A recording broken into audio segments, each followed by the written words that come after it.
and contribute to the rise of a brighter, more inclusive future. So get ready to be inspired, to challenge conventional thinking, and to be part of the movement that is making Rising Bharat more than just a vision, one that is making it a reality indeed. Before we begin, I would like to take a moment to express our appreciation and gratitude to our esteemed partners who have made this Rising Bharat Summit possible. Our co-presenting partner, Dream Sports, associate partners, Max Estates, Vikram Solar, Samtel and Reliance Industries Limited. Workspace partner, IndiCube, our exchange partner, National Stock Exchange, logistics partner, DTDC, energy partner, Crown LNG, our insurance partner, Insurance Day-2, and state partners, Uttar Pradesh and Madhya Pradesh partners. Your collaboration and cooperation is crucial to the success of this event. So many thanks once again. And now, ladies and gentlemen, let's kick off day 2 with enthusiasm and purpose. Together, we're helping create a Bharat that rises higher every single day. Let's get started on that note while we witness some very fascinating ideas and thoughts on artificial intelligence on day 1. It's now time to take that conversation forward and more specifically explore AI's role in shaping the future of India. So we're honored to have with us today Arvind Srinivas, the CEO and founder of Perplexity AI. In this session, we'll explore how AI is not just a global trend, but also a powerful tool for addressing India's unique challenges and opportunities alike. My colleague Chandra takes this conversation forward as Mr. Srinivas joins us live from the United States. Can we have a huge round of applause, though?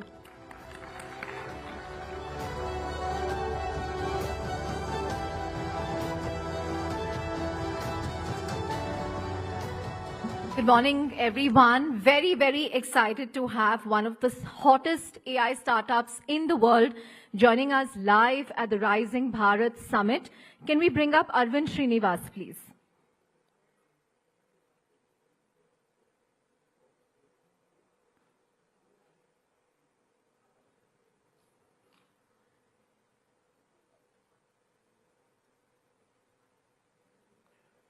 Hi, Arvind. Good morning. Good evening to you. I believe it's around 10:15 p.m. at your place. That's right. That's right. Yeah. Great to be here. Thank you for having me here. Thank you, Arvind, for joining us after, I'm sure, what was a very hectic work day. Thank you for making it at the Rising Bharat Summit. And we hope you can be with us in person very soon for our next event. But, it's going to be nearly 3 years since you launched Perplexity. And this was a period that sort of coincided with the rapid rise in AI around the world. Give us a sense of the state of play in AI today, because every day when I open my Twitter feed or when I open any news website, it's just so overwhelming, the pace of creation, disruption. As someone who's sitting right there in the hot seat in the valley, give us a sense of the state of play, Arvind. I think you're right. Like the last 2-3 months have been pretty insane in terms of the speed of progress. I would say, the industry moved faster in the last 3 months for me than my first 2 years of starting Perplexity. And that should say something, because I actually considered Perplexity to be pretty fast moving.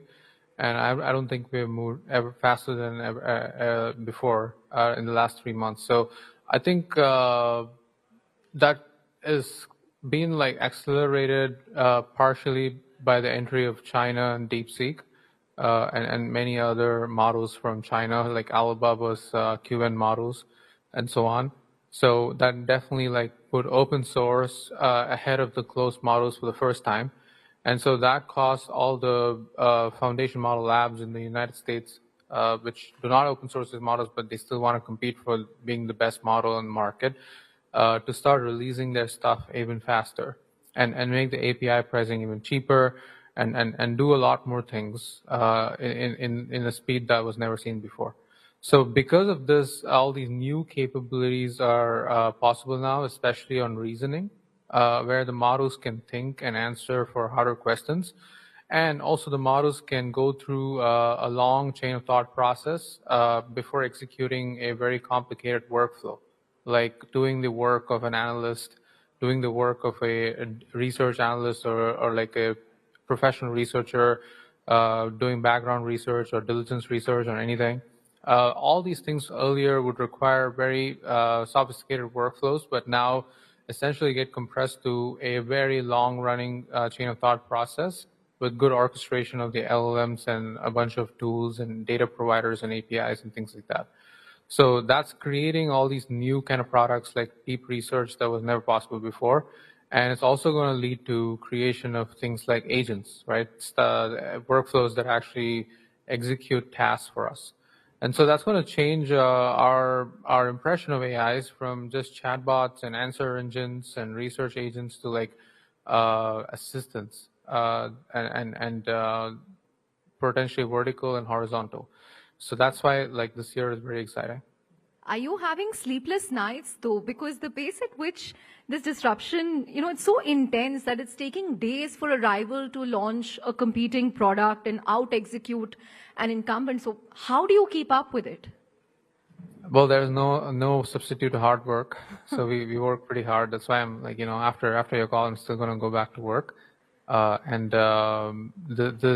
This particular that moment in AI is something that you just cannot miss. It's if you probably take a break and come back after 3 months, it'll look like the world has changed completely.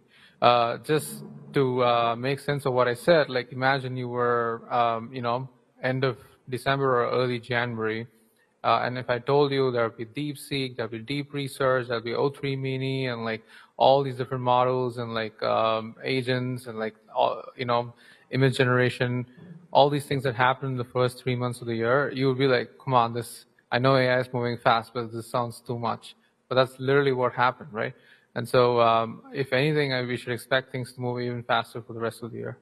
So are you clocking 90 hours a week, Arvind, 100 hours a week? Have you stopped? I don't know. I try to work all my waking hour. And there's this quote of Jensen Huang, like I wake up, I work, and even when I'm not working, I think about work.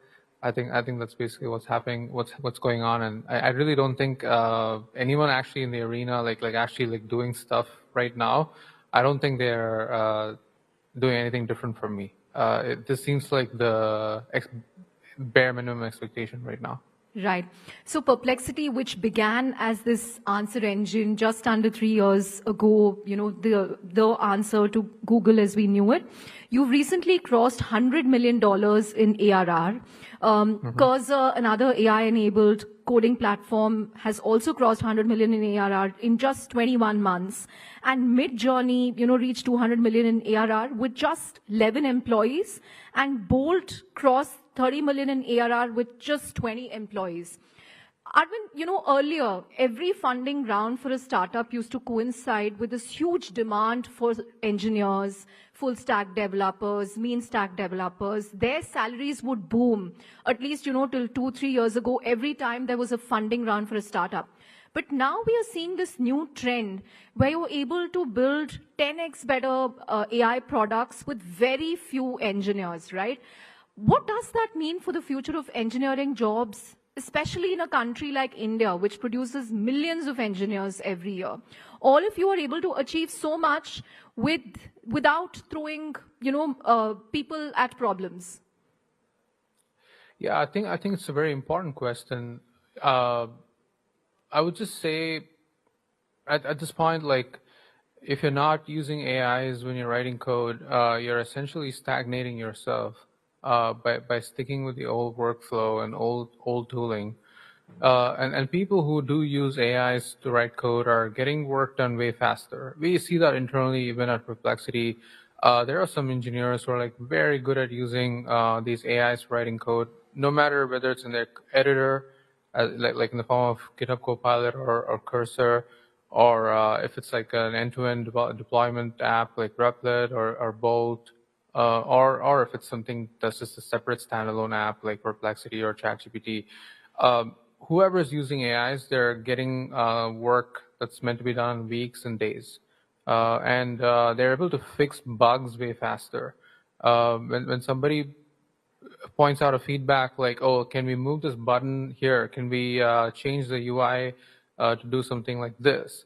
A designer can actually just look at that, come up with a new mock-up, and then just like ask AI to write the code in Swift if it's Apple ecosystem product, and just like actually ship it, deploy it, emulate it, and see if it works, and then ship it to production, and then a new version of the app is pushed to the App Store. So earlier, this process would take weeks to write code and like go through some testing and all that stuff. Now that's being done in days. And so at the end of a year, like whatever app you have is just so much better with just very few engineers. So I think the solution I would say is like engineers in India, like they definitely should start using AIs as much as possible to write code and write software. And then definitely you're going to need fewer people to do the same amount of work. That doesn't mean that you don't need the other people, but you're just going to find a lot more projects. And so we can get like a lot more software projects done. There can be a lot of competing products doing the same category of products, or there can be so many different new category of products that don't exist in India yet.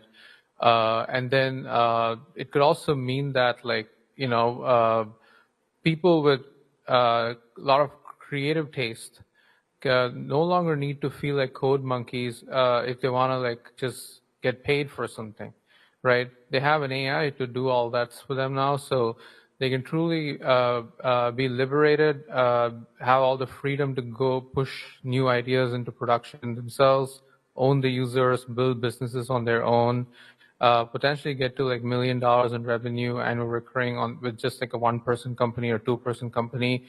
And that can lead to a completely different kind of economy too, where people publish all these apps that they made for themselves or their friends, and a few others find it interesting and pay for that. It's going to lead to a new kind of app store. So I see endless possibilities. At the same time, I'm not like going to say everything's looking good. There's going to be a transition time, and people who don't adapt definitely are going to face some difficulties. So I would say more awareness on this topic is essential. Right. Arvind, you spoke about what engineers should be doing, but what do you think all of us should be doing? Anyone in the room who wants to experiment with AI, learn about AI, use it in their daily lives, how should they go about it? Where should they start? I think you should start literally from everything. And by the way, this applies to me. It doesn't mean people who are running AI companies know how to use AI is better. In fact, like I still check emails in the same kind of way, or I'm still like moving around meetings and calendar appointments in the same kind of ways I used to do before. And now I've been thinking, okay, well, shouldn't you ideally be asking an AI to do these things for you? And preparing ahead of a meeting. Suppose you're going to meet somebody, or like you're going to meet like 5 people in a meeting, getting their bios ahead of time. Like you can enter anybody's name on Perplexity now and get a pretty good bio. You can enter 5 people's names together and it'll still do that for you. Automatically annotating your day ahead of time, being even more prepared. Sometimes you're going to a sell call, you're trying to sell your product to somebody. Precisely doing your research on what that person likes to hear and catering your message according to that. These are kind of things I used to do manually before. I just use AIs for it now. Similarly, like when I'm trying to like ask new questions about a topic I don't understand, whatever is going on in the global economy right now, I'm not that financially or economically literate. So I can learn about a new topic as soon as something happens, without needing access to any expert. And I feel like that's a completely different future we're living in. So this is all like every common day-to-day person, all the research, making sense of the world. Everything can be done with AIs now. And then you can also customize it to your profession if you're a product manager or like a business development professional, coming up with strategies to getting better at one particular task you're doing. A lot of our product managers have to use our products themselves to get a taste for like what to improve there. Consolidating customer support, like all the feedback people give about the product on so many different platforms. And AI can actually read all of that and like triage into the right set of issues based on the frequency of complaints better than a human can today. So you got to take advantage of all these tools. Right. Arvind, we are at the Rising Bharat Forum. We had Prime Minister Modi with us yesterday. He made a very rousing speech. I want to understand about what you think India should do to improve its research prowess in AI. Last week, for instance, we had Commerce Minister Piyush Goyal comparing India with China, where he said, it's very well that we are one of the largest startup ecosystems in the world, but we are building delivery apps, we are building, we are making fancy ice creams and cookies, but where is the hard innovation and hard technology that China has been able to do, whether in semiconductors or EVs? So what would your, reading be? How can we build a perplexity out of India? I mean, you studied in IIT Madras, you went to Berkeley and then built perplexity out of the US. It's now going to be valued, I think, at $18 billion on your next funding round. Why can't we build a world-beating product out of India? What will it take? I certainly think we can. Just to comment on the quote, I think it's a very positively provocative comment, and generally those comments are meant to instigate, okay, let me come and show that I can do it, sort of a reaction. So I hope that's what it leads to. Just to make it clear, China went through this trajectory too.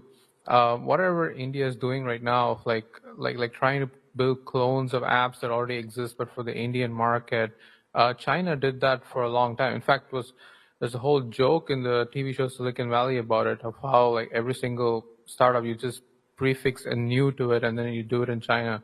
That's how like the new Pied Piper.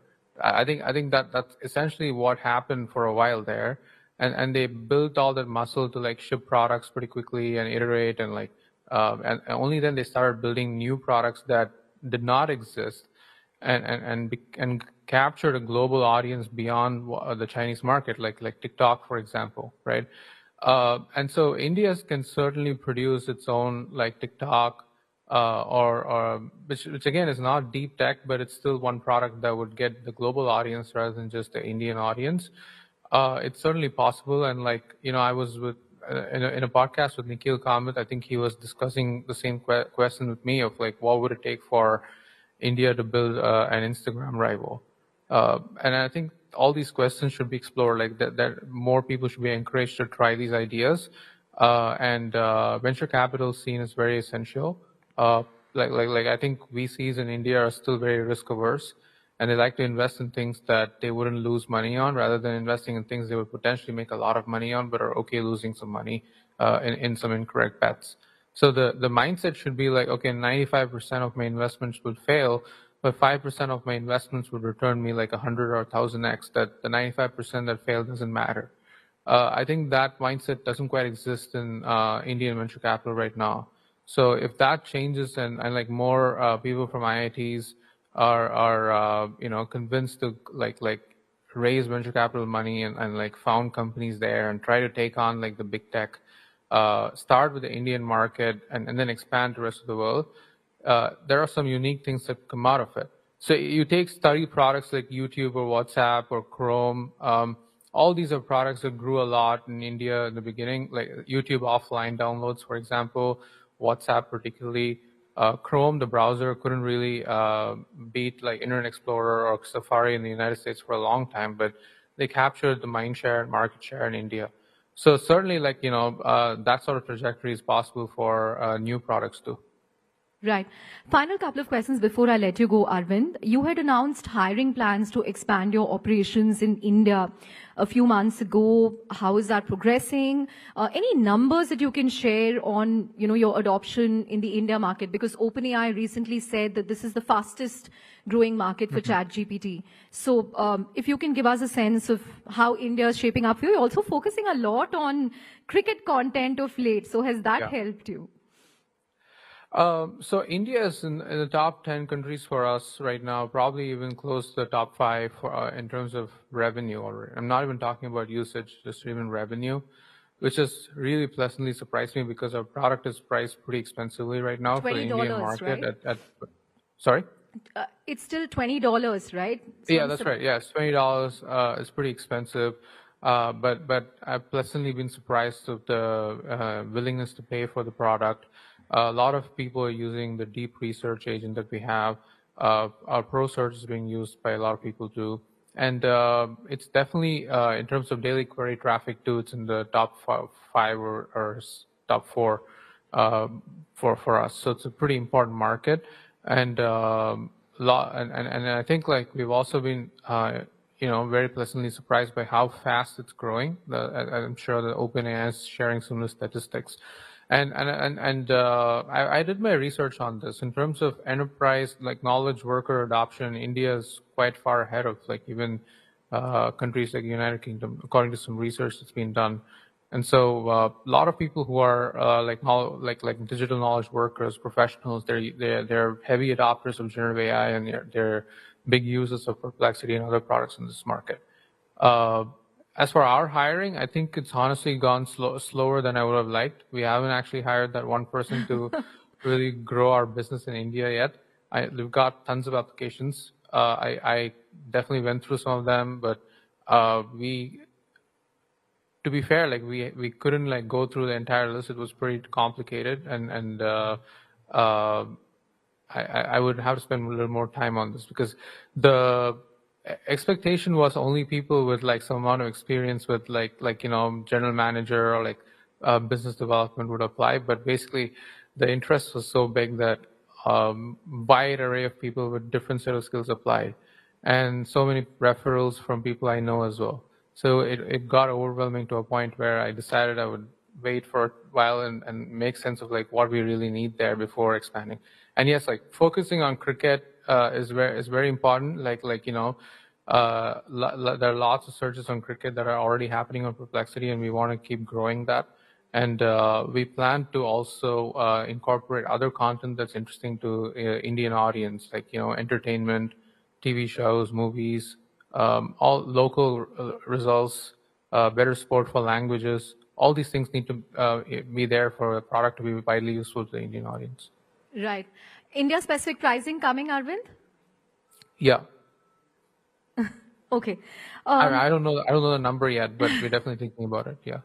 So we can expect a lower number to subscribe to. Yeah, public. absolutely. Yeah, I think that's the right strategy.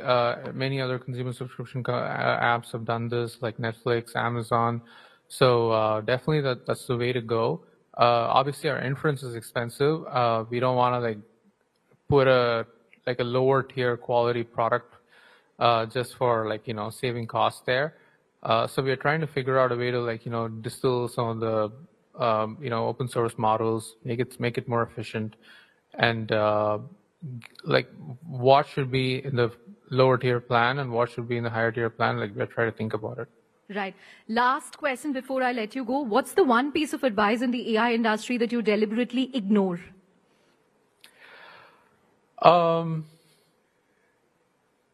I think I can say two things. One is people often want to plan ahead, right? People want to have a strategy and a plan for 1 year or 2 years and stick to it no matter what happens in the world.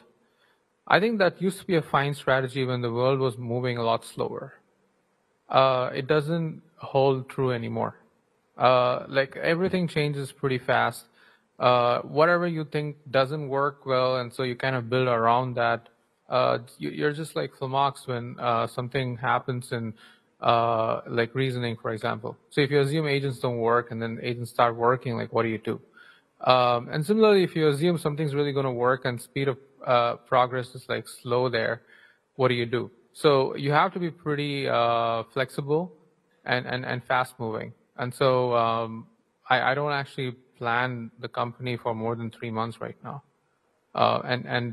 This is not the best way to run any company, but in AI, it happens to be like a perfect strategy for us. The second thing I would say is a lot of people try to work backwards from what the user wants, narrow down the problem into like a very specific set of things, and build for one particular demographic or vertical. It's a very established advice in any kind of company, be it consumer or enterprise. The problem with AI, though, is you're building with a generic piece of technology. It's so hard to bake in custom constraints into it, and the more custom you try to make it, the more it loses its magic of generality, which is what people love about using AIs.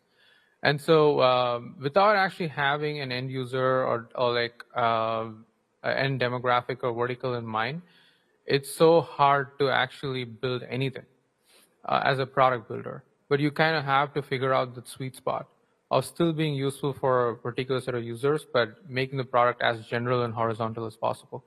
And I think these are the two main reasons I would say a lot of people struggle to build AI native products in companies, but it's absolutely essential. Great. On that note, Arvind, thank you very much for joining us. You can get back to your work, but thank you very, very much for joining us at Rising Bharat. A huge round of applause, everyone, for Arvind Srinivas of Perplexity. Thank you. Thank you so much. Thank you, Arvind.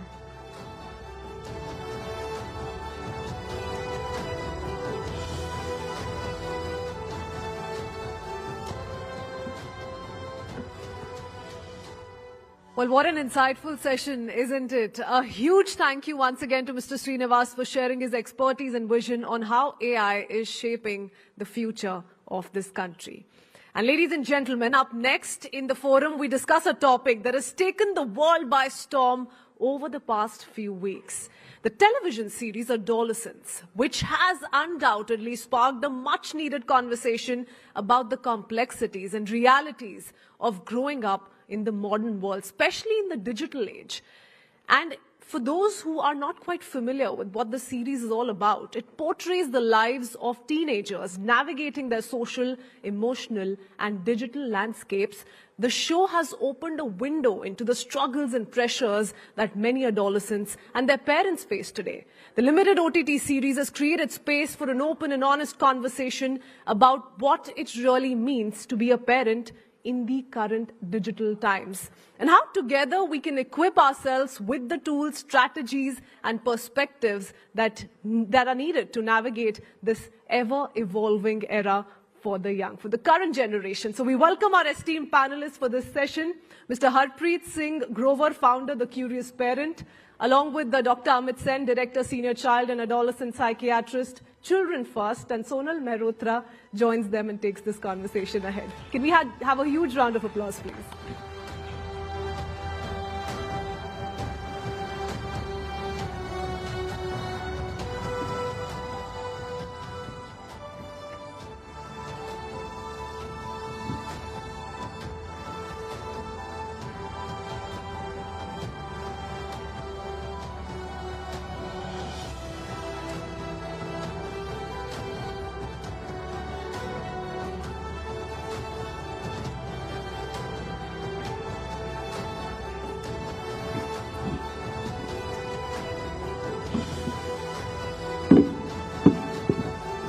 All right then, we are making quite a pivot now.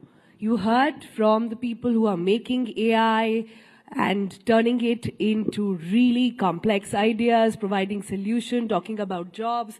But here we are to talk about the flip side. So can I, before I begin, get a quick raise of hands on how many sitting here are actually parents? Quite a few, all right. Have you guys seen the latest series, Adolescence? Okay, you have. Okay, the gentleman is very convinced and is raising his hand while recording as well. Okay, so there is a lot of conversation of late. Actually, we didn't really need that series to get started about our conversation on what social media is doing. But for a minute, for everybody here, I want you to imagine a scenario. Imagine a scenario where your kid's best friend, closest confidant, and also the go-to person is not you, but somebody who can fit in your kid's pocket. Imagine a world where the kid is not coming to you for answers, pacifying, or any sort of reassurance, but going to an app. I'm sure you're going to think, oh, hello, Sonal, you don't have to imagine, it's already happening. So yes, that is the truth today. We are in times when an entire generation is growing up along with AI. And neither do they or we, to be honest, understand what it means and what it can do. So over the next couple of minutes, I am joined by these really sweet and really knowledgeable gentlemen who will help us understand a couple of questions. Number one, is social media really the culprit? Number two, is social media parenting our kids? Number three, at what age should you then give your phone to your child? And number five, if your child at home, your kid, boy or a girl, acts out and says, there is peer pressure, what to do? Everybody has a phone, everybody's on WhatsApp, why can't you give it to me? What should you do? All right? So that should set the context a little bit. Let me just begin straight away. Dr. Sen, I'm going to begin with you. So much has been said about what social media is really doing to our kids. Do you think today it's the single largest reason for distraction, disassociation, anxiety, and several other development issues that we are seeing not just in Gen Z, but also Gen Alpha? Thank you, Sonal, for the question and also for having me here. There's no question that over the last decade or two, there's an exponential rise in anxiety, depression, substance misuse, developmental concerns like inattention, difficulty focusing, not being able to complete tasks that are expected of them, and so on. And perhaps there are more than one reason to it. Social media and the digital world, no doubt, has contributed to it. But I think it's naive and irresponsible to just shift the blame and say it's social media. Who has brought social media, after all? Who has given the kids all the digital space? Who has created it, right? What kind of control do we have? Yeah, and the other questions that you asked as to what age do we introduce them to it? And also other big questions as to what kind of role as adults do we play in our children's lives? What kind of agency or responsibility that we have over there, right? So to shift the blame and say social media it is, and all the digital gadgets that they have surrounded, they are surrounded with, that I think is a little callous. Okay. I was expecting Dr. Sen to say that and push the needle towards parents, saying, "Aap hi to phone de rahe hain. So, fix yourself. Why are you blaming social media?" I was expecting him to say that. He's done exactly that. But here we have another voice of parents. Harpreet is here. Harpreet, social media is both a device for endless possibilities, but also a Pandora's box of absolute risks. How much of it is actually only the parents' fault? And I want you to be a little kind towards all the parents sitting here in the audience today, who are hardworking parents, who are double income households, where the mother and the father both go to work. Largely most of the work at home is the add-on that the mother has to do. In that time, to put the blame solely on them, is that really correct? So I would say two things. First, the show is about a 13-year-old who kills a girl, okay? And that is what the show is about and how that has happened. And what struck me about the show was that this entire family seems normal. It's a hard-working father, a mother who really cares. एक बच्चा भी नहीं है, दो बच्चे हैं घर में, so they have the mother is stay at home. Sorry? The mother is stay at home. The mother is stay at home and full-time mom. And she genuinely cares. All of them care. Like the father and the mother, in the end, they're talking and saying, could we have done something different? Like that is their conversation. Like where did we go wrong? And I think, like you said, today we are busy as parents.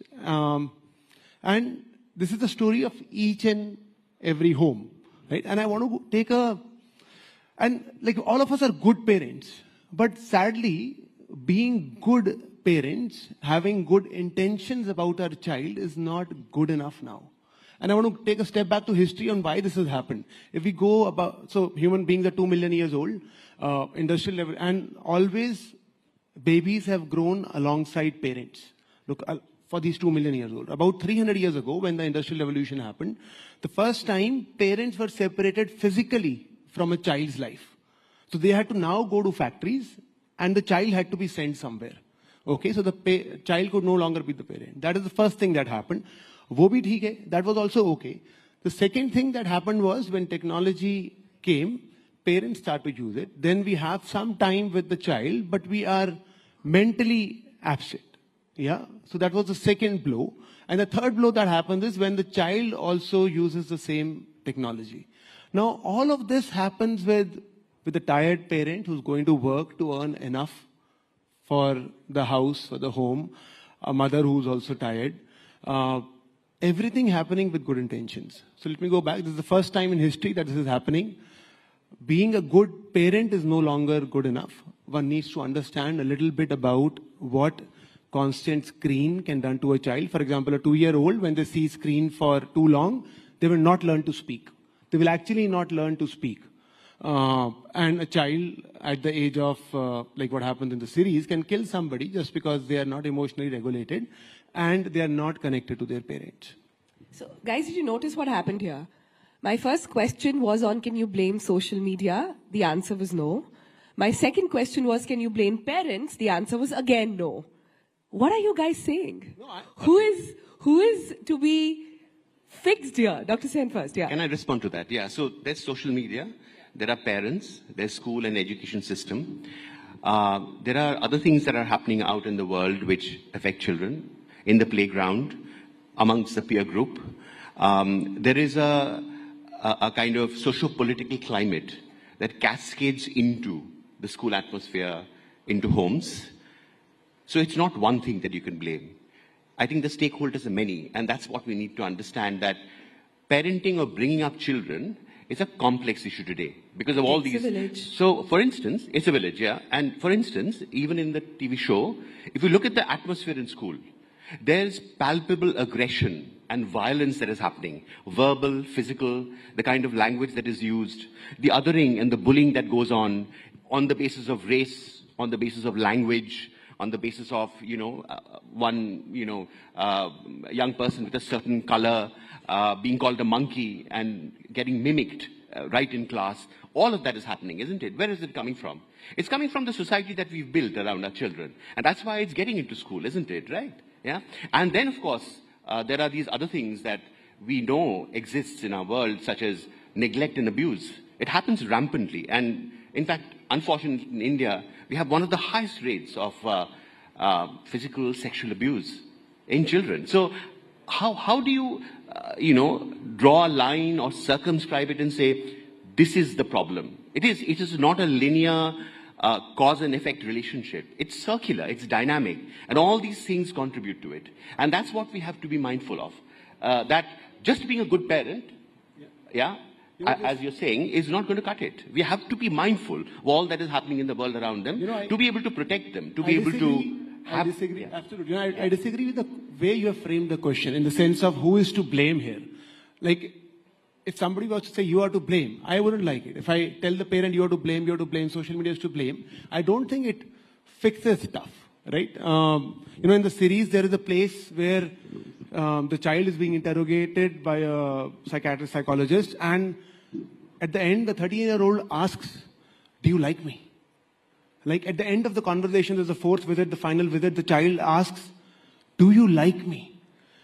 And I think that is so profound that, so social media wants our children to be consumers. Social media wants our child to believe that happiness is external.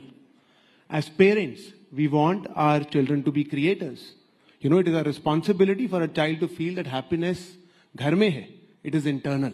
I was at the beach on Sunday, and we took my daughter, a few other kids, and there were 3 teenage girls who came, around 16 years old. They were well dressed. 3 hours we were on the beach, 3 hours they were on the beach. They did not step into the water. The only thing they did was click pictures.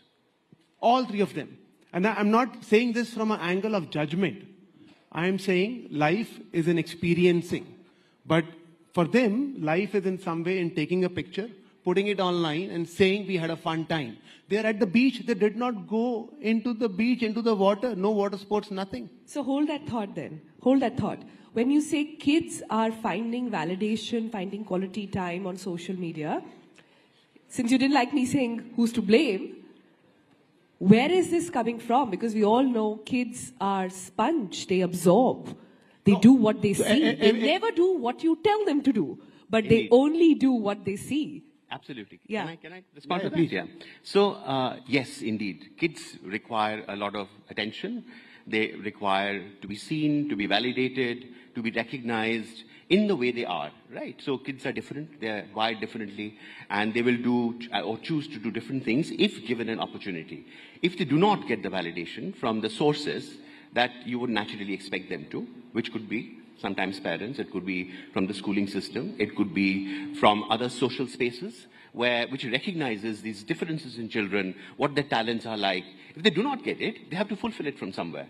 And increasingly, that is the case. In fact, we as a system are failing them in a way, all of these people, the stakeholders, in a way where the only source of this validation, therefore, comes from the selfies and the likes they get, isn't it? And that's so dangerous because it's so fragile. It'll change overnight, isn't it? Every morning, the first thing they'll go is reach out to the phone and see how many likes their Instagram post got.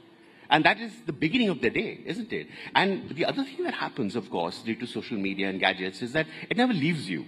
See, earlier on when we did not have all this, then kids perhaps had a bad day in school, but they would come home and get a nurturing environment. When they went out to the playground, there would be another environment. They could leave all that angst, that comparison behind. That Here, requires it follows a bit them of a into nuance, their Dr. bedrooms, Sen. their toilets requires and bathrooms. that requires Yeah. a bit of a nuance, because it's not like bullying in schools was not happening before social media. Yeah. And in a sense of self before social media, all these problems prevailed. The social media amplifies it and takes it into their lives every minute, every hour of their waking hours, perhaps in the dreams as well. You know, I want to take Yeah. two examples of this. If a child is crying and you give them screen, they suddenly stop crying. If a child is not eating and you give them screen, they suddenly stop eating. It's like a magic fix-all for a child not to learn to navigate their own emotions. But whenever they're feeling uncomfortable, just before frustration arrives, a screen solves it. Right? That is something to avoid. And you said an interesting thing, which is that validation. I want to take a small example of it. That when a young child trips, okay, before crying, the child actually looks up to the adult. If the adult is worried, if there's worry on the adult's face, the child starts to cry. If the adult is smiling, the child picks themselves up and walks away. Children learn to regulate their emotions, how they should behave from adults around them. If they start learning it from social media, there is an issue there. Yeah. I'm very glad you brought that example, because I want to move towards some solutions here. I think a lot of people are nodding their head in the audience because they absolutely agree with a lot of these scenarios going on at home. So do I. All three of us are parents, and we all have gone through this phase, including Harpreet. He might not look it, and providing answers to all other parents as well. I'm sure you've had your share of experiences as well. So how do we solve this problem? Because I'll tell you how it starts. It starts with the mother or the parent. They're also human, not being able to sort of control the child, getting tired. And it's just that one song of Coco Melon. It's just wheels on the bus. It's just round, round, round. It's so innocent. It starts with that one screen. Are you saying we've got to clip it at the source? Are you saying we've got to ensure that if we want to safeguard our kids from any kind of social media abuse, distraction, we've got to clip it there and put a deadline? Do what other countries have done. 13 countries I counted yesterday in my research have now said that there will be no social media until 13. Are you saying we've got to cut the umbilical cord right there? Harpreet first and then Doctor.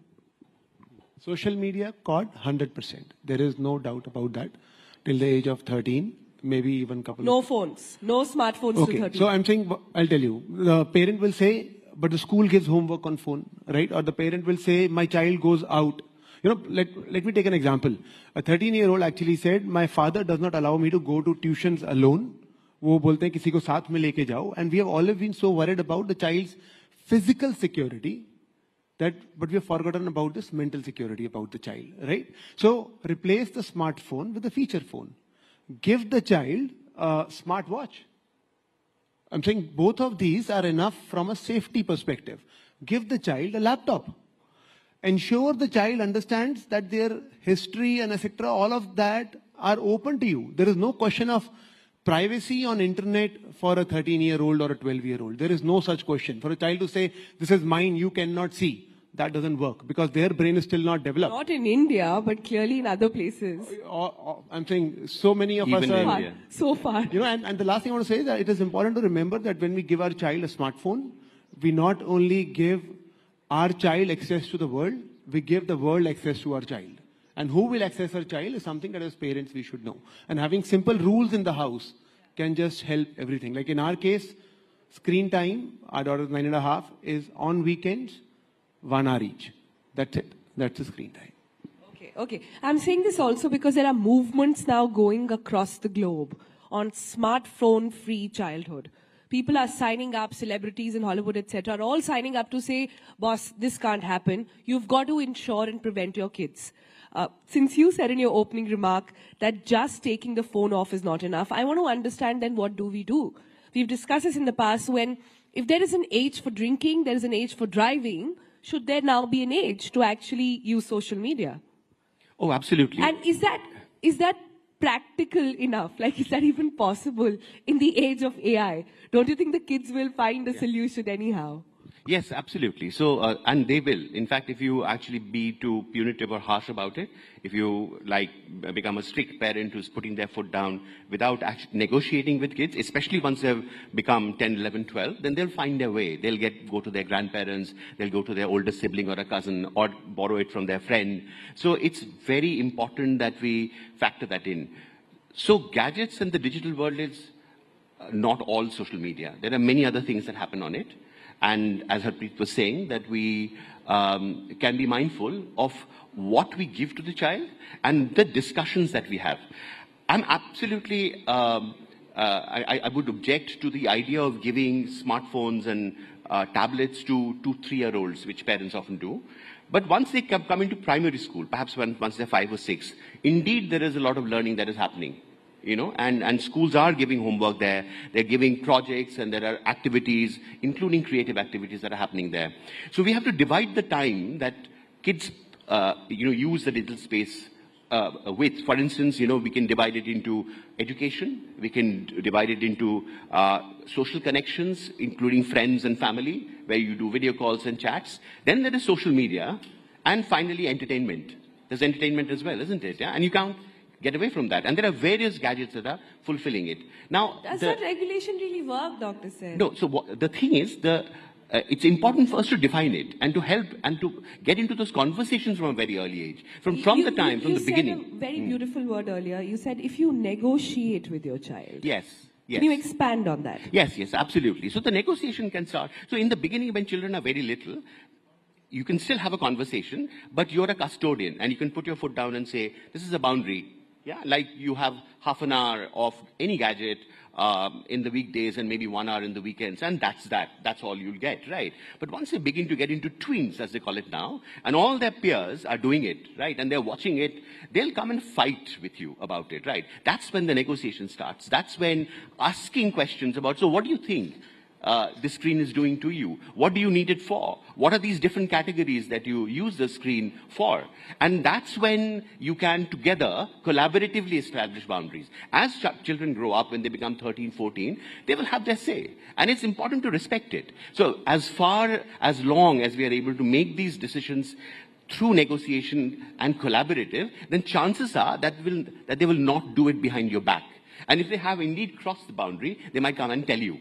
You have to have the relationship first. And in fact, your question was, how do we deal with it? The first thing you deal with is how do you build on your relationship. It keeps changing. It's a very dynamic process. Your relationship with a baby to a toddler to, tweens and then to teenagers is entirely different. And how do you negotiate through that is another big question. Many times I find, if I can just finish with one last thing, many times I've found that parents, when, children become teenagers, say that, oh, ab to bade ho gaye. They'll look after themselves, They have their own world. They have their own friends. And little do they realize that that world is going to completely take over their lives. And parents will have little to contribute then. I loved what you said about negotiating. I find it so beautiful and so hard. So, Harpreet, what's the toolkit? What's the magic mantra here? Like we were discussing earlier, a perfect parent do they even exist in today's world? And is there a code to achieving that? I know a lot of it is mirroring, and I know a lot of it is what they see in their own surroundings. But when social media, when you think that your child is in your house, under your care, in their room, even then they're not alone now. They are with the gadget. And no matter, like Dr. Sen also said, no matter how hard you try, they will find a way. So what do we do? What is the way out here? Can I take an example? Can I read out something? Is that okay? I'll read out a little bit few lines. But I'm saying I met a husband and wife with a 15-year-old, and we were sitting on the grass, and I meet less parents generally, but they had requested, and we met. And they said, our daughter is completely into her smartphone. She keeps ordering stuff from Amazon and keeps taking pictures and putting them online. We are worried that she's not serious about her 10th exams. What do we do? And very intense about it. And so I asked that, आपने नहीं पूछा कि आप कितना time spend करते हैं social you know, I think it is okay for adults to see smartphones. I genuinely feel it is okay. Our brain is developed. We can self-regulate. I don't think I think when a child says, आप देख रहे हो मैं क्यों नहीं देख सकता, I don't think that's a valid question. I would say to the child, आपकी height बड़ी नहीं हो रही है, आपकी height बड़ी हो रही है, मेरी नहीं हो रही है. So I can see because my brain is developed, your brain is still developing, you can't see. Like I have no shame in saying it. You can see only for 30 minutes, I can see for 4 hours. That is how it is. And I think that we don't need to be apologetic to our children for it. So I asked this 15-year-old that, do you see phone for so long? Is it hard for you to resist? She said yes. And so I told the family that you are such a wonderful family, that your child has actually come with you, is sitting with you, is agreeing with this, what this is happening. So, you know, you have a connection that is very apparent. And I think that is the magic thing, that your child is more, even though child is not able to resist the phone, they have more connection with the parent than with the mobile. And you know, when I saw Adolescents, the series, at the end of it, I wrote something. Please.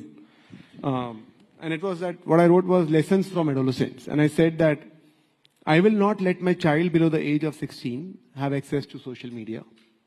I will replace my child's smartphone with a feature phone, with a smart watch, with a laptop. I will not be bullied by my own guilt when my child says everyone has it. I will not think to myself, oh, I am giving it for studying. If my child feels left out of groups because he is unable to chat with his friend after school, I will explain to my child why that is okay. If my child is quiet, I will not think of that as okay. I will not think kids nowadays are like that only. I will find time for my child, time to connect, time to chat. I will not work with my imaginary child. I don't want a child who's good at what I want them to be good at, like boxing, football. I will see what my child enjoys doing. I will see my real child, not my imaginary child. I am responsible for my child. I love my child. Beautiful, beautiful. Huge round of applause, please. Harpreet, that is very, very thoughtful. Very, very nicely said. I have to wrap up, but not before asking this last question. To be a more present parent today requires work. It requires work. It requires a lot of work. It requires building up a lot of other skills as well. What my worry is that in order to do that, more and more women will have to take the lead, and more women will then lead to outside of the workforce. Is the key here then to try and not just talk about parenting, but try and talk about fatherhood first? Yes, and why is it that the women have to take the time off? Not at all. It's a responsibility of both the parents. And I can say that, vouch for it from my own experience, that I think that both of us, me and my wife, have been working parents all through. And we have, given our capabilities, our interests, the connect that we share with our child, we have divided responsibility. And it is an equal duty and responsibility of both parents to find the mind space, to find the resources within and in their immediate vicinity to be able to give to their child. And it definitely takes work. It has to have investment of your energy, of your mind, and other resources that you have. And you have to prioritize parenting as one of the top things that you do. Indeed, in my opinion, if you are engaged with your children as they grow, you grow as parents, as human beings. And that is the most wonderful thing, actually. It's challenging. And of course, I'll wait to hear from you, Harpreet, as your kid becomes a teenager, and how many of these plans work, because sometimes they don't. And you have to work on, you have to constantly think on your feet. And that is what challenges you as a human being, Yeah. And you're constantly growing. You're constantly confronting the realities in the world. But one of the things that you said really touched me was seeing your child as who they are. Understand that every child is wired differently, and my child is also different, unique, and we'll welcome and accept them just the way they are. I think these are complex questions with very nuanced answers. And like I said, a perfect parent does not exist, but the journey towards reaching that is somewhat beautiful. Thank you both for joining us. I'm very glad we could have this chat as we're talking about youthful aspirations right here on Rising Bharat. Thank you both. Thank you so much. Harpreet and Dr. Amit Sen, please, ladies and gentlemen. Thank you. Thank you very much.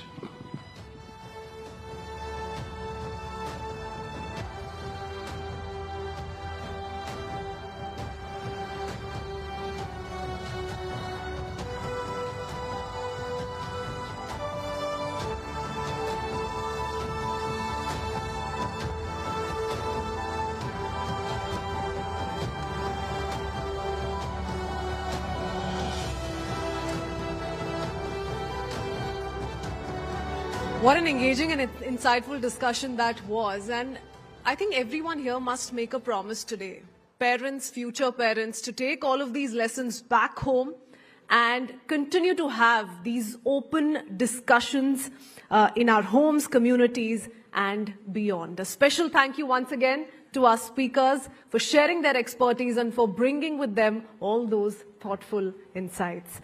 Up next, ladies and gentlemen, we're fortunate to have with us Swapan Kataria, the co-founder and CEO of Crown LNG. Swapan is a very visionary leader who has been at the forefront of empowering young minds, driving innovation and creating a more dynamic future for India. So let's grab this opportunity to learn from one of the leading voices in this space and get inspired by Mr. Swapan's perspective on what it truly means to have an empowered youth and an energized nation. Please join me in welcoming Mr. Kataria to the stage. I would also like to call on stage Palki Sharma, who will be taking this conversation forward.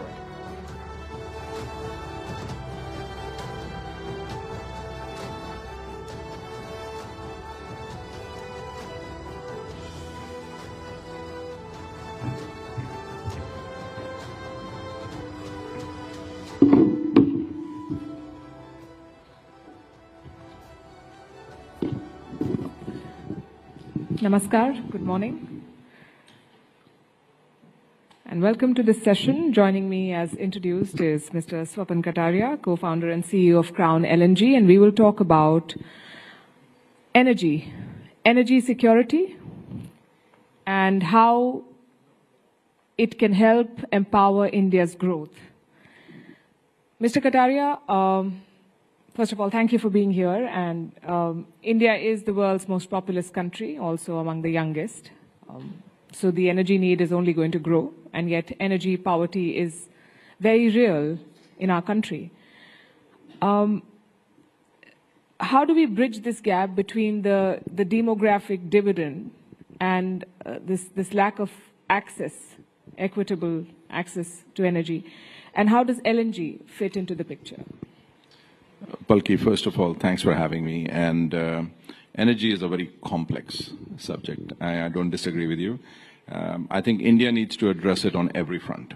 For 1.4 billion people and growing, we need every kind of energy that is out there. LNG is only one aspect of it. We have coal. Everybody, I'm sure, has heard about solar and wind. I don't think there's anybody in the world who hasn't thought of being green. But at the end of the day, I think one of the major players in the future that I see in India is nuclear power. So if you mix all of them, and the new technologies that we haven't even seen yet would probably come out mostly in storage that I see, I think added together, India needs to grow on every front. It should not be that, we have solar growing and not focusing on LNG, LNG growing and not focusing on coal, coal growing and not focusing on nuclear. I think all of them have to move forward together if we really want to grow. Right, but there's so much talk and focus, talk more than focus on renewable energy. Yet you're talking about LNG. So is LNG, according to you, a bridge fuel, or is that a long-term bet that we'll have to make? I think it's the latter, in my belief. I probably sound biased because I'm from the industry, but at the end of the day, in my 30-year career, I've seen solar and wind grow a lot, and they're here to stay. I'm not saying we're taking anything away from that. But at the end of the day, for India, we need on-demand power. You cannot grow jobs and help the youth without industry, and you cannot build industry without on-demand power. And for the capabilities that nature has in its own hands, you cannot guarantee that with solar and wind, unfortunately. So you have to look at coal, you have to look at LNG, and you have to look at nuclear. Right, and for a country like India, where the demand is so big, where we have, at a policy level, committed to sustainable development, and yet at the same time we have a very ambitious growth target. It's not an easy balance to have. 75% of our energy comes from coal. Do you think that in the near future it would be possible for India to decouple from coal? I don't think so. An honest acceptance. Of course, we have to work responsibility to grow less, and I think we have to focus on technologies like carbon capture. If you wanted to run a diesel-fired plant in the mountainous region, or you do a coal-fired plant, if you were capturing every ounce of that carbon coming out, not creating any atmospheric carbon at all, that could be a huge solution. I don't see India working towards carbon capture at all. No, I shouldn't say at all, but not at the pace it should be. Maybe that is a different aspect that we should think about, just from a different angle. Right. And you mentioned nuclear energy, and that is something that a lot of countries are increasingly turning to. How do you see India in that space, and what sort of progress, according to you, have we made, and what are the points that we need to focus on? So I think if you ask me from the outside, I'm not a nuclear physicist or something, but I have a simple logic because I've been in the industry for so long. I think India's dependence on nuclear is limited because of the participation of uranium, which India does not have, and it's very difficult to enrich it. So you're ultimately going to be dependent on the US or Russia or Canada, whoever has that uranium. But India does have thorium. So there are nuclear technologies out there which India can develop indigenously, and I don't think there's enough focus doing it, honestly. I think there should be. The other thing that I see where you say transition fuel for LNG, I think nuclear plants take a long time to happen, and they're not that simple to just create overnight. So is LNG going to play a role over the next 10, 20, maybe even 30 years? I see it 100% yes. Energy security, of course, is an economic issue, an imperative. It's also a geopolitical issue. There's a reason why we call it a strategic asset. And geopolitics is changing at a rapid pace. How do countries like India, which are dependent on energy sources from outside in a big way, ensure that while their demands are met, their sovereignty is not compromised? Very difficult question to answer, but let me try. So when we think about energy security, we always use energy security as two words in the same sentence, but security could be in different aspects. You need a tank, you need a plane, you need defense, you need missiles, you need so many other things for defense. Energy, on the other hand, adds value to security from a geopolitical standpoint. It helps you kind of, keep working with your friends rather than your enemies. And then once you get dependent on them, it's very difficult to pick a fight with them. It's like getting married. It's not easy to take a divorce.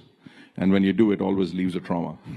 So I think India will have to choose its LNG partners or coal partners or nuclear partners very carefully. But I still feel coal and nuclear, India can do it on its own. LNG is something it cannot. But it has to be a part of that energy mix. Because there are areas, there are specific requirements where every industry will be needing different kind of fuel. Because if you wanted to do something in Kashmir, for example, it's very difficult to take a gas pipeline there in the mountains. So you would need a different kind of electricity plant or a power generation unit in Kashmir as compared to something closer to the shore where you can develop larger industry which will need maybe coal or gas. So it will be very region specific and demand specific. So if, let's say, Assam comes along and says, oh, I need to grow industry in Assam, or Kashmir comes along, I don't think it's easy for them to get gas. So we're not focusing on targeting our marketing there, for example, but the nuclear would be great if it can work there. That was the premise of globalization, one of the many, that if you have money at stake, if you are linked to each other through businesses, then you will not pick a fight. But we've seen that being uprooted over the past few years, first between Ukraine and Russia, and energy was what linked them, Russia and Europe, more like. And then we are seeing what we are seeing in terms of the tariffs that are being imposed across the world. This is a particularly complicated matter because you cannot build these supply lines overnight. You cannot even end them overnight. It takes years of investment and effort to do it. In this current scenario of flux, what would be your advice to policymakers? I think, as I said earlier, indigenous technologies need to be grown.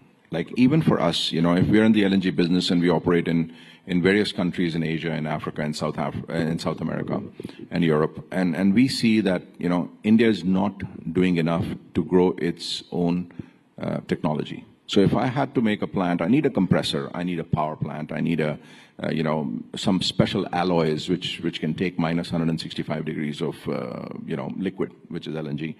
So they're not available in India. So I think the industry is not being able to grow. If it was available in India and Indian government was doing enough to create those patented technologies within India, it would certainly have less dependence on overseas. Indeed. Let's talk jobs now. How can LNG and the broader energy sector become engines of employment for the Indian youth? And we need a lot of jobs in this country.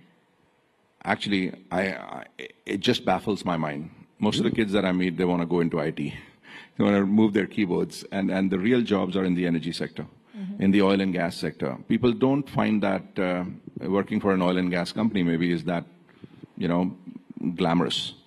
I think that the mindset has to change. Even if you look at most of the colleges and universities, they have petroleum courses, very limited universities have them.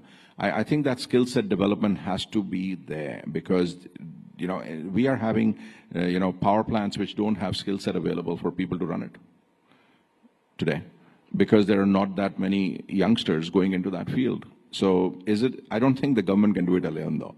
I think the private sector and the government have to work together to get that skill set up.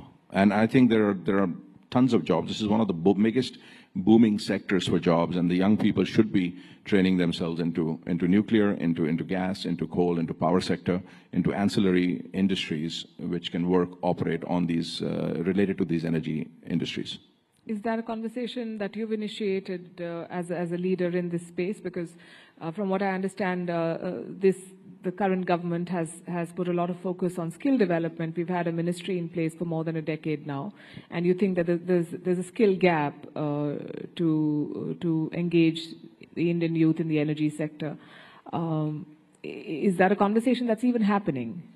We are trying to rock the boat wherever we can. I don't think we get too many responses, but if we, shake 10 trees, we might be seeing maybe 1 or 2 of them move. But I think 9 of them should be moving, actually. I agree.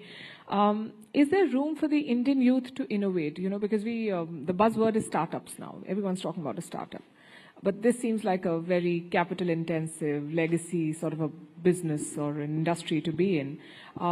Is there an opportunity for a young person who comes with, like you said, homegrown solutions or technology or in the startup space? Can people do stuff here? I think the youth of India is the most powerful youth that I've seen anywhere in the world. Not that I might be biased because I'm from India, but at the end of the day, when I come back, I see that, if I had been born 10, 20 years later, it would have been much better. Because you get an ecosystem of so much energy in people and in kids these days. And I think they don't have that support mechanism, which they need to grow. Because it's easy to say that there is a startup community in India, but it has to be nurtured.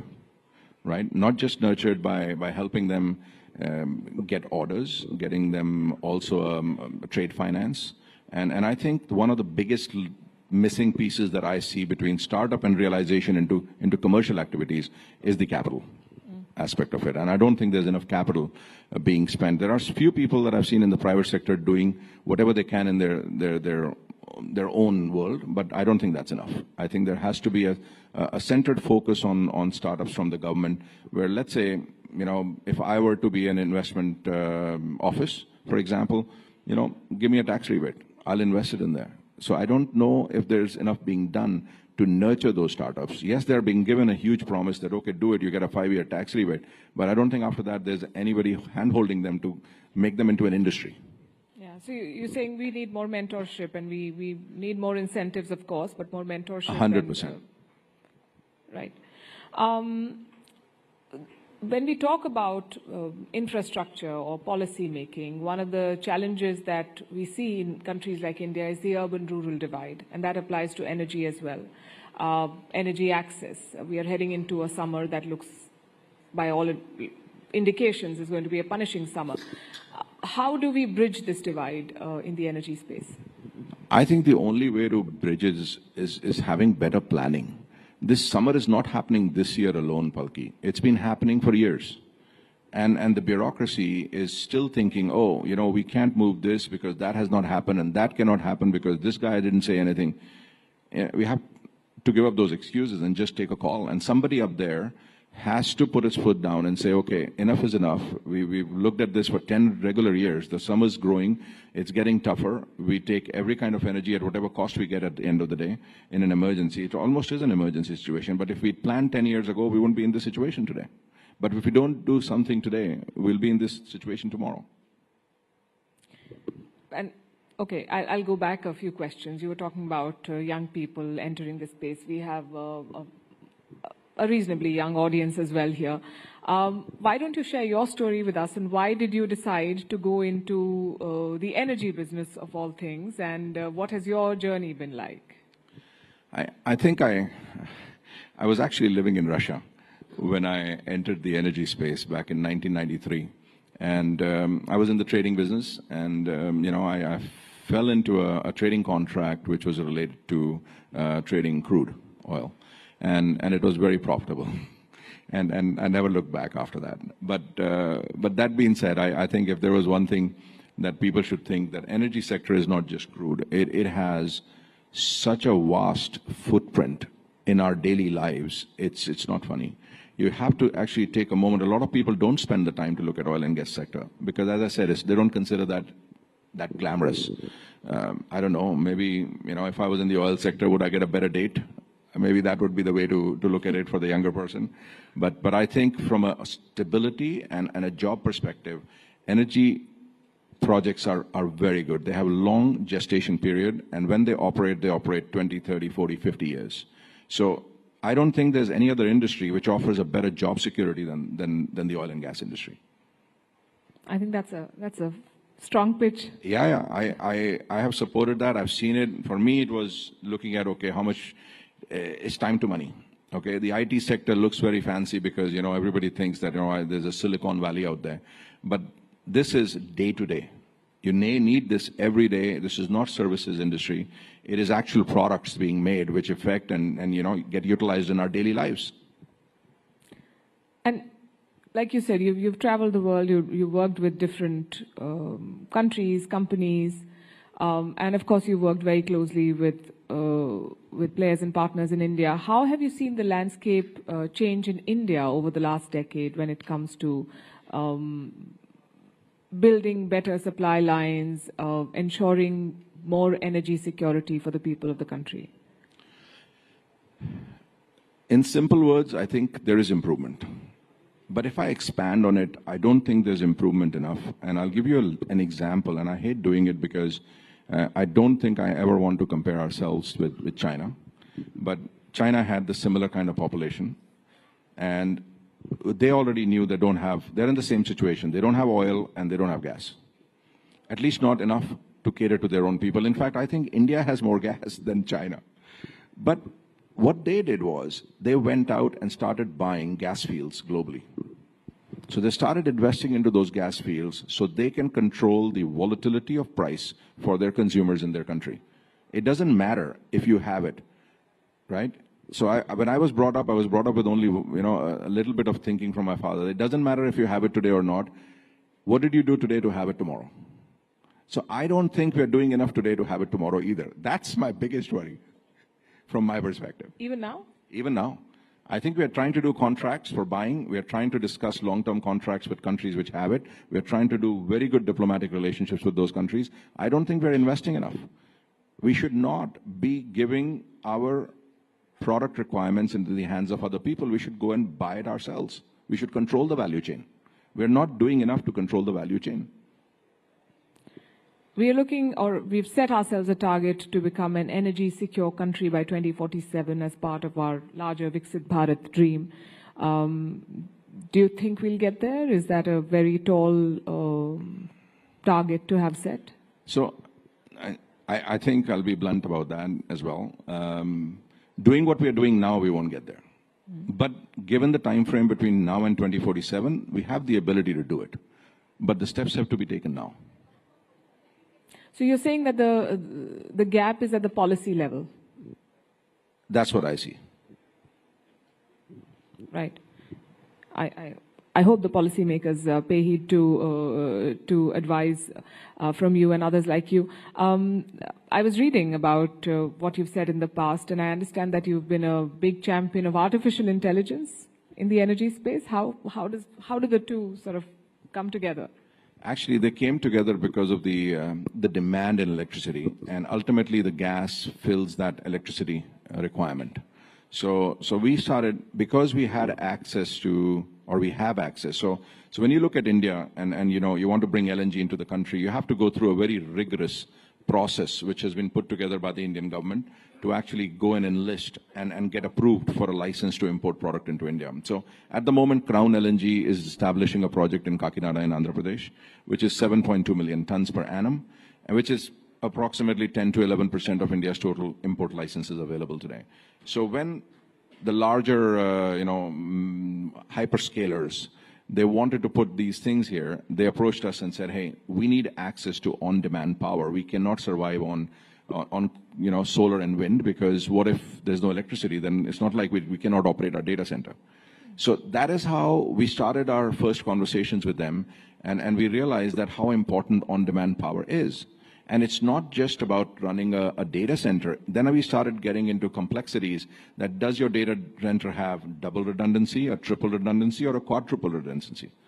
So now, not only that, if you need a 200 megawatts power plant, for example, they want you to build 600 or 800 megawatts of power for it. They'll use only 200, but the other one should be standby. If the one, conks off, the second one starts working. So when you start thinking of that much of built-in optionality, you start thinking about that kind of a cost infrastructure. We felt that it's something which we can certainly support. And that's what got us into the AI. That's very interesting, actually. And the way you put it, one would have thought that that's common sense and most people would do it, but I'm surprised that it's not happening. I thought the same before I got into it. Right. Swapan Kataria, thank you very much for your insights and for your policy prescriptions that we hope reach the right people and trigger the changes that need to be made. Well, I'm always here to help if they need me. Thank you very much, and thank you for being such a fabulous audience. Thank you, everybody, for listening.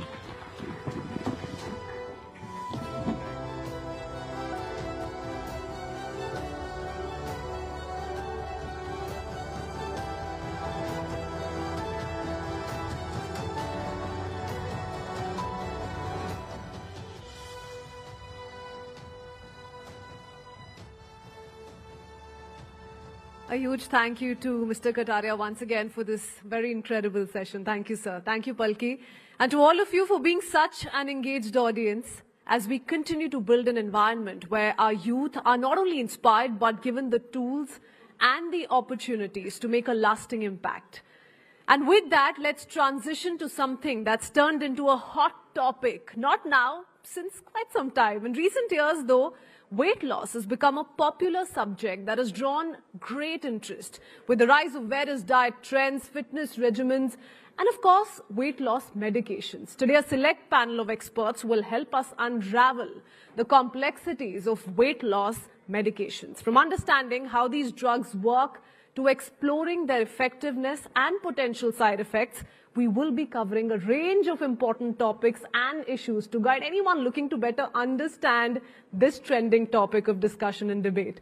So without further delay, let's dive into this crucial conversation. Please join me in welcoming Winslow Tucker, President and General Manager, Eli Lilly and Company, India, and Dr. Chandrakant Laharia, Public Health Policy Strategist. May I also invite Sonal to once again take this conversation forward.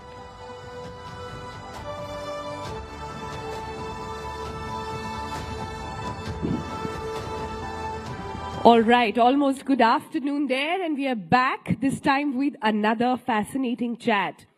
I think if there's one thing that connects us all in this room, no matter your age, no matter your gender, no matter your nationality, is our health.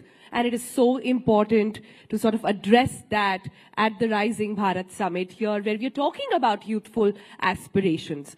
I'm so thrilled to have our panelists here with us on stage who've taken out the time to discuss about this topic, which a lot of people are talking about, but very few know about. There is a lot of information, not so much that is true. So over the next few minutes, the idea is to decode the science behind weight loss drugs. The idea is also to understand who is it for. And the idea is also to get a better grip on how to approach this as a society, as a nation. So let me take the first question to Dr. Laharia then. Dr. Laharia, we are the obesity capital in so many ways. Our numbers are almost there in the top 3. At this time when weight loss drugs should in a way be like, if it were any other disease, it would be celebrated, that finally there is a cure. Why is it that we are looking at these drugs as you're not sure what is it for or what's happening? So can you begin by first defining what have we understood wrong about obesity in general? Thank you very much. So one of the important development in last decade has been, last decade and more so in the last few years, has been that we have started recognizing obesity is a health issue, a health condition or disease which require treatment, care, management. And these are important conversations because if we go by the numbers, in 1 in every 4 adults in India is either overweight or obese. And there are other ways to look at it. For example, if we talk about generalized obesity, that is 1 in every 4 adults, but abdominal obesity, which is an important risk factor and parameter to measure obesity, is 1 in every 3rd adult. And another approach to look at it, which has implications in terms of heart disease and other, is dyslipidemia. So the level of cholesterol and lipids are deranged in 1 in every 5 adults. So these numbers are worrying, and they all come from extra fat in the body. So first point, if we talk about the important part is that we have lately started recognizing that obesity is something which requires care. But if Dr. Laharia, you could tell us the difference between being fat and being obese. Well, that's a very interesting point, and that's why I gave a longish introduction. So the point is that there are a range of definitions for obesity, and for long, the approach which was used as a body mass index. So WHO said that more than 25 is overweight, more than 30 of body mass index is obesity. But over a period of time, this definition has changed, and they are contextual also. For example, Asian Indians, there is a concept called thin fat Indian, which means for the same body mass level as of European, Indians and Asian population has a higher body fat. And the composition of body fat is a major factor. So the definition keeps changing. For India, the definition was always lower BMI. But more recently, some of the Indian definition has come, which say that anyone who has a body mass index more than 23 is obese, which is stage 1 or stage 2 obesity, that definition has come. But I want to delve briefly into this. There are new other parameters to look at obesity. For example, your waist circumference. For the male, it should not be more than 90 centimeter. For female, it should not be more than 80 centimeter. There are other approach to waist circumference to height ratio. The waist circumference in the centimeter, if you divide height in centimeter, should be less than 0.5. So multiple parameters are coming up, and now globally there is a discourse going on that it should be preclinical and clinical obesity. But finally, coming to the key part, I am really pleasantly happy as a medical doctor and public policy specialist that the societal norm which normalized obesity as just a well-fed individual is changing. We people have started, people across India and policy making have started recognizing that obesity or overweight is a health condition, which is a risk factor in itself, but also a disease condition. And final point I would like to make is that this discourse is really important because that's where we can start making difference. I'm glad you brought it up because I think we are finally at that stage where the education or perhaps the definition is becoming more nuanced. Is no longer somebody just looking a particular type fit. Being lean does not mean being fit. Similarly, being fat does not mean that you are so-called unfit. But a lot of people struggle with other issues as well. I'll come to that in a bit. Let me bring in Mr. Thakur there. Then, when it comes to weight loss drugs, I think the most pertinent issue is that people see it as a magic pill. What is it that they are missing here? So I think first it's important to note that it's not a magic pill, right? It's also not for lifestyle. It's not for a vanity tool. These are medications that are approved for use with a prescription, and therefore a chronic disease, which is obesity, right? We had a definition of obesity, and I think it's important to note that when someone is overweight or obese, their body is set a new level of weight. And we call that like a set point. And so the body wants to maintain that set point. And when we think about these medications, they operate on two different levels, right? They target incretin hormones, and there are two, GLP-1 and GIP. And so they either target those individually or both at the same time. And what they do is they work on a brain level to regulate appetite, regulate hormones, regulate metabolism. And so over time, the body then perceives hunger differently, food intake differently, which allows patients to lose weight. But importantly, over time, it also resets that weight set point so that the body's not working against the patient and that they can actually maintain long-term weight reduction. Now, it's also important to note that they also impact glucose control, which is sometimes dysregulated in patients who have obesity. And so there are metabolic benefits as well that go beyond just weight loss.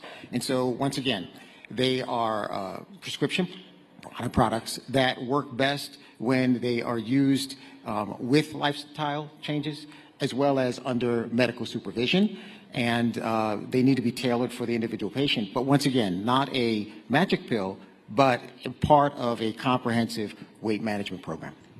A comprehensive weight management program. Dr. Laharia, then I want to understand from you, then who is it for?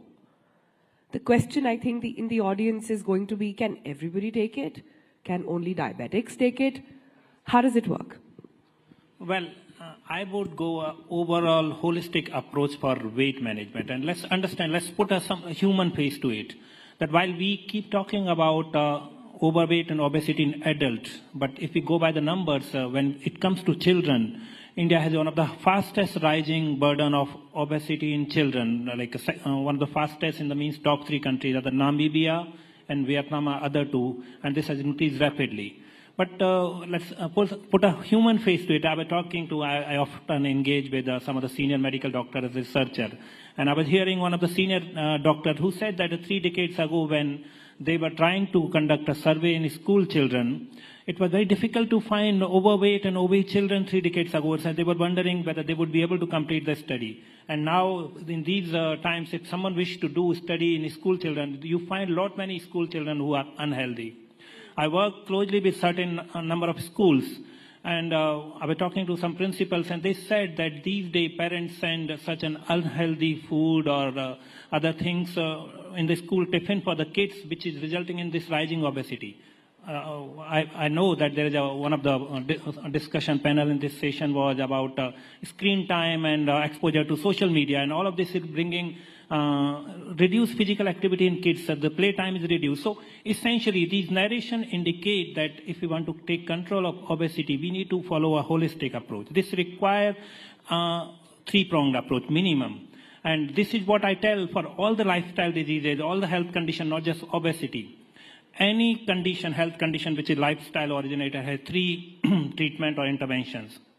One is increased physical activity. Second is a dietary modification. And third is medication. Even if a medication is available, that is not the solution unless we pay attention on the first 2. And these 3 points are important because if the moment we start thinking of any available medication, which is important because if science is there, research is there, we need to keep developing newer intervention and medications to ensure that people who are not getting benefit from the first 2 will benefit from it. But all 3 together makes an good care. And Sonalji, that's where I want to highlight that we often keep focusing on treatment, which is important part. Medical advance should benefit everyone, but we should also keep looking at holistically. Increase physical activity, improve dietary pattern, and then available medication for all the patients. This final point here is that this essentially makes that often people argue that obesity is an individual issue. They believe that, okay, if someone is overweight, obese, it's their fault. I believe that this is a societal issue because there is a higher economic burden of obesity. If as a society people are overweight or obese, that has an economic cost in the terms of healthcare. It has a cost in the reduced workforce capacity in the terms of sick time or absence from the work. And there are estimates available in 2019, this is World Obesity Federation data. In 2019, around 1% of India's GDP was equivalent was loss on the obesity-related challenges, absence from work. So it is worthwhile to invest in every intervention, including medication, increasing physical activity, dietary intervention. This will help economic growth, and this will help in any country becoming a developing or prosperous nation. Yeah. So obesity has multiple dimensions, and I can keep talking about these. Yeah, we let you. That's the whole point of this discussion. But I'm so glad you brought that up. Because I think, and Mr. Thakur, if you can take that question. In a society where physical transformation has to be more led by work and hard work, and natural transformation is glorified so much, what role and what larger role are weight loss drugs then, sort of playing there? So one thing that I want to start with is saying is that, I'm actually very happy that we're having this conversation and that obesity is starting to get the attention that it deserves in India, right? We want to provide gratitude to the Prime Minister and also to media for raising this because it's a critically important issue. Now, weight loss drugs overall are part, as you said, of that overall management. And I think that we have to change the narrative around weight loss if we really want to address it. You're right, it is around not just lifestyle, it's around lifestyle and a comprehensive approach. But we also have to recognize that there is a bit of a stigma on weight loss, and that patients who have obesity or who are living with overweight every day are addressing this stigma. And until we start to change that, we're not going to actually have patients or individuals who are living with obesity actually seeking some of these treatments. Now, where I think that these medicines can change that is it's starting to change the view of how we think about obesity. It's not just about blame, it's really about biology, right? We know that the there's a different way you need to address this, and I think that's critically important. I think also that, as you talked about, we have to be really cognizant that this is part of that comprehensive approach, and that if we do that over time, we'll start to see patients come forward and feel more comfortable in seeking treatment.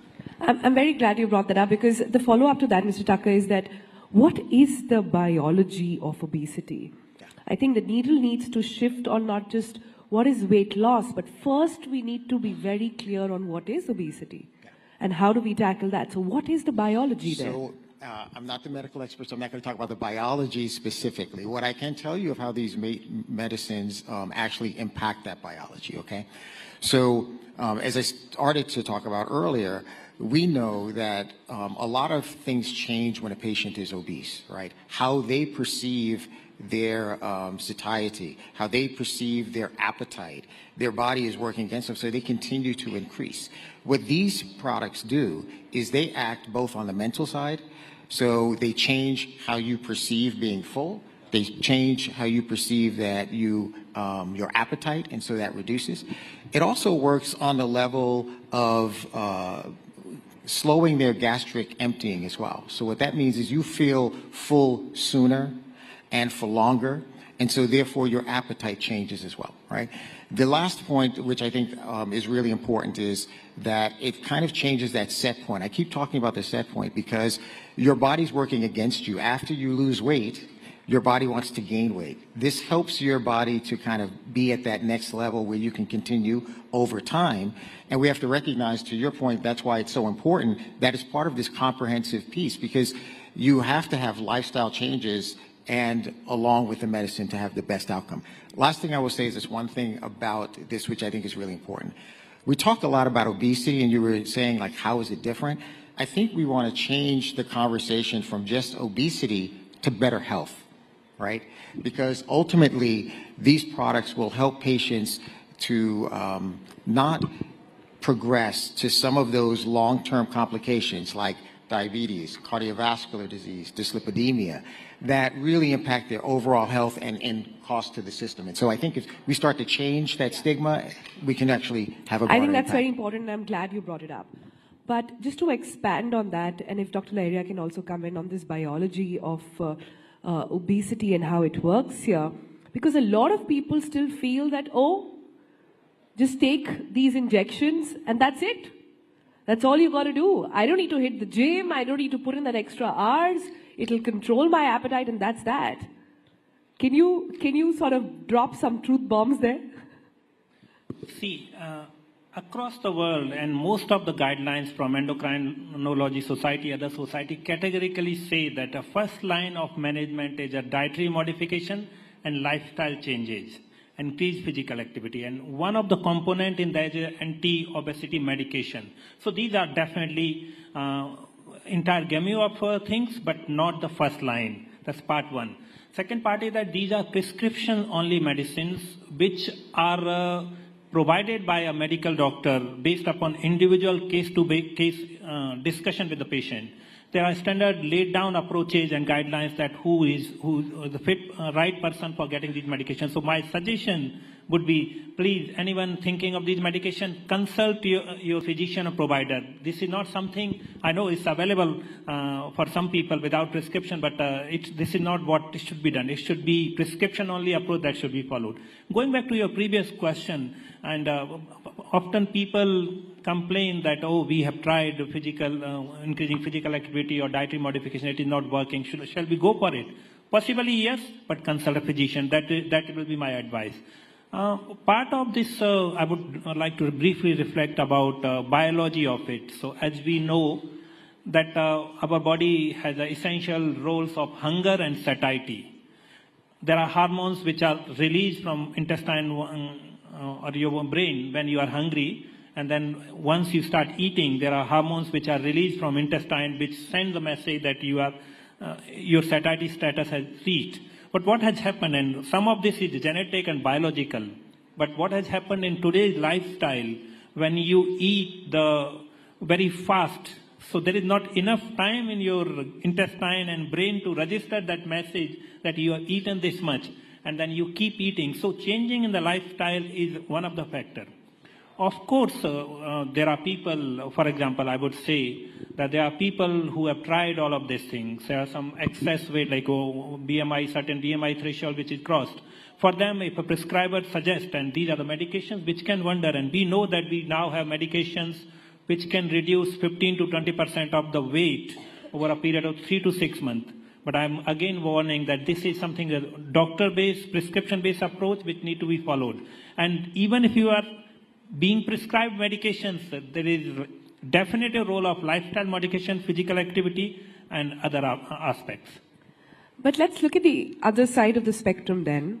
And I want to understand the struggle. So many people I know today are struggling to shed weight. So many people I know today are trying everything. They lose weight, but then it comes back. How should they be approaching this? Dr. Neharia, to you first. This would be, again, an individual one-to-one question, but often... I say this, you know why? Just to sort of build in a context here. Because we as a society shame people who don't look a particular way. We as a society want that perfect Instagram filtered face and body. So how are we to approach that problem? So I'm going to talk about some certain approaches to, for example, when we talk about a medical provider about improving dietary habits. Essentially for me, when I talk to my patients, I say that diet has a 3 components. One is a quantity. If you are overweight, obese, definitely you are taking more calories than you need. So reduce the quantity of that meal. That's a part 1 of the meal, and that's often people discuss. But then second component of that is a quality of the meal. If you are taking high sugars, packaged food, ultra-processed food, that's a problematic. And if you have extra oil and fat, that is problematic. So you need to alter quality of the meal, which essentially means reduce fat, reduce carbohydrate, and increase protein. So first part was reduce quantity, second is improve quality of a meal. Third is the sequencing of meal also, the way you eat, how quickly and how slowly you eat. So I just gave you an example of that, how the same meal or same approach which they are following, but bringing the nuance to it. Another approach to it is, for example, there are many patients who are overweight and obese. Definitely, in very likelihood, they would have a fatty liver. Now, what people do not understand that why fat is a problem. I tell them, and this is the unscientific reason, that anything which should not be somewhere, if it's there, it is problematic. So when your body has extra fat, it gets deposited in liver, viscera, other organs, and other places. And since it should not be, for example, it should not be in the liver, and it is a fat there, then your liver starts recognizing that's a foreign antigen. So it starts inflammation. And inflammation means your immune system gets activated, your antibodies start forming, and this results in damage to that organ. So obesity or overweight is an inflammatory condition which activates immune system, which makes you prone to multiple diseases. And that's why one of the recent Lancet paper on endocrinology and metabolism had talked about that obesity or overweight can essentially affect all the organs. But I bring you a good part of this thing. Whatever mechanism you follow, anti-obesity medication, physical activity, lifestyle, or dietary modification, if anyone, no matter what is the weight of that person, if that person can reduce 7 to 10%, let's not go to 10%. If 7% weight reduction, the first place where fat is deposited liver, first place from where the fat will disappear is liver. And you will control many other conditions. In this round, I would say, please, once you go back, you read a common soil hypothesis. There is a scientific hypothesis which says that obesity results in not many conditions, but it is a soil for a diabetes. Because if you have extra fat in your body, especially liver, the insulin which is produced in your body will not be able to reach to liver cells and muscle cells, and then insulin resistance will develop. You will develop diabetes. So obesity is a harbinger of many health conditions. Diabetes is one of those. Yeah. So we've established that obesity is a chronic problem. We've established also perhaps that weight loss drugs, however, seem to be in this blanket of secrecy. There is still a very strong stigma attached to it. It's perhaps changing in the West. In India, the narrative is still different. Mr. Tucker, why do you think that is? And what can organizations like Eli Lilly do to move the needle on this conversation and this narrative? I think that's a great point. I think that first, to my point before, first let's address the stigma of obesity itself, because I think that is keeping for patients from actually seeking treatment. And as you said, this has to be a comprehensive approach. Diet, exercise, and also weight loss medications can be part of that. So I think that's the first thing. First, let's address that. And in addressing it, we have to be really cognizant that, obesity today is viewed as a personal responsibility or a lack of personal responsibility, right? That diet, exercise alone might treat that, which for some it may, but there is also people think you're fat because you're lazy. Correct, which is totally wrong. And then if you get past that and you start to say, can we make it safe for people to explore treatment? Because many people are embarrassed to talk about obesity, and so they don't even explore what the treatment options out there. Once we start doing that, then we can start to talk about where do weight loss medicines fit in, right? My hope is that as we start to look at where weight loss medicines fit in as a prescription drug with physician supervision, that more patients will feel free to get these products. We will see the impact of these products. We know that over time, many patients who have taken these products have gotten to a weight level and been able to maintain that. There are obviously side effects that we have to be cognizant of, but that will allow people to figure out where these can fit in and how they can help impact overall health of patients as well. Right. So as we come towards the end of this session, I also want to address some misconceptions. Sure. And I'll go to Dr. Laheria first and Ms. Thakur right after. Dr. Laheria, what are some of the misconceptions, if you were to state? You can give me your top 3 on weight loss drugs. What is the misconception of weight loss drug? Yeah. I think one of the misconceptions is that weight loss drugs are magic remedies. As already said, that they are one of the tools available in hand. And they are important tools which we should use as per medical prescription.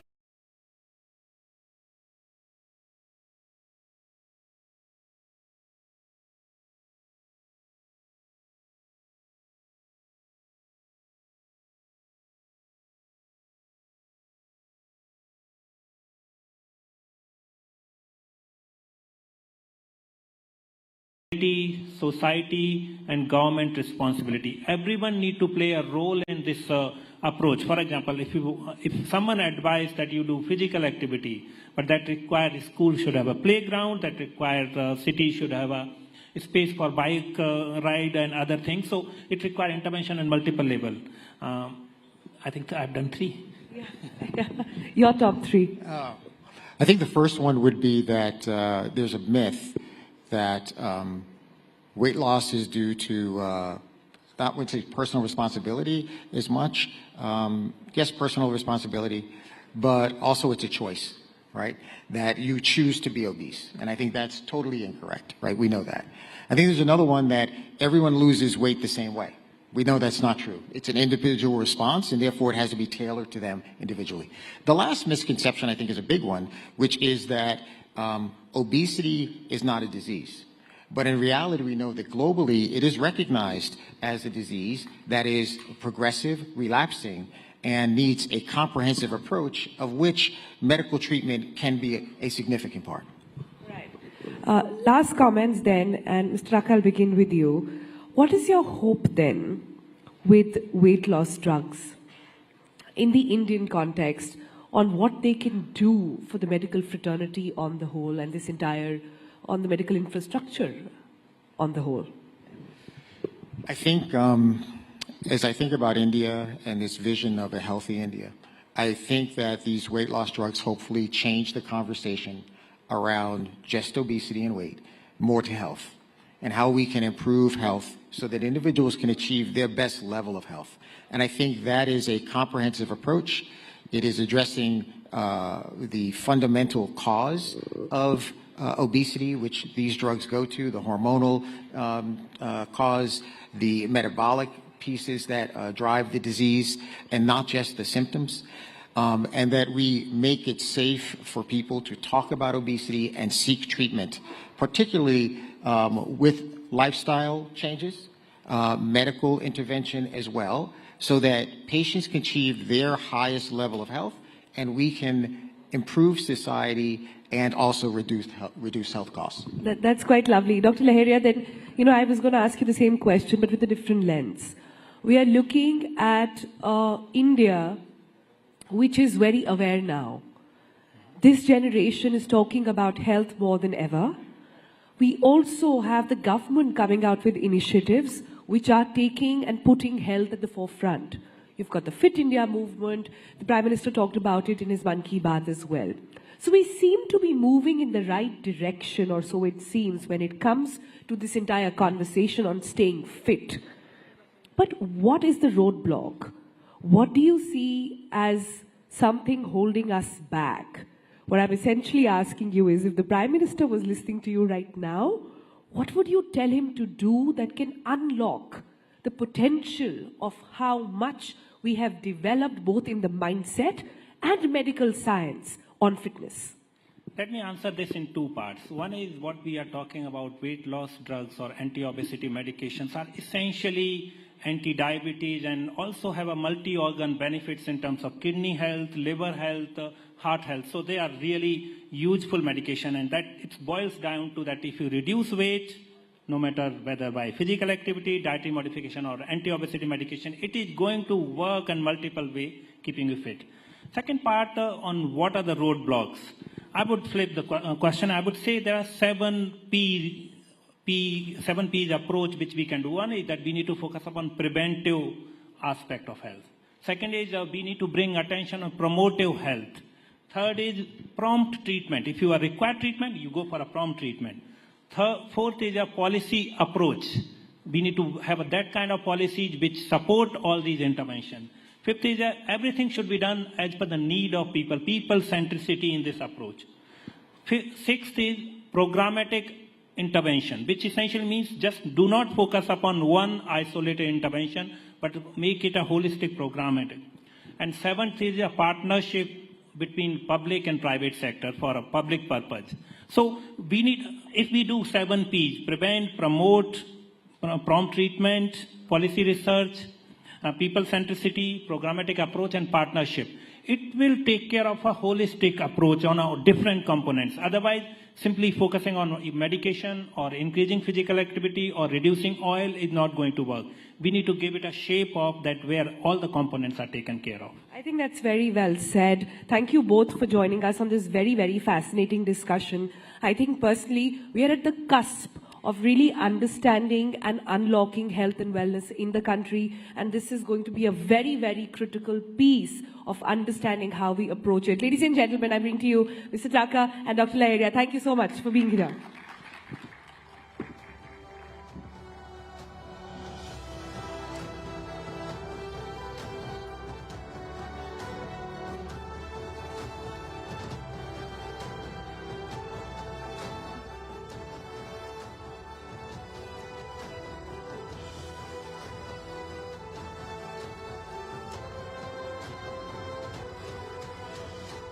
Thank you so much, gentlemen. Thank you, Sonal. This conversation indeed was a reminder of how any journey to losing weight must be undertaken in a healthy way. And now we get down to discussing two genius minds present amongst us here in the audience. Youngsters who have captured the imagination of scholars and mathematicians around the world. We're in for an incredible session today as we are about to hear from two extraordinary young minds who are redefining the boundaries of intellectual achievement. First, we have amongst us Vishwa Rajkumar, a 20-year-old memory champion who recently won the prestigious Memory League World Championship. Vishwa has set new benchmarks for whatever is possible in the world of memory sports. And joining him is Aryan Shukla, a 14-year-old prodigy known as the human calculator, and we'll hear more from him. But he has amazed audiences worldwide with his lightning-fast mental arithmetic skills. Let's get ready to be inspired by two masterminds who are joining us here. And Let's welcome Vishwa Rajkumar and Aryan Shukla to the stage. Toya Singh, my colleague, will be taking this conversation forward.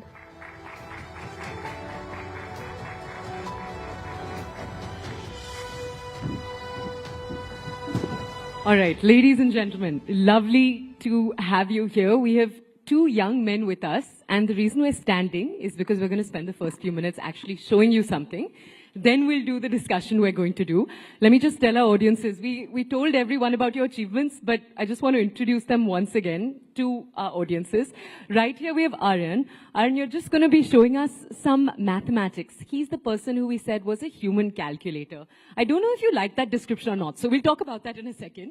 And right after that, we'll go over to Vishwa. And Vishwa is the person who is incredible at remembering things. So we're actually going to show you both of their skills first. सबको थोड़ा जगा देंगे with these really, really cool skills. And after that, we're going to ask you some more questions. Okay? So first, we're both going to sit down, Vishwa, and Aryan, please go ahead. So, screen. We're going to actually pull it up on the screen behind. Yeah. Let's go. So basically, this subject is called Flash Anzan, where numbers will flash on the screen, and we have to add them. So basically, this is a demo of it. So now these are the three parameters. First one is the digits. So basically how many digits would flash. Like there is one digit, that means it will be 1, 2 till 9. There is the duration in seconds for per number. So here it's 1.0. That means one number, 1 second. Means for in 1 second, one number. And third is the problem numbers. Means how many numbers will flash. What is the problem number? Just Means, explain. how many numbers will flash. Like Okay. 10 numbers, 100.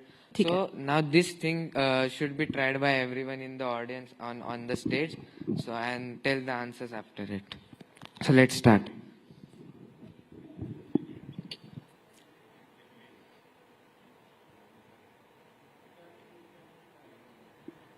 So we have to remember those numbers, add them, subtract them. He's concentrating. Yeah. So had anyone got the answer? Yeah. Love it. So 57. Yeah. So that's what, right? Now we will going to get more decrease- tough. Huh? We're going to get more tough. Yeah, we will go one by one. So now we have decreased here the duration, means 0.3 per number. In 1 second there will be more than 3 numbers. So now we will do it again. So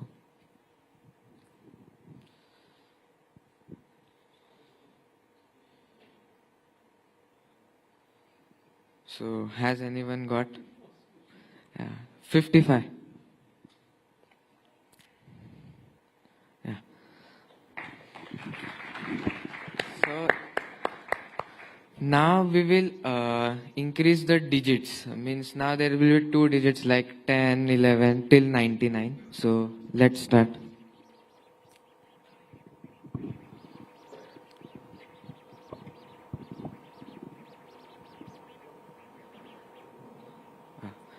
The answer is 6, 7, 1. Yeah. Now we will again increase the digits and keep the speed and the problem number same. Let's start.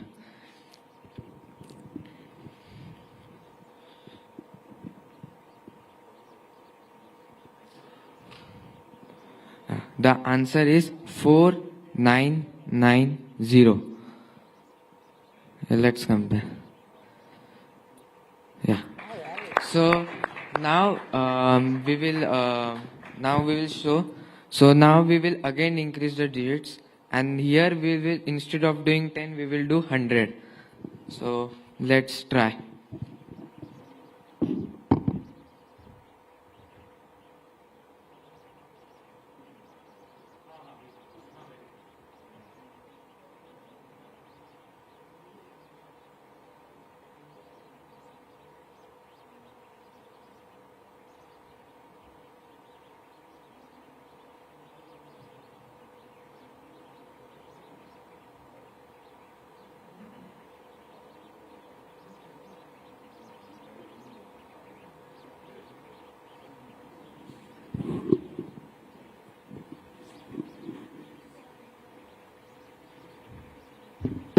The answer is 5, 5, 2, 0, 8, 9. Let's compare. Again. Still close? Yeah.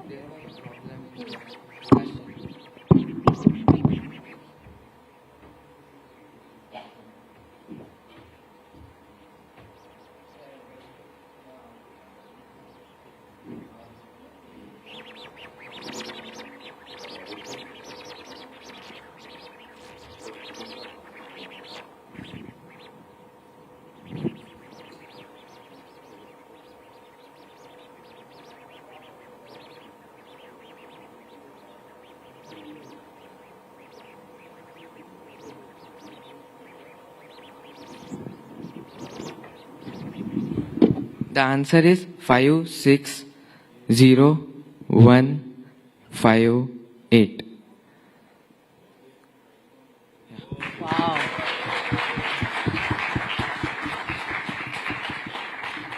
Yes. Can I ask you to sit now? And Haran, I have to tell you, it's so cool to watch everyone just looking at the stage and trying to calculate, and all of us realizing that your brain is just leagues ahead of all Thank of us. you. Now, someone who can, I don't want to say give you competition, because this is not a competition at all. But Vishwa, if we could now also see your skill, because it's a different set of skills. And then we're going to come back to both of you with more questions on how all of this works. And we're also, if anyone in the audience is blown away and has a question or two, we're going to try to leave some time for that. But Vishwa, please, if we could ask you first to also show, because Vishwa's skills are memory-based. So do you want to show us how your skills work? Yeah, we can. Okay, let's go ahead. We're just going to pull up something on the screen right now.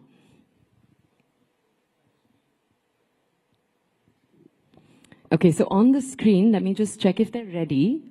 We're going to be pulling up a sequence of numbers. Wait, one second. Can you stand? Yeah, of course. Go ahead. Do what makes you comfortable. So before starting, I'm asking, how many digits can a person memorize within a minute or so? Shout out a number. Can you memorize anyone here 100 digits by just seeing them once? No, right? Okay. So as I'm on stage, I'll try to do a bit slow. But still, I hope it would impress everyone. Okay. Can we start? Yeah, okay.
You ready? Yeah, I'm ready. I memorized them. So I'm going to recite them in order. You can check it. 3729, 6135, 7515, 1467, 4520, 0867, 3618, 1954, 8153, 1144, 5672, 9961, 4955, 6473, 1343, 1988, 2567, 0925, 3398, 7810, 7173, 4540, 5175, 4303, 8429. Thank you. I did it a bit slow but my personal record, which I broke in World Championship, which happened online, I memorized 80 random digits in just 13 seconds, which is almost like 6 digits per second. Thank you. So, you know how our parents always tell us ki pani piyo? So one very crucial part of your process is drinking water. So you'll always see Vishwa with a can of water next to him or a bottle of water. You've talked about how being hydrated is important. A reminder to everyone, there are jars of water on your table. Piyo, pani. Let's go ahead. All right. So the other thing we thought we would do very quickly is I'll very quickly give Vishwa a list of words. Oh, we can hear the satisfying snap of cans of water opening right now. But I thought we'd give you a list of words.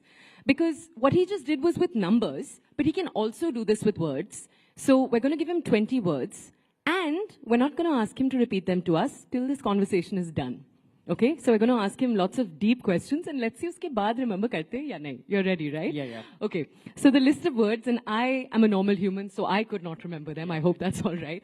Is dog. Dog. Grass. Grass. Helix. Heels. Helix. Like a DNA helix. Yeah, okay. Helix. Yeah. Chewing gum. Chewing gum. Rocket. Rocket. Flamingo. Flamingo. 54. 54. Boys. Boys. Crease. Grease. Chips. Chips. Filibuster. Filibuster. Okay, filibuster, okay. Swimsuit. Swimsuit. Bus. Bus. Saliva. Saliva. Continuum. What does it mean? Continuum. Continuing. Pagdi. Bakri. Pagdi. जो sir पे पहनते हैं ना पगड़ी. Okay. You're okay with the different language there? No. Okay. We'll discover. Yeah, okay. Lemon. Lemon. Disappointment. Disappointment. Cadbury's. Cadbury's. And fiscal stimulus.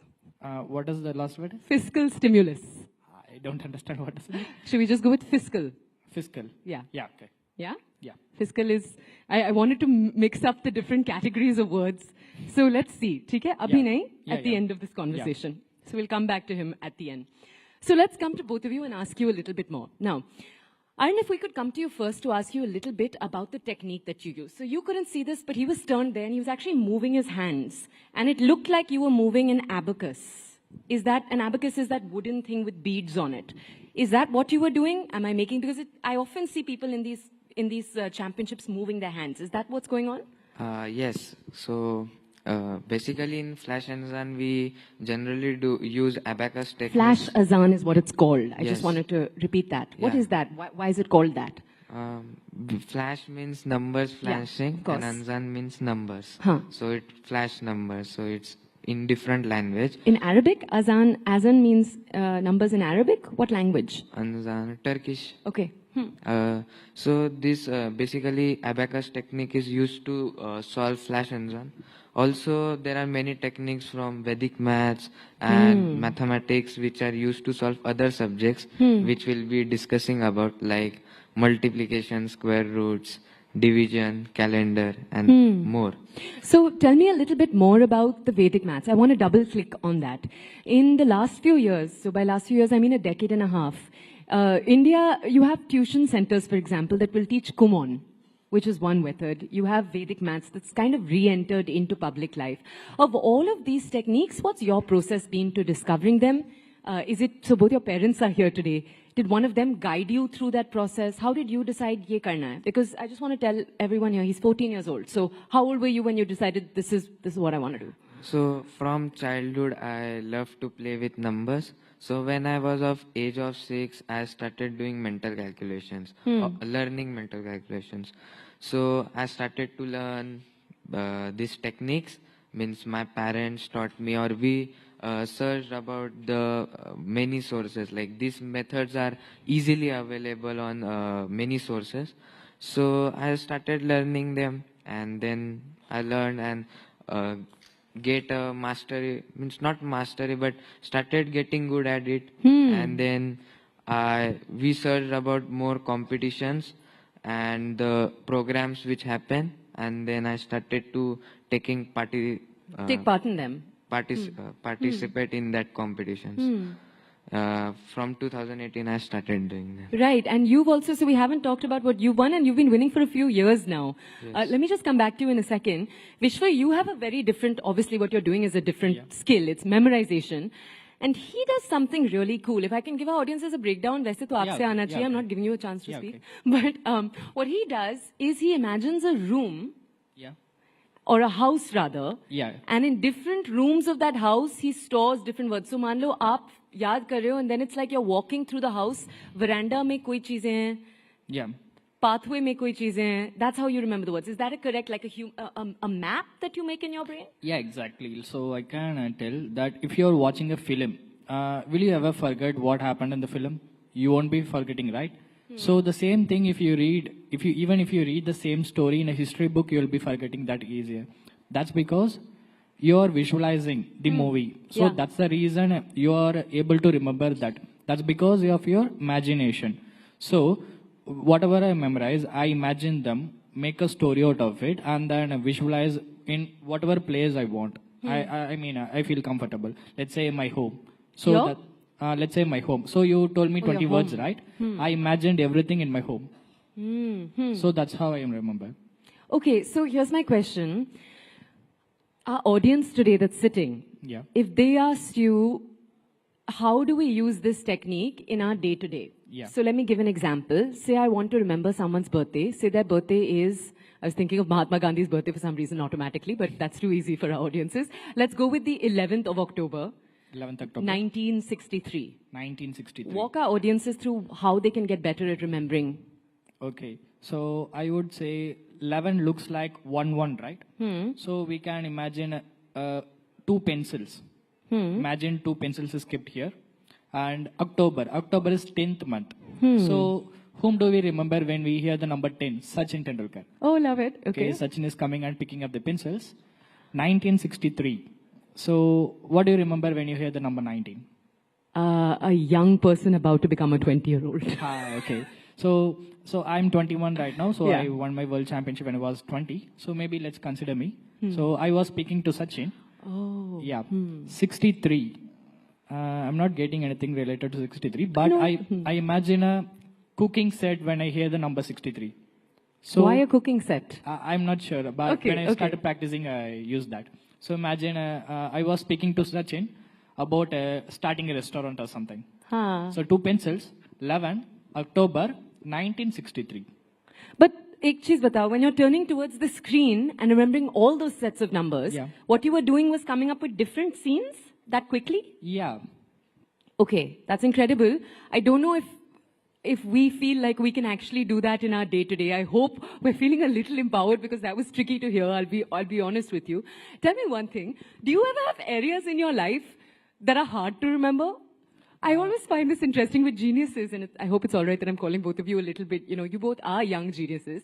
Are there areas of your life that are actually trickier than a normal human would find them, for example? No, I don't feel anything harder to remember. I feel everything easier. Like it's not like anything is hard to remember? Yeah, anything is easier. Wow. And what about for you, Aryan? When it comes to doing maths, is it that maths comes easily and maybe there's another area, in the sciences or the social sciences that doesn't? Because before this we were talking, you love social sciences, which is very surprising to me. I was like, wow, so your brain works both ways.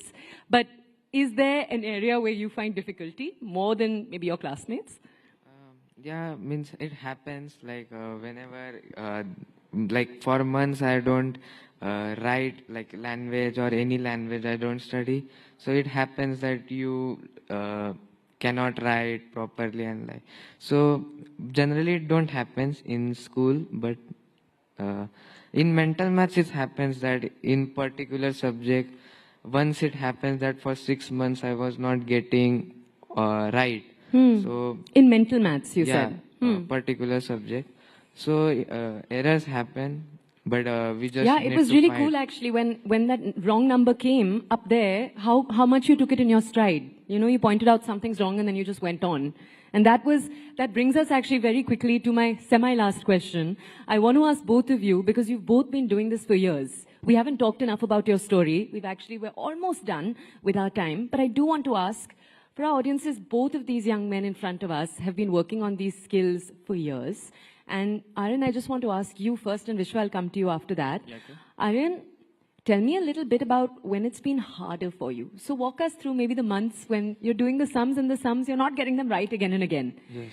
I want to know, amid that frustration, how do you reset your mental pattern? What does the mind of a winner sound like? So I would say the most difficult time was the COVID time, because there were no competitions. For 2 years, there were no competitions. So keeping that fire under us to win, and that was very much tough. Practicing for 2 years with, like, there was no prescribed competition or any schedule that competition is going to come.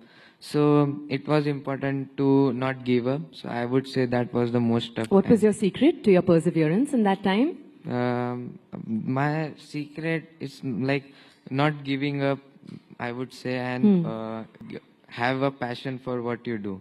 Yeah, so my passion for mental mathematics keep me going. Yeah, it's been very cool to speak to both of you and realize that you both really love what you're doing. And I think it's a love for it that fuels more than anything else. Yes. Right? And that's really cool. Can I ask you, Vishwa, a little bit about what it's been like for you? So you're older. You're about 6 years older. I think that's fair to say. You're 6 years older. You've been also doing this for the last few years. Yeah. Your parents are not here today, but I'm sure they really, really support this and think it's really cool. But what have the difficult times looked like for you? With memorization, it's a different set of skills altogether. Yeah. Are there days where things are just not sticking? I want to know if, you're going through something emotionally turbulent. Yeah. It's there. Does it become harder for you? Yeah, What I does that can. look like? Yeah, I started my training in the year of 2021 myself. I just bought my laptop and started logging into the Memory League website and trained myself. So that's how I started. When I started, I trained like 10 hours a day. But later, I stopped my training because I couldn't focus. I don't know what happened. I couldn't focus, so I just stopped my training. But I was participating in every competitions consistently, but not training. What happened, like in the year 2024, when I was in a competition, I'm about to win it. It's happening online, but there was a sudden mental fog. But I started losing every point, and I just got eliminated. I realized at the moment I'm going to quit the sport. But what happened? Before quitting the sport, I accidentally registered for another competition, which is happening next month. Yeah. So I just thought to myself, before quitting, I'm going to participate there. Even I'm going to lose, I'm not going to bother. I just trained 10 days before the competition. You won't believe, I won the competition. It's an international slam. And after winning, the next year, the World Championship is happening. It was also online, which happened in 2025 January. People were telling that the top 2 players of the world was Alex Molan. He is 6-time world memory champion from America. Yeah. And another person was Matteo Silo. He's from Italy. And these 2 guys are like too amazing in sports of memory. And none of them spoke about me. They just telling that the final is going to happen between these 2 guys. I got emotionally sad. I started practicing a lot. And you won't believe that in the finals, they both didn't appear. Instead, me and my friend Nasser Ali, he is from Saudi Arabia. Yeah. We both are same age.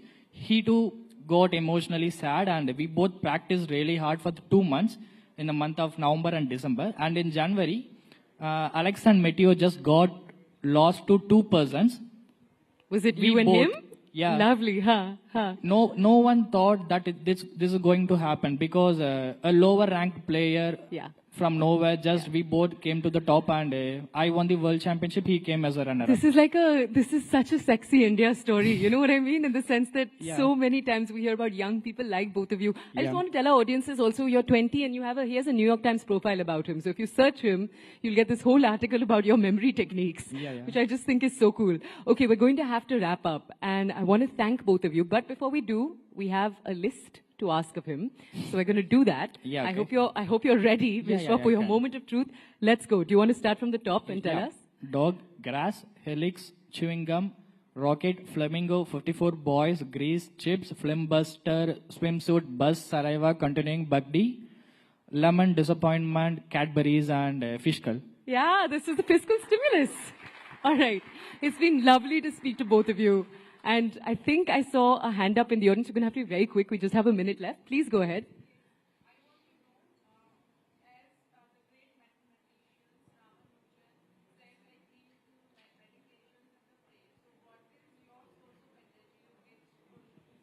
Okay, boys, you just have a minute. What's your source of energy?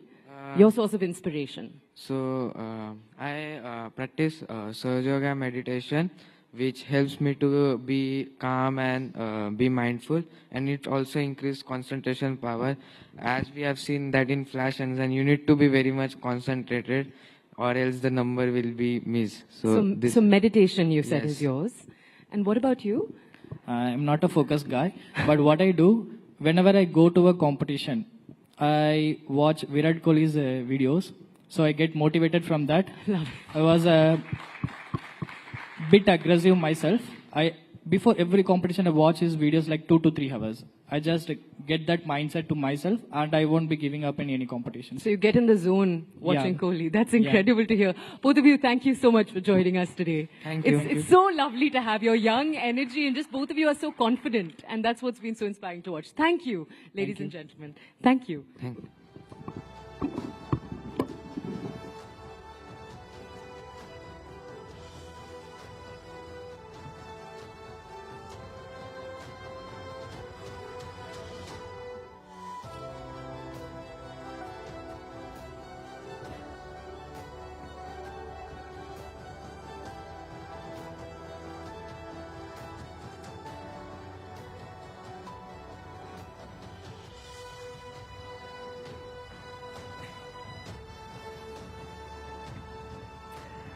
Well, to say that everyone was mind blown would be an understatement. Thank you so much, Vishwa and Arya.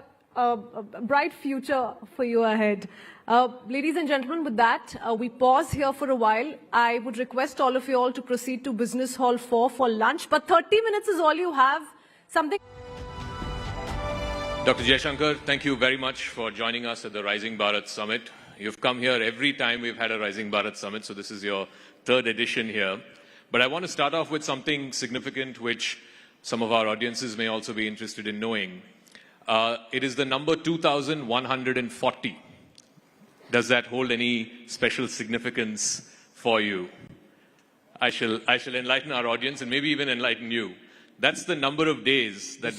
This sounds like one of Elon Musk's tweets. That's the number of days he's been External Affairs Minister. He's the longest serving External Affairs Minister of India since Nehru. So we can have a round of applause for that.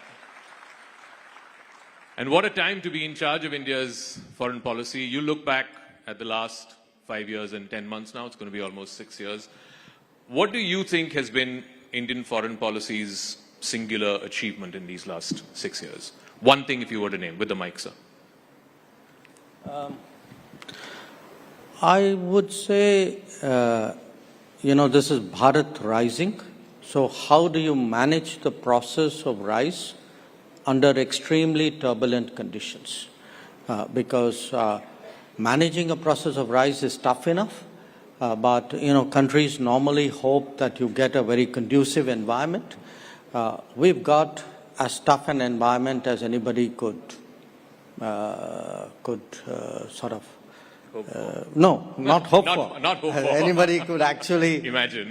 Imagine. And I think getting through that, just look at these last 6 years from a foreign policy perspective. You've had Ukraine, you've had the Middle East, you've had the whole Indo-Pacific turbulence, you had Afghanistan, you've had Myanmar, you've had COVID, you've had meltdown of various kinds, political changes in our neighbors. Actually the stresses and it's not just change. There have been big events, there have been fractures, there have been stresses, there have been surprises. So it's been as turbulent as it could have been. I do want to, so since you said it's been challenging circumstances, it's beyond what anyone could have imagined, let's address the elephant in the room, and that is the tariffs that have kicked in today. That's what our business editors have been telling us. The reciprocal tariffs have kicked in today. And first of all, I'd like to understand from you, what is your assessment, what is your reading of, what is going to be the impact of these reciprocal tariffs on India? What is India's strategy to try and deal with the fallout of it? If you could sort of, elucidate what your views are. I don't think it's possible to speak about what would be the impact because we don't know. What is our strategy? I think that's pretty clear. We decided that we will engage the Trump administration early on this set of issues. We were very open with them, very constructive with them, as they were with us. What we agreed to do was to try to negotiate a bilateral trade agreement by fall of this year.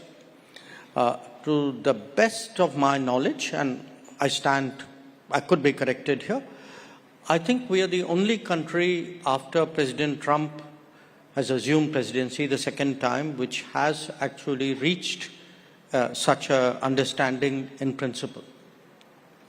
So I don't know, every country, because every country is tariffed, okay? So every country in the world today is fashioning its own strategy of dealing with the United States.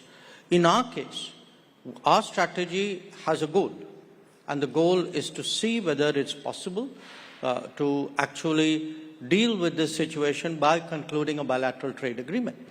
And I should add that in an interesting way, this has long been our objective. The present situation may have created the circumstances for such a serious conversation. But if you look at President Trump's first term, we were actually negotiating a trade deal which could not fructify. And if one looks even at Biden's administration, we discussed trade possibilities and we ended up with the IPEF initiative. They were very averse to doing a bilateral agreement. So from the Indian perspective, actually doing, working out something bilaterally with the United States is not at all a sort of a negative or a sort of unwanted situation. On the contrary, it is something which has long been our objective. But tell me, Dr. Jaishankar, as you take a moment to drink water, you've been part of many bilateral negotiations, trade negotiations in the past. These things take time. You said we're hopeful that the BTA will be wrapped up by the fall. Two things. What happens if it doesn't and if it takes longer than that? And two, how confident are you that you can actually wrap it up by the fall? Well, I've always wondered why it takes such a long time. Frankly, I've never figured it out. You tell us. No, I've never figured it out because, I see, we have trade negotiations which have been going on for decades. And the negotiators meet, I think, every 6 months or 3 months or 4 months. And I wonder why. I mean, if I were doing a negotiation, I'd be at it till I got the job done. And I think today, when I look back at the last, since the Prime Minister's visit, I'd say mid-Feb, so we're about 6 weeks since then, we've actually had multiple rounds in this period. I think we've had more periods, discussions with the Americans in the last 6 weeks than I suspect we've had with the Europeans in the last 2 years. Wow. More discussions with the US in the last 6 weeks than what you've had with Europe in 2 years. But you're also sort of accelerating the FTA talks with EU, with UK and so on. Do you think that, this is a 35,000 feet view question, do you reckon that Mr. Trump, by doing what he's doing, is forcing other countries to, start trading more with each other and start, processing these FTAs in a quicker fashion? Look, you are attributing everything in a way to President Trump. Mm-hmm. I understand why. But I want you to look at it for a moment from an Indian perspective. Sure. Okay?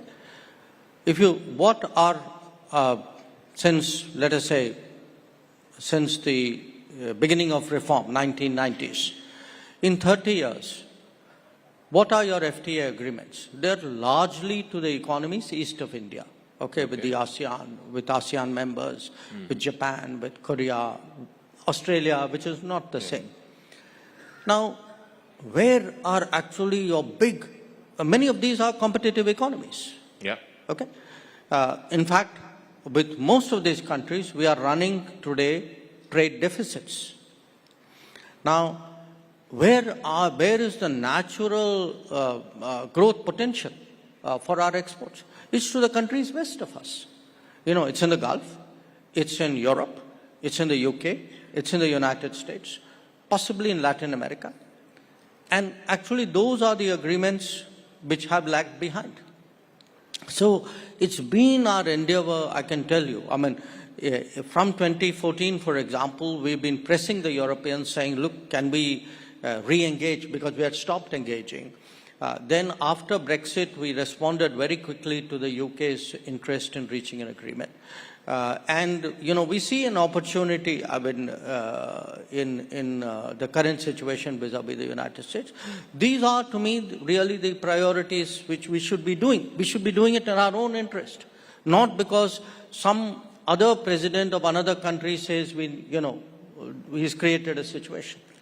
I want to talk a little bit about Europe, because you had sort of become a bit of a lightning rod for them about talking about oil imports from Russia, saying how can you import from a country that's gone into war and invaded and so on. And you've laid out very articulately for India and for the rest of the world what India's position is.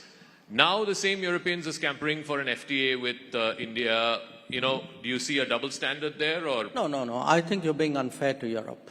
Yes, you're being unfair to Europe. I think the Europeans were serious about an FTA earlier. It's just we haven't seen that kind of urgency. You know, maybe their way of working is different. So I can't expect everybody to be the same. So they take, typically they have taken much longer periods between interacting with each other. My point is that, Europe today, I think, realizes the importance of deeper ties with India and the relevance of the FTA for that purpose. We had in the end of February 21 European commissioners led by President von der Leyen visiting India. Very unique happening, not just for India, even for them. They don't normally do that. I think there's a very serious message coming out of Europe saying we want to move forward on this. We welcome it, we reciprocate it, and I'm pretty confident that just as we are seeing a very intense engagement with the United States, and by the way with the UK as well, I expect the pace to pick up with Europe.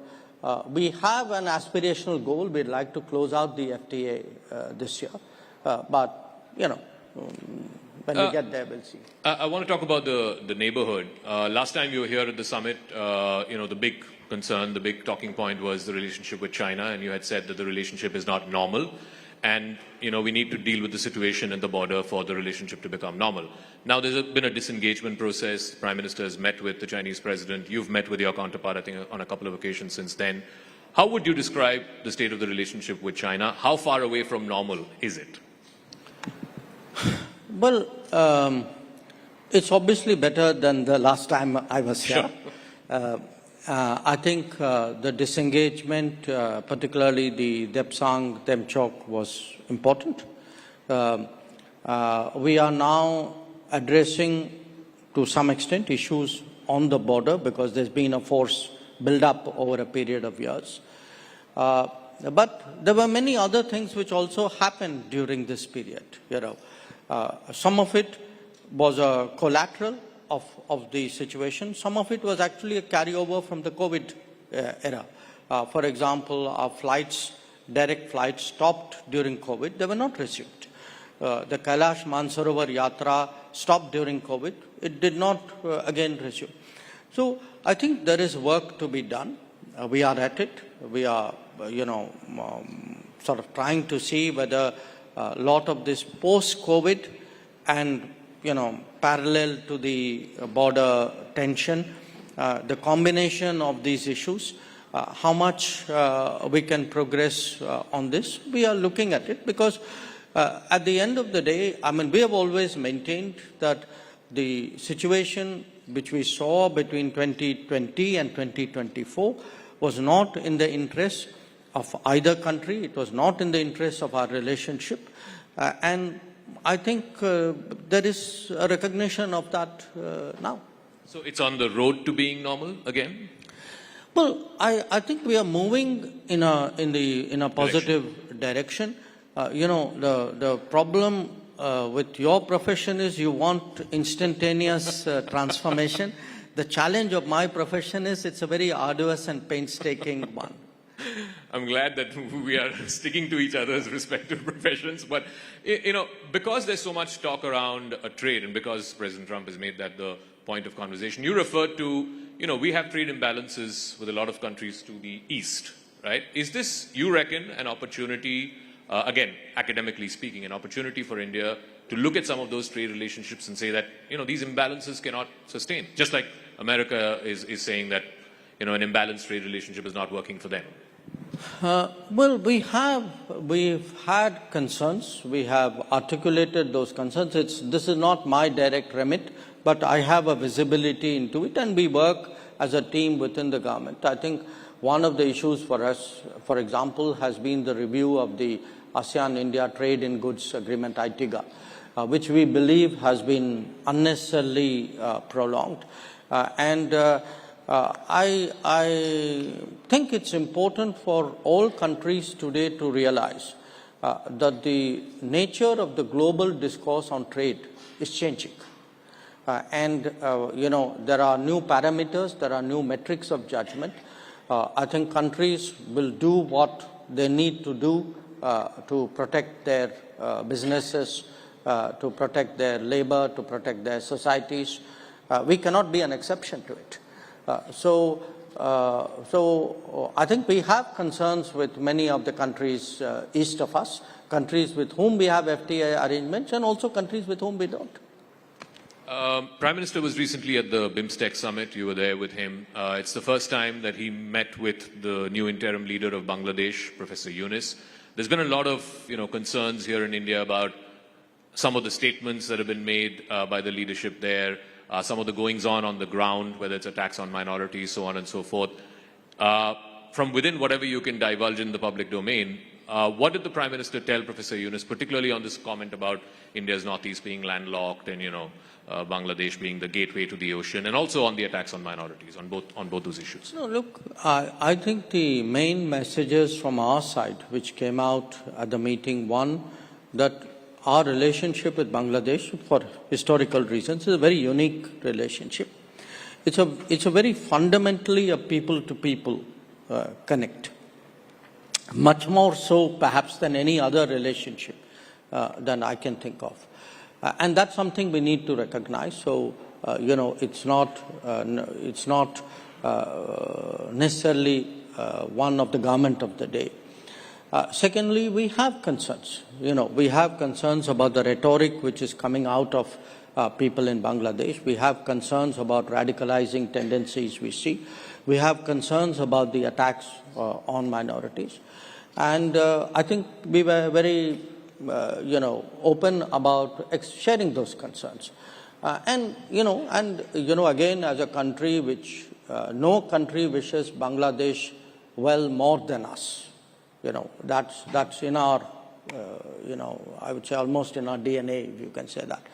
And as a well-wisher, as a friend, I think we hope that, they make the, go the right way and do the right things. And as a country with a, which has a democratic tradition,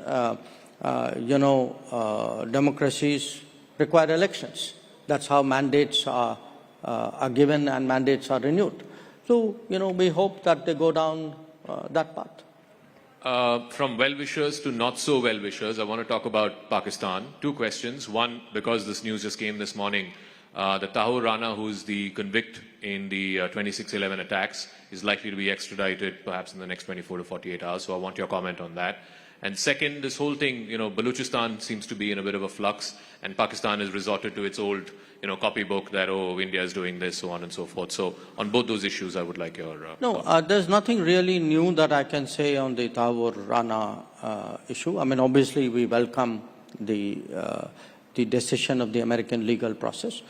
On the Baluchistan issue, look, I don't want to say anything. I mean, there is clearly a very disturbed situation there. People are suffering there. And if I say something, there'll be finger pointing. So I don't want to say it. But just on the principle that, every time India says there is terrorism emanating from Pakistan targeting India, you're met with a stone wall. Look, Jaka, I don't have to say it. It's visible. Even they say it. But it's not like I'm making an accusation and everybody in Pakistan is there saying, no, this is completely untrue.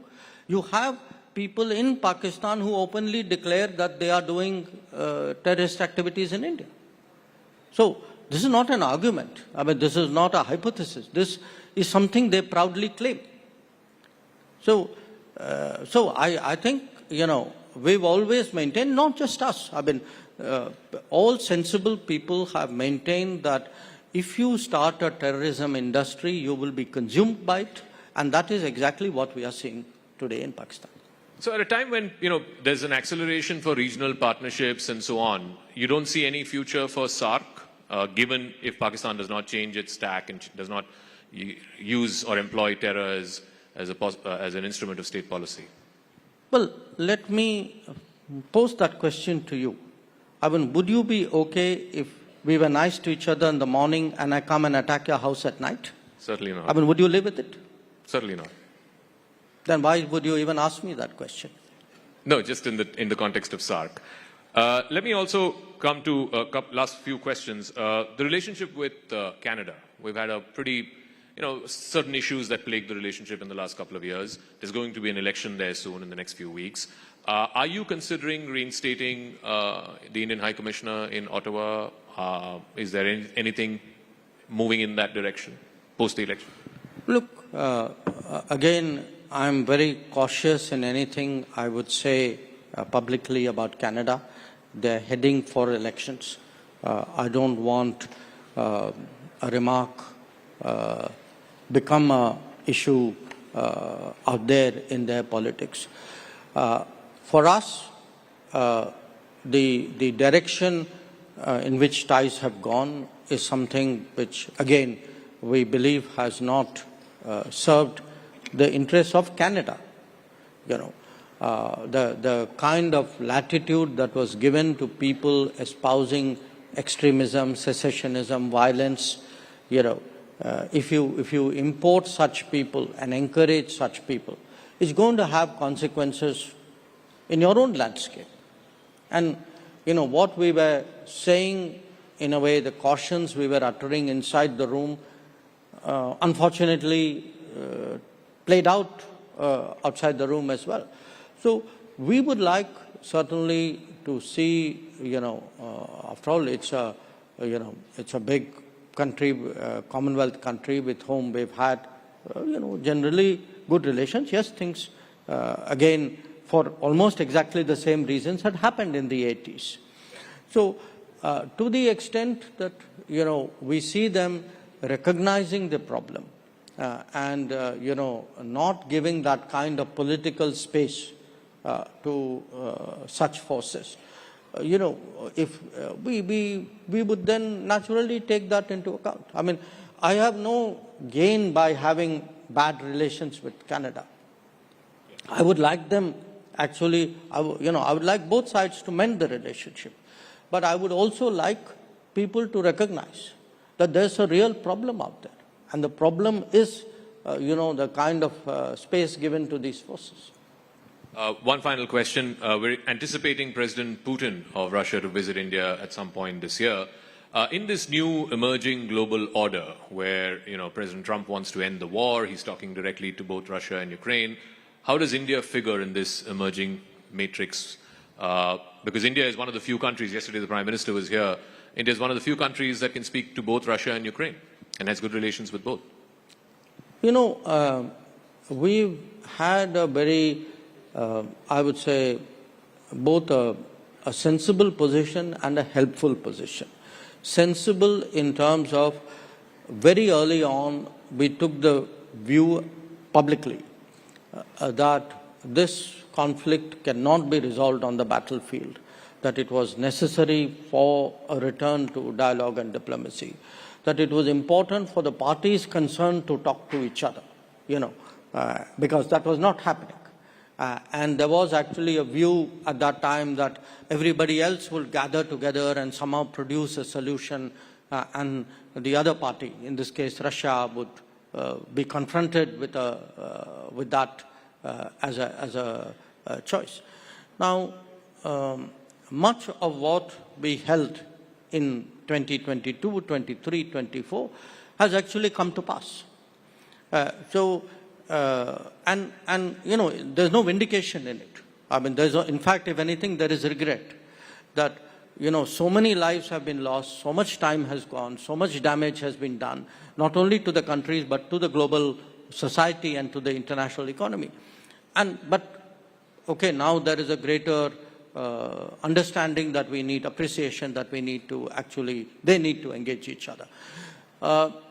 So, to the extent we can sort of motivate that, foster that, encourage that, we would do that. And you know, again, I maintain that we've always, you know, what we said in Moscow was not different than what we said in Kiev and what we said in third places. And we've tried to, you know, have conversations here, take those there with the approval of each party. And so that's one part of what we've tried to do. The other is, you know, there have been different dimensions of this conflict which have popped up from time to time.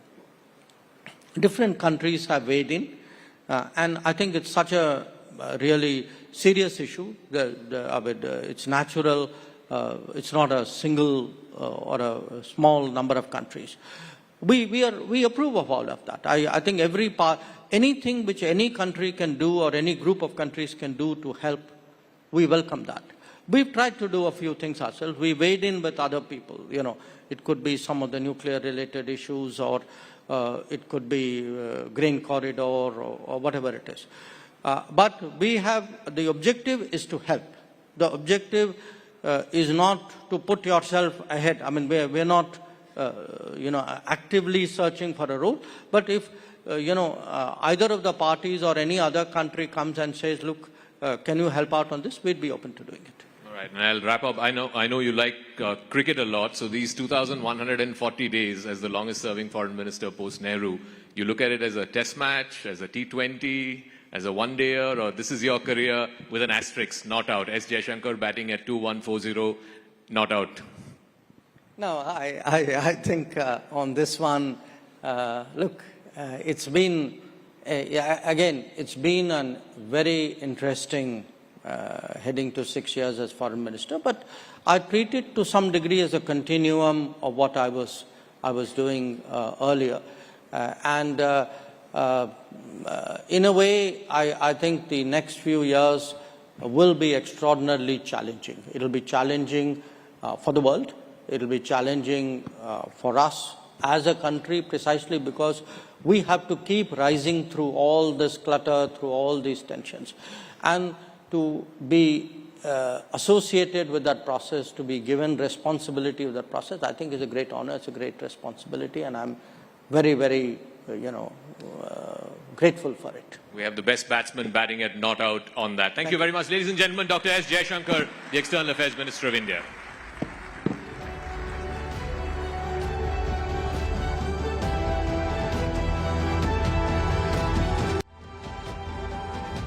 So Justice Chandrachud, one of the longest serving Chief Justices of India, thank you very much and welcome to Rising Bharat.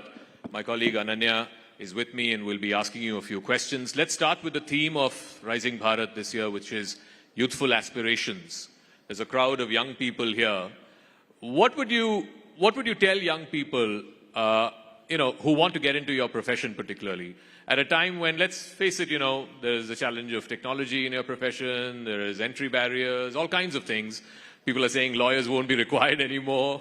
What would you say to young people who want to make law their profession?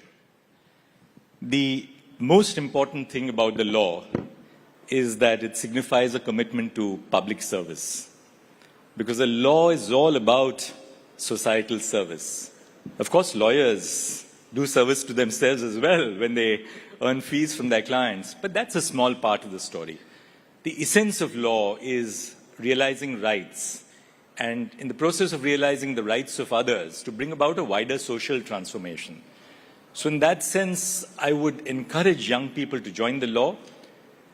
It's a profession which is breaking glass ceilings, it's breaking feudal barriers, it's breaking patriarchal barriers. You asked me about, AI, and will AI take the place of lawyers or possibly judges? Well, there's lots that AI can do, as we will possibly discuss, but there's one thing which AI cannot substitute, and that's compassion, a sense of love, a sense of respect, a sense of dignity, and that only humans can bring to the process. But the profession still has a lot of entry barriers, right? I mean, you talked about feudal barriers, gender barriers. How do you make the profession a lot more egalitarian, if you will, for people who are wanting to enter it and make a career out of it, particularly in the context of women? Again, it's something that you've taken a great interest in when you were a judge and then later on CJI. Do you think this is a level playing field? Well, there are two segments of the profession that we must deal with. One, which is purely in the private realm, which is unregulated, namely lawyers entering into courts.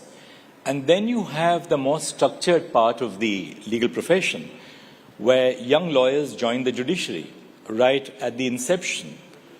And there you find that because the process of recruitment to the Indian judiciary at the lowest levels is structured, it's based on competitive examinations, on interviews, where there's a level playing field, particularly for women, you'd find that that's the place where the social barriers are being broken down.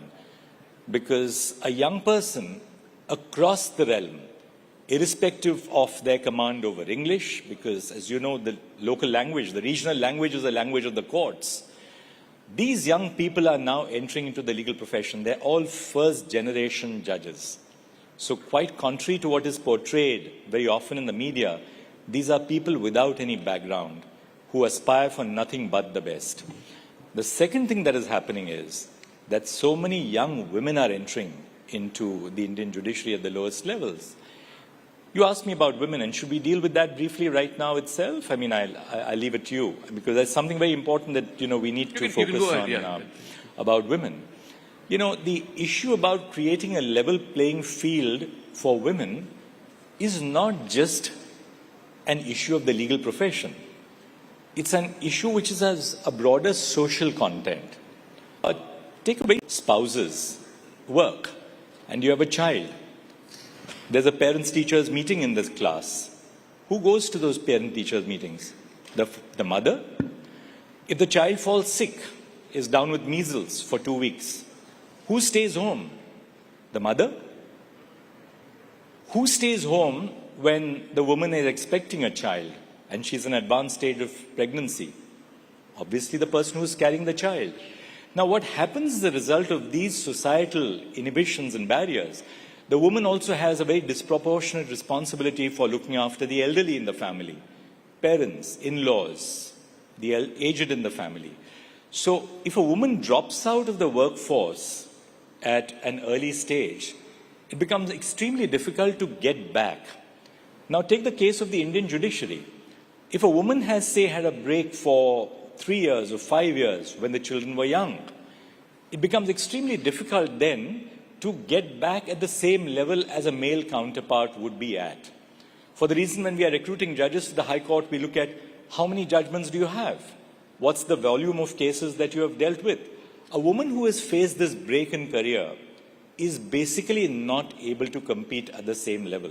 So first and foremost, we will have to therefore lower, in a certain respect, the entry barriers or the entry standards to have more women entering into the higher judiciary, which is not to say that you are lowering quality, but you are lowering these barriers, conscious of the fact that women face these disproportionate social burdens which men do not necessarily face. But as I said, Zaka, this is not really so much an issue of the legal profession as a broader social issue. In the legal profession, there are certain peculiar things which women have to combat. One of them, for instance, is that, the high mobility at the workplace. You don't go to one job or one desk and sit there the whole day, right? Going to your office is only a very small part of a woman's or a man's role in the legal profession. You're working in the court all day long, but your work doesn't come to an end after court hours are over. You go back to your office, you're meeting clients, you're traveling cities.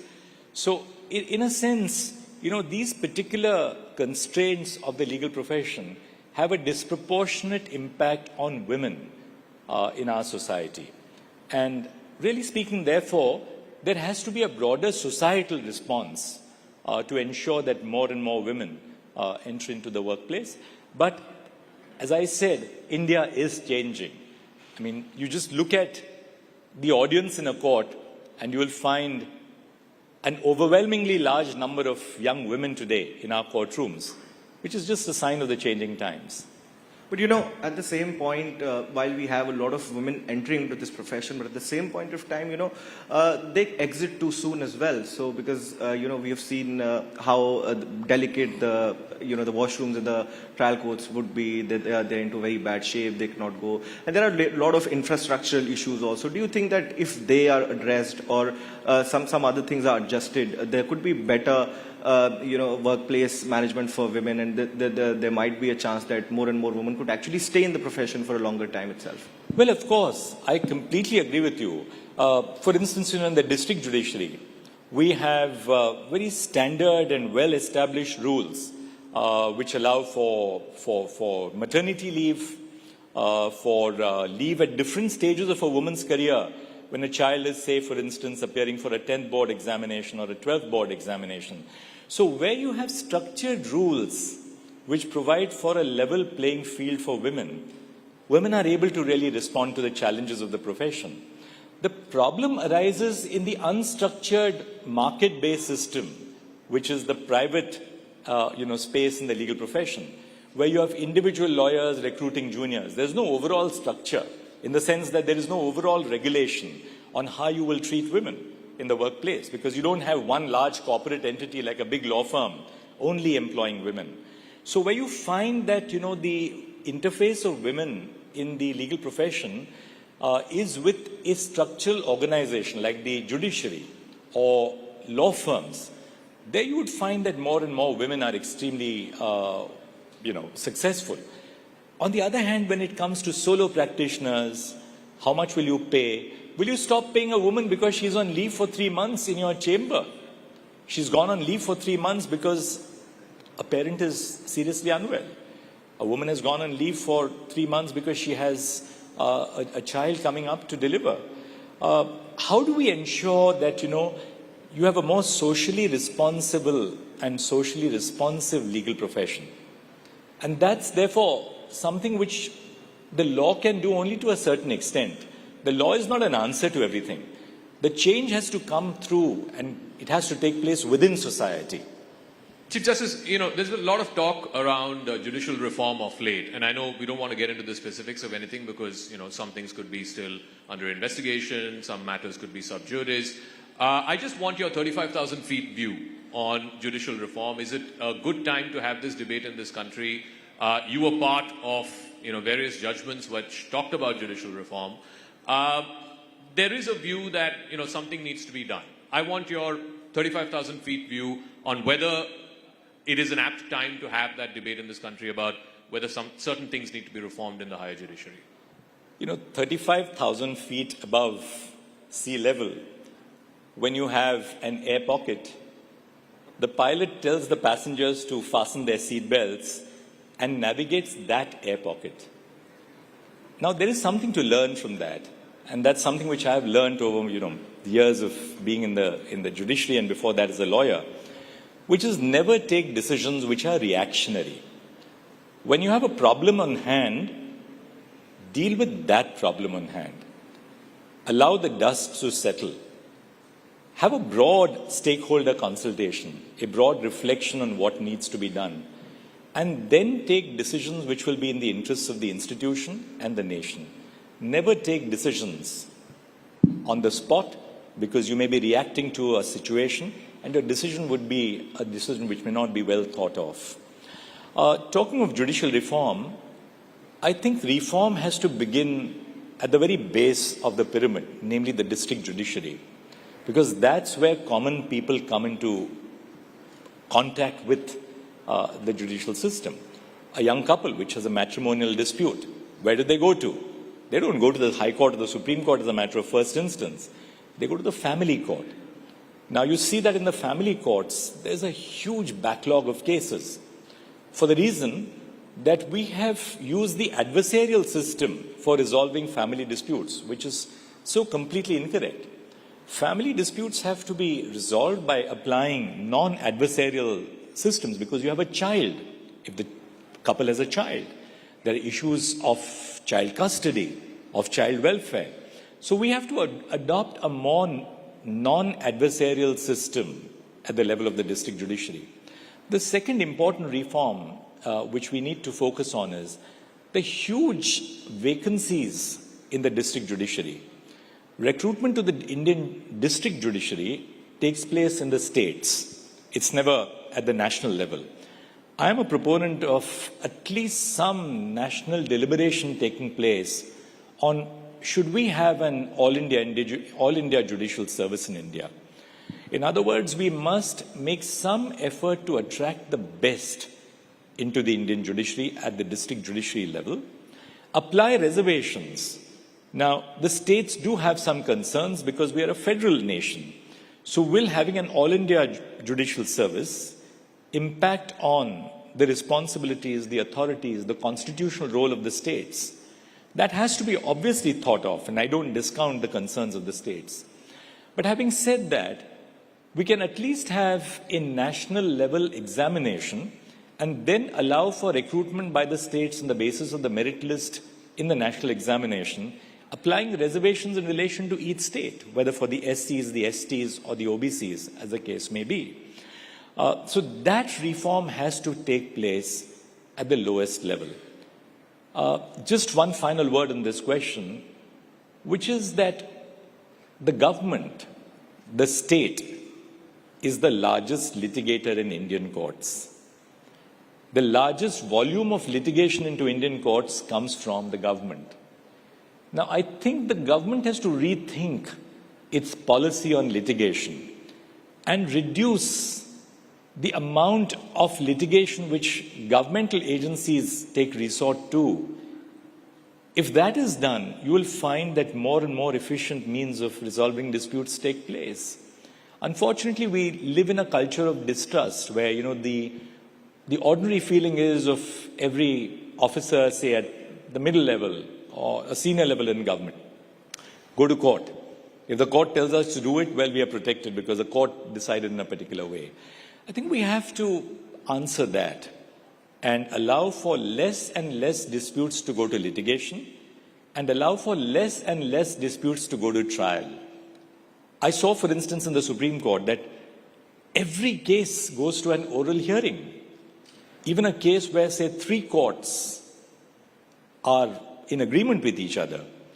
We are probably one of the few Supreme Courts in the world where oral arguments are the predominant method of resolving disputes. Should we have reliance on oral arguments to that extent? Because they place a burden on the productive time of the courts. Then which are those cases where you should have oral arguments? Which are those cases where you should not have oral arguments? Some serious conversations across the nation on these aspects is necessary because we now have gathered experience over 75 years of the functioning of the judiciary.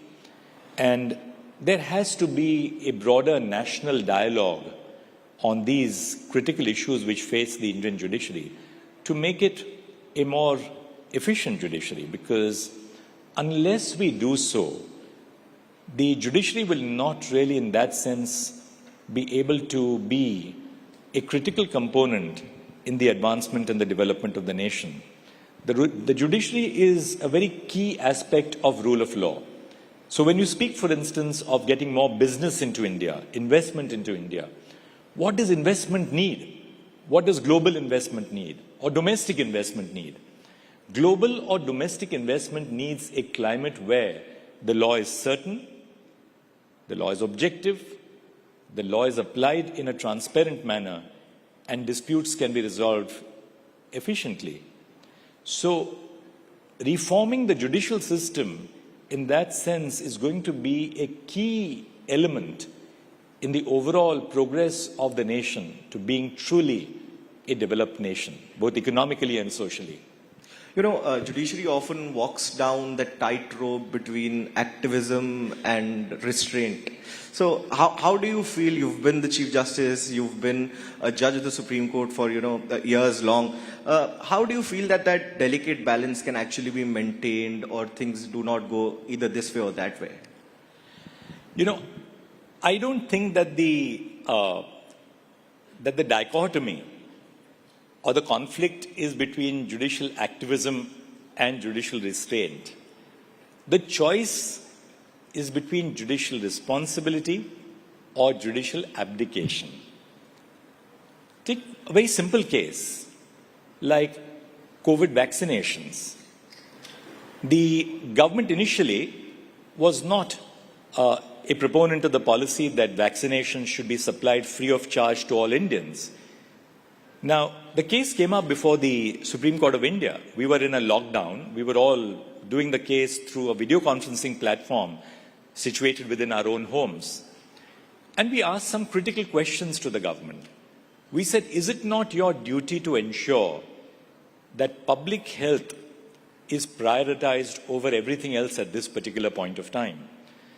Now, at a certain level, whether vaccination should be distributed free of charge or on a paid basis, it's a question of policy, right? But is it a question of policy when you are dealing with the right to life of our citizens? And the answer would be no.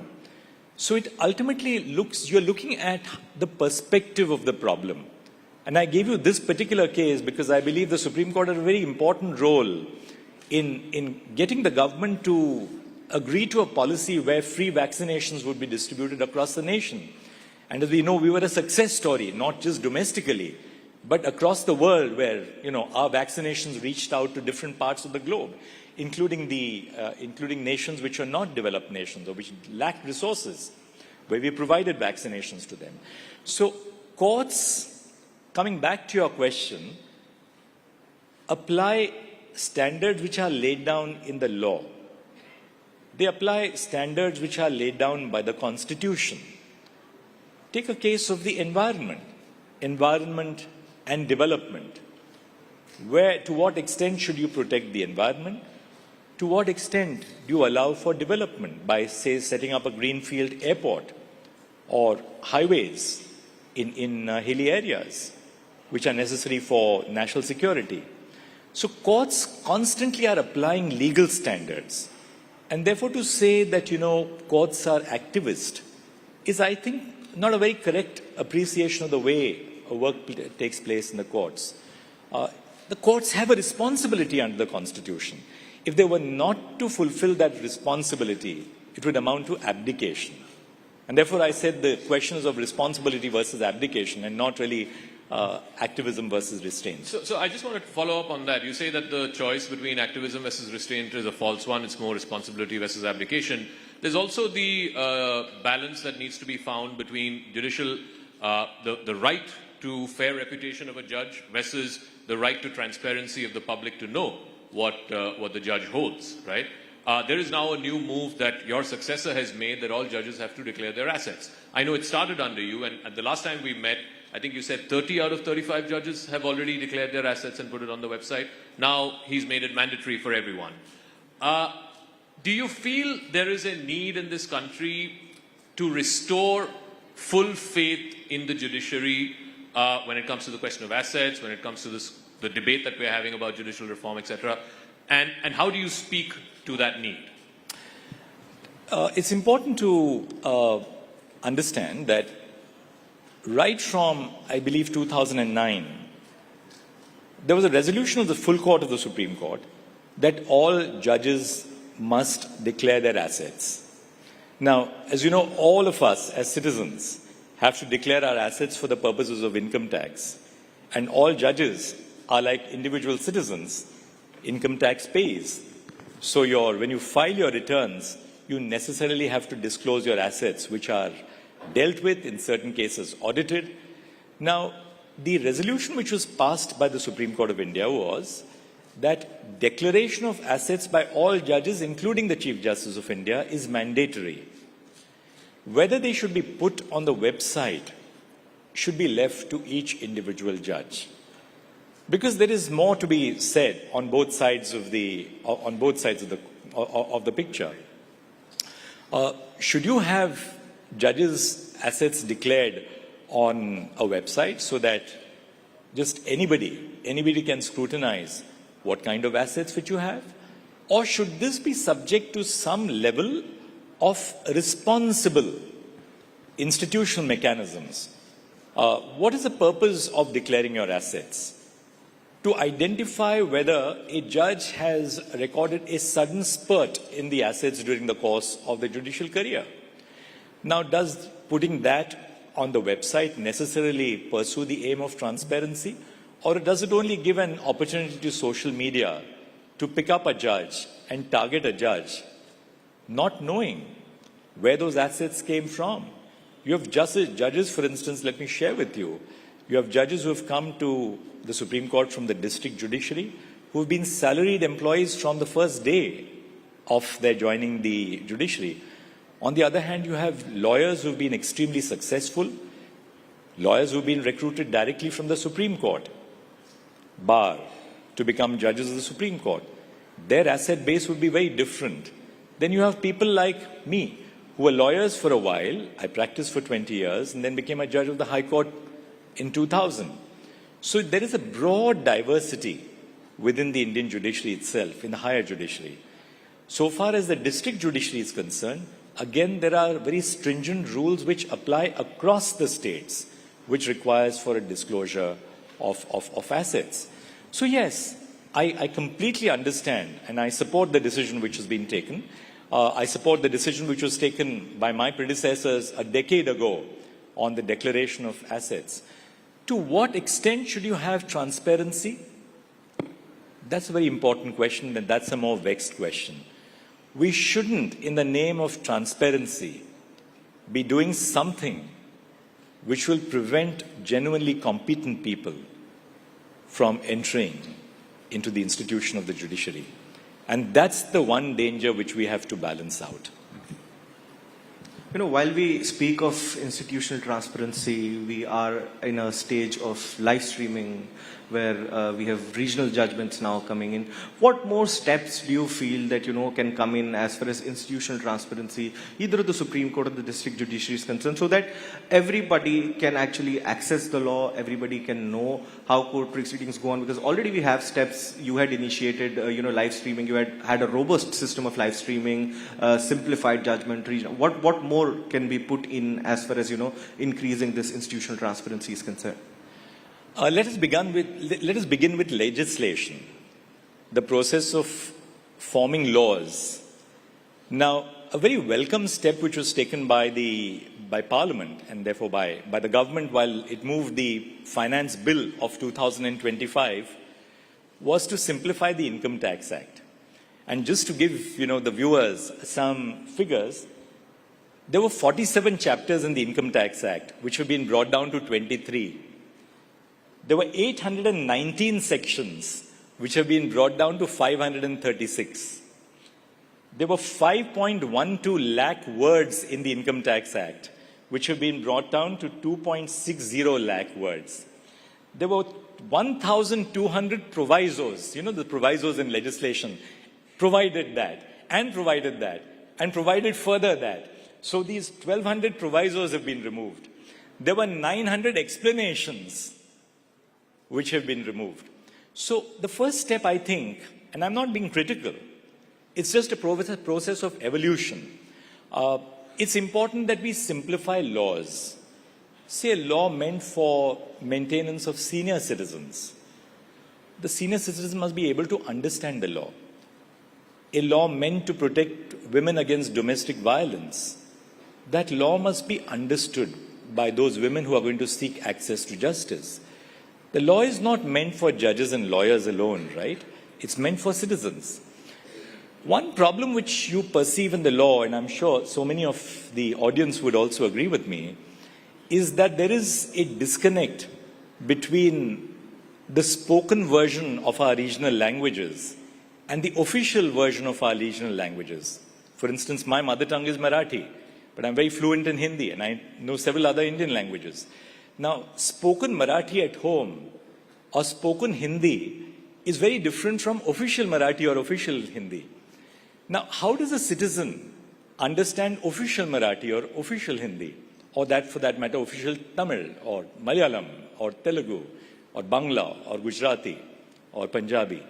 So we have to bridge this gap between the way laws are drafted in the official text and the laws as they should be understood in the language which citizens speak. So the first step is, of course, the Saral movement. Make laws more Saral, make them more simplified.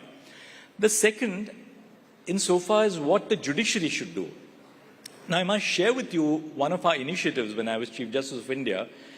We began a monthly newsletter through the Center for Research and Planning, and every judgment which was delivered by the Supreme Court, the judgment may be 50 pages, it may be 500 pages, we would put into a small paragraph, in very simple terms, what that judgment decides, so that the common citizen must know what is it that this judgment has done for me. That is something which we have done. Almost all the important judgments from independence, we tried to pick up the most important among them, simplify them, and to put them on the website of the Supreme Court for allowing for citizens to understand what the content of the judgment is. Because, and the third and final thing, which is that the language of judgments is to also be simplified. You know, legal language is extremely complex. It's all jargon.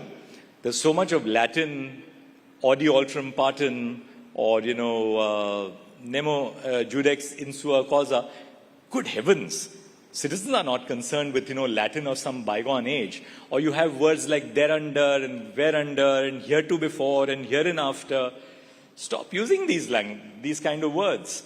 I think we need to simplify the way we write, because who do we write for? You write for citizens. And therefore, language has to be a lot more simple. It's extremely difficult to be simple. It's very easy to be complex. So, that's one thing that we need to do. Final thing, live streaming. Live streaming, I think, has been a very critical part of our outreach to citizens. Live streaming of court proceedings has taken the work of particularly the Supreme Court and the High Courts to the homes of Indian citizens. It's also, democratized access to justice. A citizen across India, citizen sitting in Meghalaya, can appear and watch proceedings before the Supreme Court. When we had the Lok Adalat, we had citizens all over India watching what we were doing in the Lok Adalat. So it sort of allows for citizens to participate in the work of the courts. I do want to ask you, the Supreme Court recently delivered a judgment, upholding the right to freedom of expression, particularly in the context of comedians and poetry and satire and so on. So you have that on the one hand, and then you have, and earlier on in one of the answers you talked about how judges are at the receiving end of social media criticism, right? And you have been a victim of that as well. One day you're celebrated as a poster boy of liberalism, the other day you're criticized because somebody didn't like a judgment that you wrote. How does one balance the two? The larger debate about freedom of expression and, should it be absolute or not? And two, what do judges do when you're this is the day and age that you live in. You are, whether you like it or not, subject to social media scrutiny. There are things you cannot say, but, your image gets tarnished. So how does one draw the balance? Speaking for myself, free speech and a marketplace of ideas is critical to the Constitution. Freedom of speech and expression is non-negotiable. And that's why we are here today on this platform, because our society, our Constitution allows for this discourse. Now, when you have discourse, that discourse is not going to be as civilized as, say, the discourse in a rational forum. Sometimes the discourse can be very pungent. But my own take is that so be it. Let people decide. If you don't like a movie, don't watch it. You don't like a book, don't read it. Nobody compels you to watch a movie. Nobody compels you to read the book. The danger arises when you have prior censorship. And that is the danger to the freedom of speech and expression, which you had, for instance, in the emergency. But having said that, we have robust law. We have robust law in India which deals with issues such as obscenity, defamation, causing hatred between religious groups or religious communities. And our laws, I believe, are robust. Now, the process of creating the infrastructure for implementing the laws is a different thing.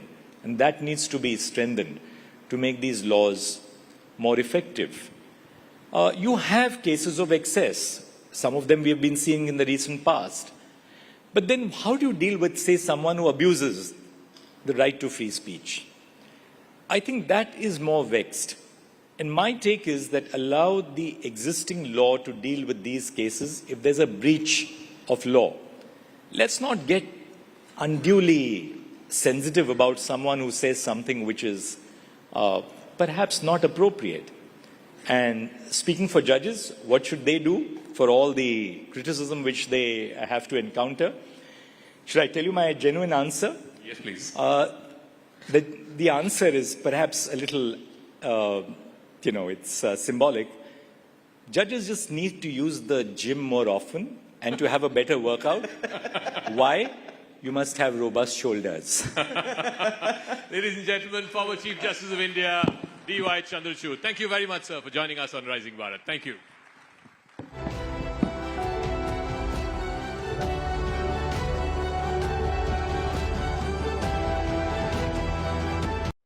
Hi, Arvind. Good morning. Good evening to you. I believe it's around 10:15 p.m. at your place. That's right. That's right. Yeah. Great to be here. Thank you for having me here. Thank you, Arvind, for joining us after, I'm sure, what was a very hectic work day. Thank you for making it at the Rising Bharat Summit. And we hope you can be with us in person very soon for our next event. But, it's going to be nearly 3 years since you launched Perplexity. And this was a period that sort of coincided with the rapid rise in AI around the world. Give us a sense of the state of play in AI today, because every day when I open my Twitter feed or when I open any news website, it's just so overwhelming, the pace of creation, disruption. As someone who's sitting right there in the hot seat in the valley, give us a sense of the state of play, Arvind. I think you're right. Like the last 2-3 months have been pretty insane in terms of the speed of progress. I would say, the industry moved faster in the last 3 months for me than my first 2 years of starting Perplexity. And that should say something, because I actually considered Perplexity to be pretty fast moving. And I don't think we've moved ever faster than ever before in the last 3 months. So I think that is being accelerated partially by the entry of China and DeepSeek and many other models from China. I hope that all of your stomachs are full after a lovely lunch meal. And before the break, we were looking at a very different set of discussions. So we had with us 2 young boys who showed us some of their mental magic. Before that, we talked about weight loss. It was a very, very different topography.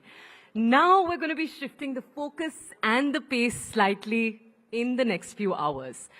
On the second day of Rising India Summit, we're going to be kicking off everything that's going to be taking place with something very, very topical, the Waqf reform. It concerns the management and the oversight of Muslim religious and charitable endowments, and in the last few days, it's become a huge point of scrutiny, particularly around the broader issue of political appeasement, whether it is, whether it isn't. So last night, at this very venue, the Prime Minister emphasized the need for policies that transcend appeasement. These were his words.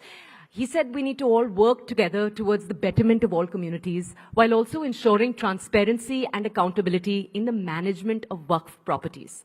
Now, that statement was part of a larger discussion, but it has ignited a bit of a larger conversation, and we thought this afternoon was the perfect opportunity to take that forward. So, join us this afternoon to debate the broader points that were raised by the Prime Minister. On stage in just a few minutes from now, we're going to have Shehzad Poonawala. He's the national spokesperson for the BJP. We're going to have Dr. Shoaib Jamai. He's the Delhi president of the AIMIM, and Rajkumar Bhatti of the Samajwadi Party. I'd invite all of you onto the stage, and to moderate this entire discussion, let's welcome Aman Chopra.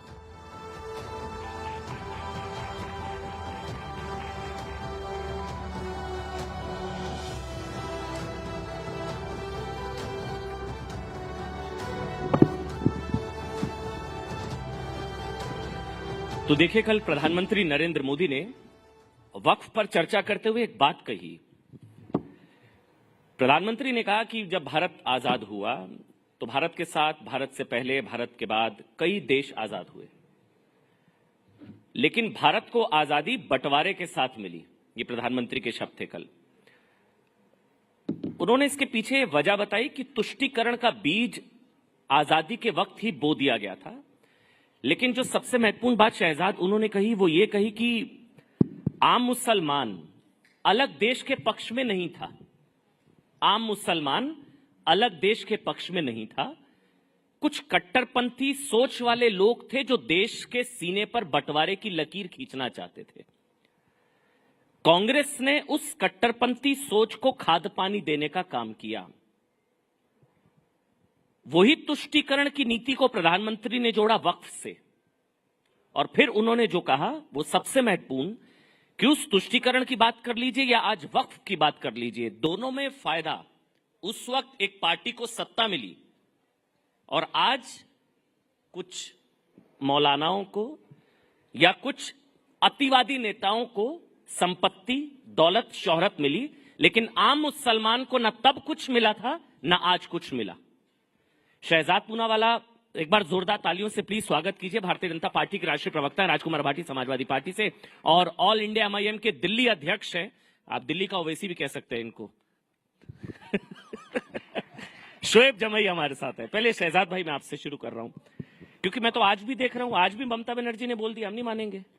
देखिए, वक्फ हमेशा से मैंने कहा है कि वक्फ बहाना है, आग लगाना है, दंगे भड़काना है और वोट बैंक की दुकान सजाना है। आप देख लीजिए, पश्चिम बंगाल में रामनवमी की शोभा यात्रा निकालने के लिए तो आपको हाई कोर्ट जाना पड़ता है परमिशन लेने के लिए, पर जो कानून दोनों सदनों से पारित होकर संवैधानिक तरीके से प्रेसिडेंट का हस्ताक्षर उस पर लग चुका है, उसके खिलाफ प्रदर्शन करते वक्त वहां पर जो जमा हुई जमात है वो कहती है मैं संविधान नहीं मानूंगा। आगजनी करते हैं, पुलिस पर पथराव करते हैं, और आज भी उनका बयान आते वक्त मैंने देखा है, एक ने कहा है कि ऐसा डंक मारेंगे आपको कि आप सभी लोगों को भगा देंगे इस देश से। डंक मारेंगे। अच्छा। अब पता नहीं कि वो अपने आप को सांप से अपनी तुलना कर रहे हैं या किसी और जहरीले प्राणी प्रजाति से अपनी तुलना कर रहे हैं, परंतु ये बीज बोने की जो भावना है विभाजन के। अब देखिए, वक्फ में वैसे तो ये दोनों लोग कहते हैं संविधान की बात है, तो वक्फ में जो अतिक्रमणकारी ताकत है कि जो संपत्ति आपको ठीक लगे, अपनी लगे, तो उसको डिक्लेयर कर देना वक्फ की प्रॉपर्टी सेक्शन 40 में। फिर सेक्शन 6 में केवल ट्राइब्यूनल तक ही जा सकते, उसके बाद अपील ना हो, और जो संपत्ति पे दावा करते हैं वो दावा करने वाले को नहीं, जिसकी संपत्ति है दरअसल उसको प्रूव करना है कि ये वक्फ की संपत्ति नहीं है। अब ये संविधान के खिलाफ है, ये संविधान के साथ है। दूसरी बात, वक्फ की प्रॉपर्टी पूरे देश में 8 लाख से अधिक, 9 लाख से अधिक प्रॉपर्टीज है। कुल मिलाकर 37-38 लाख एकड़ प्रॉपर्टी है। इसकी इनकम, रेवेन्यू जनरेशन, इनकम मतलब रेवेन्यू जनरेशन है 166 करोड़। इसका मतलब है प्रति एकड़ 444 रुपीज। अगर मैं खेती करता हूं, एकड़ कितना? 444 रुपीज। 444 रुपए। 444 रुपीस पर ईयर 1 एकड़ पे वक्फ की संपत्ति का रिटर्न है रेवेन्यू का। और अगर आप किसानी की देख ले या अगर आप अर्बन एरिया में कोई लैंड की पार्सल देख लीजिए जिसको डेवलप किया जाए तो मिनिमम 1 लाख से 5 लाख रुपए प्रति एकड़ आता है। तो इसका मतलब क्या है? अभी देखिए, हम लोगों ने नवरात्र भी मनाए, तो नवरात्र में आपने देखा होगा माँ कात्यायनी के हाथ में एक हाथ में प्रतीक होता है, कमल चिन्ह होता है, और दूसरे में हथियार भी होता है। तो एक तो ये संपन्नता का और सामाजिक न्याय का एक हथियार है कि जो गरीब पसमानदा मुसलमान, जो बेवा है, जो यतीम है, जो अनाथ है, जो आगा खानी है, बोरा है, दरगाह के लोग हैं जिनके अधिकार मारे जा रहे थे, उनको अधिकार सुनिश्चित करेगा। ये स से संविधान की सुरक्षा, जैसे माँ हथियारों से सुरक्षा करती है वैसे स से संविधान की सुरक्षा का हथियार है, और स से सुशासन का एक औजार है जिससे कि भ्रष्टाचार बंद होगा। तो स से सामाजिक न्याय, संविधान और सुशासन के खिलाफ ये क्यों लोग कहते हैं स से शाहीन बाग बना देंगे और फिर बोलते हैं हम संविधान वाले हैं। नहीं, लेकिन एक बात जो प्रधानमंत्री ने कल एक और बात करी, उन्होंने कहा कि भाटी जी मैं सवाल आपसे ले रहा हूं, प्रधानमंत्री ने कहा कि इस जो भू माफिया या आक्रमणकारी नीतियां, ये प्रधानमंत्री की नहीं है, मेरे शब्द है, लेकिन उन्होंने आगे कहा कि केरल में ईसाइयों की जमीन पर कब्जा, हरियाणा में सिखों के गुरुद्वारों पर कब्जा, सिख ईसाई हिंदुओं के मंदिर, वो तो आप मेरे से बेहतर जानते, तमिलनाडु में 1500 साल पुराना मंदिर वो हमारा, पार्लियामेंट हमारा, संसद हमारा, ये हमारा, वो हमारा। तो आपको नहीं लगता कि कुछ क्रियाकलाप ही इस तरह के थे कि बदलाव लाना बहुत अनिवार्य, अपरिहार्य हो गया था, लाना ही पड़ता? जो किरण रिजिजू ने कहा कि ये नहीं आता संशोधन, तो साहब पार्लियामेंट भी शायद वक्फ का होता। राजकुमार भाटी जी, क्या क्या बदलेंगे प्रधानमंत्री जी? इतिहास बदलेंगे, भूगोल बदलेंगे, समाज विज्ञान बदलेंगे, संविधान बदलेंगे, देश की लोकतंत्र को बदलेंगे, देश की सोच को बदलेंगे। असल में जो असली समस्या है वो ये है अमन जी कि राष्ट्र निर्माण में, राष्ट्रीय आंदोलन में, राष्ट्र की आज़ादी में इन संगठनों का और इस विचारधारा का कोई योगदान रहा नहीं है जिससे प्रधानमंत्री जी आते हैं। तो इनके पास बताने के लिए, गर्व करने के लिए कुछ बातें हैं नहीं। आपने कहावत सुनी होगी कि किसी लाइन को छोटा करने के 2 तरीके होते हैं, उसके बराबर में बड़ी लाइन खींच दो या उस लाइन को मिटा दो। तो प्रधानमंत्री जी लाइनें मिटाने की प्रयास करते हैं, बड़ी लाइन उनसे खींची नहीं जाती। अब वो कह रहे हैं कि देश के बंटवारे को हवा दी कांग्रेस ने। अब जिस व्यक्ति ने इतिहास पढ़ा होगा, अभी तो बहुत लोग ऐसे जीवित हैं इस देश में जो 1947 के समय मौजूद थे, या नहीं भी थे तो उस समय के अखबार हैं, उस समय के रिकॉर्ड हैं। देश की आजादी की जब लड़ाई चल रही थी 1857 के बाद ही अंग्रेज इस बात को समझ गए थे कि भारतीयों को बांटे बिना हम इस देश पर शासन नहीं कर सकते, तो उन्होंने डिवाइड एंड रूल की पॉलिसी अपनाई। हिंदू मुसलमान को आपस में लड़ाओ, तो अंग्रेजों ने ही मुस्लिम लीग का गठन कराया। मुस्लिम लीग को वही फाइनेंस करते थे और हिंदू महासभा को भी अंग्रेज ही फाइनेंस करते थे। हिंदू महासभा का गठन भी उन्होंने ही कराया। कोई मुझे जवाब दे दे, शहजाद भाई दे दें कि सावरकर को 60 रुपया महीना किस बात का देते थे अंग्रेज? और 60 रुपया जब देते थे जब प्राइमरी के टीचर की सैलरी 15 रुपए महीना होती थी। आज प्राइमरी के टीचर की सैलरी 50,000 रुपए है, यानी कि आज का 2 लाख रुपया देते थे अंग्रेज। किस बात के लिए देते थे? जिन्ना से कहते थे हिंदुओं के खिलाफ बोलो, और सावरकर से कहते थे मुसलमानों के खिलाफ बोलो। इन दोनों के बयानों ने, इन दोनों की नफरत ने, इन दोनों के 2 राष्ट्रवाद के सिद्धांत ने भारत का बंटवारा किया। कांग्रेस कभी भारत के बंटवारे के पक्ष में नहीं थी। गांधी, अंबेडकर, पटेल, नेहरू कभी बंटवारे के पक्ष में नहीं थे। दुर्भाग्यजनक बंटवारा हुआ, उसका सबको दुख है, पूरे भारत को दुख है। हमारा एक हिस्सा कटा, लेकिन उसके लिए आज ये कह देना कि प्रधानमंत्री कहेंगे तो कौन विश्वास करेगा कि कांग्रेस ने हवा दी थी और ये नहीं चाहते थे पार्टी जी। मैं इस देश में 2 राष्ट्र की सबसे पहला जो सिद्धांत दिया वो सावरकर ने दिया। 2 राष्ट्रवाद की बात पहली बार की सावरकर ने की। सावरकर का आप हिंदुत्व वाली किताब उठा के पढ़ लें या गोलवलकर की आप बंच ऑफ थॉट्स पढ़ लें, वो कहते हैं कि ये देश हिंदुओं का देश है। अभी ना भाटी जी, जब मैं डिबेट में आ रहा था, तो जो मेरे गेस्ट कॉर्ड में सेतु हितेश हैं, वो कह रहे थे कांग्रेस के प्रवक्ता नहीं है। मैं कहा कमी नहीं महसूस होगी। आपने मुझे सही साबित कर दिया। बहरहाल मैं एक बार अब शो जो मैं हो गया ना, मैंने बोला ही नहीं कुछ। आपकी दोस्ती इतनी गाढ़ी है कांग्रेस के साथ, कांग्रेस पूछ नहीं रही है आपको, और आप कांग्रेस के बचाव में आप ऐसा मैदान में उतरे हैं प्रभु, कांग्रेस के सम्मान में आप ऐसा मैदान में उतरे हैं कि कांग्रेस भी कहेगी इतना तो हम अच्छे नहीं जितना भाटी जी बता रहे हैं। बहरहाल एक बार शोएब जमाई, कानून तो मानना पड़ेगा। शोएब भाई, कानून तो मानना पड़ेगा ना। ममता बनर्जी कह रही है हम नहीं मानेंगे, आप भी शायद कहते हैं हम नहीं, कानून तो संविधान से ऊपर तो कोई नहीं है ना शोएब, संविधान से ऊपर तो कोई नहीं है ना। देखिए ऐसा है कि झूठ को जो है ना भव्यता मिल गई है, the lie has been glorified, और दुर्भाग्य से हमारे टीवी चैनल और मीडिया भी उसी को एजेंडा को चलाते रहते हैं और जनमानस के दिमाग में आ जाते हैं कि अच्छा ऐसा है, वक्फ बोर्ड ऐसे कब्जा कर लेता है और ये कर लेता है। एक बात बताइए, वक्फ बोर्ड कोई मुसलमानों की स्वायत्त संस्था है, ऑटोनोमस बॉडी है, या स्टेट गवर्नमेंट के द्वारा एक रिकमेंडेड, बल्कि उनके अंडर में, जिसमें स्टेट के सेक्रेटरी, जिले का डीएम, चीफ मिनिस्टर के द्वारा अपॉइंटेड लोग, उसके ही द्वारा यहाँ से अपॉइंटेड जज उसके ट्रिब्यूनल में होते हैं, बल्कि एक कानून के तहत वो एक बॉडी होती है किसी भी स्टेट में।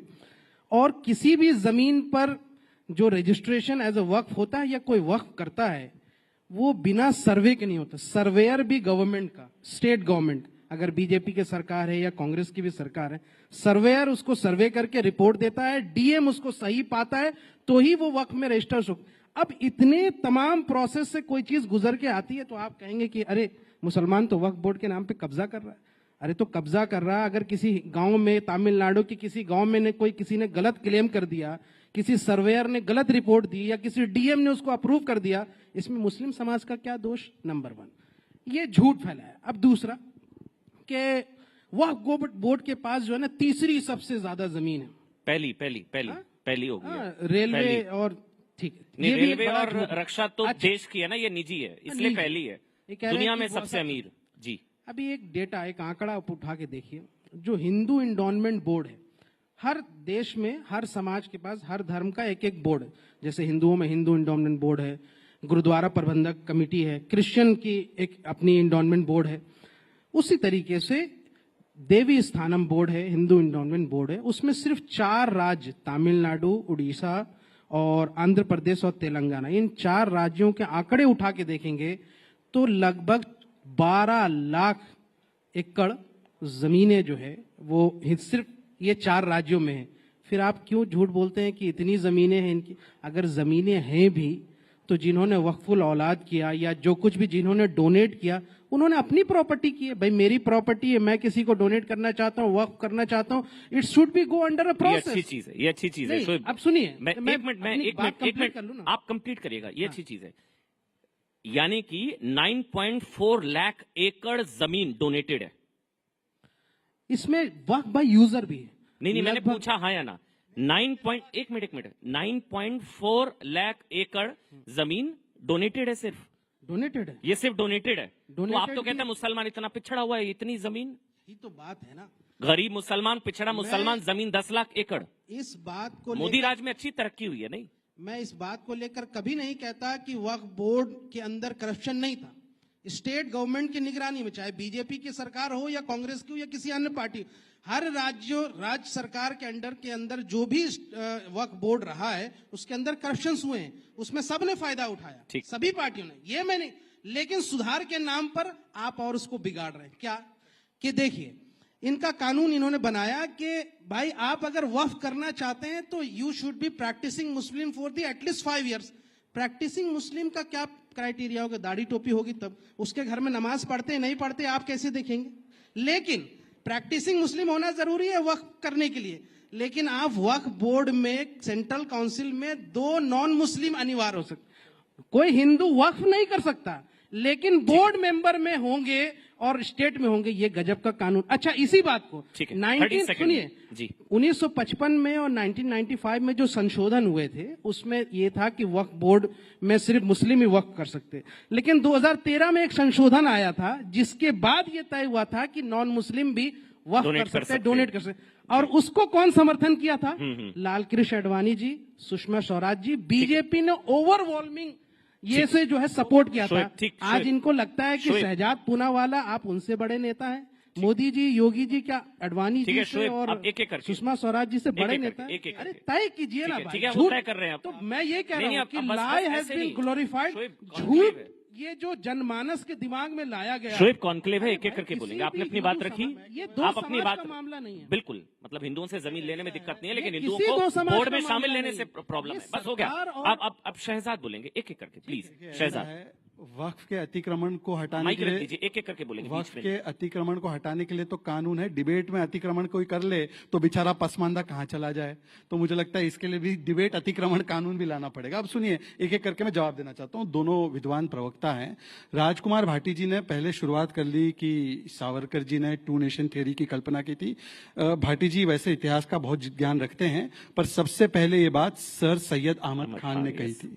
दूसरी बात, सावरकर जी अगर इतने ही बड़े देशद्रोही थे तो इंदिरा गांधी ने 1970s में उनके नाम पर पोस्टेज स्टैंप निकालकर उनको ग्रेटेस्ट सन ऑफ इंडिया बोला। मतलब इंदिरा गांधी भी देश के बंटवारे करने वाले के साथ थी। और बंटवारा क्या सावरकर ने किया? सावरकर 47 में सत्ता में थे या नेहरू थे? अब दूसरी बात, इन्होंने कहा कि देखिए हम तो चाहते हैं कि देश का बंटवारा ना हो, हम एकता चाहते हैं। बहुत अच्छी बात कही है भाटी जी ने, इससे सुंदर बात क्या हो सकती है? एक ही तो चीज है जो एकता लाएगी, एक यूसीसी का समर्थन कर देंगे। यूनिफॉर्म सिविल कोड मतलब कि अलग अलग जो धर्म है उनके पर्सनल लॉ क्यों होने चाहिए? जैसे यूनिफॉर्म क्रिमिनल कोड है। ऐसा तो नहीं है कि अमन ने गुनाह किया तो उनके लिए अलग सजा है और शोएब ने किया तो शोएब के हाथ काटे जाएंगे। दोनों के लिए एक क्रिमिनल कोड है। तो बोलो कि अब इन्होंने एकता की बात की है तो बोलिए कि यूसीसी यूनिफॉर्म सिविल कोड के साथ खड़े है कि नहीं खड़े। अब आते हैं शोएब जमाई की बात पर। शोएब जमाई जी, पहले तो आप काफी ज्ञान रखते हैं इस पूरे मसले पर और आपने इस पर स्टडी भी की है, ये अच्छी बात है। परंतु वक्फ बाय यूजर का कॉन्सेप्ट 95 के कानून में आया और 95 के कानून का हमने विरोध किया था। दूसरी बात, इस्लाम के नजरिए से अगर देखेंगे तो आप एक चीज कल्पना कीजिए। अमन जी, आप मक्का मदीना जा सकते हैं इबादत करने? नहीं। हज में जा सकते हैं? अमन की इबादत कबूल नहीं है पर अमन की जायदाद कबूल होनी चाहिए। जाना नहीं है, मेरी इबादत क्यों करवा रहे हो? सुनिए ना मेरी बात।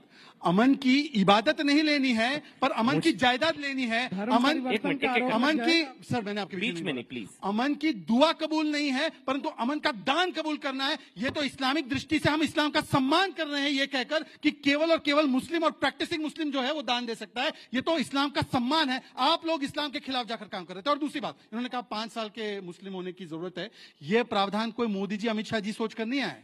वक्फ बाय यूजर 95 में कॉन्सेप्ट आया, उससे पहले यही स्थिति थी कानून की, उसी को रिस्टोर किया। आप बताइए कांग्रेस वाले जो थे वो कैसे चेक कर रहे थे कि आप प्रैक्टिसिंग मुसलमान हैं? आप वही प्रैक्टिसिंग मुसलमान, वैसे ही तय होगा। अब आखिरी बात करते हैं। अब इन्होंने कहा कि तय कैसे, मैं सवाल ले रहा हूं बीच में एक सवाल, ये सारी पार्टियों ने पूछा, ये संसद में मैंने डिबेट सुनी, जो शोएब का कष्ट है वैसी सबका कांग्रेस का सबका कष्ट है, इमरान मसूद का। पूरा सवाल लेने दीजिए कि कोई प्रैक्टिसिंग मुस्लिम है 5 साल, कैसे पहचानेंगे? कैसे, कौन तय करेगा? क्या पैरामीटर होगा? कौन तय करेगा? ये ऐसा है कि अगर आप 18 के ऊपर होंगे एज आपकी, तभी आप कोई प्रॉपर्टी को दान करने का अधिकार रखेंगे, वरना तो आप माइनर है। 18 की उम्र से ऊपर होंगे तो इसका मतलब आप बर्थ से मुस्लिम हैं, तो 5 साल तो वैसे ही हो गए, तो आप मुस्लिम ही पैदा हुए। हाँ, पर जो कन्वर्ट किए हैं, अब ये क्यों चाहते हैं कि कन्वर्जन केवल दान के लिए हो? आप तो चाहते हैं कि अगर कोई कन्वर्ट करे इस्लाम में तो उसको तो इस्लाम के सारे फायदे मिले ना। तो आप केवल कन्वर्जन करवाना चाहते हैं जायदाद लेने के लिए, वरना वो क्यों अप्रोच करते हैं इस प्रावधान का जो प्रावधान कांग्रेस ने बनाया? दूसरी बात, अब मैं आना चाहता हूं, उन्होंने टेम्पल बोर्ड की बात की। 30 सेकेंड। टेम्पल बोर्ड की बात करने वाले लोग बताएं कि टेम्पल तो टैक्स भी देता है इस देश में, टेम्पल ट्रस्ट भी चलाते हैं अपने अलग से, जिसमें कि हॉस्पिटल और एजुकेशन संस्थाएं चलती है। आप वक्फ के नाम पर कितनी चल रही है जहां पे फ्री ट्रीटमेंट या फ्री एजुकेशन, 10 ऐसे संस्थान के नाम बता देना। परंतु टेम्पल ये ट्रस्ट चलाने के बाद टैक्स भी सरकार को भरता है। और आप बताइए कि यहां पर ये वक्फ बाय यूजर चाहते हैं, मतलब हिंदू की प्रॉपर्टी चाहते हैं, पर वक्फ जो कि एक स्टैट्यूटरी बॉडी है, सुप्रीम कोर्ट ने बोला है, उसमें हिंदू नहीं चाहते और फिर बोलते एकता की बात। एक चीज कह रहा हूं मैं, एक मिनट मैं एक कमेंट लूंगा शोएब। मैं एक चीज कह रहा हूं, यहाँ जितने भी लोग बैठे हैं, आप लोग हमेशा संविधान की बात करते हैं, वो अच्छी चीज है, वो करनी चाहिए। मेरी नजर में ये सारी डिबेट संसद में पूरे देश में हो चुकी है, अब तो राष्ट्रपति के हस्ताक्षर हो गए, चैप्टर क्लोज, मानना पड़ेगा, है ना। मैं ये कह रहा हूं कि संविधान से ऊपर या देश के कानून से ऊपर तो आप भी नहीं है, ना मैं हूं, ना मेरा धर्म है, कुछ भी नहीं है। संविधान सबसे सुप्रीम अमूल आ रहे हैं ना, है या नहीं है? बताइए ना। संविधान बड़ा है शरिया? अच्छा, मैं गलत बोल गया कुछ। संविधान बड़ा है शरिया? संविधान है ना सुप्रीम? सवाल पूरे कर लीजिए। अच्छा, ये सवाल, एक मिनट रुकिए पहले। मेरी नजर में मेरा धर्म छोटा है, संविधान बड़ा है। आपकी नजर में संविधान बड़ा है शरिया? संविधान ही हमें यहाँ से अपने धर्म को फॉलो करने की इजाजत देता है। तो संविधान बड़ा है? संविधान ही, आप संविधान को मानते हैं ना? तो संविधान बड़ा है, शरिया इतना मुश्किल सवाल नहीं। मैं माफी चाहूंगा, मैं गलत सवाल पूछ लिया आपके लिए। आपके लिए शरिया बड़ा है, संविधान को मानते हैं? संविधान बड़ा है, शरिया नहीं, आप पहले बोले। अरे चलिए, मैं आपका जवाब दे दूंगा। आप नहीं बोल रहे हैं। संविधान मानते हैं? जिनके लिए शरिया बड़ा था 47 में चले गए वो। हमने क्या हो गया आपको? आपके लिए देश तिरंगा पहले है। संविधान और देश से बड़ा कुछ नहीं है ना। हाँ, आपके लिए नहीं, मुझे पता, मेरे लिए तो है, आपके लिए संविधान और देश से बड़ा कुछ नहीं है। धर्म भी नहीं है आपके लिए भी नहीं है। अरे संविधान बड़ा है, शरिया। अब मैंने जवाब दिया। आप संविधान मानते हैं ना? मैं आर्टिकल 40 की बात करना चाह रहा था। संविधान मानते नहीं मानते आप? जी मानते हैं। उसके बिना तो संविधान ने जो है 1937 का शरिया एक्ट भी अपनाया था, उसको मानते हैं आप? ठीक है। नहीं मानते, पूछिए। कौन? मैं क्यों मानूंगा भैया? आप मानेंगे शरिया, मैं क्यों मानूंगा? संविधान का हिस्सा है। शरिया आप मानेंगे, मैं क्यों मानूंगा? संविधान का हिस्सा है। अरे तो हो गए ना। तो संविधान बड़ा है, शरिया। कभी कभी जो है ना, कभी होशियारी गड़बड़ हो जाती है। मानिए, अगर आप मानते हैं तो 1937 का शरिया एक्ट भी मानिए, जो सर कानून तो सब पर लागू गया है। बताइए। शोएब एक चीज मानिए, जो प्रधानमंत्री ने कहा ना, क्यों फिर विरोध करते हैं? देखिए मैं बहस नहीं, हम एक एक करके बोलेंगे। शोएब, शरिया कोड का शोएब एक एक करके, वो तो संविधान का हिस्सा है। शोएब एक एक करके, पर्सनल लॉ शोएब एक एक संविधान का हिस्सा है। शोएब है ना? शोएब एक आराम। मैं बस ये जानना चाह रहा हूं, जो प्रधानमंत्री ने कहा कि कुछ सवाल ओवरराइडिंग पास दी गई इस कानून में, जो सेक्शन 40 है, आप भी जानते हैं, दी गई। हमारी कोई प्रॉपर्टी का मामला होगा, हम कोर्ट जाएंगे, न्यायालय जाएंगे, आप में वक्फ ट्राइब्यूनल जाएंगे। 2013 में जो अमित शाह ने बताया 99% चांस है ही नहीं कि आप ऊपरी अदालत में स्पेशल रिव्यू पिटीशन लगती है, वो आप मेरे से बेहतर जानते हैं। तो संविधान से ऊपर एक पर्सनल लॉ को रख देना, क्या ये संविधान सम्मत है? बस इतना सा सवाल है। शोएब, ये फिर एक झूठ कि भाई कोई मुस्लिम जो है वो ट्रिब्यूनल में तय कर देते हैं और ऐसे ऐसे जो है जजमेंट हो जाती है पास। इनको पता ही नहीं है ट्रिब्यूनल में कौन होता है। ट्रिब्यूनल में रिटायर्ड हाई कोर्ट के जज होते हैं, हाई कोर्ट के जज, डीएम होते हैं, एक्सपर्ट्स होते हैं, जो इस्लामिक कानून के भी एक्सपर्ट्स होते हैं, वक्फ के भी एक्सपर्ट्स होते हैं, रिटायर्ड हाई कोर्ट के जज होते हैं ट्रिब्यूनल में। और ट्रिब्यूनल के बाद भी कई केसेस इस कानून से आने से पहले भी सुप्रीम कोर्ट और हाई कोर्ट में लगातार चल रहे हैं। उसको यहां से लिया गया, उन केसेस को अपील में लिया गया है। ये कहना, एक उदाहरण दीजिए ट्राइब्यूनल का फैसला कोर्ट ने पलटा। बहुत सारे एक उदाहरण दे दीजिए। मैं सर आप भी जानते हैं झूठ नहीं, एक उदाहरण। ट्राइब्यूनल के फैसले को ऊपरी अदालत में चुनौती दी गई और ऊपरी अदालत ने ट्राइब्यूनल के फैसले को पलट दिया। एक उदाहरण। हमारे यहाँ झारखंड में एक दुमका में एक केस था, ठीक, वो मेरे ख्याल में 2008 का केस है। उसमें ट्राइब्यूनल का वो दरगाह की, यहाँ से दरगाह वहां पे थी और उसके बगल की जमीन थी जहां पे कुछ कमर्शियल एक्टिविटीज भी होती थी। उसको चैलेंज किया गया, हिंदू समाज को वहां पे उसको वापस किया। इवन कि ट्राइब्यूनल के फैसले को, झारखंड वक्फ बोर्ड के ट्राइब्यूनल के फैसले को यहाँ से हाईकोर्ट ने पलट दिया। ये आप जाके देखिए वहां पे। अभी चैलेंज हो ही नहीं सकता है सर। 2013 के बाद आप भी जानते हैं सेक्शन 40। अमन जी, एक वाक्य। अच्छा एक मिनट, एक वाक्य, केवल एक वाक्य। ट्राइब्यूनल जो है, पहले सुनिए ना, पहले शोएब कंप्लीट कर ले। मैं इसको कंप्लीट कर दूं। मैं इसको कंप्लीट कर दूं। कुछ सवाल उठाए थे। जी जी, एक मिनट भाटी जी, वो 30 सेकंड, 30 सेकंड में कंप्लीट करेंगे फिर भाटी जी। टाइम आपका खत्म हो रहा है। नहीं नहीं नहीं, बिल्कुल मैं इसको कंप्लीट कर देता हूँ बस। नहीं 30 second Bhati ji, please please. कुल मिलाकर सबसे पहली बात बहुत कम टाइम कि अभी जो है ना बहुत सारे पर्दाफाश भी हुए, लेकिन ये इतिहास में भी जाते हैं। मैं ये कहता हूं कि आप कानून बना रहे हैं, कानून में संशोधन किए, जिन पर यहां से हम केस लड़ रहे हैं, जिसमें हम सुप्रीम कोर्ट गए, अभी हमारे राष्ट्रीय अध्यक्ष भी गए, पार्टी भी गई, वहां उसकी डिस्कशन होगी और सारी चीजें खुल के आएंगी।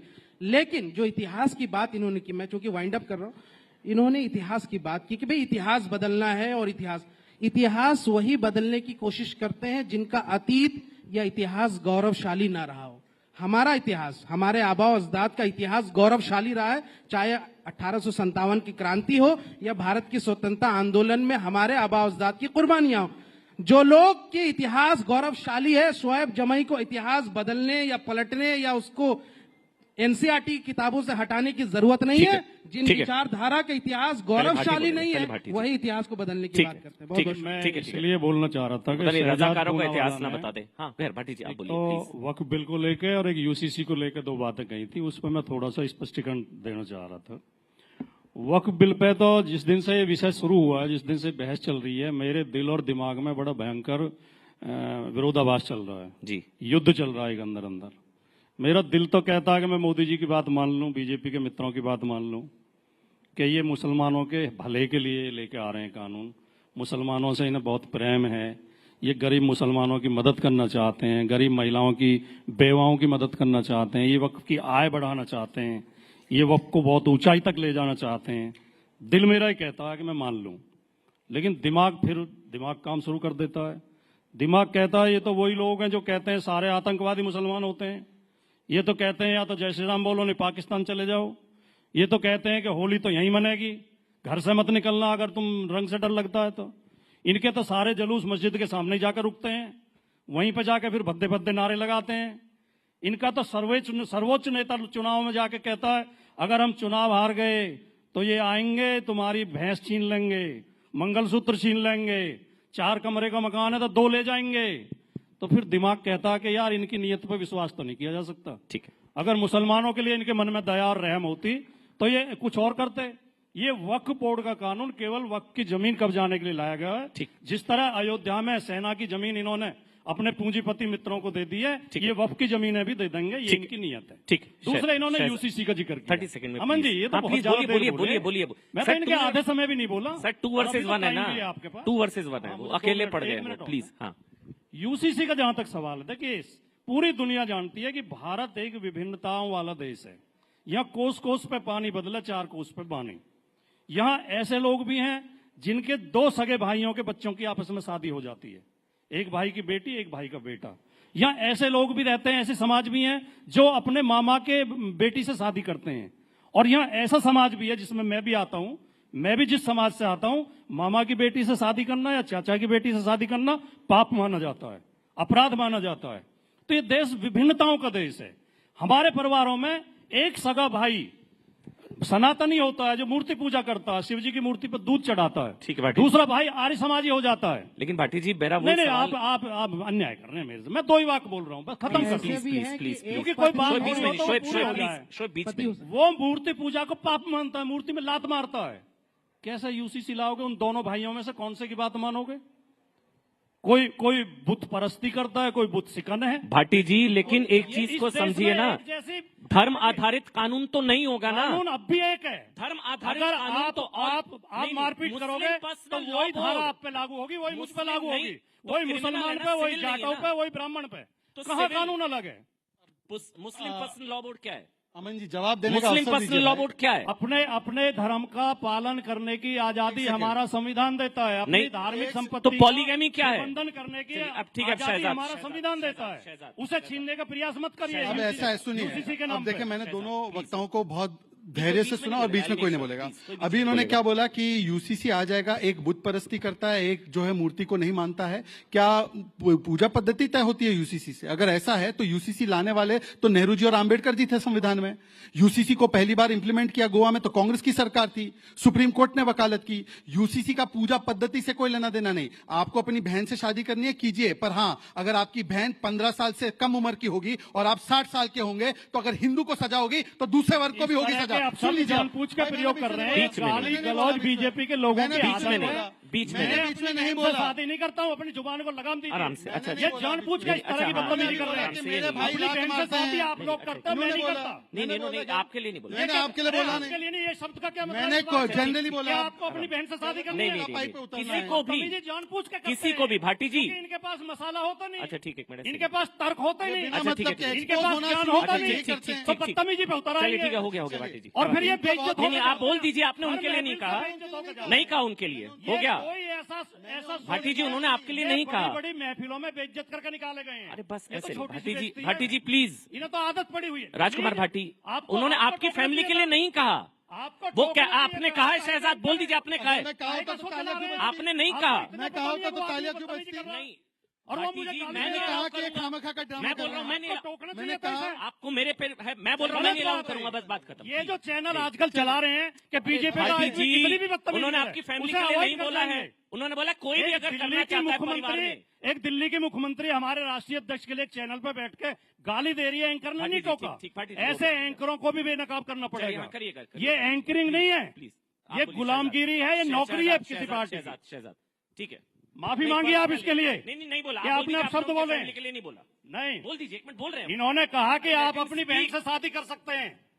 अरे कोई आप प्लीज क्लैरिफाई, ये इंपॉर्टेंट है, फैमिली पे नहीं। मैं भी बोल रहा हूँ नहीं बोलना होगा फैमिली पे। मैं भी आई ऑल्सो। आप इतने अपशब्द बोलेंगे? चलिए हाँ प्लीज एक मिनट। ऐसा है, सुनिए। और शर्म नहीं अरे वो बोल रहे हैं भाटी जी, शो में बेइज्जत हो लेट इन चुके हैं। स्पीक, लेट इन स्पीक। कभी A1 A2 B2 पता नहीं क्या करते हैं, कभी कुछ करते हैं। भाटी जी लेट इन स्पीक, बैठिए, लेट इन स्पीक। भाटी जी बोलने दीजिए, माफी मांगे, बोलने दीजिए। उसके लिए बोलना होगा उनको। माफी चाहता हूँ अगर हाँ, अगर आपको हाँ प्लीज शहजाद प्लीज, अब बीच में नहीं प्लीज। ऐसा है, भाटी जी प्लीज। अगर मैंने किसी मैं भी बोल रहा हूँ परिवार पे नहीं होगा। इसके अलावा कोई शब्द नहीं होगा कि मैंने गलत बोला। मैं भाटी जी आप, मैं बोल रहा हूँ ना परिवार पे नहीं, परिवार पे नहीं बोला है। मैं बोल रहा हूँ नहीं, किसी की हिम्मत नहीं है। मैं बोल रहा हूँ किसी की हिम्मत नहीं है। भाटी जी आई रिस्पेक्ट यू।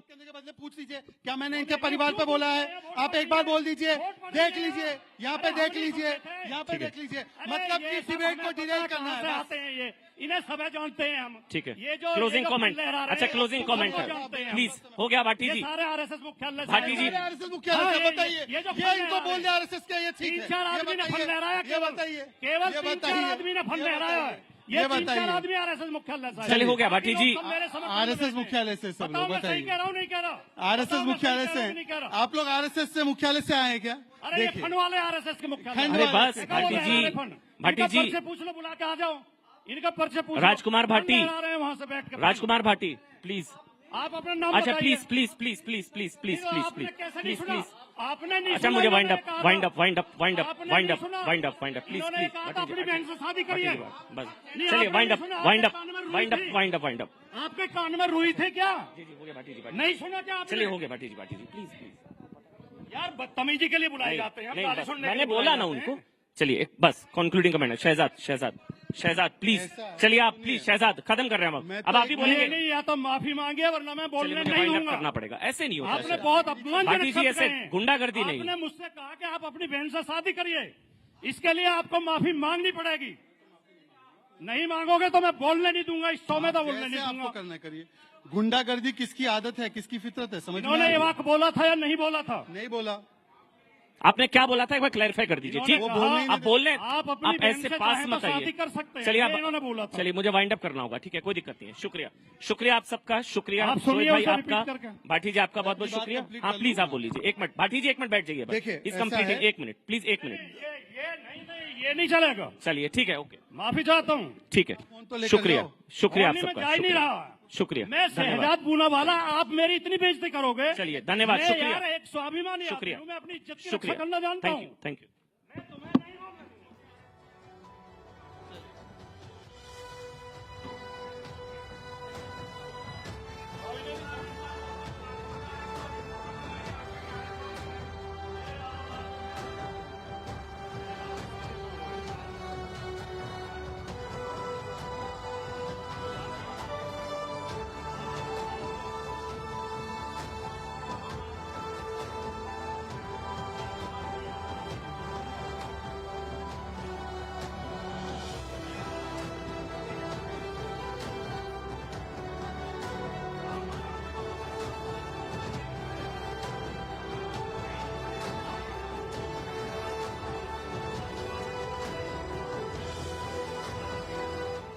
માટે CNBC બજાર વિશેષજ્ઞોના વિશ્લેષણ, બજારની હર ચાલ પર નજર અને હંમેશા બે કદમ આગળ.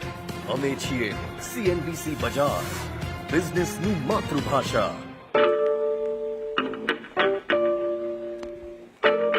All right, so we're doing this for the 3rd year. Don't think anyone's ever achieved this before. And we're on top all the time, no breaks. No, this is not clear. But one thing is clear, and let's get this straight. CNN News18 is the #1 English news channel for 3 years running.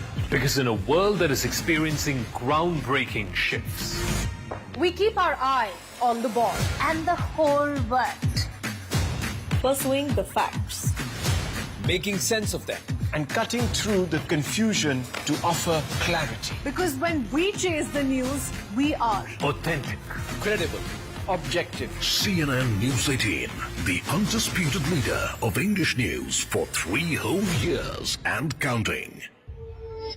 Hello, namaskar. This is First Post and you're watching Vantage with me, Palki Sharma. Hi, how are you? Very well, thank you. Thank you for being here. Bharat ke logon ko meri namaste. Typically in a month, we have viewers up to 150 million. That's more than twice the population of France. This special edition of Vantage, live from the White House. Numbers came in thick and fast and Donald Trump was soon declared the winner. This Trump hat, it says, President Trump save America. But this hat is made in China. As G7 leaders gather in southern Italy, Vantage is taking you to the heart of the action. We're on our way to Tel Aviv, and as you can see, sirens sounding. This was one of the first sites of the attack by Hamas. Good afternoon, Prime Minister Lakshman. Good afternoon. Greeting you with aloha and namaste. Do you think that Ukraine is at its weakest position? This war is not about Ukraine. We're trying to bring down the current government in Syria. Today, First Post has brought together geopolitical strategists from across the world. China is still the biggest security challenge. President De Silva, welcome to First Post. Welcome to First Post. Detailed analysis on the stories that matter the most to you. We throw a spotlight on global issues from an Indian perspective. We are trying to make our mark in the digital town square. We are building a news platform with a video nucleus. Today we begin in Asia. Indian Prime Minister. Phones on. Ladies and gentlemen, please take your seats. The show will begin shortly. You are requested to keep your mobile phones on silent mode.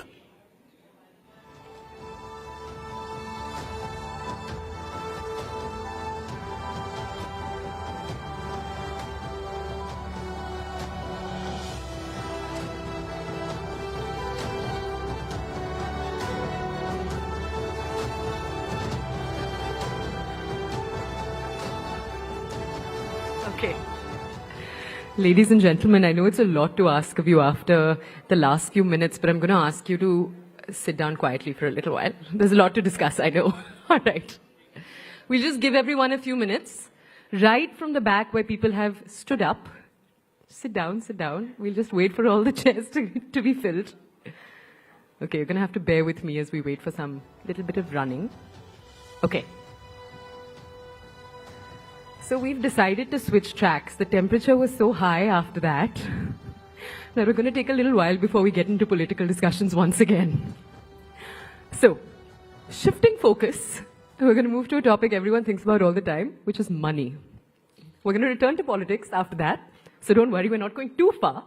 But let's shift our focus very quickly to money. We're diving into a topic that is absolutely critical in today's fast-paced, consumer-driven world. We're talking about financial literacy, the importance of saving, especially for the younger generation. So whenever we talk about building wealth, the one thing that financial analysts will tell you is it's not about earning more. So it's not about navigating a higher salary. It's also about making smart choices with the money that you are earning every day, creating habits that will pay off in the long term. So our next discussion is for you, whether you are a student, there are some students today in the crowd, whether you're a mid-career professional, you're in your 40s, your 50s, you're trying to look at early retirement. This session is going to walk you through everything, and we're just going to welcome onto the stage in a few seconds all of our guests. But our goal is to discuss financial future and set the stage for what a life of financial freedom and security actually looks like. So as I told you earlier, we are shifting focus. We expect as much focus and attention in this next discussion too. Let's invite onto the stage our guests. Dhirendra Kumar, founder of Value Research, Prableen Bajpai, the founder of FinFix Research, and Rajul Kotari, the partner of Capital League. They're all going to be joining us. You can come onto the stage. And we're also going to have Shivani Baz with us on the stage in a second to actually conduct and ask all of the questions. Shivani Baz is walking here in a second. Come. All right.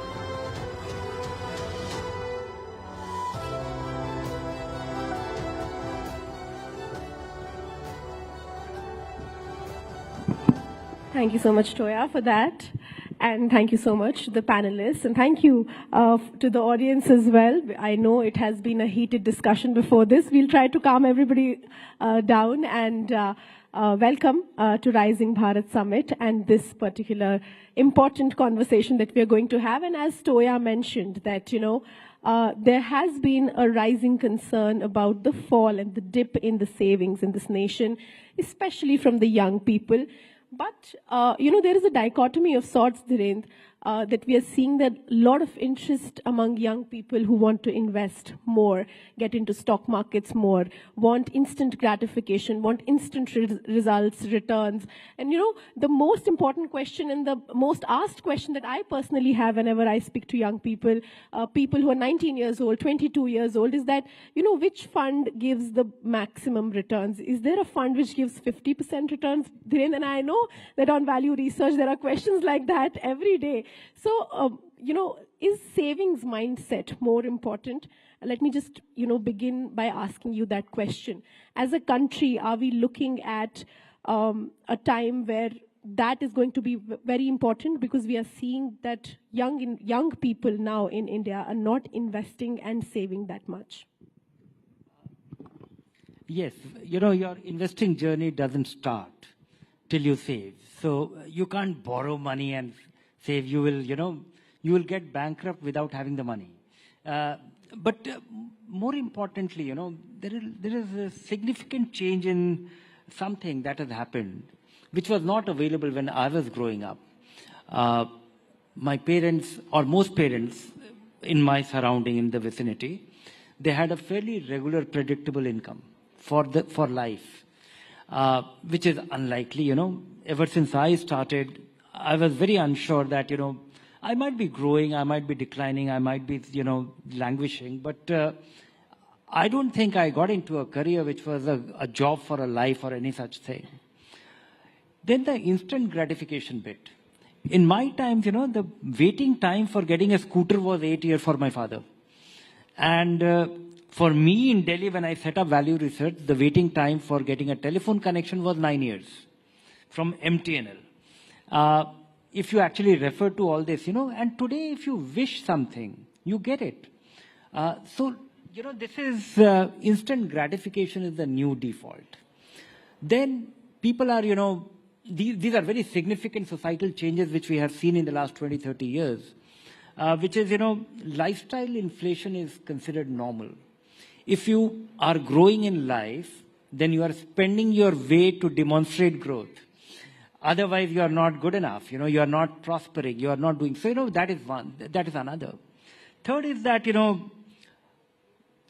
fear of missing out is something real. A lot of people are very upset, very disappointed with themselves. It actually hurts their confidence. If they are not able to demonstrate that they have really achieved it, they are not left out. They're not in the backstage. Then comes spending is visible. Savings is not. You can't demonstrate that, you are a thoughtful guy who has a reasonable thing, and if you lose your job, you can take care of yourself. Your dependents can bank on it. So that is thing, and then financial discipline, is a life skill which is not being told. I grew up in a family where my parents, I was unable to discover, or know when I was graduating, that whether my parents are well off, poor or rich, because for different things, their reaction will be very different. I wouldn't know that. That is not the case. Today it is getting demonstrated. Then comes, schools teach you algebra. They don't teach you affordability. So that's a very significant, So I would not say that, today youth is reckless. I think they are, completely, what to call it, they're untrained in risk. They are, they're unaware of it. Well, I think that is a very important point, Dhirendra, and I would want to go to you, ma'am, with that point particularly, because the world has changed, and the teachings and the learnings that kids should have about financial discipline, about investments, about savings probably are not moving as fast as we are seeing the world move. You were absolutely right. There is a social media generation out there which believes that if you have 1 lakh rupees, you should show that you have 1 lakh rupees, right? So that is sort of, there is a sort of gap that exists between that. How do you think financial literacy can be brought as early as possible? Also, how do we use that literacy, that discipline, to make a new generation of youth who are more into savings, into investment, and more thoughtful when it comes to spending? So you're very right. I mean, from the time, like Dheeraj said, we grew up in a situation of scarcity, and now our kids are in a situation of abundance. So that very thought that they have to think twice before buying something or before spending on something, that thoughtfulness is missing. Now, to your question as to how early we can inculcate such kind of habits, I think society on various fronts has to deal with it as a collective force. So first stop is obviously the parents, because kids spend a lot of time with their parents. They learn by example. And I would give my personal example that at home I have 2 boys, 27 and 20. And from a very young age, I opened their bank accounts. I would, anything they would win or, some competition, good marks, you deposit a small amount in their bank account. And then when it would collect to, let's say, like a 5,000, 10,000 kind of an amount, you invest in it. When they would get the portfolio, you sit with them, you show them how your money is growing. That, I gave you a gift of 1,000 and now look, it's looking like, 1,000 something. Similarly, with pocket money, we can teach them budgeting. We can put like a condition that you need to save something from your pocket money. We can reward if they save at the end of the year by giving them some kind of an extra money, which acts like a return. So those kind of steps could be formed in early age. As we grow up, simultaneously, the school is also teaching them something about such things, like if they have a school picnic, then, if there is a budget, then how would the kids like to spend? So in a classroom setting, if they can be explained or, given responsibility, that also it has to be fun. It can't be boring. The moment it becomes boring, the mind tunes off, right? So these are habits which unknowingly then they inculcate of thoughtfulness before spending. And why savings is important? It is linked to sacrificing the current gratification, the consumption, the pleasure you get out of spending your money now. On the other hand, saving it for a future where you can fulfill your ambitions with it. So that is the key, point they so need to basically, understand. it shouldn't be how we were taught taxation, because all of us learnt it in school clearly, but when the tax season arrives, we are all looking for help. So probably on that note, I would want to come to you. There is all talk about how we can inculcate this habit, what we should do, what parents should do, what schools should do. But in a generation which is constantly looking at their friends buying bigger cars, buying bigger houses, buying fancy clothes, going abroad, having bigger brands, how do we make it fun, like she said? How do we make it approachable and, aspirational, in a sense that, I invest money or I save money, that's supposed to be something that is good about it. That feeling, I believe, is missing these days. It's more on how much you spend. It's more on what brands do you wear, what car do you drive. How do you strike that kind of a balance? I think one of the most scary trends which I feel is there in the society today is the growing comfort with credit and loans. Because most of our pictures that we post, that have gone on a foreign trip is probably out of a personal loan that the person has taken. I know somebody, in fact, my RM from the bank, he came and he said, "Ma'am, kuch bata do, mere finances theek karo." And I said, "Where do you invest? How much and all?" I said, "Start with 5,000, you're getting 25, 30, kuch shuru karo." He said, "Nahi ma'am, maine shaadi ke liye personal loan liya tha, abhi main wo pura kar raha hu." So an event like marriage, where your budget can be probably from 10,000 to 10 crores to, for the figure. Anything. You have to put a capping. And Shivani, वो जो पुराने time पे कहते थे, जितनी चादर है आपको उतना ही पैर पसारना है. So basically, you need to limit yourself. You have to have a budget. And it's not that you shouldn't buy a fancy handbag or you shouldn't go on a foreign trip, but you should plan for it. And it's really hard in today's world because everything is so instant. So on nature, it doesn't work. So it's like if you plant a tree, it'll take those 5-10 years to grow. And creating wealth is something similar. And unless and until we learn to keep that patience, become a little uncomfortable with the growing comfort with credit debts, because we don't see affordability with, can I afford a 1 crore home? We see, okay, maybe I can afford a 1 lakh EMI. So the way we check affordability has changed. So at the end of the day, I think it's so important that you start with the basic simple exercise of tracking your expenses, where what is spent. See what can, the leakages are always there in your home budget you're spending. Put a capping to it. Try and put some money aside in the beginning of the month. Please just usko gayab kar do. Put it in a different bank account. You have to save at least 20-25% of your income. Otherwise, 30 years later, you would repent. A small example, a person, because a lot of young kids are sitting here, a 10,000 SIP started today. Sounds boring, 10,000, 30 years, who's seen 30 years? But let's say you're 25 and you invest till 55. With a 10,000 SIP, you can create about 3.5 crores, which is quite good. If you now that's a calculation people want to hear, so go on. If you do a 10% step up, so if you're just increasing your SIP with 10% each year, you can create 8.7 crores, which is not bad. Now let's say another person says, I'm not starting at 25 because I will earn more when I'm older. Because we tend to overestimate our earning capacity and kind of underestimate our future expenditure. That person, let's say, starts 20 years later, has to retire at 55. So starting at 45, 10 years to go. Now when you start with 10,000, you can only create 23 lakhs in those 10 years. Now you'll say, no, but I can do more. Okay, so let's do a 50% step up. Even a 50% step up will give you 1.8 crores. So what that person needs to do is save about 16 times. So 1,60,000 during that 10 year to reach that basic 3.5 crore mark, which the person A was able to do with that 10,000 SIP.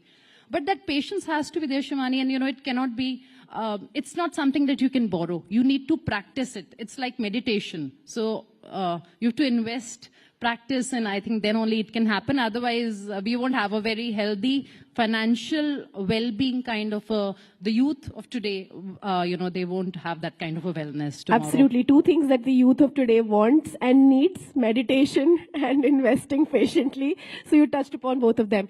I would want to come to you, Dhiren, with 2 points that Prableen made. One, the easy access to credit. Is it a boon or a bane? It seems to me like, this becomes a problem while, as she said, now affordability is looked at with the kind of EMI that you can actually afford on a monthly basis and not on the entire sum of money that you are doing. So even though it's very important, it's something that puts money in the hands of people, but where do you think the lag is? What needs to be fixed in this scenario? No, very little needs to be fixed in this because, it is good to have available credit, but it is not at all good to avail that credit for unnecessary things. It was a great deprivation for the whole generation for the first, 20, 30 years of post-independence that there was no credit available. People could not borrow money. Today we have gone to, so I think, the real problem lies in basic understanding of arithmetic, appreciation of magic of compounding. Financial literacy should start, or, understanding or comprehending that should start in a more visual way, because most of the people who are troubled by their missteps are the guys who are unable to comprehend, what is it? When you go to a Apple store and when he tells you that, here is this great iPhone 16 and this can do all the magic, and it is extremely tempting. In fact, it has designed to tempt you. Amazing, a store which is very difficult to get out of, and, it is displayed, and there is a whole science and psychology and behavior and design to it. And then when he tells you that, this is not 1.5 lakh rupees, this is 4,300 rupees per month. And you actually forget asking that whether it is for 5 years, 3 years, or 7 years. This is financial illiteracy of an unusual kind. So I think, the root lies in some very basic comprehension of arithmetic. And these values are not built. You will have great apps, you will have great facilitation. And the whole, about financial services, I have my feeling, not feeling, a deep belief that everybody is out there to get you. And if you are not, you have to really start with the premise that what all can go wrong? How will I lose money? Because people lose principle in the first place. In fact, the bigger problem is not this. The bigger problem is before borrowing. Of course, this is one thing which will hold you back, but you still have a different pleasure of at least not being stupid. I think in this country, everybody starts with a life insurance policy at a very young age, when you have virtually no dependents, when you don't need the life insurance. And it is actually, it is an investment plan, substantially, which is packaged as an insurance policy, which people are so committed, and people have such deep belief in it. And people end up earning for their longest term, for their longest term investment, committed investment. The average return on a LIC policy, endowment policy, will be about 3.5%. You lose 2/3 of your, you are unable to beat inflation with this investment for the longest term, committed, disciplined investment. Then comes, in this country, everybody who gets into the organized sector starts with his EPF account. That is mandatory for the employer to open it. You will have one. I do. And that is where, the longest term investment happens to be substantially fixed income.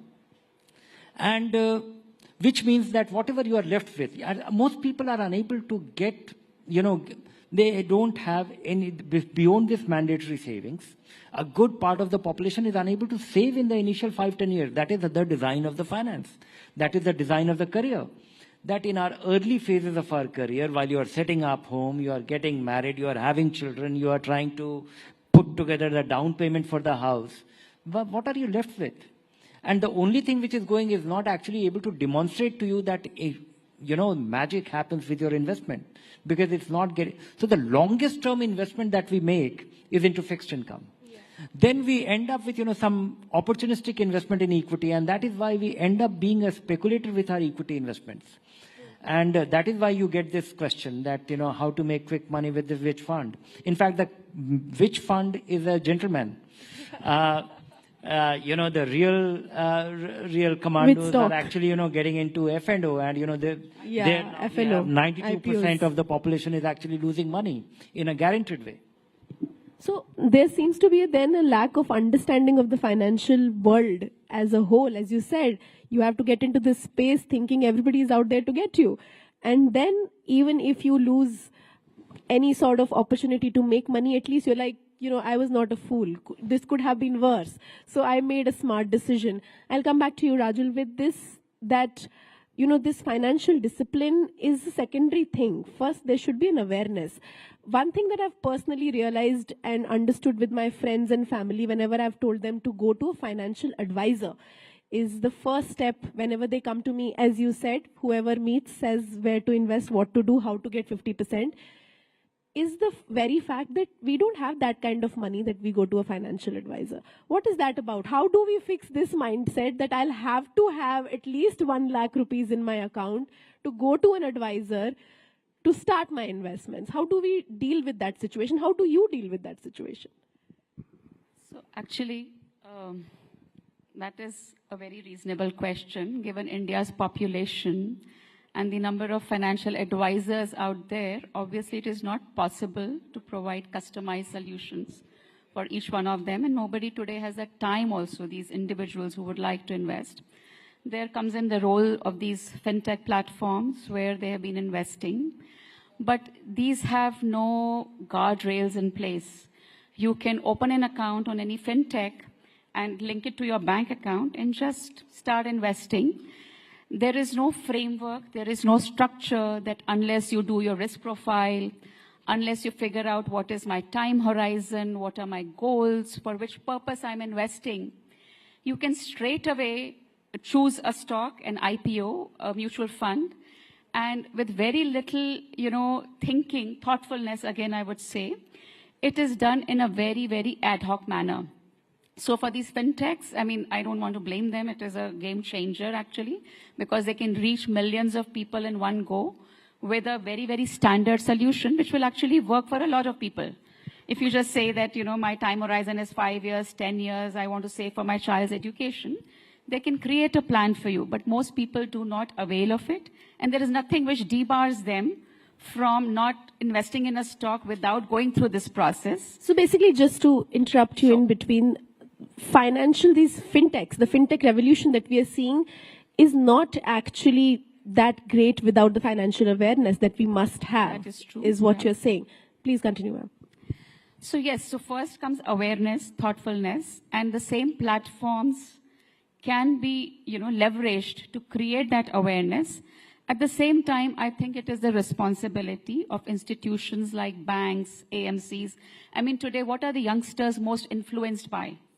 Even when they're buying something, consuming something, they're influenced by these so-called influencers on social media that, okay, which, sneakers or which dress or which even makeup stuff I should buy. And they will watch reels endlessly and be driven by purchases based on that. Similarly, why don't we leverage similar influencers to create that financial literacy? Let's try, rather than teaching it through the typical book method, which these people do not, this generation would not so, openly listen to. Get them where they listen, where they're present, where they're applying their mind. So today there are a few financial influencers, but it is like a drop in the ocean. For every 1,000 influencers whom these millions of brands use to influence their sales, you have a handful of financial influencers. So we would need more of them. People like us can cater to a very, very small segment, and that is difficult to replicate without the use of technology. And since there is a phone now in everybody's hand, why not use it for, creating that literacy as well as making your thoughtful, mindful decisions which are linked to your risk appetite, which are linked to your goals, and giving them enough sense of what are the risks there. But that's the point. How many young people do understand risk profile? Because unless the market falls, nobody is scared of anything. Everybody thinks they're going to make money. Prableen, how do you think about it? You deal with a lot of young people. Until last month, everybody thought that they're going to be millionaires by the end of this year. And today, everybody's sort of asking the same question again. Should we stop our SIPs right now? Is this the right time? How do you deal with these questions? And what is the right answer for that, for the benefit of the audience sitting over here? So ideally, we should be clubbing ourselves as a risk-averse, moderate risk, or a high-risk investor. But interestingly, our risk profile keeps changing with the markets. So when the markets are doing well, we're all okay with the small cap, and we want those 104% returns because we're all smitten by the recency bias because we see what has been there in the recent past 6 months and 1 year data. And that should not be the case, of course, Shivani. So what we really need is that you have to know what your risk appetite is, and you only get to know or realize it when the markets are in times like we are in at present. So I think in the last 6 months, a lot of people, 7 months, must have realized that, okay, maybe I'm not okay with a 20% fall or a 25, 30% fall in my portfolio. So I think you sometimes need these hard times in the markets to realize what your actual risk appetite is. It is it's a calculation, it's a process actually through questions which you should be answering and coming to your risk profile. But if you haven't done well, then the natural way of learning is, markets teach you then during such times. But ideally, if you're investing in the markets, then you can't be a fair weather friend. दुख सुख दोनों में आपको साथ देना है market का, and then only the markets aapka saath dengi. So if you are continuing with your SIPs when the markets are going up, you have to continue with your SIPs when the markets are down, and you have to complete that cycle. So That's the point really, of the really SIP. important. There, the SIP is based on the premise of rupee cost averaging, which we borrowed from dollar cost averaging. How do you average? You have to buy, like she says, when markets are going up and when markets are going down. If you only invest in while the markets are going up and stop when the markets fall, then actually you are at a loss. You've invested in a rising market. You know, in a very easy manner, when my friends ask me, I say, when do you go to a mall to buy more stuff? When there is a sale. So, you know, we all have to look at it like there's a sale in the market, so you put more money. We are running out of time, but I'm going to put the last question to the entire panel. I'm going to start with you, Dhiren. UPI has been a game changer in this country, and I would want to ask you, in a precise, concise way, what do you think will it take for the country's youth to move from UPI to SIP? Just like we are enthusiastic about quick sending money, how do we do that with the SIP? No, I think, you know, the kind of thing that has happened with SIP, I don't think it is difficult. People have to go through this cycle, and there's a growing awareness, and I think we will have the next generation of apps which will nudge you on every spend. You know, your UPI spending can well be a point of nudging you that, okay, what will be the worth of this in 10 years' time? And, you know, depending on the kind of, because there are necessary spending being done through UPI.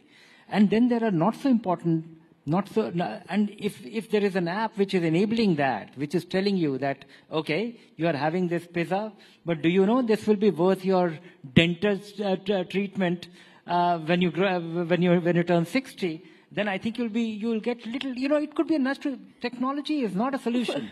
It can only enable you. From a positive reinforcement, what we need now, the next generation, is a negative reinforcement. Rajul, from UPI to SIP, how do you think SIP can become the new next boom? You know, there are already some ideas out there. So I know of a company called, I think, Change Jar. What it does is that every time you spend and whatever is a change, you round it off, and that amount is invested in gold. And there are a couple more like that where, you know, you can round it up, top it up. And there, you know, when you collect it, I mean, after 6 months, you see, oh, you have, you know, collected a substantial sum. Nudging is another thing, like you said. Even, I mean, just think of it. These days, we have so much coffee, which we never had, the older generation. And each coffee mug at the Starbucks costs $300-400. Assuming we are having 2 cups a week, even if we give a 1, in 5 years, if you invest that money at 12%, that will be a good amount, like a 1.5 lakhs. Absolutely. And you could fulfill a bigger dream with that kind of money. So we need to learn to sacrifice a little bit, but on the tech platform, it will go hand in hand. If you go to a Paytm and, you know, it says you've made some payment, it says you've saved so much. Even on, let's say, something like Milk Basket, that you buy vegetables, you've saved 100 rupees today because of discounts. Can it ask you a question that, would you like to invest this money, what you've saved? And if you click yes, it should be very easy that it goes into some index fund, for example. Very basic, simple. Yeah, so basically the consonants of apps. We are really now, you know, going into the fintech world. Probably in your last thoughts about how do we, you know, make the youth of this country focus, and, you know, how do we make aspirational the thought of investing and saving?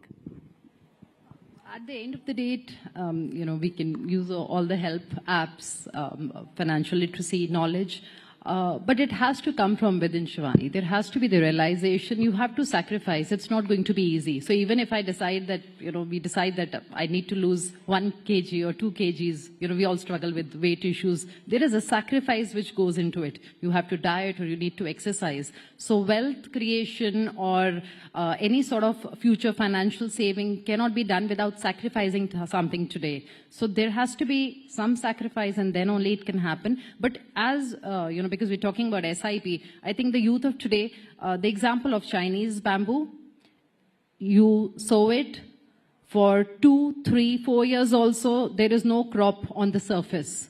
By the 5th year is when you see the bamboo grow up, and like about 80 feet. So that is something which the youth needs to remember, that aap karte raho, you keep doing your SIPs, and for an amount, Shivani, which can be kept aside. You True. know, after you have the contingency fund, so you don't break your SIP. And then that patience that has to be learnt. Without that, I don't think we can achieve anything. So basically, the end thought is that we need to save before we consume rather than consuming and then thinking about saving investment. Thank you so much, Dhiren, Rajul and Prableen. Thank you so much to our audience. There was a lot of insight today. Thank you so much for your time. Thank you for listening, you guys.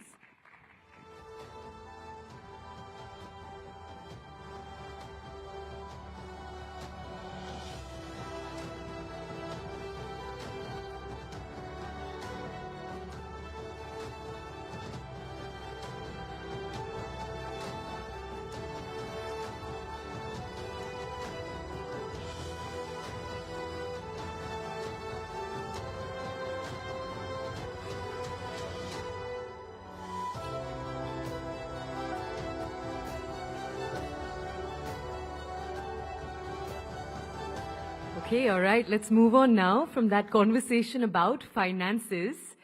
A little while earlier, we had a political conversation. This one is slightly different from that. Let's talk about India's future. So in this audience, towards the back are some young faces. This next conversation is for you. In a world where the pace of transformation is faster than ever, young leaders are emerging right at the forefront of politics, of activism, and of social causes. They are questioning the status quo, innovating new solutions, and advocating for inclusive, sustainable progress.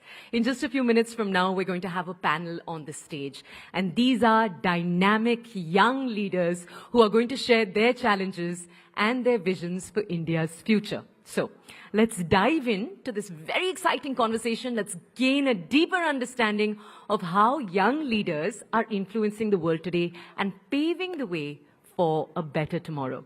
So we're going to invite onto the stage Anand Narasimhan to take this conversation forward.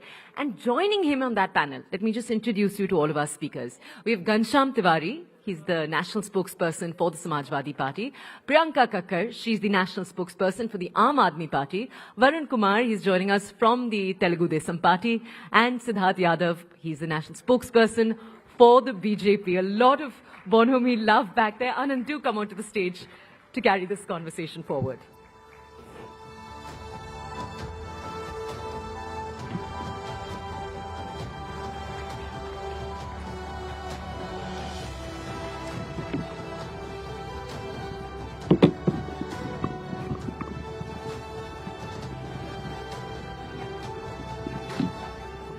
Namaste. Oh, if you can always smile like this with each other, like. So, if political discourses and debates were like the conversation that we were having at the table off, it'll be fantastic. But there are two, let's congratulate them and put their hands together. Siddharth Yadav just recently got married, so congratulations there. Varun is into his third year, so just out of his honeymoon period of marriage. So, and it's his first time on a national platform as spokesperson of the TDP. So he's a Yuva and he needs some encouragement. So, long honeymoon then. जो शादीशुदा उनको पता है 2 साल बाद क्या होता है, अब तो अभी तो शुरू हुई है कहानी. Anyway, Priyanka ji, you are the dynamic. अब वक्त क्या? You'll have to give the context since she said that young dynamic leaders. So I looked at him. I said, "I'm dynamic. You are young," and that is what he's referring to. And Ghanshyam, I met him as an educationist. And he's traversed the politics of UP, Bihar, UP, and then national politics. And we've had a lot of run-ins on debates, but I always hold him dear to my heart because he's doing some phenomenal work in the field of education. So as a politician, he's also doing some great work as an educationist. So welcome, everybody. So we're going to traverse the length and breadth of your own personal journeys into politics, and then, of course, some real politics. But first, let's start with you, Priyanka ji. How did AAP happen? How did politics happen? And what were you before you turned politician? Well, I am and I was a lawyer besides being in politics, and I'm very grateful to the Aam Aadmi Party, to Arvind Kejriwal ji, who collected us very passionate young people and gave us the freedom to grow and taught us how to question without offending people. And you will see Aam Aadmi Party, I can with great pride say, is the only party which has no parivarvad. You know, it was all us people from no political backgrounds. We got such a platform. I know he wants to jump in on this one, but you will have to be better behaved than Shehzad Poonawala. So, that is my journey. I'm also a lawyer alongside being in politics. I'm very swayed by the idea of everyone getting good quality education in the country. I'm very swayed by the fact that everyone should have access to affordable healthcare, because like my leader Arvind Kejriwal ji says, the middle class is one hospital bill away from poverty. I will not agree with any aankadas he will give, because I read his notes secretly, so I can already tell you. And besides that, I mean, that's the little about myself, and I do want to come to the political part, because that is more... No, but what is this with lawyers and politics? I think her party में, हर political party में आप मानेंगे ना? ये भी lawyer है. हाँ वही तो. हाँ, ये भी लॉयर है. Basically, I think it just allows us to question without much fear or fervor. I would think it also gives us an analytical bent of mind and see both sides of the coin, more perspective. I mean, I'm glad to be a lawyer. I can argue either way, I would say. No, but I don't know, the political bug bites you, or you... No, actually, you know what happens in the court? You see so many cases. You see the injustice. You see what is happening with the country in a more broader perspective than what the media influences you through. Sorry, I don't mean it in a negative way. No, sure. It's just that the problems there is a dynamic and there is a perspective. Yeah, the problems there are manifold. And then you get to read about them, indulge in them, you get to know the perspective. It's a much broader field which gives you... Kabhi aisa hua, you had a run in a heated debate with another spokesperson, and next day you are on the same side arguing in court, or you got to work together on a particular case? Yes, it has happened. And I think that is the beauty of a democracy, where I can fight with Siddharth Yadav currently and maybe have a cup of coffee thereafter. You think that happens even today? Okay, Not because so a lot of seasoned politicians say कि वो ज़माना और Not था. so much. I agree. Not so much. It used to happen, but not so much anymore, which is sad. Why is that, Ghanshyam, as we get into your journey as into politics? Thank you so much for this stage. My journey into politics. My father served Air Force. I grew up studying in Kendriya Vidyalayas, became passionate about social sector, traveled the country from Punjab to Tamil Nadu to Maharashtra to UP, Rajasthan, studied in Karnataka, became a semiconductor engineer. Worked in Bangalore. Now semiconductor is a buzzword. Worked in Bangalore with Texas Instruments and Intel. But eventually my fascination to enter social sector motivated me to pursue higher education. So went to IIM Bangalore, Kellogg, some of these good institutions, Harvard. Eventually came to Patna after the education and worked with Nitish Kumarji for around 6 years in Bihar on various ideas from politics to communications, and began a education startup in Delhi in 2016. Akhilesh ji invited me to be a national spokesperson for the party, and here I am. I think to your question that why is it divisive now, I think we have too many people thinking that they will sit on a sofa in their drawing room and decide who's nationalistic, who's Hindu, who's not Hindu, rather than traveling across the country, living in our beautiful villages, towns. I think when you travel the country, from village to town to city, across the nation, you realize that nobody is wanting anybody to give anyone certificate of nationalism, or certificate of Hinduism, or certificate of Islam. I think it's a handful of people who want to paint the entire country in one way, and that is why things are becoming divisive. True, but you can also fight on television or argue, fight on the floor of parliament. You have a political difference, but you can still be friends. Have you not seen, as a tech guy yourself and someone who understands, people unfriending people on Facebook, on platforms because you hold a political ideology? How did that happen? How can you unfriend a friend because there's a political difference? You may oppose Prime Minister Narendra Modi, he may support Prime Minister Narendra Modi. You may oppose the BJP, you may support the Samajwadi Party, he may oppose the Samajwadi. But that doesn't stop the two of you from being friends, right? Why do you unfriend people based on their political... Vishnu Jain is in the house. Big round of applause for him. Namaste. Yeah. Let me append that question with the thought that we are in the age and era of AI. just in the previous panel, they spoke about how technology can nudge you based on your various habits. You will be in a time when you can speak to your phone and it will talk to you in a conversational AI in any language about your account, the habits, the kind of scams you can be exposed to, the kind of investment you can make. Similarly, you take Siddharth's phone, you take everyone's phone here, Anand's phone, my phone, right? And you ask the phone in due course, based on the messages on my phone, am I a hateful person? Do I get everyday messages of hate? And you will know the answer. If your phone tells you, it's not Ghanshyam Tiwari or Priyanka Kakkar or Anand, it's not Modi ji. If your phone tells you that based on the history of your messages on your phone, you are a hateful person or you're not a hateful person, you get so many messages related to hate. It could be related to any community. But if your phone is telling you that for 10 years, your message history tells you you've been a hateful person, then there's no way you can sit across the table for a cup of coffee with somebody who thinks differently. Fundamentally, we have to decide for the youth and for the future, whether it is through television, through YouTube, we're talking about adolescents as well, are technologies, messages, this continuing barrage of painted, single-minded narratives making us hateful or not? If we don't decide, technology will decide for us. One final point.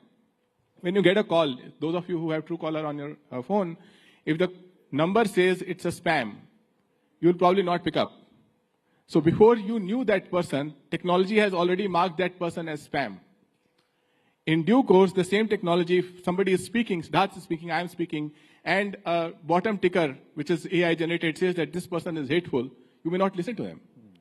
But there's a fundamental difference in the comparison that you make, and I hope the audience appreciates that. When you unfriend a person, that person is already your friend. It's not technology or a number. A number is spam. A person is not. And I said you're unfriending people. I'm not saying you are befriending people or deciding not to accept it. Hanji, ji. And then we'll get Varun one and has to agree Siddharth. and admit that what has happened in today's time is it's my way or the highway. So if you don't, it's the government has imposed it such. You have a different view. You are an anti-national. The area and space for discussion, that has become very narrow. And that is one thing which percolates from the top, you know, when it trickles down from the top and we also think similarly, and then the person will unfriend you. This is what I think. No, I'll tell you one thing. Let me ask you. There are political parties who have, I will tell you personal experience, who have decided not to come on my show because they believe this person's point of view is not akin to us or whatever their position. All right, that's your professional position as a politician. Does that mean you will not come and sit and have a coffee and have a conversation offline? There's a difference there. Why is it that what is your political position is deciding your personal life and how you will behave and interact with as people? Sorry, I'll get Varun in. Yes, Varun. And as an ally, as somebody that is a TDP, which was part of the NDA, then moved out of the NDA, and I was back thick in the NDA and propping it up largely, you know, along with the JDU. What is your point of view? And as a youngster, Thank you for this. You must have got into politics in the last 8-10 years, correct? 16 plus. All right. So I have a cycle party along with me. Our symbol is also a cycle. I have an ally already, so I have 3 friends already on the stage. So 3 things, Anandji. In politics, there are no permanent friends and permanent enemies. First thing, let's get that right. Second thing, in social media, you add friends, you don't make friends. Okay, friends are made outside and you add them on social media. Please don't get confused. We have a tendency of feeling people as friends on social media, they are just your contact list. That's what is my personal opinion. Third thing is that we have come over from a transition phase wherein believing politicians, so for example, if I'm a politician, if Mr. Ghanshyam is also a politician from another party, we've forgotten the fact he is my rival or competitor, but he's not my enemy. Okay, we have now come with an agenda where you're from another party, you are my enemy. I know you for 10 years, 20 years, I know your personal affiliations, etc. No. You are my enemy, no matter what. If that's the case, then nothing can change us. They say ideology is thicker than blood. So friendship has to be thicker than ideology if you have to get out of this. So anybody who comes with that mindset of unfriending someone, even in personal life, not social media, even in personal life, because he believes in a different ideology, I think that has to be evolved at a personal level. It has to come from the inner side. So if you believe ideology is thicker than blood, then keep friendship is thicker than ideology or relationship is thicker than ideology.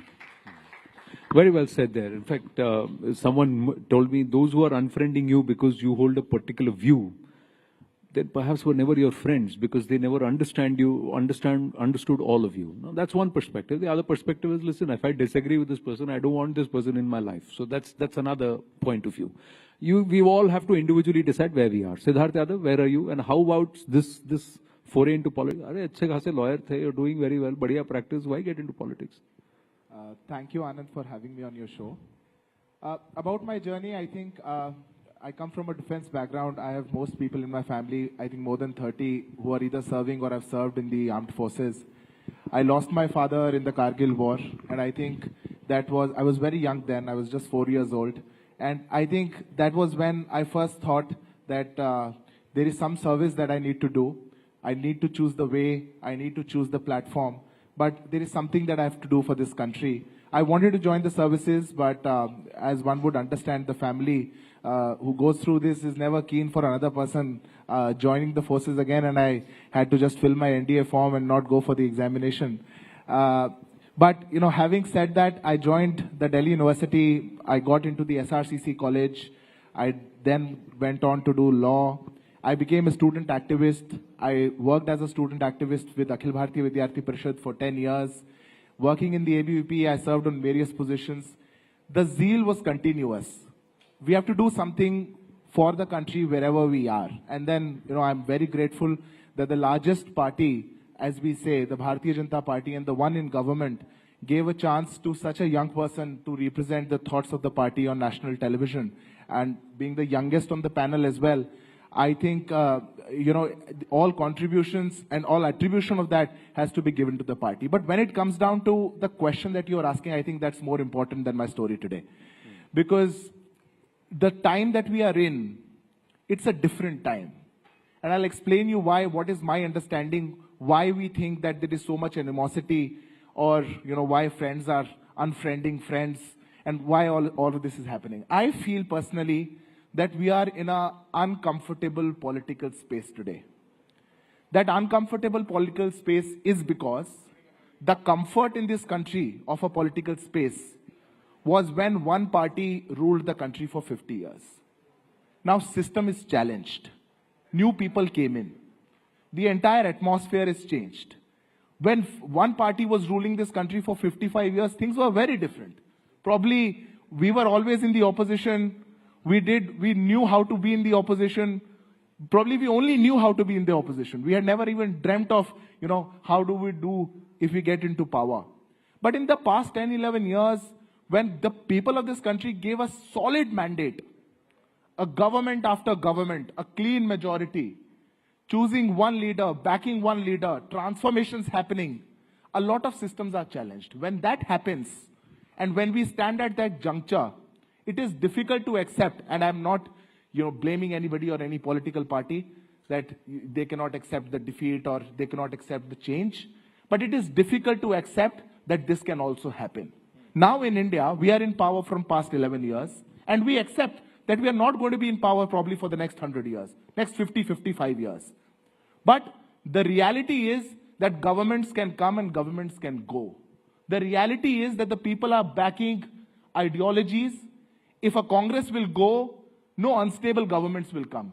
If a Congress will go, stable governments will come. If one thought which was there, which was prevailing in the country, if that goes away, there is this thought which is challenging what we were told and taught for so many years. When that happens, I think, these differences grow up. And it also becomes so.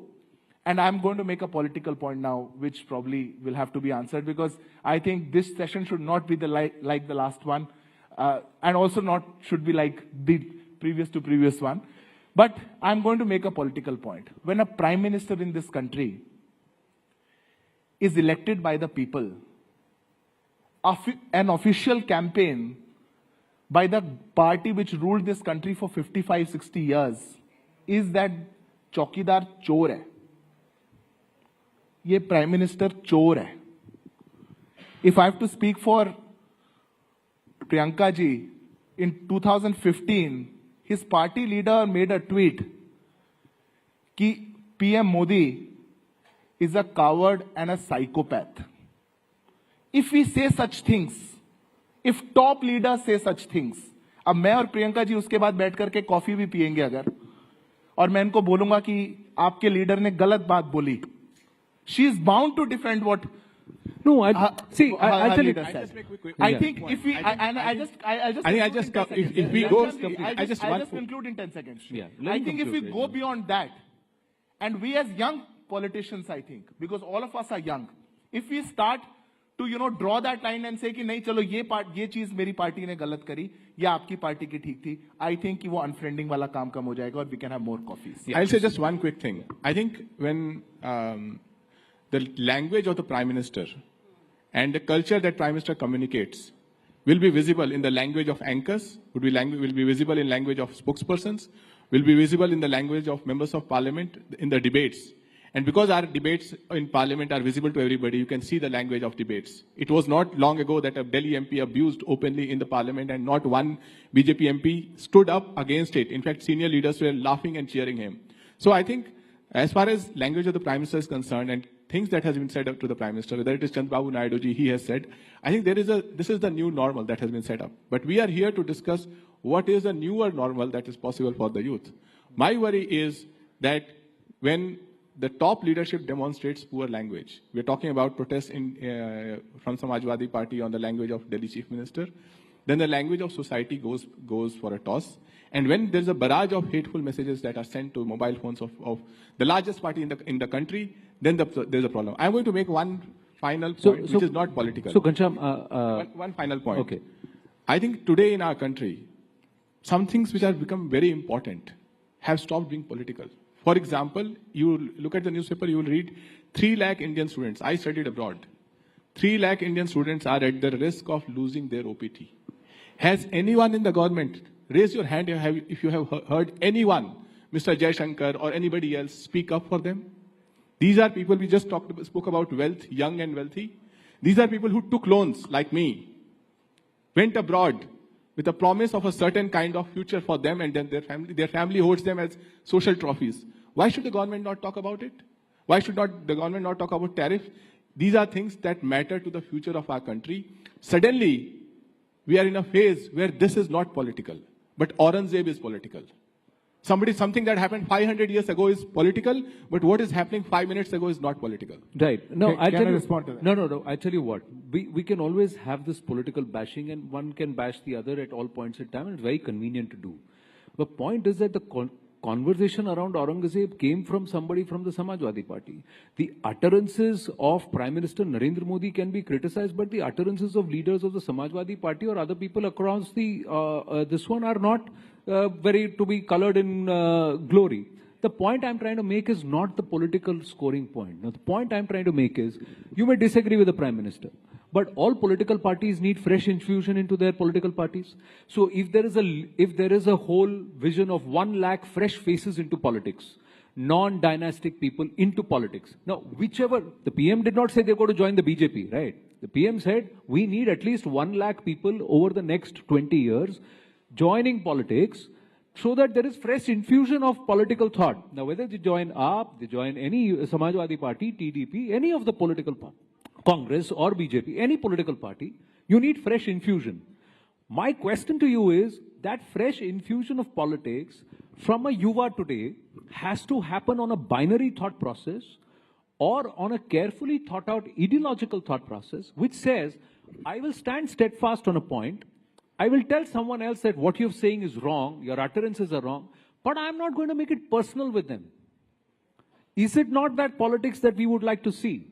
Now, what are we got to do to get to there? That's what. What is it that's going to inspire 1 lakh more youngsters over the next 10, 12, 15 years to join politics in the first place? I'm coming there itself. Because if we go down this line, it's going to be so negative. Bole yaar, chhod do yaar. And then what will happen? It will be the dirt, the muck, the riffraff of society who will continue to dominate politics. It will not be intelligent people. It will not be young achievers. It will not be smart, talented people who are not only educated, but they're also rooted to the ground. They're coming from backgrounds which have seen certain discourse. Yes, Varun. That's what I'm trying to drive at. We can always keep this bashing going. It's very convenient. I get this point, Anandji. As long as 1 lakh youth, 10 lakh, I welcome the statement by the Honorable Prime Minister that he needs 1 lakh youngsters across the political spectrum with infusion of thoughts, whatever agenda it is. When you have a 1 lakh people joining the political force of this Indian landscape, remember where and what agenda is driving them to come to politics. Is it the rich and the wrongful incentives that is attracted? Or is it because of an idea that is driven to solve problems right from the ground level? Or is it because of any other factor or to enjoy the power or something else? Politics is definitely not a rosy path, like as you see. If you find out across, you use your intelligence or you use your AI, you use your whatever mechanism, the country like India, the biggest challenge that we have today is, if youth wants to enter politics, I will have a subsequent question to every one of us asked amongst ourselves, why? That's the first question.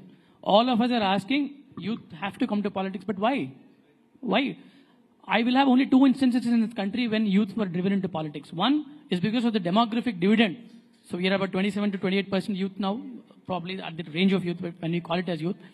And if the demographic dividend keeps us giving more youngsters as a population, it's inevitable that youth will come into politics. But what is the agenda behind them going to come into politics? Have we put the rightful incentive for politicians working in this country? Or is politicians still a service-based kind of thing?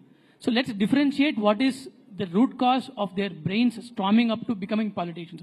I decided to become a politician in my 9th standard. At 14 years of my age, when I visited Delhi for the first time and I saw Parliament, I was mind blown. I said, people told me that this is a temple of democracy. All our fates are decided here. So that's the moment I fell in love with Parliament and parliamentarian democracy. I started studying about parliamentarian democracy. I joined, at my age 15, I joined a student organization. And it's about a 16 to 18 years of journey here, and we are here. But it's very important for us to understand what is incentivized, what is the neurological incentive that younger generations of this country are asking themselves to join politics. If it is not ideology driven, if it is not governance driven, if it is not policy making driven, if it is something else, then let's wait for a moment. Let these leaders do the course correction. Let us fill that gap. Let us understand what youngsters want to come and what are they wanting to solve. And one point, I'll just conclude in the last 10 seconds. Let universities and schools have a curriculum wherein grand old problems of India since independence are being educated and taught. Let us tell our youngsters that these are the problems in politics. Come here to solve these problems. Come here to address these problems. You might not be incentivized. You might not have a power. You might not have anything. Come for the local governance. And one more thing. In a country with so much of population and with 543 MPs now, so even if you make it double the number, it won't be enough. The ratio is very thin. Have the local government strengthen. Make youngsters part of a local government where they can handle 50, 100, 200 people at a time, solve their problems, give autonomous powers to them at local level, and then come them so that they'll understand the process. They'll come back with fresh infusion of thoughts because they've solved little problems first. Please ask the students or youngsters why they want to come into politics. That's the important question. No, why should we ask someone why you want to come into politics before we even give them a reason or give them career politics as an option? Priyanka ji, look at Aam Aadmi Party. 12 years, 2010, massive rise, India against corruption, 2012, transformation into a political party, 2025, you reach your zenith, and somewhere with the loss for Delhi, there are questions asked around Punjab. So as a political party, you will also have to recalibrate. Did you lose your way somewhere? The ideals with which many people who joined the Aam Aadmi Party, a lot of them went out. Did the goals change? Did the goalposts shift? And if the AAP model of governance or the AAP model of growth as a political party fails, then will youth want to look at other options, fresh options? Anandji, there are 2 questions there. Yeah. I'll answer both. First is that we still got 44%. BJP got 46% in Delhi. What had happened is that, there was a systematic dismantling over the past 5 years where our leaders were imprisoned, where work was stalled, their obstacles were created. It was all a good master planning by BJP, no doubt. But still 44% people. May I request for some silence in the audience, please? I'm going to request our next set of panelists to also please share a listen. There is a lot of noise that's filtering in. My sincere request. Thank you. Please carry on, Priyanka ji. Secondly, I really want to make one observation that I had is, you started with people unfriending because of political differences. I saw that between 2014 and 19, the first 5 years, definitely I would say that. But the new worry is that the youth today does not want to talk politics. They say, I'm apolitical. Why did that happen? When you arrest a Disha Ravi saying that this is propaganda, she is not working for the climate, you somewhere silence the youth into questioning you. When you arrest an Amit Sharma, a journalist, and urinate in his mouth because he questioned about train derailment, it will, people will be like, oh, I'm apolitical. So this systematic dismantling of our institutions in a way, because you can arrest anyone arbitrarily, this systematic, this vindicative kind of But politics. this is not a one-way street, Priyanka ji. It's not a one-way street. I'm saying the government did it intentionally so every that people political say, party, I'm apolitical. Every political party Sure. that once gets into power gets corrupted by this. So there are actions which happen by every political. I'm not shielding Superman anything. said, with great power comes great responsibility. I agree with Yeah, Superman. but there is also But Plato, Socrates, who said power corrupts and absolute power corrupts. corrupts, Absolutely. So, Yes. so where do you draw the line? How do I tell anybody and everybody that politics is a viable option? Final 1.5 minutes so between you and Ghanshyam. Yes. Anand, I think I want to make one thing very clear. We are the youngest country of this world. We have around 70% people who are below the age of 35. The average age of this country is 28 years old. India is aspirational. India is growing. India is not what India was in 2013. When I joined college, I was not an aspirational youth. When I joined college, the headlines of my newspapers that I used to read were that इतने scams हो रहे हैं India के अंदर, हमारी forest reserve deplete होती जा रही है, we are a fragile five economy. A lot of such things were there. Today, the narrative has changed. When people, when the youth, when they are going out, when the youth has so many opportunities, when India is growing, airports double होते जा रहे हैं, सड़कें ज़्यादा बनती जा रही हैं, startups from one unicorn to 100 unicorn. When the country is growing like that, I think it is the aspirational India which has to just ignore this noise. No. You have to ignore the noise. aspirational India. No, here is the thing. The aspirational India also needs to see an intellectual political discourse. Absolutely. So raising the bar of the political discourse is a collective responsibility. Absolutely. It's not the responsibility of one party or another. It's everybody. I think Anand, the young should not be blamed for changing that discourse or bringing that animosity between political parties. The young in all political parties. I think this must be a phase where probably this has happened. But I speak for everybody sitting here. All the young people who are joining politics, who are contributing on various platforms in various ways, are more acceptive of different ideas. And are also as long as there is an allowance of multiple streams of thoughts rather than blocking one or the other. Yes, Ghanshyam, final word to go to wind up. I'll conclude with two simple thoughts on the core topic. One is an opportunity, one is a challenge. We spoke about 1 lakh young politicians. With the passage of Women Reservation Bill, today of the 6,000 MPs and MLAs in the country, 600 are women. With the passage of that bill, there will be 2,000 women MPs and MLAs in the country. If for each of these seats there are 4 women who are contesting, we're talking about 8,000 candidates. Yes. And Why were you opposing it? Each such woman having 5 women members in their team, we're talking about 50,000 new women entering politics just because of that. The challenge for the youth is going to be, if you just look at the data, and no matter what the government says, the average wealth of a politician is rising. When you think about the average poverty lowering in the country, when you start with a prospect that jobs are not there, a lot of people are becoming delivery boys. The challenge that you will face due to wealth in politics, due to crime and corruption in politics, is rising at a very rapid pace, and it will be your biggest hurdle no matter what the ruling government says. Well, I think we're going to wind up on that note to say that it is the responsibility of every individual political party, its patrons, its leaders, to ensure that this does not happen. What you highlighted does not happen. People don't join politics to make money, to turn it into a corrupt practice, rather than to look at policy and clean governance. Thank you for an engaging conversation. Future looks bright with voices like these. Thank you very much. Thank you.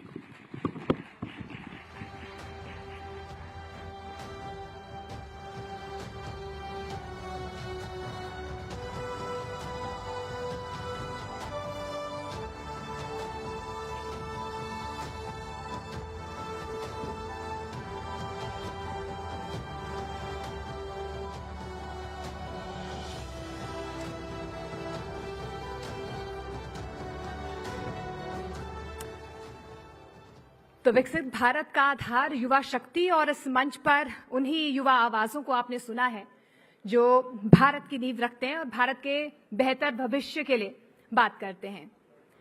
Now, since we have shifted the gears and we are ready for another round of intense political discussions, अब आगे हम ऐसे विषय पर, ऐसे मुद्दे पर बात करेंगे जो आज के वक्त में खासतौर पर देश और दुनिया की मौजूदा स्थिति को देखते हुए काफी रेलेवेंट है.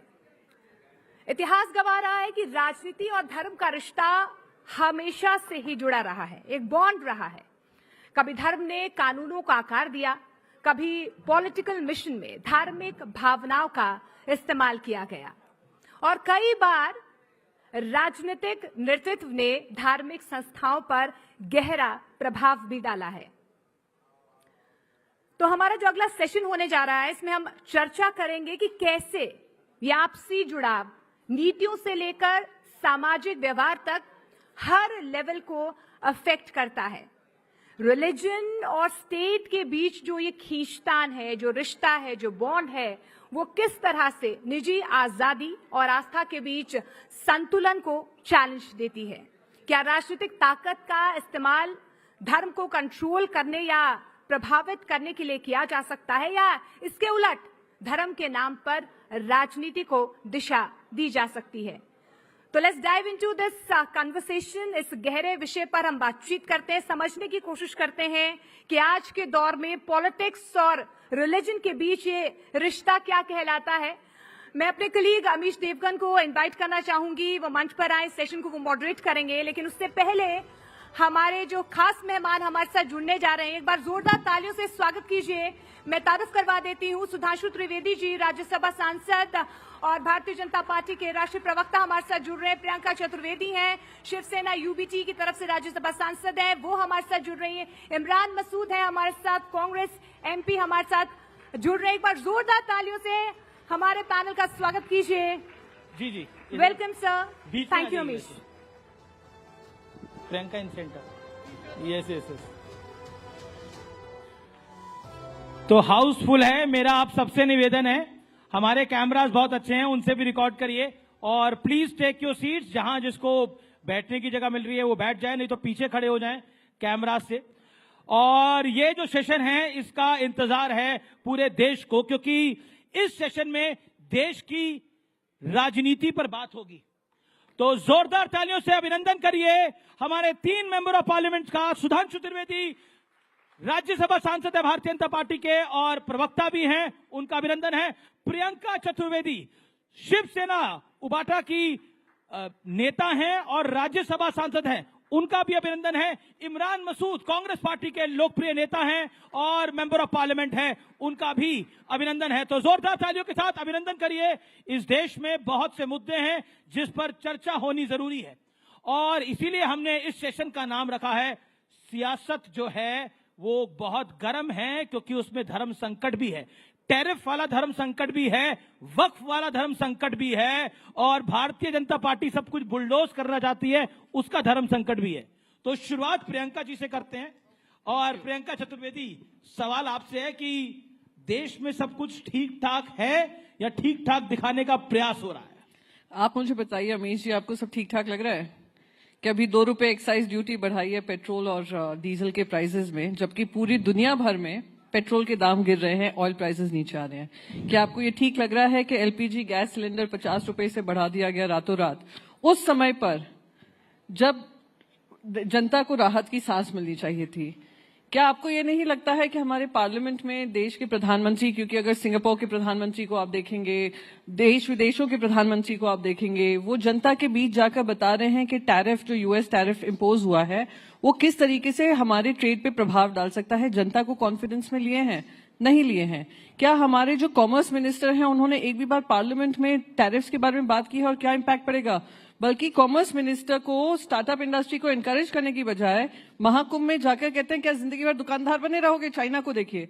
अरे चाइना जैसा आप सपोर्ट भी तो करिए, पॉलिसी से सपोर्ट करिए, फंडिंग से सपोर्ट करिए. आज देश के 80 लाख लोग राशन पे निर्भर हैं, रोजगार कहाँ है? तो मैं मानती हूं कि मेरे देश में बहुत कुछ अच्छा चल रहा है और अच्छा चलना चाहिए. पर हमारी जो प्राथमिकता है, जनता से जुड़ी हुई प्राथमिकता है, उस पर ज्यादा चर्चा होनी चाहिए। जिस दिन यूएस के टैरिफ रोल आउट हुए थे, उस दिन रात के 3 बजे तक हम लोग पार्लियामेंट में चर्चा कर रहे थे वक्फ अमेंडमेंट को लेकर। मैं उम्मीद कर रही थी कि कुछ हमें बताया जाएगा कि किस तरीके से हमने इस कदम उठाए हैं, क्या डोनाल्ड ट्रंप से बातचीत हुई है, क्या वहां के ट्रेड सेक्रेटरी से बात हुई है और कैसे हमें राहत मिलेगी, पर उसके बारे में कोई चर्चा नहीं हुई। तो बस यही है कि पटरी पे लाने के लिए वो डिरेलमेंट जो होता रहता है ना, उसको काबू में लाना जरूरी है। तो सुधांशु जी, विपक्ष के अनुसार तो सब कुछ ठीक नहीं चल रहा, आपका वक्फ पे ज्यादा ध्यान है, टैरिफ पे कम है। क्या आपको लगता है कि ये आपका भी सियासी धर्म संकट है? क्योंकि मैं ऑपोजिशन जो बात बोलती है उसको कोट कर रहा हूं कि बीजेपी मुद्दों को इसलिए भटकाती है कि उनको पॉलिटिकल फायदा हो सके। देखिए, यहीं पे समझ में आता है कि विपक्ष की सोच और समझ क्या है। टैरिफ को लेके पूरी दुनिया में किसी को समझाने की जरूरत है कि क्यों हो रहा है। मैं चैलेंज करके पूछता हूं, दुनिया के एक स्टॉक एक्सचेंज बताइए जिसमें क्रैश ना हुआ हो पिछले 48 से 72 घंटे में। चाहे जापान का नेकेई हो, चाहे हांगकांग का हैंगसेंग हो, चाहे चाइनीज हो, चाहे ड्यूटिश मार्क हो, यूरोपियन स्टॉक एक्सचेंज हो, न्यूयॉर्क का डाउ जोन्स हो, हमारा 3.4% गिरा है। आपको पता है हैंगसेंग तो 13.5% गिरा है, 15% तक जापान का गिरा है। और अकेले अमेरिका में $7 ट्रिलियन डूबा है, 420 लाख करोड़। भारत में 17 लाख करोड़ रुपए। भाई, इसके बाद भी किसी को लगे कि समझाने की जरूरत है। मजे की बात यह है कि वो पार्टी कहे जिसके नेता सबसे ज्यादा विदेश घूमते हैं, विदेश घूम घूम के खूब भारत के बारे में प्रचार करते हैं, ऐसा नहीं हो रहा, वैसा नहीं हो रहा, और उसके बाद उनको समझ में नहीं आ रहा है कि बाहर क्या है। इसके लिए कहा जाता है, अमित जी, समझ समझ के समझाओ उसको जिसके की समझ है, और जो समझ के भी ना समझे, समझो कि वो ना समझ है। तो ना समझ को कैसे समझाया जा सकता है? अब रही बात इसकी, तो ना समझ कौन है? अब मैं एक सीरियस बात बता दूं। देखिए, टैरिफ्स के ऊपर रेसिप्रोकल टैरिफ अमेरिका ने लगाने का निर्णय लिया। सिर्फ भारत पे नहीं, सारा दोष ये लोग मोदी जी की गवर्नमेंट को दे रहे हैं, 60 देशों पे लिया है। और चाइना को तो अभी थ्रेटन किया है 50% लगाएंगे। हमारा उनके सामानों पे टैरिफ है 52%, उन्होंने 26% लगाया। दो चीजों में हम चाह रहे थे कि हमें छूट मिल जाए, एक फार्मास्यूटिकल और एक एग्रीकल्चर। फार्मास्यूटिकल में उन्होंने एग्जेम्प्ट कर दिया, जो भारत सरकार की एक बड़ी उपलब्धि है। इसीलिए अगर आपने कल का ही डिटेल पढ़ा हो तो ये आएगा, फार्मास्यूटिकल इंडस्ट्री में भारत की ग्रोथ रेट 8.4% है। सबसे ज्यादा हम कंट्रीब्यूट कर रहे हैं, $9.8 बिलियन अकेले अमेरिका को एक्सपोर्ट करने पे कंट्रीब्यूट कर रहे हैं। तो देखिए, ये बता रहे हैं, इसको एक लाइन में बता, टैरिफ पे क्यों नहीं? होता क्या है कि दुनिया में जलजला आ गया है, ठीक, मगर उसके बाद भी अगर अपना जहाज हिल भी रहा है ना, कहें जहाज के कैप्टन की गलती है, अगल बगल के जहाज उलट पलट गए, वो मत देखो भाई, वो पलट गए तो क्या हुआ, वो सुनामी आ गई है समुद्र में, मत देखो, देखो हमारा जहाज क्यों हिल रहा है, कैप्टन दोषी है। इस मानसिकता से जब चलेंगे तो देश में कुछ भी अच्छा नजर नहीं आएगा। और जहां तक इसकी बात कहूं, जहां तक वक्फ की बात है, तो ये ईमानदारी से एक प्रयास है जो कि भारत के संविधान के अनुरूप व्यवस्था को सुचारू रूप से चलाने के लिए, गरीब मुसलमान को उसका हक दिलाने के लिए। मैं सिर्फ एक बात पूछता हूं, वक्फ बोर्ड भारत का नहीं, दुनिया का सबसे अमीर वक्फ बोर्ड है। भारत का वक्फ बोर्ड दुनिया का सबसे अमीर, 39 लाख एकड़ जमीन है। मैं पूछना चाहता हूं, बताइए, छोड़ दीजिए बाकियों के लिए क्या है, एक बड़ा हॉस्पिटल बनवाया है क्या इस जमीन में? कहीं एक बड़ी लाइब्रेरी बनाई है? कोई मुस्लिम स्कॉलर्स के लिए बड़ी यूनिवर्सिटी बनाई है? गरीबों के लिए, यतीमों के लिए, बेवाओं के लिए कुछ बनाया है? बाकी तो छोड़ो, अरे मंदिरों में तो भंडारा चलता है, गुरुद्वारों में लंगर चलता है, किसी को मुफ्त में 2 टाइम का खाना भी मिलता है। राम जन्मभूमि 2.77 एकड़ लैंड, 3000 करोड़ रुपए की अब तक इनकम है, 400 करोड़ जीएसटी दे चुके हैं। 39 लाख एकड़ लैंड और इनकम 166 करोड़, सरकार को 0। अब आप उसके बाद समझ लीजिए कि उसके बाद भी ये कहते हैं कि कुछ देने के लिए जरूरत नहीं है, कुछ समझने के लिए जरूरत नहीं है। तो इसीलिए मैं कहना चाहता हूं, सिर्फ ये बता दें गरीब मुसलमानों के लिए किया क्या है। इमरान मसूद, प्रधानमंत्री भी राइजिंग भारत के मंच पे थे और प्रधानमंत्री ने जो बोला, उन्होंने बोला कि वक्फ से जुड़े बिल का संसद में पास होना सामाजिक न्याय की दिशा में लिया गया एक बड़ा कदम है। लेकिन ये जो डिबेट है, मूल रूप से विपक्ष जो है वो अपीजमेंट की कर रहा है, विपक्ष तुष्टीकरण करना चाहता है। ये प्रधानमंत्री का कहना था कल इसी मंच से।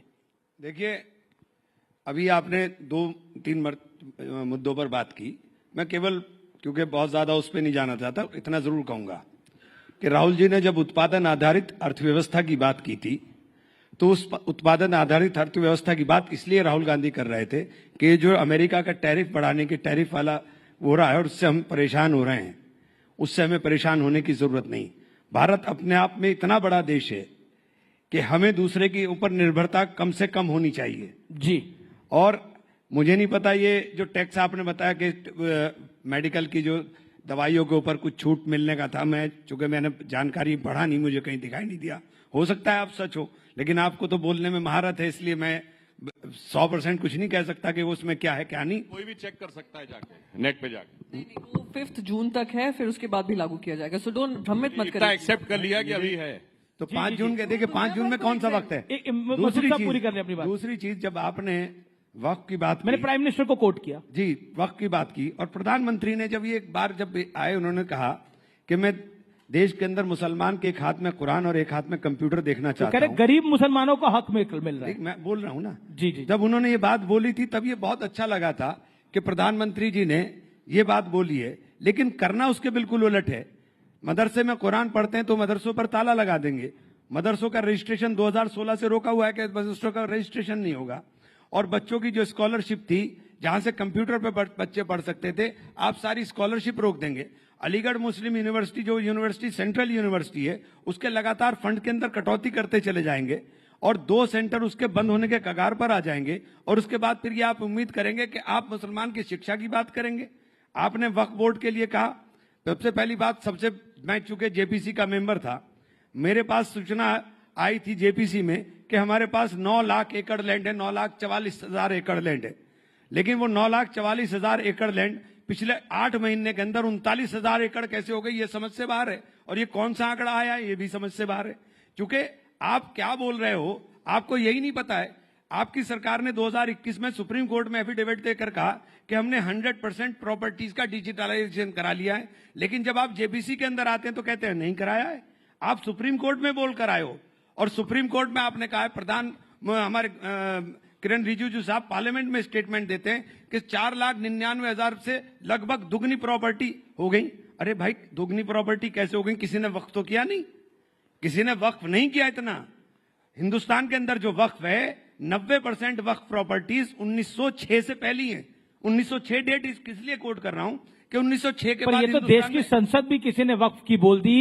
प्रयागराज में जहां महाकुंभ हो रहा था उसको भी वक्फ पे का बोल दिया। मुझे अब बोलने का मौका दीजिए। जी जी, 20 सेकंड। जब पार्लियामेंट में आप बोलते हो कि पार्लियामेंट भी वक्फ का ना, मैं नहीं बोलता, क्लेम किया। हाँ, क्लेम किया। एक मिनट, बदरुद्दीन अजमल ने क्लेम। एक मिनट। बदरुद्दीन अजमल कोई मुसलमान इस्लामिक वो थोड़े ही हो गए कि बदरुद्दीन अजमल किस हैसियत से वो क्लेम कर देंगे? बदरुद्दीन अजमल ने अगर प्रॉपर्टी वक्फ की है तो बदरुद्दीन अजमल क्लेम कर सकते हैं। बदरुद्दीन अजमल की हैसियत नहीं है कि बदरुद्दीन अजमल क्लेम कर देंगे। वो जो मस्जिद है पार्लियामेंट के सामने, वो रायसीना गांव की मस्जिद है। 1911 में जब लुटियन जोन बनाने की बात हुई, जब लुटियंस बनाने की बात हुई, तो इन 123 प्रॉपर्टी, जिसका बार बार पार्लियामेंट में बहुत बार जिक्र हुआ कि हम एक तरफ आप बोलते हैं, एक सेकंड सर, एक तरफ आप बोलते हैं मस्जिद नहीं कब्जाएंगे, दरगाह नहीं कब्जाएंगे, ईदगाह नहीं कब्जाएंगे, कब्रिस्तान नहीं कब्जाएंगे, लेकिन 123 प्रॉपर्टी का बार बार जिक्र करेंगे पार्लियामेंट में। उस 123 प्रॉपर्टी में 123 की 123 प्रॉपर्टी, ये 4 ही हैं जो अंग्रेजों से झगड़े के बाद 1913 के अंदर वक्फ को दी गई। ठीक है, ये वही प्रियंका भी बोल रहे, फिर उसके बाद सुधांशु जी आप एक साथ आंसर दीजिएगा। असल में आपने इतना वाइड क्वेश्चन था, उसे बहुत शॉर्ट में हो नहीं रहा मुझसे। पूरा अगर कर लेने, बाकी टाइम मैं आपको, बाकी टाइम आप मुझसे ले लीजिएगा, लेकिन इसे पूरा हो। हाँ, बिल्कुल। तो ये जब प्रधानमंत्री जी ने कहा कि हमने ये गरीब मुसलमानों के लिए, पसमंदा मुसलमानों के लिए, आप इसमें मुझे ये मेरे पास कानून रखा हुआ है, इसमें एक जगह बता दिए पसमंदा मुसलमानों के लिए कुछ करने का किया हो। महिलाओं को दो महिलाओं को इन्होंने मेंबर बनाने की बात करी। 2 महिलाएं पहले भी मेंबर बनती थी, पहले भी वक्फ बोर्ड डिमांड की। एक बात से पूरी तरह से सहमत हूं कि वक्फ बोर्ड की इतनी भारी प्रॉपर्टी होने के बावजूद हम भिखारी क्यों हैं? वक्फ बोर्ड की हैसियत क्यों है कि वक्फ बोर्ड अपने कर्मचारी की तनख्वाह भी नहीं दे पाता, जबकि आपके पास इतनी प्रॉपर्टी है? ठीक है, मैं इस बात से बिल्कुल सहमत हूं, लेकिन इसके प्रबंधन का काम होना चाहिए था, या इसको खुर्द-बुर्द करने का काम होना चाहिए। आपने तो इस कानून के अंदर कर दिया कि अब आपको सजा भी नहीं मिलेगी। अब यह गैर जमानती अपराध होगा कि आप कोई प्रॉपर्टी कब्जा ले। और एक सेकंड, बस खत्म कर रहा हूं, एक सेकंड। और दूसरी बात, आपने लिमिटेशन एक्ट हटा करके कर दिया कि आप एडवर्स पोजीशन में चले जाइए, यानी जितने कब्जा धारक हैं वो सब मालिक बन जाएंगे। तो आपने बचाने की बात नहीं की, आपने तो खुर्द बुर्द करने की बात कर दी। ठीक है प्रियंका, क्या आपको लगता है वक्फ को लेकर आपकी पार्टी को भी पॉलिटिकली कॉर्नर किया जा रहा है? महाराष्ट्र के अंदर जो शिवसेना शिंदे गुट है वो बहुत सी बातें बोल रहा है, बहुत सी संज्ञा दे रहा है आपकी पार्टी को। Any comment? सबसे पहले तो मैं नहीं, क्योंकि मैं वो कमेंट करूंगी, पर उससे पहले मैं थोड़ी क्लैरिफिकेशन दे दूं। जो फार्मा इंडस्ट्री को भी बाहर रखा है और एग्रीकल्चर को बाहर रखा है वो टेम्पररी सोल्यूशन है, कोई फुल वो नहीं है मेजर जो लिया गया है। डोनाल्ड ट्रंप उसके पीछे भी आएंगे सूनर और लेटर, एंड आई थिंक 5 जून तक उन्होंने कहा वो डिसीजन ले लेंगे। रही बात, मैंने तो स्टॉक मार्केट की बात ही नहीं की थी। Stock market comes crashing down, वो तो ग्लोबली स्टॉक मार्केट क्रैश कर रहा है। मैंने कहीं एक बार स्टॉक मार्केट की बात नहीं की। मैंने कहा हमारे एक्सपोर्ट्स कम होंगे, हमारे एक्सपोर्ट्स पे प्रभाव पड़ेगा, इसके आपको टेंशन होनी चाहिए। आपको जनता को क्या, आप अगर विपक्ष को भी कॉन्फिडेंस में लेंगे कि क्या क्या बात हुई, आप पूरी दुनिया में फैलाते फिरते हैं कि अरे डोनाल्ड ट्रंप ने कुर्सी खिसकाकर प्राइम मिनिस्टर को बिठाया। बढ़िया बात है, हमारे प्रधानमंत्री की इतनी इज्जत नवाजी जा रही है, डोनाल्ड ट्रंप उनके दोस्त हैं, तो क्या हमारे लिए, देशवासियों के लिए क्या आउटकम है, हमारी इकोनॉमी के लिए क्या आउटकम है? मेरा सवाल ये था। Unfortunately he limited it to stock market, क्योंकि उनको ये सूट करता है ये एजेंडा करना। अब रही बात वक्फ को लेकर, जहां तक हमारा मानना है, आज अगर हिंदू टेंपल ट्रस्ट में कोई नॉन हिंदू बैठेगा, हम सबसे आगे आकर उसके खिलाफ बात करेंगे। अगर आप केदारनाथ ट्रस्ट देखें या आप अभी राम ट्रस्ट जो बना है, राम क्षेत्र तीर्थ ट्रस्ट, उसमें क्लियरली लिखा है कि अगर कोई डीएम अयोध्या का मुसलमान होता है तो वो एडिशनल डीएम को वो चार्ज दे दिया जाएगा। आई मीन नॉन हिंदू होता है, I do not want to reduce it to just Muslims. Non Hindu अगर कोई होता है तो वो एडिशनल डीएम को दिया जाएगा। तो अगर हमने ये प्रावधान अपने लिए बनाए हैं, and which is absolutely okay. अब वक्फ में मैनेजमेंट सिर्फ मॉस्क का नहीं होता है, ग्रेवयार्ड्स का भी होता है, रिलीजियस साइट्स का भी होता है, सब it's a very encompassing thing. तो हमारी कुछ ये था, हम बहुत क्लियर हैं कि रिफॉर्म होना चाहिए था। ये खुद वो मान रहे हैं कि रिफॉर्म होना चाहिए था, कि कुछ लोग बैठकर किसी भी प्रॉपर्टी को वक्फ की प्रॉपर्टी बता देते थे और वक्फ को जो रिटर्न्स मिलने चाहिए थे वो नहीं हो रहे थे। तो रिफॉर्म होना चाहिए, कोई उसमें दो राय नहीं है। पर जो जो अमेंडमेंट्स जेपीसी के माध्यम से रखे गए, जो इनके अलायंस पार्टनर्स हैं उनके आपने कर लिए, जो हमारी तरफ से आ रहे थे कि ये अमेंडमेंट भी अगर आप कर लोगे तो और थोड़ा इंप्रूवमेंट हो जाएगा, वो टोटली रिजेक्ट कर दिए गए। अमेंडमेंट आपने नहीं माने, और आपकी पार्टियों आपके इस बिल को जिन जिन आपके सहयोगियों ने सपोर्ट करा उन पे भी भारी पड़ रहा है। ये मैं नहीं बोल रहा, कुछ इस्तीफे आए रालोद से, कुछ इस्तीफे आए जनता दल यूनाइटेड से, उसकी मैं बात कर रहा हूँ। दोनों बातों का जवाब देता हूं। पहली बात तो प्रियंका जी तो मुंबई से हैं। अरे बड़ी स्वाभाविक सी बात है, अगर दुनिया में डाउनफॉल आएगा तो एक्सपोर्ट में कमी आएगी। एक्सपोर्ट की कमी का बिल्कुल लॉजिकल रीजन मैंने बताया है कि पूरी दुनिया के शेयर मार्केट्स में, बल्कि अगर आप जेपी मॉर्गन एंड चेस की लेटेस्ट रिपोर्ट पढ़ें तो वो तो कहती है अमेरिकन इकोनॉमी में 60% चांस है रिसेशन आने का, क्योंकि वहां भी एकदम से प्राइसेस आगे बढ़े हैं। तो जब दुनिया की इकोनॉमीज में रिसेशन आएगा तो हमारा एक्सपोर्ट कम होगा ही होगा, इसमें कोई बहुत दिमाग लगाने की जरूरत नहीं है।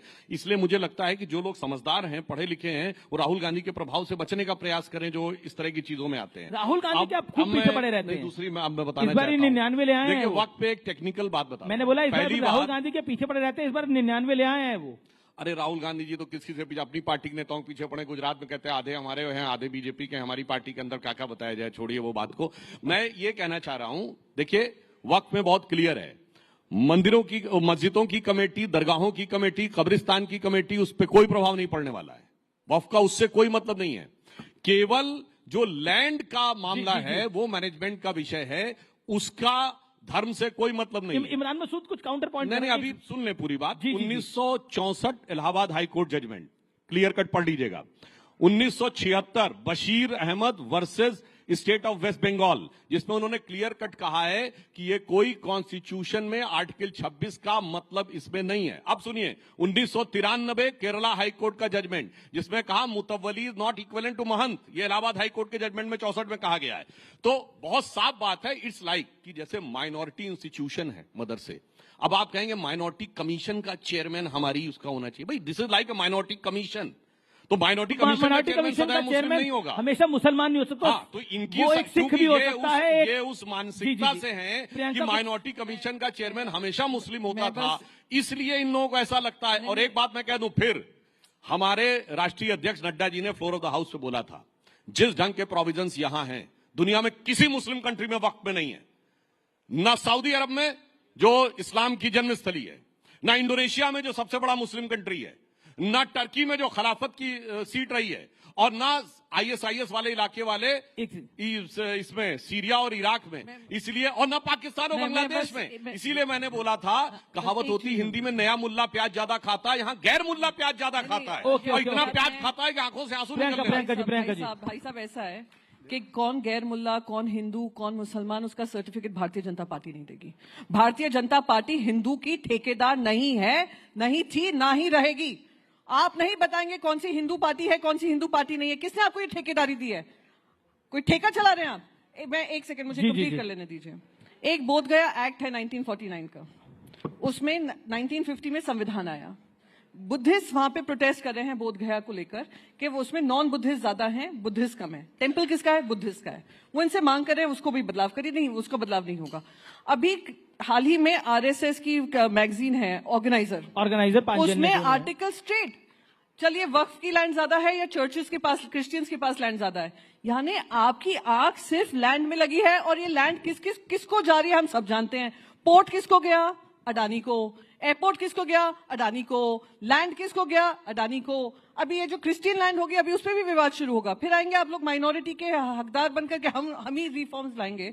तो कहां तक ये लड़ाई चलेगी? यही मेरा एक सवाल। तो क्या शिवसेना में एक सवाल, क्या शिवसेना उबाटा इस वक्त में जो प्रावधान बीजेपी की और एनडीए की सरकार लेके आई है उसके खिलाफ है? हमारे, अगर मैं क्लॉज बाय क्लॉज जाऊंगी, मैं आपको सब बता दूंगी। पर मैं एक मिनट, मैंने कहा Shiv Sena UBT please allow me to you. हाँ, सो डोंट इंटरप्ट। जी, हम लोग बिल्कुल रिफॉर्म के साथ है। रिफॉर्म होना चाहिए, पर रिफॉर्म ऐसा होना चाहिए जो एक पूरे वर्ग को आगे लेकर बढ़े। एक सेकंड, लेट मी कंप्लीट। जी, रही बात जो मैंने आपको बताया कि नॉन हिंदू अगर कोई डीएम बनता है तो वो उस टेम्पल ट्रस्ट में नहीं आ सकता है। ऐसे ही आप नॉन मुस्लिम्स को ला रहे हैं, तो कहीं ना कहीं एक मुसलमान के मन में शंका होगी कि क्या आप अपने लोगों को भरने का काम करें। एक मिनट। जी। हमने दूसरा हमारा था कि रेट्रोस्पेक्टिव नहीं होना चाहिए, प्रोस्पेक्टिव होना चाहिए। हाँ, वो टीडीपी ने भी कहा, वो जेडीयू ने भी कहा, हाँ हम मानते हैं उसमें अमेंडमेंट हुआ।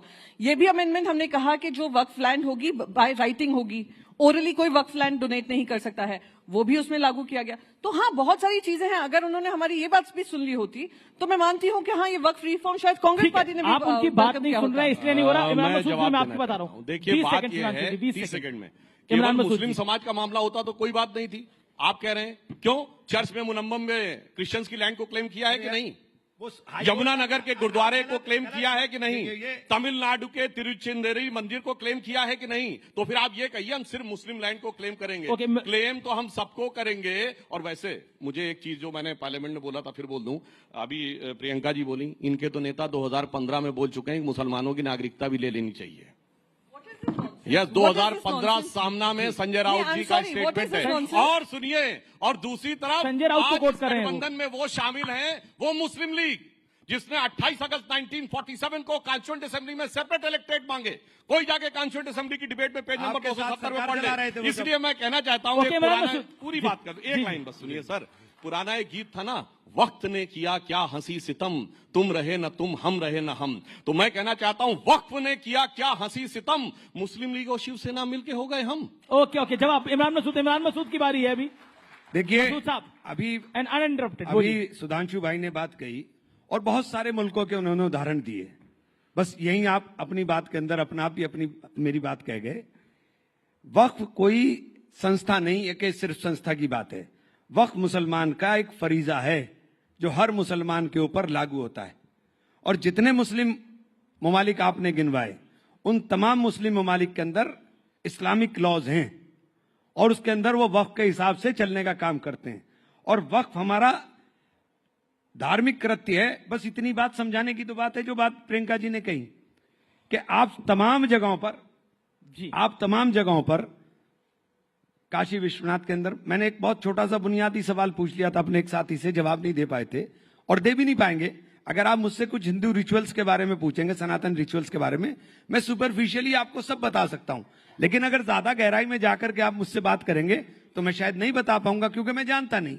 ठीक इसी तरीके से अगर आपके सुपरफिशियली कुछ मैं पूछूं, आप बता देंगे इस्लाम के बारे में, लेकिन गहराई की तरह साथ नहीं बता पाएंगे, उसके लिए आपका मुसलमान मसूद होना साहब, पर मेरा एक काउंटर क्वेश्चन है, 2013 में जो कांग्रेस की सरकार ने एक्ट पास किया था, क्या वो संविधान से ऊपर नहीं था, जिसके अंदर ओवर रीच थी वक्फ की? नहीं, ये मेरा पॉइंट है। नहीं, कहीं नहीं थी, ये गलत प्रोपेगेंडा किया गया। आप मुझे बताइए, 16-17 ट्रिब्यूनल हैं, क्या तमाम ट्रिब्यूनल के फैसलों को रिव्यू नहीं किया जाता हाई कोर्ट से? ठीक इसी तरह से तमाम वक्फ ट्रिब्यूनल का फैसला, उसका भी रिव्यू हाई कोर्ट से हो सकता था। आपने कह दिया कि उसको कोई चैलेंज नहीं कर सकता। अरे भाई, ये कैसे मुमकिन है?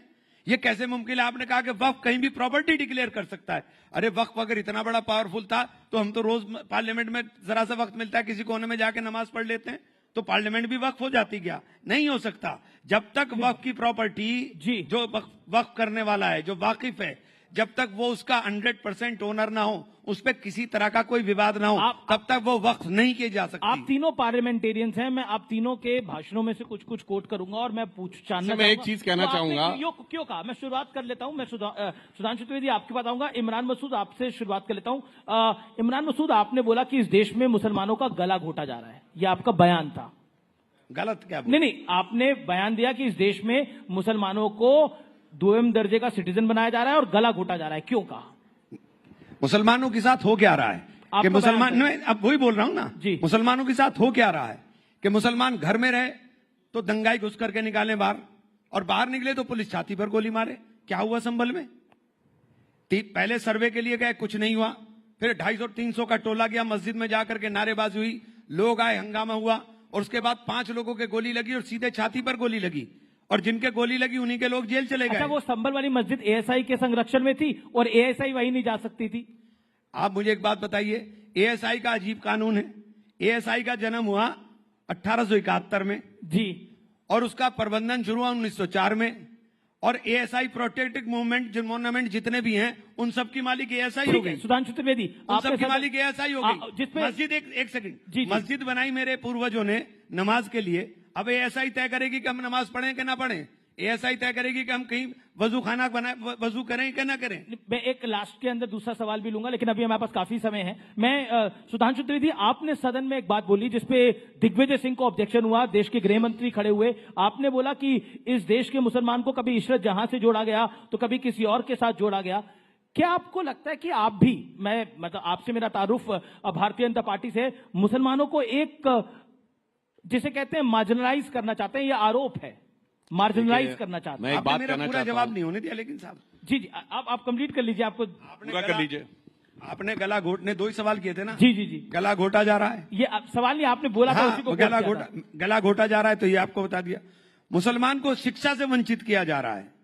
आप हालात ये देख लीजिए कि जो अलीगढ़ मुस्लिम यूनिवर्सिटी है वो लगातार पिछले 10 साल के अंदर नीचे जा रही है।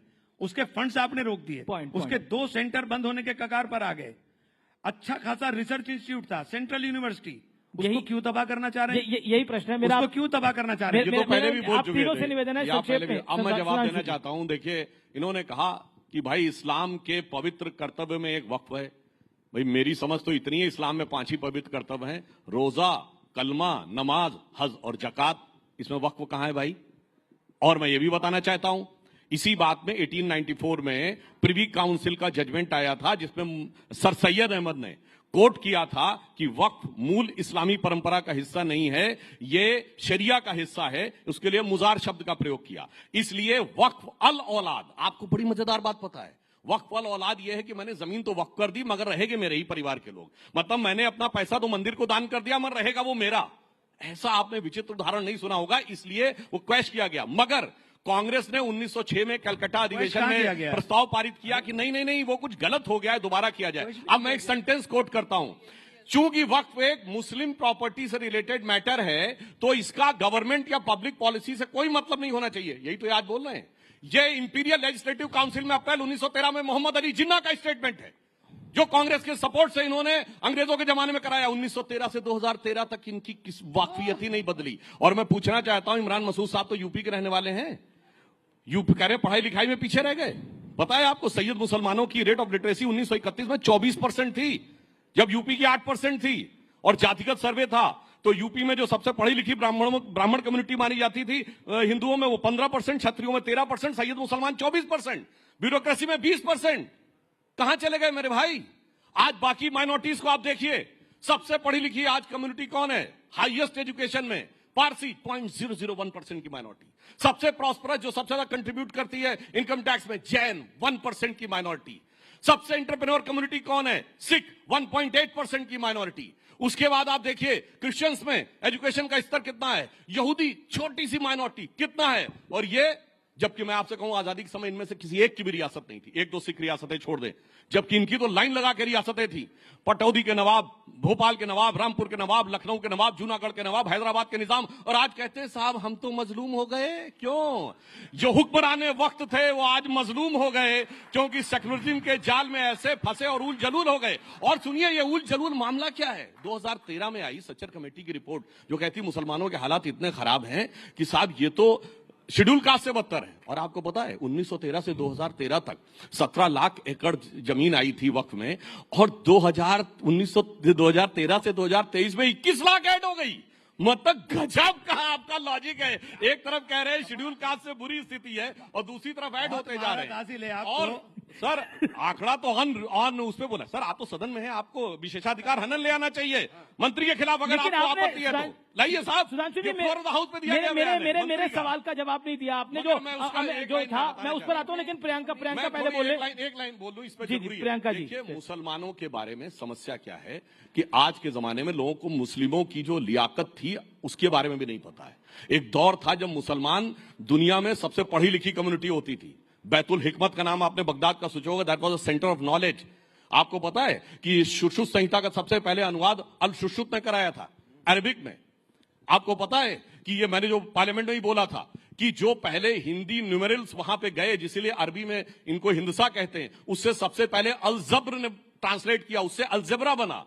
फिर अल ख्वारिज्म ने जो ट्रांसलेशन किया, जो मैथमेटिक्स दी, एल्गोरिथम वर्ड वहीं से आया है। कोलंबस ने जिस नक्शे को लेकर पूरी दुनिया की तरफ चला था वो बनाने वाला भी मुसलमान था, एक अल इदरीसी। उसके बाद इनका एल्गोरिथम ऐसा बदला कि 700-800 साल में कोई पैदा हुआ। सिर्फ प्रियंका जी को आने दीजिए। मगर अब्दुल कलाम के साथ नहीं, औरंगजेब के साथ जाके खड़े हो। ओके प्रियंका, हमारे पास बड़ी लर्नेड ऑडियंस भी है। वारिस पठान साहब बैठे हैं, आनंद रंगनाथन बैठे हैं। ओके बोलिए प्रियंका जी। मैं इनकी तरह आवाज रेज करके अपना पॉइंट नहीं रख सकती हूँ कि आप आवाज रेज कर दीजिए कि कोई दूसरा ना बोल पाए। मैं बस एक ही चीज कहूंगी, अभी मैं जब उनको सुन रही थी और इतना पैशनेटली मुसलमानों के अधिकारों के लिए बोल रहे थे तो मुझे मोहम्मद अली जिन्ना ही याद आ गए। जैसे मोहम्मद अली जिन्ना ने आर्ग्यूमेंट दिया था और पाकिस्तान को अलग कर दिया था, इनका आर्ग्यूमेंट बिल्कुल उसी तरीके का था। तो आज ये मॉडर्न डे जिन्ना कौन बनकर बैठे हैं, आज इनकी भाषा से बहुत स्पष्ट हो गया है। जहां बता रहे हैं अरे देखिए हम लोग क्या थे, हमें क्या कर दिया, तो ये इनका आप कह रहे हैं मॉडर्न डे जिन्ना है। बिल्कुल, जो उस दिन अमित शाह जी ने भी कहा, जिस औरंगजेब की कब्र में मरसिया पढ़ाने वाले को राज्यसभा आप भेजेंगे। करते हैं हम मुसलमानों के लिए करते हैं, हम मुसलमानों के लिए करते हैं, ऐसे ही नहीं। अरे नहीं, मैंने तो बताया मुसलमानों में क्या था और कहां से कहां पहुंचा। अमित शाह आपने मेरा सुना ही नहीं। हमने अपना तो बोला ही नहीं, सिर्फ एक डॉक्टर अब्दुल कलाम। अमित शाह के लिए जब इतना जोर जोर से चिल्लाते हैं ना तो सिर्फ अपनी आवाज सुनाई देती है, लॉजिक की आवाज कम हो जाती है। तो कुछ सुनाई नहीं पड़ रहा आजकल। बोलिए प्रियंका जी। आपको समय कम मिला है शायद मुसलमानों के प्लीज ना, मुसलमानों के अधिकारों का हनन हो रहा था, किस तरीके से वो प्रताड़ित थे, किस तरीके से वो गरीब किए जा रहे थे, सब किया। बेचारा सुधांशु जी ने उनका हक रखा है और सुधांशु जी की वही मैंने बस यही रिपीट किया। अमित शाह जी ने जो पार्लियामेंट में कहा कि हम ही मुसलमानों का हक और अधिकार की लड़ाई लड़ रहे हैं। हैरानी नहीं होती जब बीजेपी ये बात बोले कि हम मुसलमानों का तो मुझे तो ऐसे ही साउंड कर रहा था कि जिन्ना ने कहा मुझे एक सेपरेट कंट्री चाहिए क्योंकि आप मुसलमानों के लिए हक नहीं दे रहे हैं, वही ये काम कर रहे हैं। सुधांशु द्विवेदी, अब ऐसा बीजेपी कह रही है कि मुसलमानों के लिए हम कर रहे हैं, अब कई लोग कह रहे हैं कि हम सपना देख रहे हैं कि बीजेपी मुसलमानों के लिए करना चाह रही है। सम्राट मुसलमान हृदय जी अभी मुझे सुधांशु भाई ने बड़ी अच्छी बात है कि बड़ा मुझे अच्छा लगा, चूंकि जानकारी इनको है, इन्होंने पूरा इतिहास का ज्ञान किया। लेकिन इन्होंने जिस आदमी का नाम लिया जिन्ना का, वो तो हमारा सबसे बड़ा मुजरिम है। अगर जिन्ना ने ये गुनाह ना किया होता तो आज इस हालत में हम आप धमका ना रहे होते। हमारा सबसे बड़ा गुनाहगार जिन्ना है और जिन्ना आपका साथी था, हमारा साथी नहीं था। औरंगजेब एक मिनट सर औरंगजेब मत, अभी एक मिनट सर। जिन्ना आपका साथी था, हमारा नहीं। जिन्ना के साथ सरकारें आपने चलाई, हमने नहीं।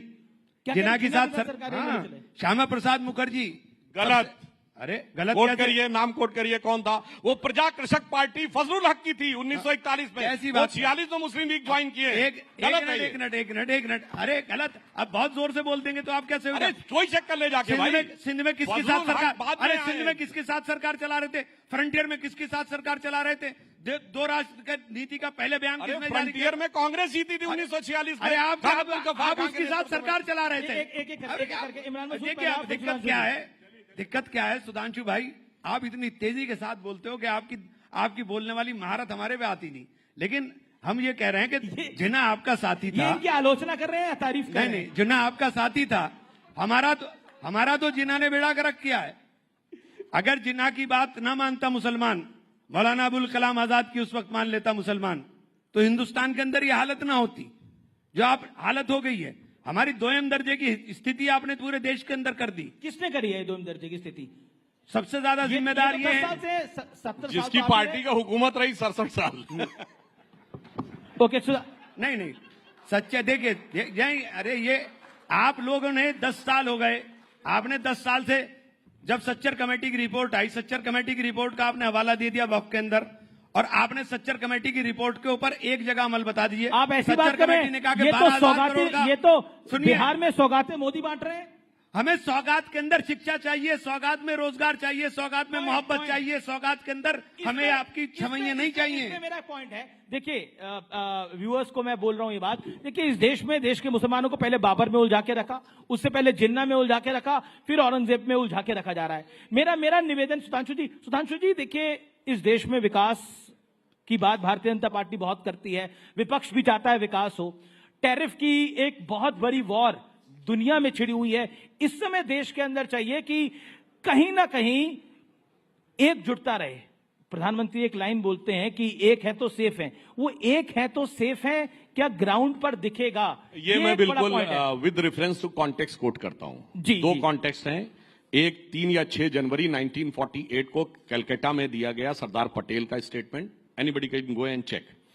दूसरा 28 अगस्त 1947 को पार्लियामेंट में जो कॉन्स्टिट्यूएंट असेंबली में जब मुस्लिम लीग के सदस्य ने सेपरेट इलेक्ट्रेट की मांग की तो बोला, अब जो मैं इमरान मसूद साहब को जानकारी हो या ना हो, 1946 की कॉन्स्टिट्यूएंट असेंबली के इलेक्शन में उत्तर प्रदेश में जो मुस्लिम इलेक्ट्रोट थे उसमें से 73 में 64 मुस्लिम लीग ने जीती थी, मद्रास प्रेसिडेंसी में 30 में 30, बॉम्बे प्रेसिडेंसी में 28 में 28, और 95% मुसलमानों ने वोट किया था मुस्लिम लीग के लिए, पाकिस्तान बनने के लिए। और जिन्ना चुनकर पूरी बात सर, अब मैंने शांति सुनी, और जिन्ना कोई रावलपिंडी, पेशावर, लाहौर से, ढाका, चिटगांव से चुन के नहीं गया था, मुंबई की बाईकुला सीट से चुन के गया था।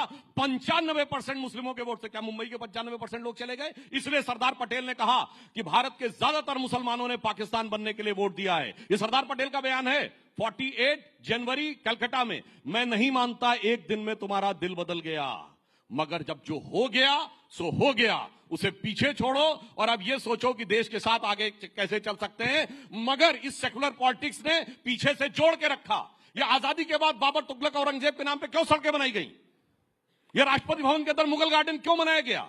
मैं पूछना चाहता हूं ना, किसने पीछे से जोड़ के रखा? वही जो बता रहे हैं, आज एआई के दौर में औरंगजेब के साथ खड़े हो जाते हैं और दलगत भावना से ऊपर उठ के खड़े हो जाते हैं। और ये सोचने का, एक लाइन में सोचने का विचार है, cutting across the party line Muslim नेता औरंगजेब के साथ खड़ा रहता है, cutting across the party line Rana Sanga के साथ नहीं खड़ा होता है। Cutting across the party line Waqf की लैंड के साथ खड़ा रहता है, cutting across the party line Ram Mandir के साथ हिंदू नेता नहीं खड़ा रहता है। मैं अब इंडिया अलायंस में भी आऊंगा। ओके, डिस्कशन पूरा चेंज हो रहा है। ओके, बोलिए। दिस इज एक्सट्रीमली डिस्टर्बिंग कि हम राइजिंग भारत समिट में आए हैं। हमें बात करनी चाहिए 2047 में क्या होगा। तो 1 second please, do not interrupt, do not. Modi ji होंगे 2047 में, 57 में, 87 में, 97 में, जो भी आपको बोलना है करिए। Happy? Are you happy? Now can I get to the topic? Okay, you are happy? देखिए 2047 में मोदी जी हमारे यहाँ हो ना हो, मगर इनके नेता इन्हीं की परिवार के होंगे। ये पार्टी अलग है। Okay Priyanka, then I come to India alliance. Okay, ऐसा है, आज अगर 80 लाख लोगों के पास राशन जा रहा है तो कितने उसमें से हिंदू घर हैं, कितने मुसलमान घर हैं, कितने ईसाई घर हैं, कितने उसमें जैन घर हैं, कितने उसमें सिख घर हैं जी, और कितने पारसी घर हैं? भूखा तो सभी है। जो 80 लाख लोगों के पास जा रहा है। मैं चाहती हूँ हम 2047 की बात करें। ये कहाँ पे लेकर जाना चाह रहे हैं? 300 साल पुराना, कि 300 साल पुराना इतिहास में आप बिखरे रहिए, बटे रहिए, और हम आने वाली जो सदी है, जो आने वाले हमारे युवा पीढ़ी है, जो दूसरे देशों में जा रही है, दूसरे देशों में भी प्रताड़ित हो रही है, क्योंकि अमेरिका यूएस टैरिफ्स को लेकर आ रहा है, जो अभी आई थिंक घनश्याम जी ने बात रखी थी कि स्टूडेंट्स बनकर गए थे यूएस में, और आज वो स्टूडेंट्स को भी डिसरिस्पेक्ट किया जा रहा है। हम कोई उसके बारे में बात नहीं कर रहे हैं। हम क्या बात करें? औरंगजेब, राणा सांगा, जिन्ना, ये वो। मेरे बस एक ही मांग है, और मैं क्योंकि विपक्ष से हूं, और विपक्ष में हमारी भी एक आवाज है, सिर्फ कांग्रेस और बीजेपी की नहीं है। हमारी आवाज यह है कि जो जनता से जुड़े मुद्दे हों। आज 50 रुपए इनके जेब से ज्यादा जा रहा है गैस का सिलेंडर खरीदने में, तो मुझे तकलीफ होती है। 2 रुपए एक्साइज ड्यूटी बढ़ रही है, जबकि पूरी दुनिया भर में ऑयल चीप हो रहा है, तो मुझे तकलीफ होती है। मुझे तकलीफ होती है क्यों 80 लाख लोगों के घर पे राशन जा रहा है, उनको खुद नौकरियां क्यों नहीं दी जा रही हैं जहां वो अपने आप को सक्षम पा पाए। तो इन चीजों में हमारा ध्यान भटकाकर ये जो काम हो रहा है, ये बहुत गलत। ओके, देखिए, मैं एक बात कहूं, लगता है प्रियंका जी को ना अपने राज्य का पता, 80 करोड़ सुनिए, 80 करोड़ है, 80 करोड़ है। सुनिए, इनको ना अपने राज्य का पता, ना अपने सदन का पता। ये औरंगजेब का नाम कौन लाया? अबू आजमी, महाराष्ट्र के विधायक, समाजवादी पार्टी, अपने गठबंधन के। पीएचडी इस्लामिक लॉ के हैं, इस्लामिक स्टडीज के हैं, इस्लामिक रिलीजन के हैं, आप सबके पीएचडी हैं। हम तो कुछ ना जानकर भी हम राज्यसभा में अपना पक्ष रख सकते हैं। तरीका है, मैं तो बीच में नहीं, जैसे आप बीच में टोक टोक कर बोल रहे हैं, ये कुछ नहीं जानती है। Who are you to give me certificate, मैं जानती हूँ, नहीं जानती हूँ। हाँ, तो मैं बता रहा हूँ ना, सुन लीजिए, आपको समझ में आ जाएगा, दर्शकों को समझ में आ जाएगा। अबू आदमी कहाँ का है? महाराष्ट्र विधानसभा का, वो औरंगजेब का इशू लाया। फिर इमरान प्रताप को ये लाए, इमरान मसूद जी, ये किस पार्टी के हैं? राशिद अलवी लाए, किस पार्टी के हैं? इमरान प्रतापगढ़ी किस पार्टी के हैं? MIM किस पार्टी के हैं? और सुनिए, उसके बाद राणा सांगा कौन लाया? वो रामजी लाल सुमन किस पार्टी के हैं? अरे भैया, अपनी पार्टी का अरे एक मिनट, अब एक मिनट, बाकी पॉलिटिक्स, एक मिनट, मुझे गठबंधन का पता हो या ना हो, मुझे अपनी पार्टी का ये पता हो या लोग ना लेके पता आ हो, रहे हैं। पर मुझे ये जरूर पता है कि देश को आप दिशा भूल करने का काम कर रहे हैं। अरे आपके सारे एक बताइए जिसने विषय शुरू किया, बताइए। चैलेंज करता हूँ, अगर आपको पता है, चैलेंज करता हूँ। मुझे भी आने देंगे आप तीनों लोगों ने किया, अब मुझे भी आने देंगे आप तीनों। इंडिया अलायंस पे आता हूँ, फिर रैपिड फायर राउंड है। अच्छा, ये बताइए, इमरान भाई, ऑल सेट। देखिए, आप तीनों बहुत अपनी पार्टी के उम्दा स्पीकर हैं, और तीनों को मैं अरसे से जानता हूँ। इमरान मसूद, ये देखिए, अब थोड़ी राजनीति की भी बात हो जानी चाहिए। ये सब जो चल रहा है, हम राइजिंग भारत के मंच पर है। एक बात बताइए, अब ये 27 का विधानसभा चुनाव आने वाला है उत्तर प्रदेश में। अब आपने तो इतना बड़ा बयान दे दिया है, अब बताइए क्या होगा? समाजवादी पार्टी के साथ आप जाएंगे कि नहीं जाएंगे? आदित्य ठाकरे ने तो महाराष्ट्र में बोला था, समाजवादी पार्टी के कुछ नेताओं ने बीजेपी के साथ अलायंस का काम किया है। आपका क्या कहना है उत्तर प्रदेश के संदर्भ में? सपा के साथ जाएंगे कि नहीं जाएंगे? नहीं, ये देखिए, ये फैसला तो पार्टी का होगा कि हम किसके साथ जाएंगे, किसके साथ नहीं जाएंगे।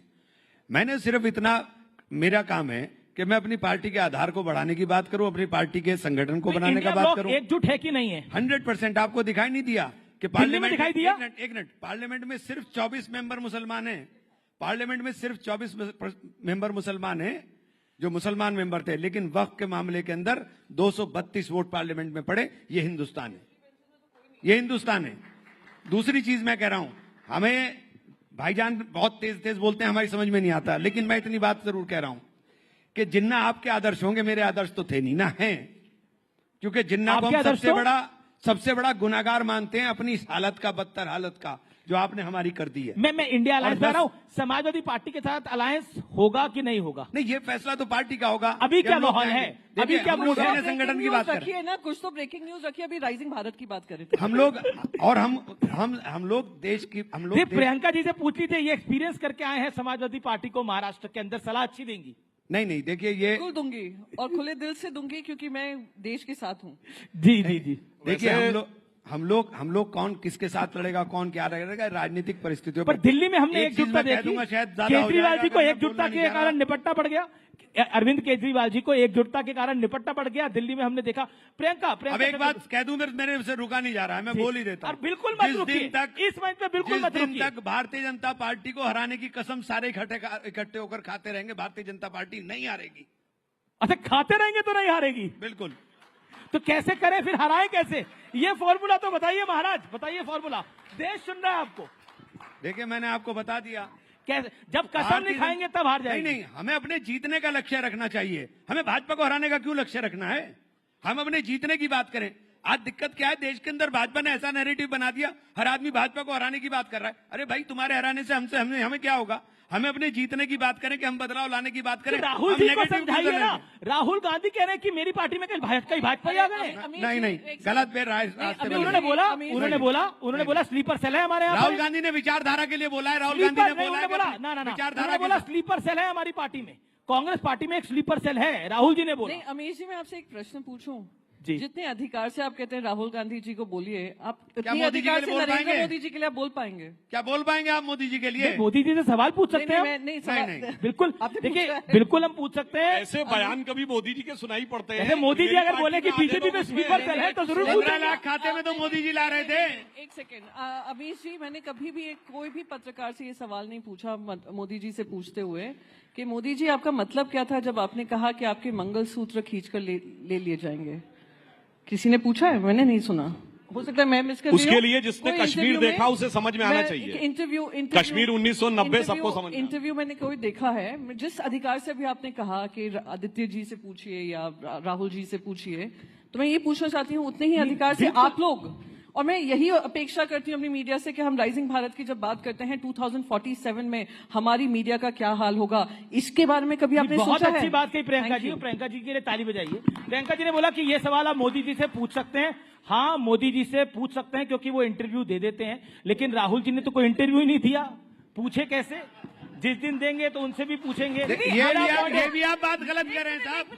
84 इंटरव्यू नरेंद्र मोदी के। एक minute Amish ji, Aaditya Thackeray also gave interview. Uddhav Thackeray ji ने, राहुल गांधी जी ने इंटरव्यू नहीं दिया। आपने एक बहुत अच्छी चीज कही है। अमीश जी ने कहा कि प्राइम मिनिस्टर इंटरव्यूज देते हैं। Very impressed Amish ji, I am very impressed. पर हमारे जर्नलिस्ट ने, किसी ने उनसे पूछा कि प्रधानमंत्री जी इसका क्या मतलब है जब आप कहते हो सोने की मंगलसूत्र खींच लेते हैं? अच्छा नहीं, एक मिनट। अच्छा सुनिए, अभी राहुल गांधी जी ने कहा कि कॉन्स्टिट्यूशन 47 में लिखा गया। ये कितने जर्नलिस्टों ने पूछा कि कॉन्स्टिट्यूशन 47 में नहीं लिखा गया मेरे भाई? और सुनिए, उन्होंने कहा कॉन्स्टिट्यूशन हजारों साल पहले का है। तो भाई ऐसा अद्भुत ज्ञान जो राहुल गांधी जी के पास है, वो कहते जिसको तुम देख रहे हो वो राहुल गांधी वो है ही नहीं, वो तो खत्म हो चुका है। तो मुझे लगता है ऐसा ज्ञान। और आप उसके बारे में क्या कहेंगे जो प्रधानमंत्री कह रहे थे मैं नॉन बायोलॉजिकल हूं? क्या बात आप बोल रहे हैं? देखिए साहब, अब कांग्रेस का आप व्यक्तिगत अभी आपने इतना सवाल पूछा। व्यक्तिगत इन्हीं के चैनल पे कहा था हमारे मैं किसी काम से आया हूँ, कोई अवतार। अरे मतलब ऐसी बात कर, आपने पूछा सपा और कांग्रेस साथ रहेंगे या नहीं, ये जानते क्या सवाल? इसके बारे में आप बोलेंगे? इसके बारे में भी इस पे सिर्फ एक लाइन बोलेंगे। मैं पूछूंगा चंद्रबाबू नायडू और नीतीश बाबू साथ रहेंगे कि नहीं रहेंगे? हमारे तो वो हमेशा साथ थे, 95 से बीच में थोड़े समय के लिए अलग हुए, हमारे साथ रहेंगे। मगर इनके साथ जानते क्या स्थिति है? लोकसभा में साथ थे, फिर बाई इलेक्शन में अलग हो गए, फिर वक्त पे साथ आ गए, फिर अलग हो गए। इनके लिए एक लाइन है सपा और कांग्रेस के रिलेशन के लिए कि मिलो न तुम तो हम घबराएं, मिलो तो आंख चुराएं हमें क्या होगा। ओके रैपिड फायर राउंड है। एक सवाल, दो सवाल हैं। सबसे पहले इमरान मसूद साहब आपसे, कौन बेहतर पॉलिटिशियन है, राहुल गांधी या प्रियंका गांधी? Choose one. आप कैसी बात कर रहे हैं? नौकरी खतरे में डाल नहीं, अब मैं डबल माइक लगाऊंगा। मुझे आप एक बात सरिए, आप पूछेंगे। रैपिड फायर राउंड का मतलब होता है ना एक लाइन में जवाब। एक लाइन में जवाब भाई। नहीं, आप राहुल गांधी और मोदी जी के बारे में पूछेंगे तो मैं जवाब दूंगा। मैं पूछ दूंगा। ओके अब मुझे मौका दीजिए। इमरान मसूद, अगला सवाल आपसे। वक्फ संशोधित कानून मानना सही है या गलत? क्या कहते हैं आप इसके ऊपर? मानना सही और गलत तो एक अलग विषय है। मानना जब कानून, देखिए कानून अगर बन गया और हम सुप्रीम कोर्ट में गए और सुप्रीम कोर्ट से भी इस पे मोहर लग जाती तो मानना पड़ेगा। ठीक है, देश कानून से चलता है, देश हमारे बात से नहीं चलता है। प्रियंका चतुर्वेदी जी, विपक्ष का बड़ा नेता कौन है, राहुल गांधी, अखिलेश यादव या उद्धव ठाकरे? Choose one. महाराष्ट्र के लिए तो उद्धव ठाकरे जी हैं। और देश के लिए? मेरे लिए तो as my party leader Uddhav Thackeray ji हैं। I am very clear. देश के लिए देश के लिए भी अगर उन्होंने महाराष्ट्र में एक अच्छा मॉडल दिया तो देश का भी एक अच्छा मॉडल ही प्रस्तुत करेंगे। ठीक है। और किसकी विचारधारा आपकी विचारधारा के, यानी आपकी पार्टी की विचारधारा के ज्यादा करीब है, कांग्रेस या भारतीय जनता पार्टी? देखिए, हमारी पार्टी की, मैं अपनी पार्टी की विचारधारा की बात करूंगी जिनका मैं वही कंप्लीट कर लूं, एक्साइटेड मत होइए जी। के दिल में राम, हाथ में काम, आपको किससे क्लोजेस्ट है वो आप समझ लीजिए जी। सुधांशु त्रिवेदी, वक्त झांकी है, आगे क्या बाकी है?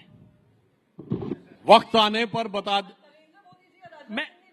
भाई हमारे यहाँ तो प्रधानमंत्री है। आपने पूछा सवाल हमसे क्यों है? सुनिए, इसलिए कि आपके यहाँ अभी हसरतें हैं होने की, हमारे यहाँ ऑलरेडी है, इसलिए अंतर है। अब पूछ लिया, आपने पूछ लिया, होने की। आपने पूछा, सुनिए, अब आप बता दीजिए ना, आप बता दीजिए ना, आप बता दीजिए मोदी जी और अमित शाह में कौन है? हमारे यहाँ तो मोदी जी प्रधानमंत्री हैं, किंतु परंतु नहीं है। आप क्या हसरतें लिए हुए 1 दर्जन लोग खड़े हुए हैं इंडी गठबंधन में। अरे ठीक है, शायद मेरे ही भाग से छीका फूट जाए। जी आपका सवाल, अगला सवाल, आपने सवाल क्या किया था? अगला सवाल और आखिरी सवाल, अगला सवाल और आखिरी सवाल है, अखिलेश यादव बेहतर हैं या राहुल गांधी बेहतर है? आपकी राय के अंदर एक को चूज करना पड़ेगा। बिल्कुल निश्चित रूप से अखिलेश यादव, चूंकि कम से कम कुंभ में स्नान करने तो गए, धन्यवाद। गए नहीं स्नान ओके, आप तमाम लोगों का बहुत बहुत शुक्रिया।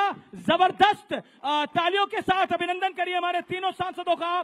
बहुत अच्छी चर्चा रही और तीनों ने बहुत ही अच्छे तरीके से हर सवाल का जवाब दिया। बहुत बहुत शुक्रिया तीनों का। सुधांशु त्रिवेदी, प्रियंका जी, इमरान मसूद जी, अभिनंदन आपका।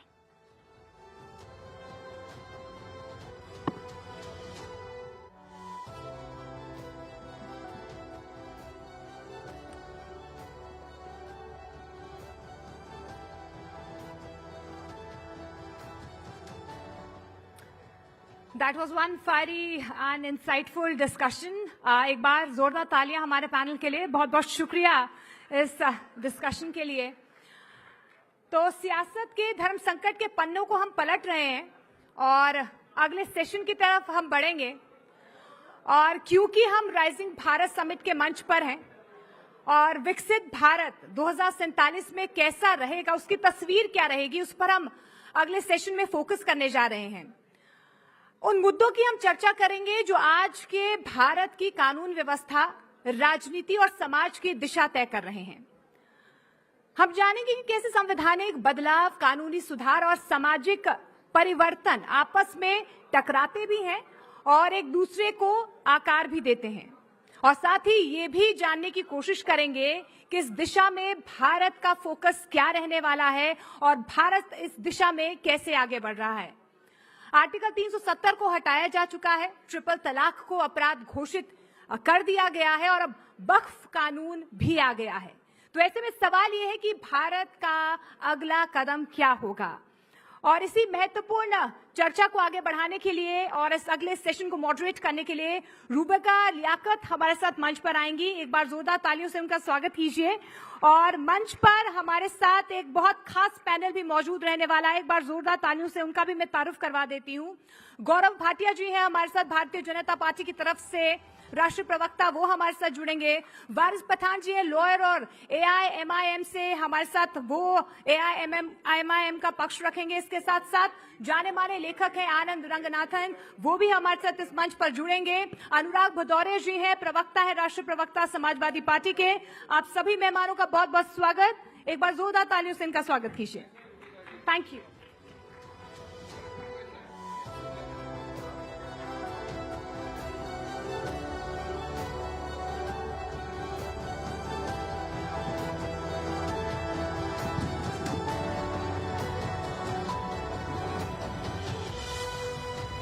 नमस्कार आप सभी को।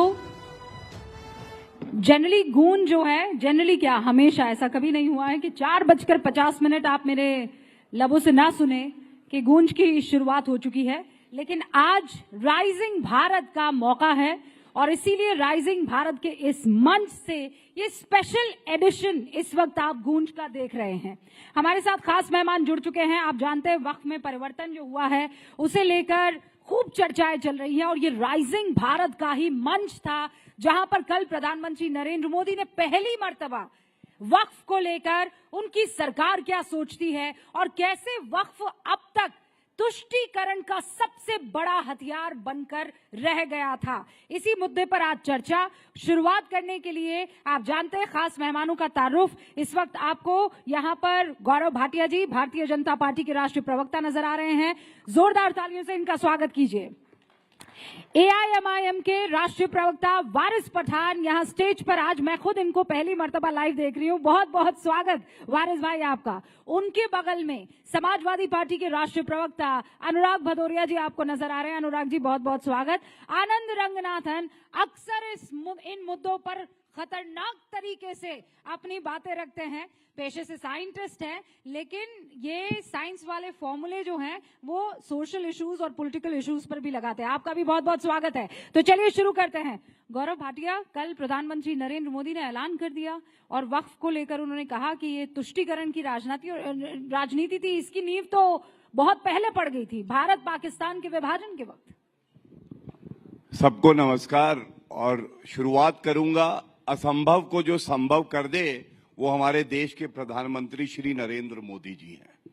और जब जब ये चुनौती देके कहते हैं नरेंद्र मोदी जी भव्य राम मंदिर बना के दिखाओ, भव्य राम मंदिर बना देते हैं। छाती पीट के कहते हैं अनुच्छेद 370 को हाथ लगा के दिखाओ, नरेंद्र मोदी जी कहते हैं जाओ उखाड़ दिया क्योंकि संविधान में लिखा है टेम्पररी है। और अब के असदुद्दीन ओवैसी के मुंह से निकला होगा जरूर कि वक्फ बोर्ड के साथ छेड़छाड़ करके दिखाओ। नरेंद्र मोदी जी ने कहा संविधान की शपथ ली है, संविधान के अनुरूप जो कार्य होगा वो करूंगा। और भू माफियाओं की कब्र है जिसने खोदी, उस व्यक्ति का नाम है नरेंद्र मोदी। दूसरी बात, क्या ये बहुत गर्व की बात नहीं है? आप मुझे बताइए, त्रिचुरापल्ली तमिलनाडु में 1500 साल पुराना मंदिर और 1400 साल पुराना धर्म, और वो धर्म कहता है ये मंदिर और ये गांव, ये सारी जमीन वक्फ बोर्ड की है। इलाहाबाद हाईकोर्ट को ले लीजिए, उसकी जमीन भी वक्फ बोर्ड की है। तो मैं समझता हूं कि अगर कोई भू माफिया बनेगा तो जरूर कदम उठाए जाएंगे। और जो संशोधन हुआ है, जो अब कानून बन गया है, ये भारत के हित में। और एक सवाल पूछ लेता हूं, ये जरूर बताएंगे यहाँ पे अनुराग जी से कि वारिस पठान सपा भी बैठी है और AIMIM भी बैठी है, जिनके नाम में मुस्लिमीन है जो गैर संवैधानिक है। कृपया करके ये बताइए, वक्फ बोर्ड पे कितने अस्पताल, कितने यतीम खाने, कितने विद्यालय आप वक्फ बोर्ड के बता सकते हैं बनाए हैं बेहतरी के लिए, मुस्लिमों के लिए और जो महिला है मुस्लिम समाज। देखिए जी, वक्फ का जो ये लोगों ने इतनी घाई के अंदर पहले बिल लाया, उसके बाद में उसको सदन के अंदर लाके कानून बना दिया, फिर फटाक से जाके प्रेसिडेंट के पास से उसका ऑर्डर भी ले लिया, नोटिफिकेशन भी ला दिया। अब उसके रुझान आना शुरू हो गए। अब इनको पता है कि ये मैटर सुप्रीम कोर्ट में डाला है, पेंडिंग है, 16 तारीख को सुनवाई होने वाली है। कब तकरीबन 14 से 15 लोगों ने पिटीशन फाइल कर दिए। कल ही के दिन जिसका हमको डर था वही हुआ। यस्टरडे योगी सरकार ने क्या किया, संभल की जो मस्जिद थी उसको बताया ASI का प्रोटेक्शन, वहां पे ASI गया, वहां पे जो ग्रीन बोर्ड लगा था उसको निकाला और संभल की जो जामा मस्जिद थी उसको जुमा मस्जिद घोषित कर दिया। तो जिसका डर था, बता रहे ना हम लोग के 3D जो इन्होंने डाला था उसका लोग पूरा बेनिफिट उठा रहे। क्या जरूरत थी आपको लाने की? अब इसी तरह से हर जगह के ऊपर जा जाके लोग करेंगे। आपको सोचना चाहिए, समझना चाहिए, मैटर सुप्रीम कोर्ट में सब जुड़ाइज है। सुप्रीम कोर्ट के अंदर इंटरिम स्टे के लिए भी डाली गई है याचिका कि जब तक ये मैटर फाइनली डिसाइड नहीं होता है आप ये कानून को स्टे करिए। स्टे के पहले आपने शुरू कर दिया, साफ दर्शाता है आपकी नीयत क्या है। तो हम पहले दिन से यही बोल रहे हैं कि बीजेपी की कथनी और करनी में बहुत फर्क है। इनको मुसलमानों की कोई परवाह नहीं है, ये वक्फ को बचाने के लिए नहीं, वक्फ को बर्बाद करने के लिए कानून लाया है इन लोगों ने। और उसका शुरू कर दिया। सवाल पूछा मोदी जी की बात, वारिस भाई पहले जो सवाल पूछा है ये कि आप कह रहे हैं वक्फ को ये लोग बर्बाद कर रहे हैं। मैं कह रही हूँ आपने कौन सा वक्फ को मजबूत कर दिया? वक्फ का जो किरदार था सारे मुसलमानों के पास था, है ना? वक्फ की सारी जिम्मेदारी मुसलमानों के पास थी, तो कहाँ मुसलमानों का भला हो गया? कहाँ है? सिर्फ और सिर्फ भूमाफियाओं के नाम पर जाना जाने लगा वक्फ। बताइए ना आप मुझे। बिल्कुल, अगर भूमाफिया है वक्फ के ऊपर, 11 साल के लोग सरकार, 11 साल से बीजेपी की सरकार सत्ता में, कितने भूमाफियाओं के खिलाफ क्या कार्रवाई की? आपने तो संशोधन के अंदर जो लिमिटेशन का पीरियड था उसमें यह कर दिया कि जो 12 साल से अगर वहां पे बैठा है वो कब्जेदार हो जाएगा। ये तो आप भर के और भूमाफिया को प्रोटेक्शन दे रहे हो, आप तो उसको कब्जेदार बना रहे हो। पहले के कानून में तो ये नहीं था। पहले के कानून के अंदर था कि 2 साल की सजा और नॉन बेलेबल ऑफेंस, आपने वो हटा के 6 महीने का किया और बेलेबल कर दिया। तो आप तो और प्रोटेक्शन दे रहे हो। एक बात और बता दीजिए, आपने कहा कि नॉन बेलेबल ऑफेंस था वक्फ जब पुराना था। मुझे बताइए कितने लोगों को गिरफ्तार किया? भूमाफिया रहते हुए कितने लोगों को आपने गिरफ्तार, एक नाम बता दीजिए मुझे। बहुत सारे केस चल रहे ट्रिब्यूनल के अंदर, केसेस चल रहे हैं, बहुत सारे नहीं तो जवाबदारी सरकार की थी कि हमारी थी? 70 साल जवाबदारी।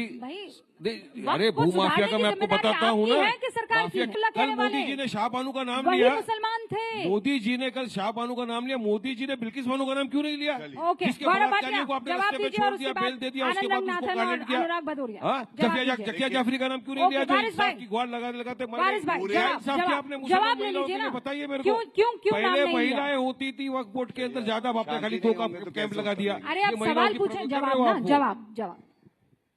देखिए कैसे खोटी नियत वाले एक्सपोज होते हैं। एक ही सवाल पूछा था, छोटा सा बच्चा जिज्ञासु, उसने कहा कितने अस्पताल बनाए हैं? कितने बना दिए बीजेपी सरकार बीच सत्ता में आके? बोले, बताओ चलिए, मेरे कोई को। नहीं, मोदी ने दर्द हुआ है, इनको यूनिवर्सिटी बोलने बना दिया, दीजिए, बताओ इनको मेरे को, दर्द चलो। हुआ है, कांटा सही जगह लग चुका है। अब ये पूरे प्रोग्राम में ऐसे ही बीच बीच में बोलते रहेंगे। देखिए जिज्ञासु बच्चे ने एक छोटा सा सवाल पूछा, अरे वारिस चचा कितने अस्पताल, कितने विद्यालय बनवाए, कृपया करके बता दीजिए। इधर उधर सारा घुमाया और सब गलत घुमाया। और तुमने हर चीज घुमा के कुछ बोला ही नहीं वक्त के ऊपर। देखिए यही फर्क है। मैं नफासत से कहता हूं, आप नहीं कहते। तूने किया, तूने, ठीक है, ये आपकी परवरिश है, मेरी नहीं। मैं आप कह के ही संबोधित करूंगा। आप सुनिए गलतियां इन्होंने क्या करी। इन्होंने कहा सुप्रीम कोर्ट में पिटीशन चैलेंज है। हाँ भैया, अनुच्छेद 370 में भी गए थे सर्वोच्च न्यायालय, क्या हुआ? सर्वोच्च न्यायालय ने कहा संवैधानिक है। इकोनॉमिकली वीकर सेक्शन के लिए 10% आरक्षण, सर्वोच्च न्यायालय गई थी ये मंडली, कुछ नहीं, सर्वोच्च न्यायालय ने कहा संवैधानिक है। इलेक्ट्रोल बॉन्ड में क्या कहा सर्वोच्च न्यायालय ने? इलेक्ट्रोल बॉन्ड में क्या कहा? अनकॉन्स्टिट्यूशनल है। फार्मर बिल भी रिपील हुआ ना, इसी तरह ये भी होगा। ओके ओके, एक एक करके ना। अब दो क्यों ऐसा करे, मेरे को नहीं पता। 20 सेकंड में गौरव भाटिया बात खत्म कीजिए। मैं वो आधा कह एक रहे मिनट हैं चाहूंगा, बहुत जरूरी बात है, आप आपको जमीनें बताऊंगा। हड़प रहे हैं, वो आरोप लगा रहे हैं आपके ऊपर, जवाब दीजिए ना। देखिए ऐसा है, अच्छा वो तोते भी आ गए, बोल रहे अभी आपका नंबर भी नहीं आया भैया। ये भाषा शैली सिखा रहे थे अभी, बिल्कुल अभी भाषा शैली संस्कार बता रहे थे। और अभी थोड़ी देर पहले बीजेपी कितनी झूठी है, अभी संस्कार सिखा रहे थे। आप तो करने लग गए। ये संस्कार है, देखो शिष्टाचार देख लो, संस्कार देख लो। अभी 2 मिनट में तो बीजेपी पे कौन यकीन करेगा बताओ? अभी 10 सेकंड पहले बोल रहे थे संस्कार, और संस्कार सामने खुल के आ गए। कमाल है भाई। अब हम बोल रहे हैं, अब इन्होंने बहुत बोल लिया। 1 सेकंड, 30 सेकंड, उसके बाद जवाब नहीं मिलेगा। हम देखिए ऐसा है, जब भी इस तरह का मंच होता है शिष्टाचार में, एक दूसरे की बात सुनते हैं, लिखते हैं जैसे मैंने लिखा, उसके बाद अपनी बारी में बोलते हैं। ये बीच में क्यों कूद आए? अरे लो भाई, बेगानी शादी में अब्दुल्ला दीवाना। अरे अब्दुल्ला तो ऐसे ही दीवाना रहता है वैसे। चलिए अब मैं बताता हूँ दूसरी बात।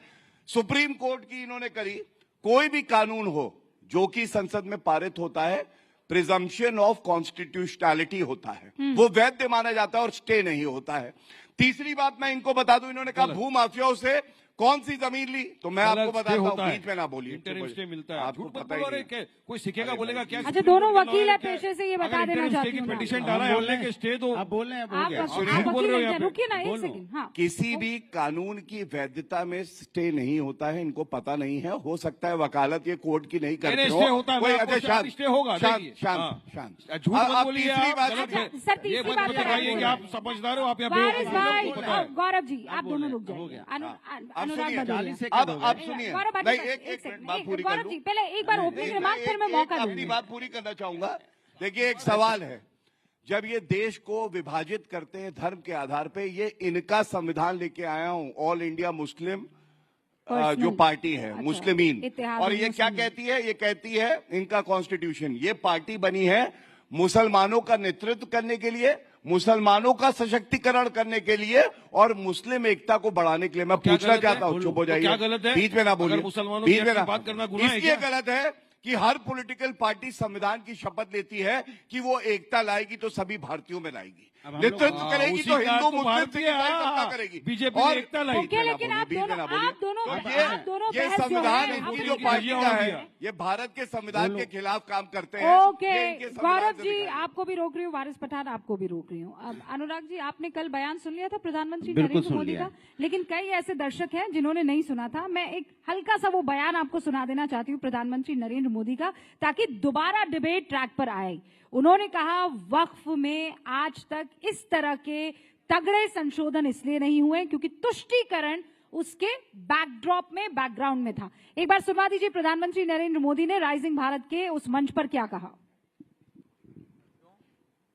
तुष्टीकरण की इस राजनीति में कांग्रेस को सत्ता मिली, कुछ कट्टरपंथी नेताओं को ताकत और दौलत मिली, लेकिन सवाल ये है आम मुसलमान को क्या मिला, गरीब पसबंदा मुसलमान को क्या मिला? उसे मिली उपेक्षा, उसे मिली अशिक्षा, उसे मिली बेरोजगारी।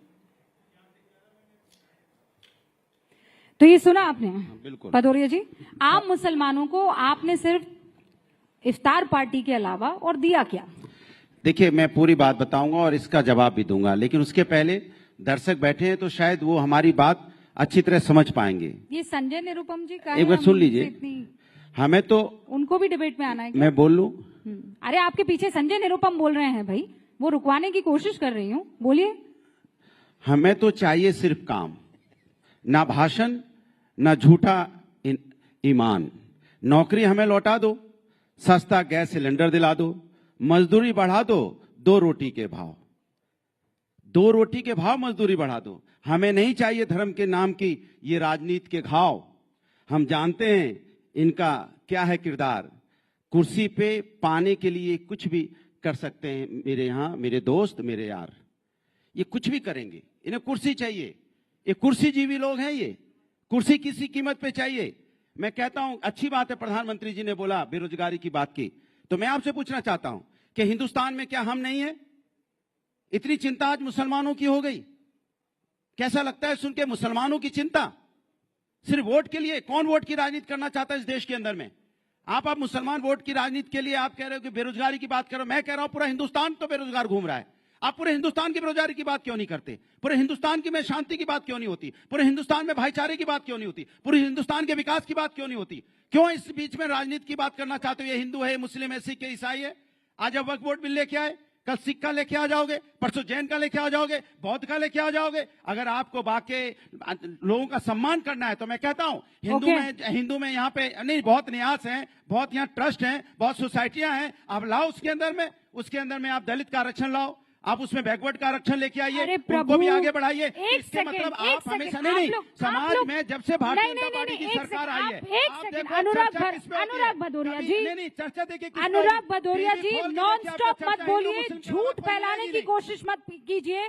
देश के कई बड़े मंदिर और मठ, वहां पर आपको पता है ना, डीएम और कमिश्नर, वो लोग सदस्य होते हैं। आपको पता है गवर्नमेंट का कंट्रोल होता है। रूबिका जी, लोगों को बेवकूफ न बनाइए। अरे क्या बात हुई? मेंबर बनाइए। ये क्या बात हुई? मेंबर को बनाते हो। डीएम कमिश्नर टेम्परेरी आए और चले गए, लेकिन हम कहते हैं जो वहाँ समिति बनी तो जो न्यास होते हैं उनके अंदर में मेंबर बनाइए, परमानेंट मेंबर बनाइए। गवर्नमेंट कंट्रोल की बात कर रहे हैं ना मेंबर। ये है, ये दर्द होता है जब सही बात बोल दो तो दर्द निकलने लगता है, डीएम याद आने लगते हैं। यही तो दिक्कत है। तंत्र से सरकार चलाना चाहते हो आप, जनता के मन से नहीं चलाना चाहते, जनता का विश्वास से नहीं चलाना चाहते। आपने विश्वास खोया है, सच में तोते की तरह बोल रहे हैं। खोया है, अब आप सच में तोते की तरह बोल रहे हैं जनता और रुक नहीं रहे हैं। शक होता है। अनुराग जी की आवाज डाउन कर दे प्लीज, मत बचाइए। अनुराग जी की आवाज डाउन कर लीजिए, मुझे और करना आप की है, बस हो गया। आनंद रंगनाथन जी, सीधा सवाल ये है, जब सबको कहा, वारिस भाई को कहा चुप हो गए ना सर, हैं? इनको कहा चुप हो गए ना। अरे तो आपको यहाँ पर बैठे हुए तानसेन और ये राजा अकबर हैं कि आप तानपुरा बजाते रहेंगे और हम सुनते रहेंगे? आपने अपनी बात बोल दी। बेरोजगारी की बात कर रहा हूँ तो बजाना हो गया। अरे तो आप सुन लिया ना, महंगाई की बात की तानसेन। अरे सुन लिया, आप रिपीट, आपने अपना टेप रिकॉर्डर ऑन कर दिया है, आवाज डाउन कर लें। मैं हूँ राजा अकबर, अभी रुक जाइए। आनंद रंगनाथन जी, इन्होंने कहा कि कल सिख आ जाएंगे, कल सिखों को लेकर ये कोई नया कानून ले आएंगे, ये हिंदुओं को लेकर नया कानून लेकर आ जाएंगे, क्रिश्चियंस को लेकर आ जाएंगे, पारसी को लेकर आ जाएंगे, और हम ऐसे ही चुपचाप बैठे देखते रहेंगे क्या? आनंद जी, सबसे पहले तो अरे रुक तो जाइए प्रभु, रुक जाइए। अच्छा, मैं आनंद जी के पास जाऊं कि ना जाऊं? हाँ कि ना? ले आप जनता की सुनेंगे ना? आप आएंगे आनंद जी। अनुराग जी बोलने दीजिए प्लीज, थैंक यू।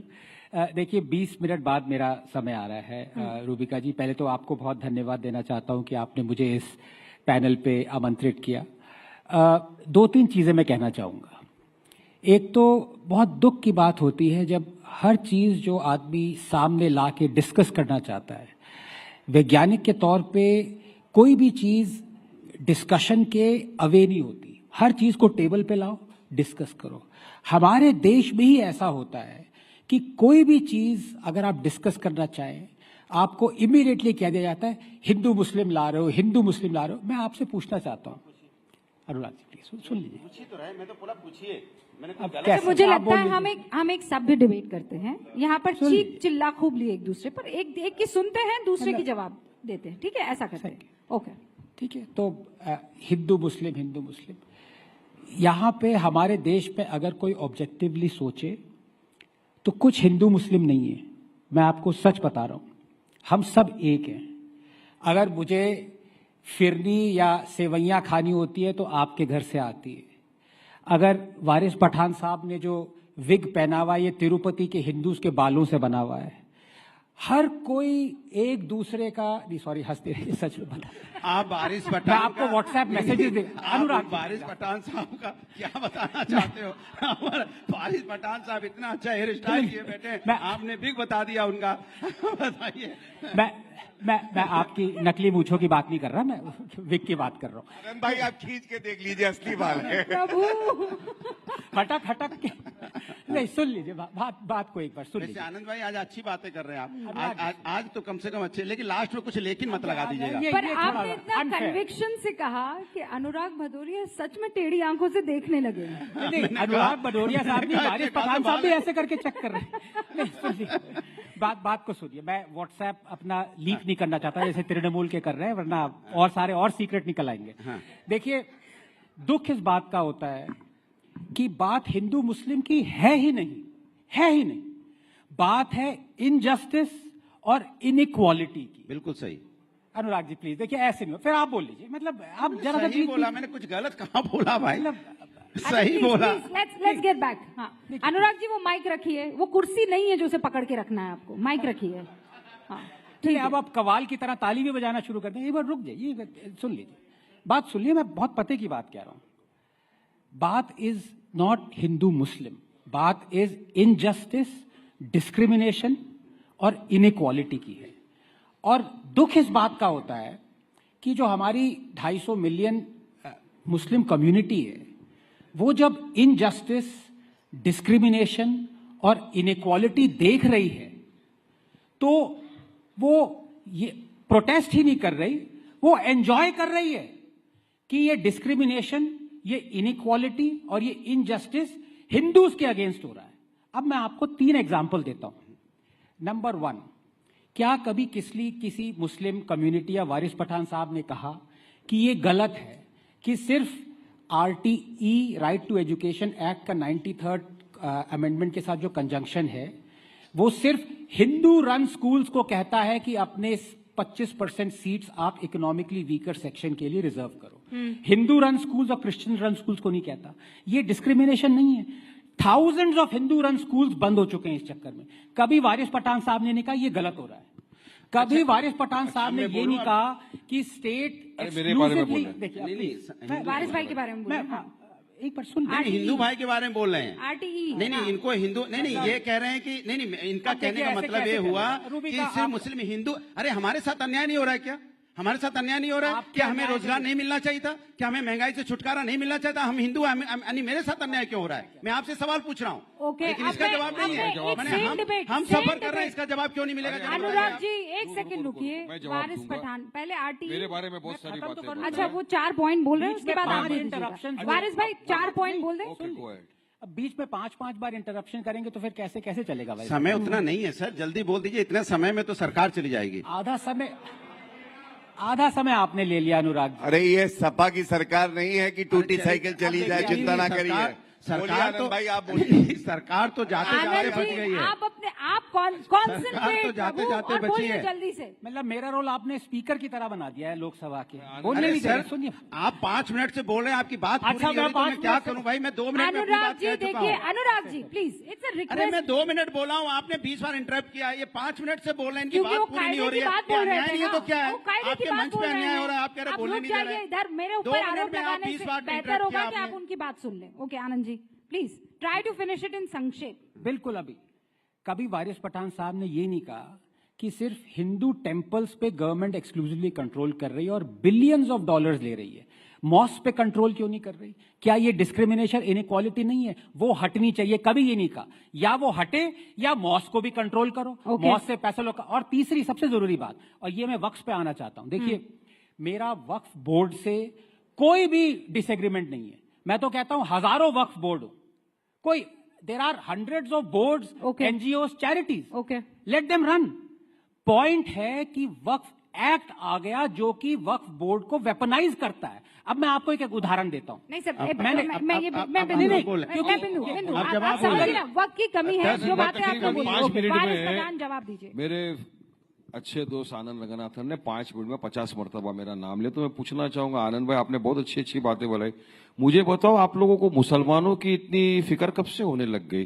क्योंकि देश में है, जिनको सुनिए, जिनको मुसलमानों की अच्छा मेरी 2 मिनट की अजान से तकलीफ है, जिनको मुसलमानों के 10 मिनट रास्ते पे नमाज पढ़ने से तकलीफ है, जिनको मुसलमान की बेटियों के हिजाब से तकलीफ है, जिनको मुसलमानों के खाने पीने से तकलीफ है, जिनको मुसलमान अगर दाढ़ी टोपी रख के कुछ ट्रेन में चला गया तो उसको मॉब लिंचिंग कर देते, JRCR नहीं बोलने से तकलीफ है, उनको आज अचानक मुसलमानों से इतनी मोहब्बत आ गई। यही तो सबसे बड़ा शक आ रहा है हमको, यही तो आपकी नीयत में खोट है। अगर आपको कुछ करना है मुसलमानों के लिए, दीजिए, हमारी बेटियों को डिमांड ड्रिवन स्कॉलरशिप देंगे, आप नहीं देंगे, दीजिए। क्या जाफरी मरूम को उतना हिंदुओं के लिए भी नहीं किया। मैं आपको डेटा देता हूं, मुसलमानों को इंसाफ दीजिए। 11 साल आप जितने की मॉब लिंचिंग हुई सबको इंसाफ दीजिए। जिनके घर बुलडोजरों से आपने उड़वा दिए मुसलमानों के, बिना कोर्ट के ड्यू प्रोसेस फॉलो किए, आप दीजिए, उनको इंसाफ दीजिए। और अब इनइक्वालिटी की बात करो, इनइक्वालिटी कहां मैं बताता हूं। आर्टिकल 14 का ग्रॉस आर्टिकल 14 का ग्रॉस वायलेशन हुआ, मैं आपको बताना चाहता हूं। कॉन्स्टिट्यूशनल और लीगल प्रोविजन बता दीजिए कि एंटी मुस्लिम है। हिंदू एंडोमेंट बोर्ड में मुसलमान अलाउड नहीं है, गैर कौम अलाउड नहीं, लेकिन मुसलमान के वक्फ बोर्ड में आप हिंदुओं को डाल देंगे, ये क्या अलाउड है? चलिए वारिस भाई, अनुराग जी, एक सेकंड। आपने कहा कि आपने एक साथ बोला कि इनको हमारी दाढ़ी से प्रॉब्लम है, इनको हमारी नमाज से प्रॉब्लम है, इनको में हमारे बच्चों के हिजाब से प्रॉब्लम है, लेकिन आपको तो जय श्री राम तक बोलने से प्रॉब्लम है। वो प्रॉब्लम नहीं है, आप बोलिए। आप किसी को नहीं बोलने पे मार डालोगे तो प्रॉब्लम है। इन्होंने गणपति बप्पा बोल दिया था, माफी मांगनी पड़ी थी। आप बोलिए, गणपति बप्पा बोल दिया था, माफी मांगी। आप बोलिए, जबरन नहीं बोलने से केस से निकाल देंगे, नहीं बोलने से एंटी नेशनल घोषित कर देंगे। कोई एंटी नेशनल नहीं है, चीजें जो आप लाते कोई हैं, एंटी नेशनल नहीं है। यही वो जगह है जहाँ पर गौरव जी ये कह देते हैं, रुबिका जी इफ्तार हुई और आना नहीं हो पाया। यही वो जगह है जहां पर सिवैया की बात आनंद रंगनाथन कह देते हैं और आप जय श्री राम को जेसार कहने में भी घबराते हैं। रुबिका जी, यही वो जगह है जहां हिंदू का जब परिवार होता है रामनवमी में, तो मुस्लिम भाई फूल बरसाते हैं। यही बीजेपी को पसंद नहीं है एकता, तो हिंदू भाई मुस्लिम भाई पे फूल बरसाते हैं, हिंदू भाई मुस्लिम भाई पे फूल बरसाते हैं, मुस्लिम भाई हिंदू भाई पे फूल बरसाते हैं। भारतीय जनता पार्टी के दिल में सांप क्यों लौट रहा है जब हिंदू भाई सांप क्यों लौट रहा है आपके दिल में? गौरव भाटिया, इसका जवाब दे दीजिए। देखिए, सबसे पहले तो मेरे भाई ने अभी बात करी कि ये हिंदुओं का भी है, मुसलमानों का भी है, सिखों का, सब बिल्कुल। मेरे भाई जो अभी आनंद भाई बता रहे थे, एक बार टीवी डिबेट में बोला गणपति बप्पा मौर्य, 6 महीने तक गायब हो गए टीवी से। फिर ये भी झूठ और एक झूठ। बोलो। मैं अभी आप लोग झूठ बोलते हो तो मैं बिल्कुल हंसता हूँ उस झूठ के ऊपर। फर्क क्या है? 7 साल से झूठ चलता जा रहा है। प्रवक्ता अपने भाई वारिस पठान को आदर देता है, सम्मान देता है, उसकी बात सुनता है, लिखता है, फिर उत्तर देना चाहता है। ये लोग हर लाइन पे टोकेंगे क्योंकि इनको डर ये लगता है कहीं हमारा असली चेहरा सबके सामने हर लाइन पे टोकेंगे। आप देख लीजिएगा, मैं बताता हूँ, लोग तो गाना उतर गया है, असली चेहरा सामने, असली सूरत छुपी है। अच्छा, ये बात तो सच है ना, ये बात तो सच है हर लाइन पे। गौरव भाटिया ने जब बोला बीच में कोई नहीं बोला, हर लाइन पे। अनुराग भाई जब आप बोले बीच में कोई नहीं बोला। अरे वक्त में बताओ ना, आर्टिकल 14 का वायलेशन है नहीं है, 25 का वायलेशन है नहीं है, 26 का वायलेशन है नहीं है, 25, 26 आर्टिकल 14 वायलेशन है कि नहीं है? 7 मिनट बोले और क्या चाहिए? हम 2 मिनट बोले और क्या चाहिए बताइए? ओके, अन्याय तो हमारे साथ है ना। जितनी सीटें उतनी बातें ना, रुक जाइए ना, जितनी सीटें आप रुकिए। रंगनाथन जी, कितनी सीटें आपकी? गौरव भाटिया, 140 करोड़ सीटें हैं मेरी भी। अरे हमारी एक है लेकिन पूरे का भारी है। आप दावेदार थोड़ी हो। विषय पर लौट कर आइए सर, विषय पर लौट कर आइए। गौरव भाटिया, विषय पे रहते हैं। अभी एक वक्तव्य खुद का बोला तो शर्मसार हो गए। एक और याद आ गया, कहते 15 करोड़ हैं, 100 करोड़ हिंदुओं पे भारी हैं, ये बोल रहे थे। और जलियांवाला बाग बनाने वाले तुम्हारे साथ बैठे हुए हैं, वो अलाउड है? शाहीन बाग बनेगा तो जलियान बाग बना देंगे, वो अलाउड है? ये गारंटी नहीं करेंगे, गारंटी है। अब सुनिए, उनको रॉन्ग प्रूफ कीजिए ना, बीच में मत बोलिएगा, रॉन्ग प्रूफ देखिए, कीजिए। अब मैं आपको, क्योंकि वरिष्ठ अधिवक्ता हूं, आपको बताता हूं अनुच्छेद 14 क्या कहता है। हर नागरिक को कानून के सामने एक जैसा देखा जाएगा, कोई भेदभाव नहीं होगा। फिर क्यों ये बिल में डाला? बीच में नहीं बोला, भेदभाव बीच में ना बोले प्लीज। रूबिका जी, इस तरह से कोई चर्चा नहीं कर सकता है। हाँ, अब मैं आपको बताता हूं, जब वक्फ का कानून संशोधन हुआ 2013 में, वही भेदभाव की शुरुआत हुई। कैसे, आप बताइए, क्या सिखों के लिए, ईसाइयों के लिए, क्या हिंदुओं के लिए कोई वक्फ बोर्ड जैसी संस्था है कि ट्राइब्यूनल में फैसला होगा कि मंदिर की जमीन है कि नहीं? 14 का उल्लंघन तब हुआ, बीच में नहीं, सॉरी, नोट कर लीजिए, नोट कर लीजिए, वारिस भाई नोट कर आप लीजिए। एक अच्छे पार्लियामेंटेरियन बन सकते हैं अगर चुप रहे तो, वरना नहीं। जो चुप रहेगी जुबान खंजर, लहू पुकारेगा आस्तीन का। खामोश रहे 70 साल, अब खामोश नहीं रहने वाले, हक इंसाफ की बात करेंगे। अक्सर ऐसा होता है कि जो सहिष्णु होता है और खामोश रहता है, उसमें ताकत ज्यादा होती है। जो चिल्लाता है अंदर से खोखला होता है। आप तय करिए, आप खोखले हैं, बीच में नहीं। अनुच्छेद 25 सुनिए, अनुच्छेद 25 स्टार्ट होता है, सब्जेक्ट टू के वर्ड्स है, subject to public order, morality and health. ऐसा नहीं है, एब्सोल्यूट राइट है। और सबसे बड़ी बात है, उसमें कानून बनाने का विशेष अधिकार है टू कर्टेल रिलीजियस राइट्स, और ये पार्लियामेंट को मिला है। अब सुनिए, इन्होंने बात करी मुस्लिम महिलाओं की। ऐसा नहीं बोल सकते, ऐसा नहीं बोल। How can you cartel my religious rights? अरे कौन से प्रावधान के अंदर कौन से प्रोविजन आर्टिकल बताओ पब्लिक को, चलो बताइए। कोई मैं लॉ कॉलेज तो हूं नहीं, जो मैंने 20 साल के कड़े अध्ययन से सीखा है वो आपको 10 मिनट में नहीं सिखा पाऊंगा। इसके लिए आपको संविधान पढ़ना पड़ेगा। 2 मिनट में सिखा रहा हूं। सुनिए, अब मैं दूसरी बात करता हूं, मुस्लिम महिलाओं की इन्होंने करी। नरेंद्र मोदी जी से बड़ा सगा भाई कौन है? मुस्लिम महिलाओं को ट्रिपल तलाक को अपराध बना दिया, और ये हलाला और बहु विवाह तकलीफ के हमेशा पैरोकार बनते हैं। आपने बना दिया तीसरी बात सुनिए, अच्छा, अब मैं चाहती हूँ, एक बात बस समाजवादी पार्टी पे कर लेते हैं। बाप रे आप बताइए, अतीक अहमद सांसद रहे, विधायक रहे, 73 करोड़ रुपए की जमीन वक्फ की सरकार किसकी है? भारतीय जनता पार्टी की। अरे आपको मौका दूंगी, मैं बोलने तो दीजिए, एक बार बात खत्म करें, फिर देखिए अभी टाइम है ना, मैं आपको मौका दूंगी। दूसरा उदाहरण, आजम खान, आपको याद होगा, जिनकी भैंसे अखिलेश यादव पुलिस से ढूंढवाते थे, वो जेल में है, वक्त की संपत्ति ले गए। और अंत करूंगा एक ही बात कह के, ये गिराने की कोशिश करते हैं भारत को, नरेंद्र मोदी जी को, हमें। ना मैं गिरा, ना मेरी उम्मीदों के मीनार गिरे, मुझे गिराने में कई लोग 100 बार गिरे, और ये गिरते रहे। गौरव भाटिया ने जो बातें की, सर तुष्टीकरण का आप पर आरोप लगता है ना, वारिस भाई आती हूँ, तुष्टीकरण क्यों? भारतीय जनता पार्टी आज की डेट में वोट बैंक के लिए पूरे समाज में तुष्टीकरण कर रही है। हिंदू मुस्लिम की राजनीति कौन कर रहा है? नफरत की राजनीति कौन कर रहा है? इतनी देर इन्होंने भाषण दिया, इतनी देर बात बताई, एक बार भी देश कैसे आगे बढ़ेगा उसके बारे में नहीं, यूथ कैसे सम्मान से जिएगा उसके बारे में नहीं, सिर्फ एक ही बात, हिंदू मुस्लिम, मुस्लिम हिंदू, हिंदू मुस्लिम, मुस्लिम हिंदू। इसके अलावा कोई शब्द इनके पास नहीं है राष्ट्र को आगे बढ़ाने के लिए। देखिए, आपको याद रखना पड़ेगा, ये देश संविधान और अरे पर ये तो रिपीट टेलीकास्ट कर रहे हैं आप। सुनिए, इन्होंने इसके पहले नई दलील दीजिए ना। सुनो, इन्होंने 2014 में भूमि अधिग्रहण बिल लेके आए थे, वापस किया इन्होंने, क्योंकि विपक्ष अपनी राय दे रहा था, इन्होंने राय नहीं मानी। किसान बिल लेके आए थे, ये हमने कहा मेरी राय ले लीजिए, क्योंकि उसी जनता ने हमें भी चुना है, जिन जनता ने आपको चुना है, आपने मेरी राय नहीं मानी। बाद में आपको किसान बिल वापस लेना पड़ा। जिन किसानों को मौतें होगी उनकी जिम्मेदार कौन होगा? आज आप वक्फ बोर्ड का बिल लेके आए, जेपीसी आपने बनाई, हमने कहा मेरी राय ले लीजिए, जेपीसी ने राय लेके वक्फ बोर्ड बनाए। अरे सुनना ही नहीं चाहते। कवि कहना क्या चाहता है, लेकिन इसका कवि कहना क्या चाह रहा है? कवि कहना चाह रहा है, क्या कहना चाह रहा है? कवि बोलना चाह रहा है कि इसको समझ नहीं आ रहा है। तानाशाही अपनाती है, ओके, मन से बिल पास करती है। ऑलराइट, बोलना चाह रहा है, पब्लिक को समझ नहीं आ रहा है। भारतीय जनता पार्टी आप वालों को भी समझ में नहीं आ रहा है। आप भी हमारे साथ अन्याय कर रहे हैं, कभी ये कहना चाह रहा है। अच्छा ठीक है, सुन लिया, कोई समझ नहीं पा रहा है। आनंद, आनंद, आपने वारिस से जो सवाल पूछे, वारिस ने उनका जवाब दिया। उन्होंने कहा दिया जवाब? नहीं दिया भाई, वारिस आपने जवाब नहीं दिया। हर बात का जवाब दिया। मैंने आनंद भाई से सवाल किया कि ये जो नया वक्फ का कानून आया है, ये किस तरह से वायलेशन नहीं है 14 का, और आपको मुसलमानों से इतनी हमदर्दी कब से हो गई, जो इनसे इतनी नफरत करते हैं। तो आप मुसलमानों के लिए कुछ अच्छा करना चाहते हैं तो उनकी बेटियों को डिमांड ड्रिवन स्कॉलरशिप दीजिए, हमको भी हमारे हिसाब से आजादी दीजिए, हिजाब पहनने दीजिए, एजुकेशन लेने दीजिए, विकास का काम करने दीजिए, हमारा माइनॉरिटी का बजट बढ़ा दीजिए। आप जो माइनॉरिटी का बजट आप कर्टेल कर देते, और जो असंवैधानिक बिल जो आप लाए, मिनिस्ट्री का बजट डबल हो गया है, इनको ये भी नहीं पता। ये मैं पन्ना लेकर आई हूँ। ओके, जवाब दीजिए। दीजिए। प्रैक्टिस रिलीजन हमारा अधिकार है, हमको हमारा अधिकार दीजिए, यही तो बात है बस। आनंद। रूबिका जी, वारिस पठान साहब इतना झूठ बोल चुके हैं कि असादुद्दीन साहब सोच रहे होंगे अरे तुम इतना झूठ बोलोगे तो मैं क्या बोलूंगा।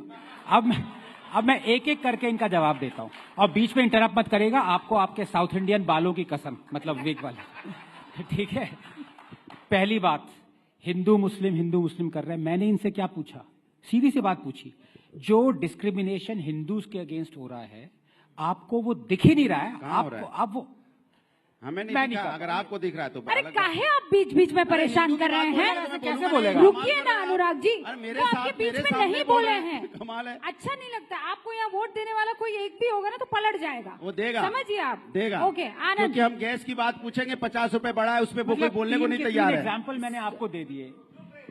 अरे गैस के दाम 50 रुपए बढ़े, आप तो रोजगार पा रहे हो, जिनके पास गैस का पैसा नहीं हो कहां से मिलेगा जरा बताइए। आप गरीबों से पूछे जाके, आप तो यहाँ बैठे एसी में, उस गरीब से पूछे आप 50 रुपए कहां से लेके आएगा?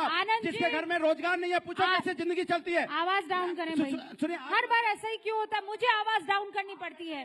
अनुराग जी, लड़ने से कुछ नहीं होगा, यहाँ सभ्य तरीके से डिबेट हो रही है ना।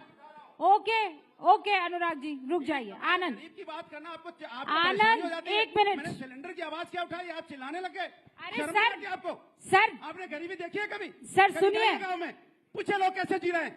डांट क्यों रहे हैं भाई? डांट ही नहीं, हमको ऐसे नहीं बात करते हैं, समाजवादी पार्टी का ऑफिस थोड़ी ना है। अरे भाई सम्मानित लोग आ रखे हैं, आप आनंद ले रहे हो, सपा का ऑफिस नहीं है। मैं एक आंकड़े लेकर बताती हूँ, आंकड़े बताती हूँ। आप जिस तरीके से चीख रहे हैं ना, ये सच्चर की रिपोर्ट बताती है प्रशासनिक सेवा में मुसलमानों की भागीदारी 3%, आईएएस और बाकी जो है उनकी 4%, आईपीएस जो है वो 4%, पुलिस बल में मुसलमानों की भागीदारी तब 7%, रेलवे में 4%। आज मोदी सरकार 2025 में ये आंकड़े मैंने निकलवाए, यूपीएससी क्रैक करने वाले मुस्लिम छात्र 5.12% बढ़ गए, यानी 3% से आगे गए। रेलवे में जो 4.5% मुसलमानों का आंकड़ा हुआ करता था, वो 14.16% पहुंच गया है, जिसमें 463 गैजेटेड ऑफिसर हैं। अगर मोदी को सच में मुसलमानों से इतनी एलर्जी थी तो ये आंकड़ा बढ़ते हुए कैसे दिख रहा है? आनंद रघुनाथन, सीधी सी बात है, देखिए डेटा कभी झूठ नहीं बोलता। अब जॉब्स की कोई बात कर रहा है, अब ये भी बात झूठ बोलेंगे कि जो केम्स रिपोर्ट है आरबीआई की कि पिछले साल 47 मिलियन जॉब्स वर क्रिएटेड, ये भी झूठ है। जीडीपी भी, हर चीज झूठ कहेंगे तो उसका कोई इलाज नहीं है। और आप ठीक कह रहे हैं, अगर आपको पावर्टी देखनी है ना सर, तो आप वहां जाइए सफाई में, जहां फेस्टिवल हुआ था सफाई में, जहां पे बॉलीवुड को अब सुनने, अब देखिए ये गलत बात, आप गलत बात बोलेंगे। आपको देखना है तो बोलेंगे गोरखपुर जाइए। आप कैसी बातें करते हैं? आप कल्चर प्रोग्राम बोलेंगे, सैफई जाइए, सैफई से इतना प्यार, चले जाइए आप, आइए आप देखें क्या क्या हमने गांव का डेवलपमेंट किया। अरे तो आप एंग्री यंग मैन की तरह क्यों बिहेव करते हैं? चले जाइए, गरीबी देखनी है तो। अरे गरीबी देखनी है, आपको इतना गुस्सा होने की जरूरत नहीं है। आपको पता है, कमाल की बात कर रहे हैं, आपको पता है, सुनिए मेरी बात सुनिए। उत्तर प्रदेश में नहीं है, अनुराग जी, देश में नहीं है। अनुराग जी, ये रेगुलर डिबेट नहीं है। कैसे हो गया गाँव, कैसे उन्नति कर गया अनुराग जी? ये नॉर्मल, ये अनुराग जी अनुराग जी हद कर रहे हैं, क्या कर रहे हैं आप? अनुराग जी एक सेकंड, ये एक तो ये कॉन्क्लेव है, और जाट मूवी कल रिलीज हो रही है। सनी देओल की एक्टिंग आप ना करें, वो जाट मूवी कल रिलीज हो रही है। की बात होगी तो क्या किस बात में टॉकिंग है? क्या कर रहे हैं आप? करेंगे बैठ के गांव में, अगर वहाँ बॉलीवुड आ गया, इनके पेट में दर्द हो गया। चलिए अब समय हम लोग ओके, अब समय ओवर हो गया है। मैं आखिरी 30 सेकंड सबको देना चाहती हूँ। पहले आप ले लीजिए पेड़ पहले आप बोल दीजिए 30 सेकंड, ठीक है? 30 सेकंड, ओके? देखिए मुझे दर्द इस बात का होता है, जब आप सैफई चले जाते हैं, एक ऐसा गांव जिसको एक मॉडल की तरह से पूरे देश को लेना चाहिए कि गांव में क्या क्या सुविधाएं हो सकती हैं, ऐसा गांव आपको हर भारतीय जनता पार्टी बॉलीवुड वालों को कितने पैसे बनाइए। ओके, किसने आपको रोका? 30 सेकंड ओवर, ठीक है? आनंद, गरीबी देखनी है ना तो सफाई में जाके देखिए, 500-600 करोड़। सैफई तो बोलना सीख जाओ, सफाई नहीं है, सैफई है। अच्छा ठीक है, सैफई। सैफई, यही दिक्कत है। शहर वाले लोग प्रोनाउंसिएशन हिंदी नहीं कर पाते गाँव का, तो गाँव की बात करेंगे। ओके अब मैं तमिलियन हूँ, अब आप कहेंगे कि मुझे हिंदी अच्छी बोलनी नहीं आती तो धिक्कार है मुझ पे मेरी तमिल। आप तमिल में बुलवाऊं आपसे? तमिल तेरी माँ। आप सफाई बोल रहे हैं तो आप तमिल तेरी याद है। देखिए अब ये भारतीयता है, ये सीखिए आप रूबिका जी से। हर चीज में चिल्लाने का मतलब ये नहीं होता है कि आप अपना पॉइंट्स रख रहे हैं, लोग समझ रहे हैं। आपने गरीबी की बात करी, मैं आपको सफाई की बात बता रहा हूं कि जो आपने 100 की तादाद में करोड़ों रुपया खर्च किया वो गरीबों को भी दे सकते थे। बॉलीवुड हीरोइंस को क्यों दिया नाचने के लिए? अरे भैया ये बता, इसका आंसर करिए। अरे तो इसके मतलब बॉलीवुड यहाँ जो बुला रहे हैं तो इसके मतलब क्यों बुलाते हैं बॉलीवुड? ओके सर, अब आखिरी कुछ मिनट में देना चाहती हूँ वारिस पठान और उसके बाद जवाब देंगे गौरव भाटिया। देखिए, बात गरीबी की हो रही है ये बात गरीबी की हो रही है, इसलिए बताना चाहूंगा कि हम लोग जो ये लड़ाई लड़ रहे हैं वक्फ के लिए, ये गरीबों के लिए तो लड़ रहे हैं जिनके ऊपर इनका अधिकार है वक्फ की जमीन के ऊपर, बेवाओं का, यतीम बच्चों का, उन्हीं के अधिकार के लिए लड़ रहे हैं। और हमारे यहाँ पे वक्फ बोर्ड है, वक्फ ट्रिब्यूनल है, और आप जो झूठ फैला रहे हो कि ट्रिब्यूनल के ऑर्डर के नहीं जा सकते, गलत है। हाईकोर्ट के अंदर आप रिवीजन फाइल कर सकते हो। अब ये जो कानून आपने लाया है पर से असंवैधानिक है, आर्टिकल 14, 24, 25, 26 का ग्रॉस वायलेशन है। गौरव भाटिया जी, हिंदू एडवोकेट बोर्ड के अंदर आप किसी मुसलमान को रखेंगे नहीं रखेंगे? मुस्लिम बोर्ड के अंदर आपको क्यों लाना है? बात नंबर 2। दूसरा, एक खाली 10 सेकंड में अपनी बात कंप्लीट कर दूंगा रूबिका जी। वहां पर कोई भी डोनेशन दे सकता है, कोई भी वक्फ कर सकता है, लेकिन अब यहां पर आपको मुसलमान वक्फ के अंदर आप वक्फ नहीं कर सकता। 5 साल के लिए आपको प्रैक्टिसिंग मुस्लिम बताना पड़ेगा। प्रैक्टिसिंग मुस्लिम कैसा होगा बताइए मुझे। यहाँ पे आपने लिमिटेशन डाल दिया, बल्कि आपको हटा देना चाहिए थे जो वहाँ पे बैठ गए हैं एनक्रोचमेंट करके, उसको तो बल्कि 12 साल से जो बैठा उसको आप पक्का बना रहे हो। तो इस तमाम चीजें को मद्देनजर रखते हुए हमारा ये बोलना है कि मोदी सरकार ये बिल वापस ले ले, जिस तरह किसानों का बिल वापस लिया था, इस बिल को वापस ले ले। सुप्रीम कोर्ट शांत हो जाए, मेरे करेगी जरूर। धन्यवाद। देखिए, सबसे पहले तो इन्होंने विरोधाभास बात करी। इन्होंने कहा वक्फ बोर्ड पे नॉन मुस्लिम्स कैसे आ गए। जब हिंदू सिख ईसाई अपनी जमीन देते हैं वक्फ बोर्ड को तो कहते हैं लाओ लाओ लाओ लाओ ले लेंगे, लेकिन बोर्ड पे रहेंगे तो कैसे रहेंगे, हटाओ इन्हें। तो ये विरोधाभास है। दूसरी बात, ये हिंदू वर्सेस मुस्लिम नहीं है, ये है संवैधानिक और गैर संवैधानिक की लड़ाई। और सबसे बड़ी बात मैं आपको बता दूं, ये कहते हैं कि इसका समर्थन जो है केवल हिंदू कर रहे हैं। नहीं, आप बताइए, केरला में बिशप जो एसोसिएशन है, कैथोलिक बिशप एसोसिएशन, उसने समर्थन किया। 70 साल के मुस्लिम बुजुर्ग ने आके समर्थन किया, उसको पीटा गया। और अंत करूंगा, कश्मीर में क्या हुआ, वहां पे घर जला दिया गया एक मुस्लिम आदमी का, क्योंकि वो समर्थन कर रहा था। तो गुंडागर्दी बीच में नहीं बोलिए, मैंने देखिए पूरी इज्जत दी थी, घर में नहीं मिलती, मैंने तो दी थी, लेकिन हाँ थैंक यू। नहीं, आप अपनी बारी में, मैंने भी लिखा, बहुत करेक्शन है। अरे नहीं, ऐसे नहीं चलेगा। तो सकारात्मक बात करते हुए सिर्फ अंत करूंगा। देखिए, आगा खानी, बोहरा, पसमानदा समाज, जिसको अलग थलग कर दिया था, उनको बोर्ड में जगह मिलेगी, सशक्तिकरण है। महिलाओं को बोर्ड में जगह मिलेगी, सशक्तिकरण है। तीसरा, कानून पढ़ा नहीं होगा इन्होंने, पहले ज्यादा किया, अब तो है बीच में नहीं। ये अच्छा किया आपने, नहीं वाह, पहले नॉन अवेलेबल था, अवेलेबल कर दिया, अच्छा किया। सर, मेरे पास वक्त की कमी है, वक्त की कमी है, वक्त की कमी है मेरे पास, क्रिश्चियनों की जमीन के ऊपर आ गई, वक्त की कमी है, पर अब वक्फ के पास दलीलों की कमी है। बहुत बहुत शुक्रिया आप सभी का मेरे साथ जुड़ने के लिए। गौरव जी, वारिस पठान, अनुराग भदौरिया, आनंद रंगनाथन। मुझे पता है वक्त की कमी थी, लेकिन यहाँ अपनी अपनी दलीलों की नहीं। देखते रहिए न्यूज़ 18 इंडिया। बहुत बहुत शुक्रिया।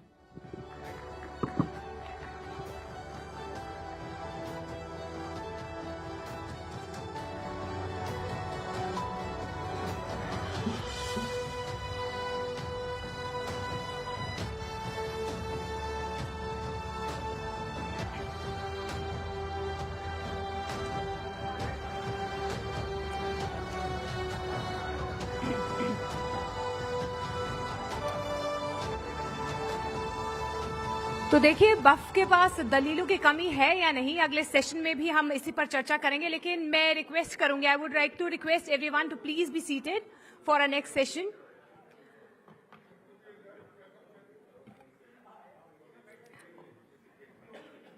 तो क्योंकि हम राइजिंग भारत समिट के मंच पर हैं और ऐसी इंटेंस डिस्कशंस हम कर रहे हैं, लेकिन वक्फ को और बेहतर समझने के लिए हम अपने अगले सेशन की तरफ बढ़ते हैं।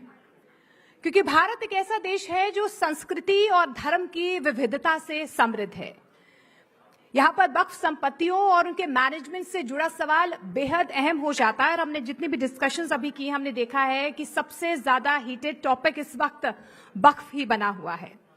वक्फ एक्ट आज उन चर्चाओं के केंद्र में है जो वक्फ संपत्तियों के एफिशिएंट यूज और उनके गवर्नेंस से जुड़ी हैं, क्योंकि इन संपत्तियों का मकसद ये है क्या ये लोगों के हित में काम हो रहा है या जो मैनेज कहा जा रहा है कि जिन चीजों को मैनेज किया जा रहा है वो उस उपयोग में आ रहा है। ये सबसे बड़ा सवाल यहां पर बना हुआ है। लेकिन आज इस सत्र में हम ये समझने की कोशिश करेंगे कि क्या वक्फ एक्ट अपने मौजूदा ढांचे में देश और नागरिकों के बेस्ट हितों को पूरा करता है या फिर जरूरत है किसी सुधार की ताकि अकाउंटेबिलिटी, ट्रांसपेरेंसी और हमारे समाज की बदलती जरूरतों के मुताबिक इस सिस्टम को ढाला जा सके। इस सेशन को आगे बढ़ाने के लिए मैं स्टेज पर आमंत्रित करना चाहूंगी राहुल शिवशंकर को। प्लीज वो मंच पर आएं बिकॉज वही इस अगले संवाद को मॉडरेट करेंगे। और मैं पैनल से भी आपका तारुफ करवा देती हूँ। हमारे अगले पैनल में सुधांशु त्रिवेदी होंगे, राज्यसभा सांसद, वारिस पठान जी हमारे साथ होंगे, AIMIM का पक्ष रखेंगे, विष्णु शंकर जैन हैं हमारे साथ, सुप्रीम कोर्ट के वकील हैं, और शाहिद अली लॉयर हैं समाजवादी पार्टी की तरफ से हमारे साथ, वो अपना पक्ष यहां पर रखेंगे। Welcome everyone, thank you so much.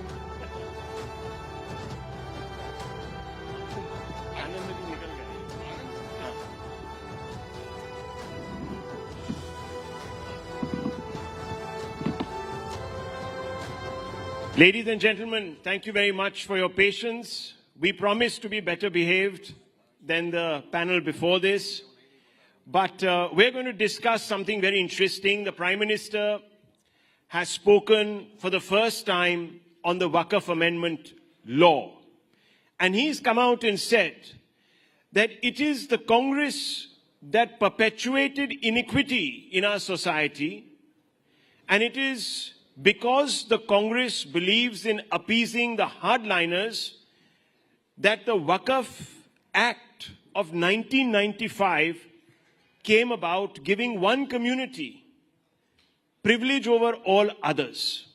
How does our panel this evening react to this statement by the Prime Minister and the debate that it has sparked across the political spectrum? Let's get a sense of that. I want to first begin with Varis Pathan, who is, of course, the irresistible force on this panel, and he will, of course, be taking on the immovable force, Sudhanshu ji. So, Varis Bhai, I want to understand something from you. You say that the Waqf bill perpetuates inequality and discriminates against Muslims. Can you explain how? Well, Rahul, the apprehensions which we are having regarding the Waqf Act, they are coming true now. As we rightly said that by incorporating Article 3D in the amendment, they will now say that it is a protected thing and they will take away the property. Their intentions were right. And so what happened yesterday? In UP, the ASI came there at the Sambal Mosque. They removed the green board. They put a blue board and that instead of Jama Masjid, now they have written it Juma Masjid. This will go on and on. That is why we say this bill, which act now is totally unconstitutional. It is a violation of Article 14, 24, 25, 26 of the Constitution, which is given to us by Dr. Babasaheb. And I say why? Article 14 talks about equality, Rahul. Equality should be everywhere, whether with the Hindu Endowment Board or with the Muslim Waqf Board. In Hindu Endowment Board, you cannot have a non-Muslim, non-Hindu. In Waqf Board, you can have Hindus. In Hindu Endowment Board, anybody can give Waqf. But in Muslim Waqf Board, only a Muslim who's practicing 5 years as a Muslim religion is only entitled to do. Now, why is the discrimination? Their limitation period. Now, Modi said that we want to remove encroachment and all. There was a bill brought in 2015, but they've removed that. Now, if a person is there encroaching the property for 12 years, he will become the owner of that property. You have removed that, whereas this is not there in their property. So here also there is a discrimination. The right to practice religion is a fundamental right guaranteed to us by the article which is given to us by the Constitution. Article 26, I have my right. You cannot interfere into what I am doing in my religious affairs. This is the private property. This is a personal religious affairs. You cannot just enter and say, no, we will take up. You talk about corruption. Well, corruption is not there. Corruption is everywhere. When the last time what we saw in the video which is viral everywhere, a judge's home, 15 crore rupees more than that were stashed in a storeroom. So corruption is, so that means, does this mean to say that Modi government take away the entire judiciary? Okay. So if corruption is there, what did you do for 11 years to remove those corruption? Okay, so you should have taken steps to remove the mafia and everybody. Point by point. That's You're why making we say 3 it's points. per se illegal and this has to be repealed. Okay, so you're making 3 points. Number one, that the state gets through the back door control over Muslim properties, especially religious properties, exclusively religious properties. You're saying also that on Hindu temple boards, you have now a new dispensation in which you cannot appoint non-Hindus, while this is going to happen on our Waqf board. And the third, which is a point that you have been making for a while now, that fundamentally you have a situation where you feel, and I find that strange, because for 75 years, the state has exercised control because they apprehend corruption in Hindu temples on temples. So I don't see how you're being singled out as Muslims, because the majority has suffered this for 75 years. But Sudhanshu ji, जरा आप विस्तार से ये बताइए कि ये bill जो ये कह रहे हैं कि मुसलमानों के राइट्स को सर्कमस्क्राइब करता है, वो आप क्यों इससे डिसएग्री करते हैं? There are 3 aspects. One is a technical aspect, one is a political aspect, another is a moral aspect. On technical ground, it is categorically clear. Number one, it has nothing to do with the committees of mosque, dargah, and qabristan. They are going to be unaffected by this. It has to do only with the management of the land. And it is being categorically and unequivocally stated by several high courts. In 1964, Allahabad High Court has used the word that the mutawalli cannot be an equivalent of mahant, because it's not a religious act.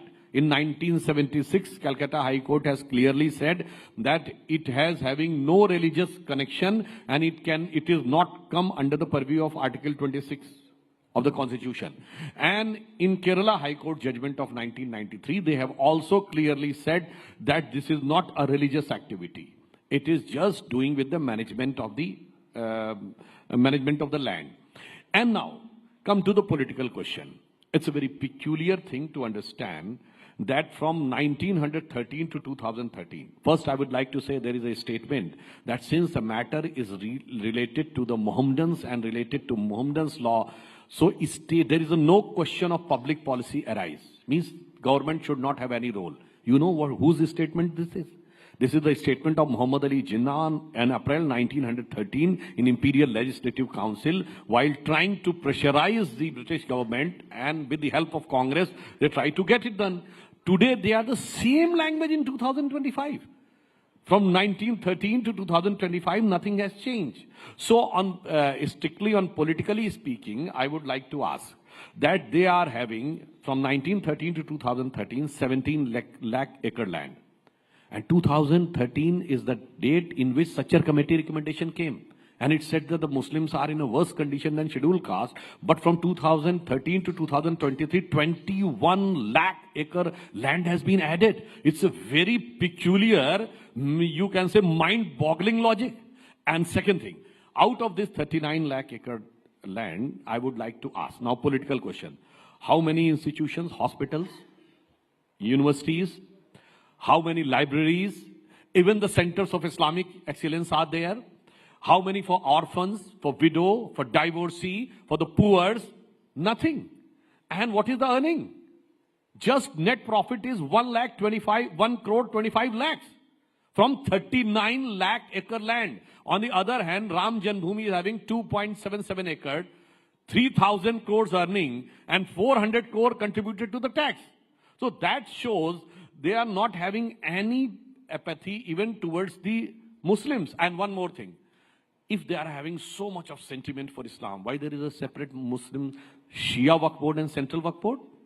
It means no is having any trust if the issue of land has come. There are several examples. There are several examples of having this farmhouse, just one line, farmhouse on land. There are several examples of having commercial property, mall. Lalu Prasad Yadav ji has said, Patna mein sab kabja kar liya gaya hai, kada kanun chahiye. There are examples of 5-star hotel, but quote me a single example of hospital, library, orphanage or others. That shows कि ये सिर्फ जमींदार बनने की एक ललक है और वोट के ठेकेदार बनकर जमीन पे जमींदारी। सुना आपकी बात जरा, मुझे एक सवाल का जवाब दो सुधांशु भाई, आपको अचानक से मुसलमानों से इतना प्रेम कैसा हो गया? यही तो शक की बात है।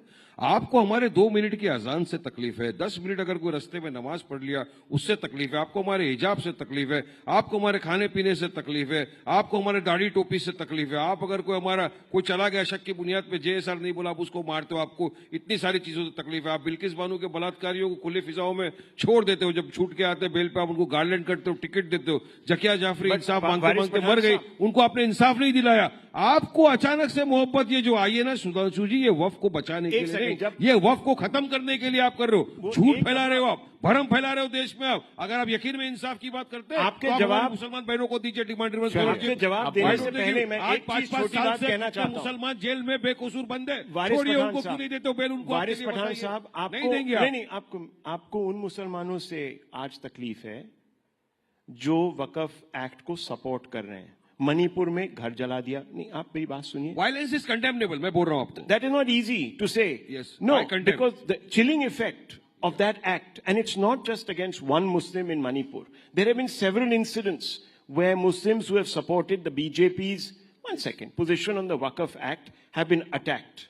The chilling effect that goes through the community means that hundreds and thousands of other Muslims, women, pasmandas, others from different communities who are benefiting will also now keep quiet. So this is not an exception. And this doesn't mean that there's one incident. But once again, let him respond. Jafar in our community. Let him, no, Mir Jafar. Peculiar gains and benefits are so if people follow the constitution. Because Modi has given them okay, post, so one second. They want something from Modi. That's why they're no, one second. Are you saying, knowing that they are going are you against saying the that Muslim people orphans? who respect the constitution are Mir Jafars?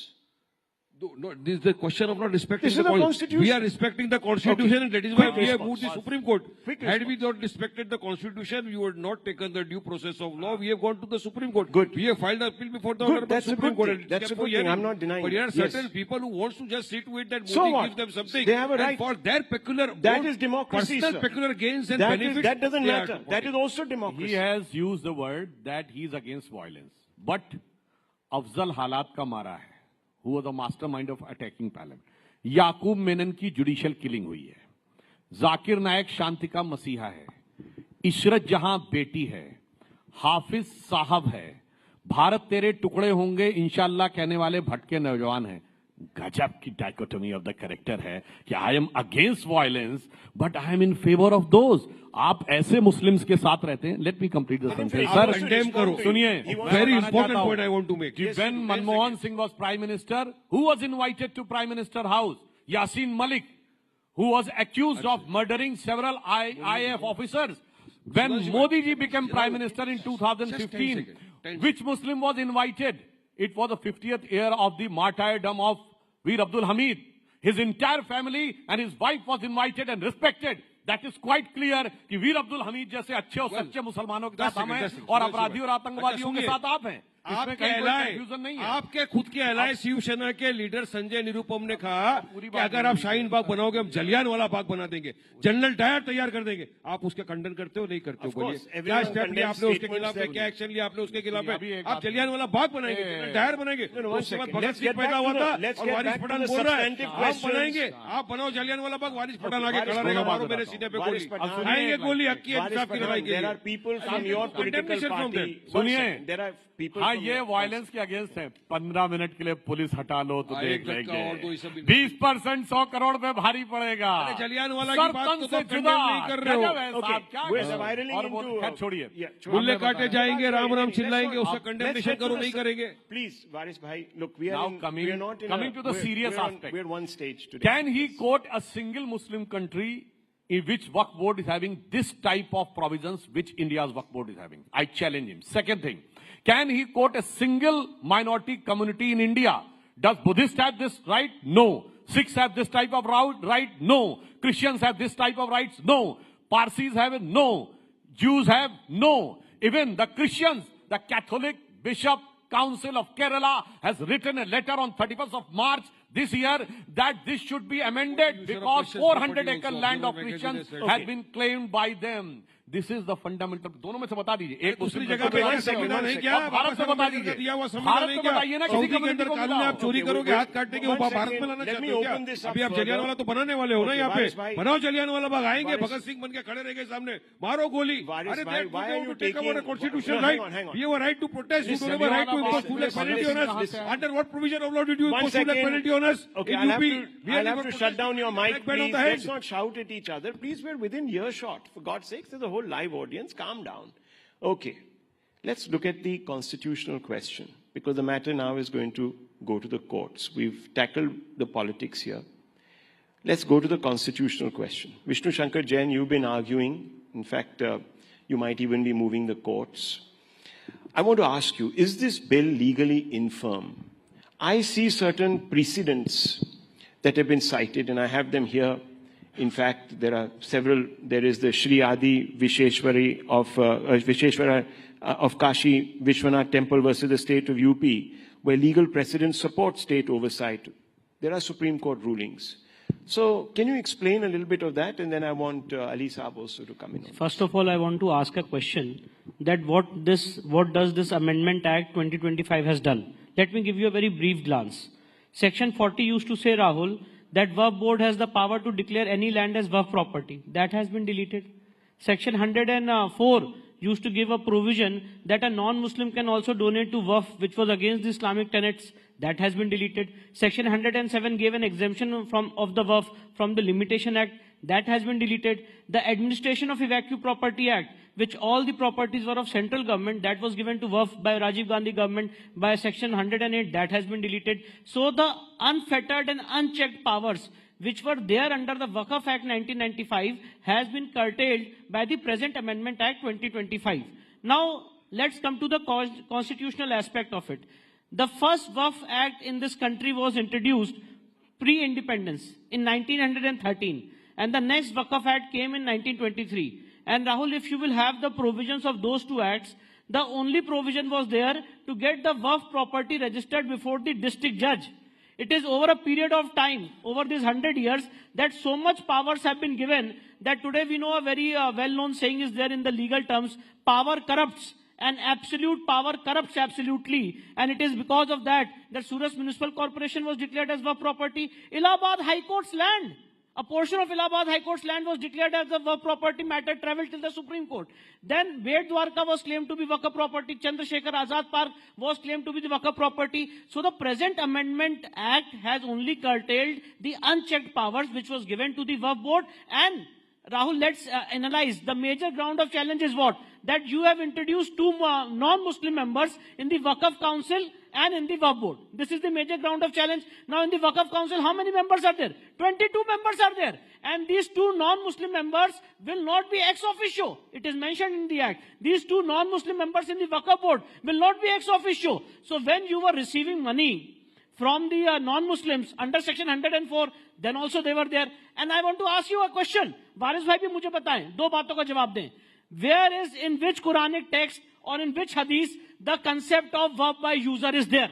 Please tell me. Point number one. Point number two, Varis bhai, please bataiye whether the Waqf Act 1995 does not apply, whether the Waqf Act 1995 applies to non-Muslims or not. It applies. Because of the judgment of the Supreme Court, Rahul and Rashid Wali Beg. So if it applies to non-Muslims, just let me finish. If the Waqf Act 1995 applies to non-Muslims, why should non-Muslim members should not be there in the Waqf Council and Waqf Board? If it applies to me. Okay, now and according to my submission, it applies. Acha Vishnu, you have raised a very nice question. I'll rebut it.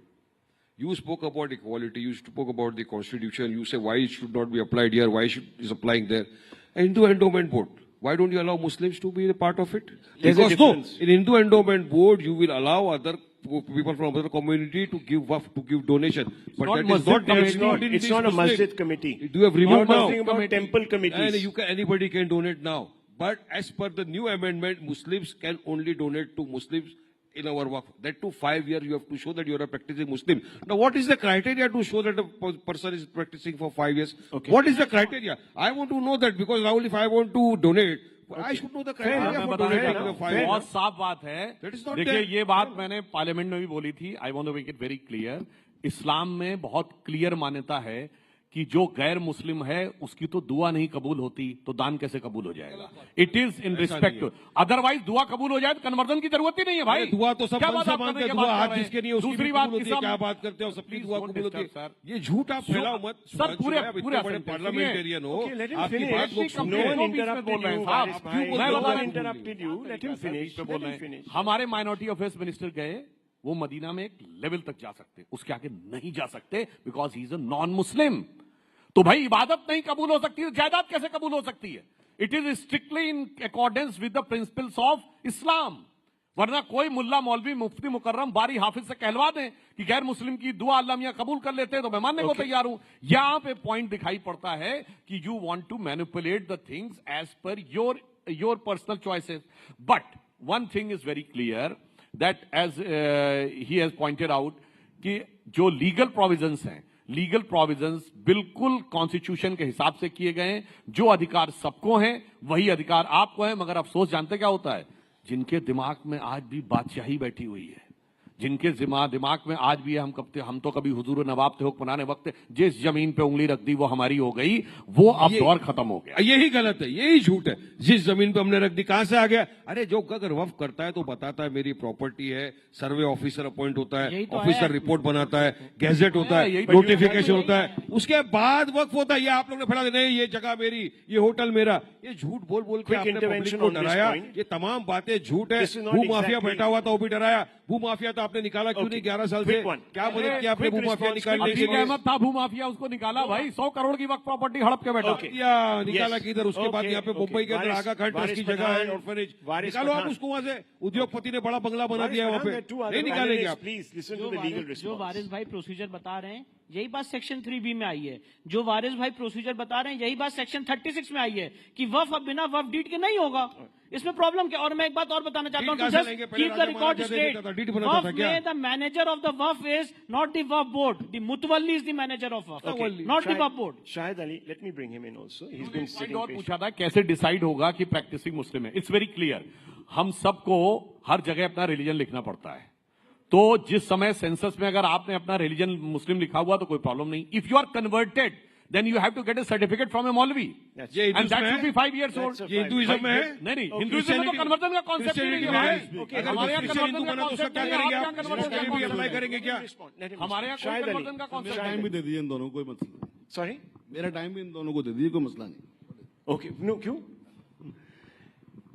If they have been continuing, they have been this speaking, my time may also be given to them. I have no objection. Okay, no, please make your point, sir. Make your point. So, this Waqf Amendment Bill, which has been brought into this Act, Waqf Act, this is not only against the Constitution. I will tell you, this is against the secularism. This is against the preamble of Constitution.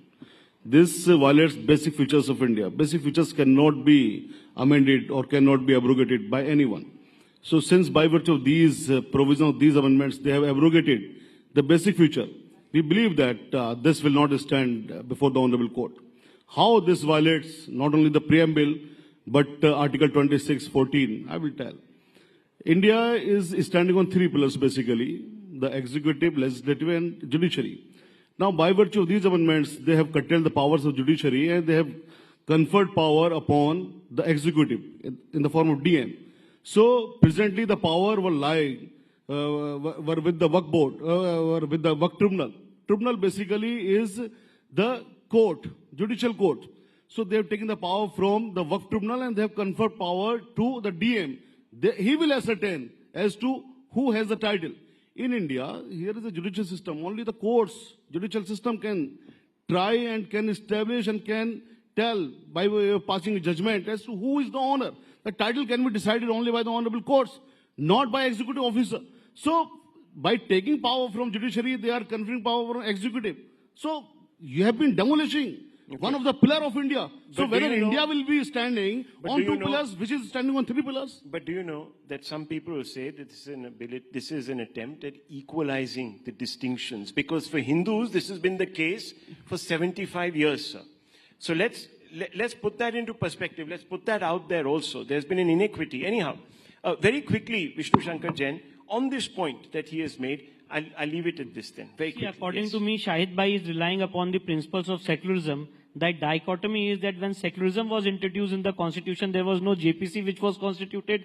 The stakeholders were not allowed to participate and there was no discussion. But anyways, but Shahid Bhai is saying that there are certain rights which have been violated. So point is this, Rahul, according to me, according to my legal scrutiny, this present Amendment Act is completely in consonance with the provisions of the Constitution. Only those provisions have been deleted which were violating the principles of fundamental rights and which were making the other sections of the society feeling discriminated in violation of Article 14, 25 and 26 of the Constitution. Well, viewers, this is an unending debate, as you can see.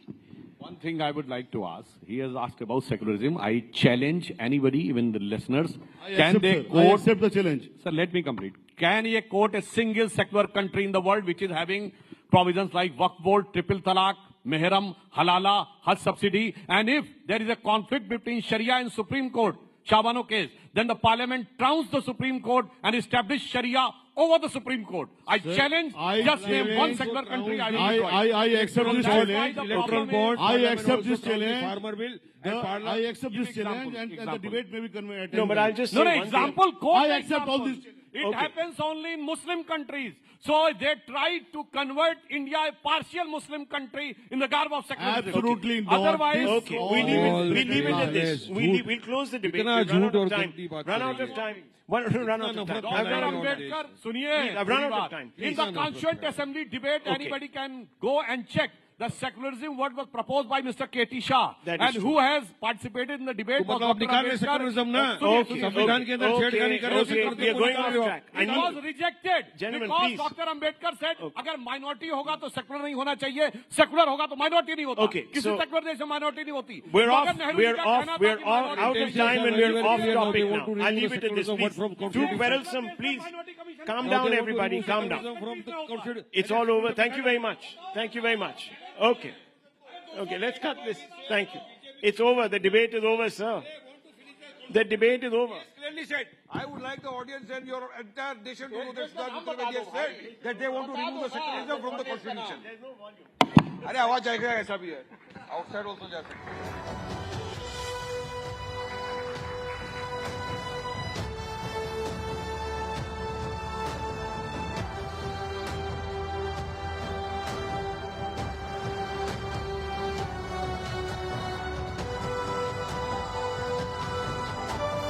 Thank you, panelists, and thank you, Rahul, for that very fiery discussion. As many of you are aware, the global trade environment has become increasingly complex in recent years, as has the politics of our nation. And one of the most significant shifts has been the imposition of reciprocal tariffs by the United States. This move has placed India in the spotlight, highlighting the delicate balance between economic growth, trade policy, and international relations. This upcoming session today will focus on understanding how these tariffs are affecting India's trade dynamics, the challenges they present for Indian industries, and the broader implications on the economy. To provide a deeper understanding of how India can best respond to these tariffs while continuing to thrive on the global stage. My colleague Shivani Gupta will be moderating the session today. Shivani, the stage is all yours. And joining Shivani with us is Gusharan Singh, who is a renowned economist, Dipanshu Mohan, Director, Center for New Economic Studies, and P.K. Basu, economist. What a stellar set of experts Shivani has. And I'm sure you all can't miss this discussion. It's the topic of discussion today. In fact, Dr. Jaishankar was with us, and he couldn't help but touch upon that topic as well. The stage is all yours. Absolutely. Thank you so much, Akansha. I know that we've had a few fiery rounds and people need a break, but a big round of applause, please, for the three gentlemen joining me here on stage. Actually, this is the burning issue of our times, isn't it? But we're going to have a much sober debate. I don't know whether that's a good thing or a bad thing, but let's have it at it. Let me begin with you, Gusharan Das, and I'll dive right in. India is in a precarious situation because we're kind of doing okay, we're kind of okay as far as the heat from US tariffs, reciprocal tariffs is concerned. But, you know, we are not the major player in the market, so we have to be very wary of the headwinds that come our way because of others that are getting affected, namely US and China.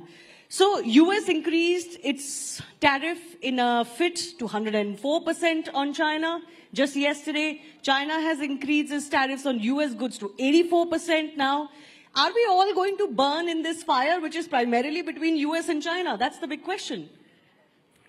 Well, first, I would say that India is in a relatively better position because we are not an exporting country. Now, that's not something to be proud of, but in this circumstance, it means that the impact will be relatively modest. And secondly, in the products that we sell to America, the tariffs on our competitors are higher than they are to us, so we have that particular advantage. Where we are going to get hurt is because the global economy is weakening as we speak, moving to a recession, and it will, and that recession in the world will hurt us. But actually, Gushrandas, interesting you talked about a global economy. Many believe the global economy is dead. There is nothing called globalism going forward. Well, I wouldn't say quite that. But I would say that this is also an opportunity for India. If we play our cards well, this may be the opportunity to really become an exporting country, which is to say that the reality today is partly why we are not an exporting country is because our tariffs are too high. And therefore, we have not been able to join the global supply chains. And as a result of that, we have, frankly, the main issue for India, there's only one big issue for India, and that is jobs. Right. Half of India's population is still on the farm. Mm-hmm. And the farm only need those, and that's a lot of people. Mm-hmm. And they have no future of rising. We're talking about India rising. They have no future. So the only way that this can be done will be through creating a larger manufacturing base. Every country that rose up, since 1991, India has grown at 6.35%. Now, this is very good for democracy. We have lifted 450 million people out of poverty. The middle class has grown from 10% to 30%. Now, this is all very good. But we have to do so much more. We have not created an industrial revolution. Yes, and that has been a pain point for quite some time. We've been hearing about it for the last 15, 20 years at least.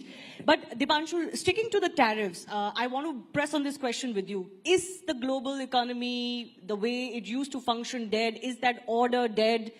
What is going to come after this if this is what is going to happen? Okay, thank you for having me here. Much more civic in terms of what I was listening in the last two sessions. So it's a very critical point in economic history and political history for nations. There are turning points in history for every century. This is precisely one of them.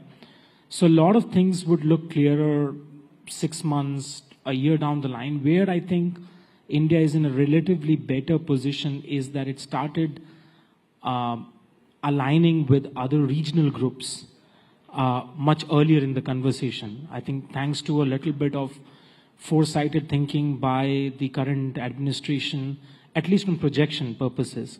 So one good example is what India's been doing in BIMSTEC, within conversations as part of BRICS. It's trying as much as possible to be part of regional groupings where they have strategic interests. Is that the way to go, regional more than global? Absolutely, because in the rise of multipolarity, there are multiple poles of strategic alignment. and you have regional competitive advantages. Where I think India has been affected economically is that it's been very vulnerable on a few sectors, which I am sort of worried, which is agriculture, sectors like dairy, poultry, which will be big contesting points in its FTA conversations with the US. That's under a sort of discussion point. It's been a larger trade issue for many developing countries. Yes. And I think because we have lesser leverage given what the US is doing, you would find these sectors to be very critical in the way how India positions itself.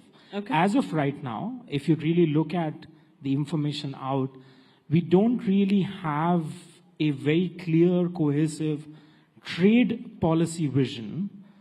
And I'm using the word trade policy because it's different from broader foreign policy. There are strategic military interests where you have a clear understanding who your principal trade partners are, not by the data, but by the vision of your alignment. And India has right now an FTA negotiation even with the EU. I think the diversion of the trade conflict from what you're going to see between the US and China will have ramifications on India as well. And I think it is there where there is a case for a better alignment of India's partnership within the Asian continent and in Southeast Asia. Yeah, you know, of course, a lot of people are also suggesting why don't India and China get together better and kind of ride this out. But we all know the problems we have, the geosecurity issues, the national strategic issues that we have. So if I have time, I'll try and touch on that. But PK Basu, I want to ask you this. Donald Trump is saying countries are coming to him and begging him. Should India also join that queue, or should we stand our ground? What is the best way to negotiate with Donald Trump? Well, let's get away from some of the rhetoric and the sort of abuse of Trump that is now sort of the global consensus.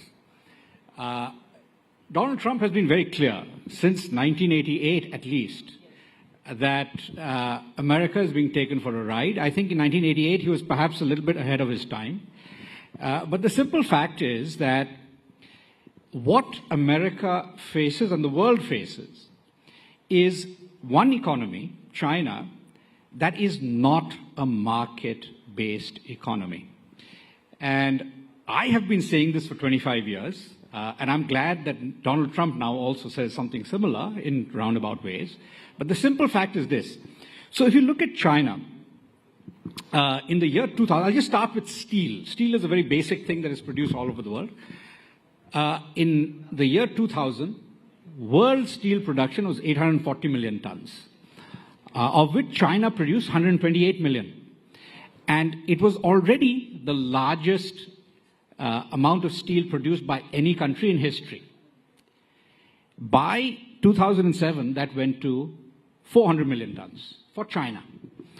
And at that year, in March 2007, 18 years ago, Wen Jiabao, the premier of China, used the 4 uns, that the economy is unstable, uncoordinated, and unsustainable, etc.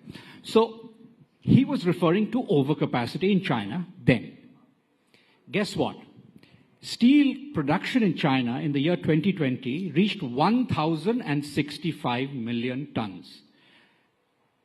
Way more, 200 million tons more than the whole world was producing in the year 2000. So now, this is just one. But if you look at automobiles, semiconductors, solar panels, everything, China produces way more than the rest of the world combined. Is this because China is very competitive? No. It is because China does not respond to market signals. It just keeps... this is the same thing as the Soviet Union. When the Soviet Union had too much steel capacity, it built up massive inventories.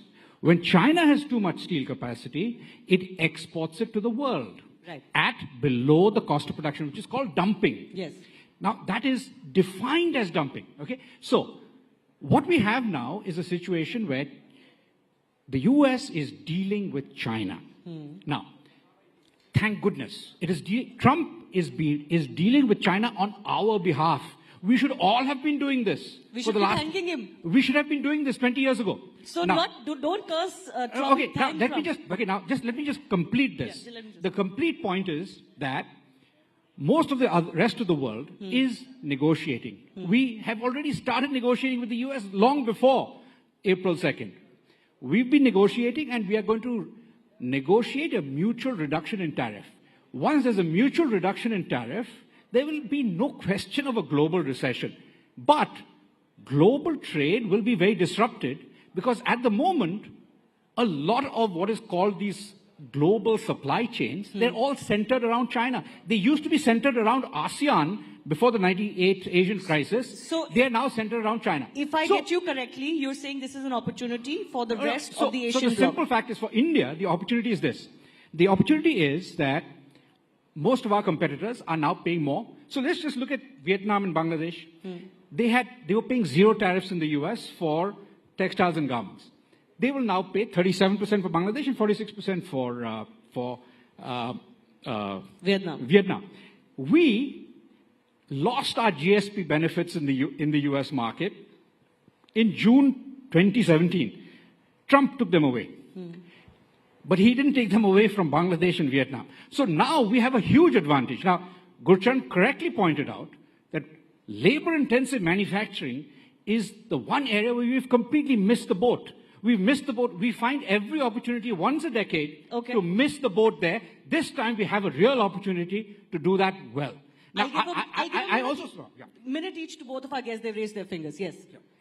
So I would just say, let's think of this moment as another 1991 moment for India.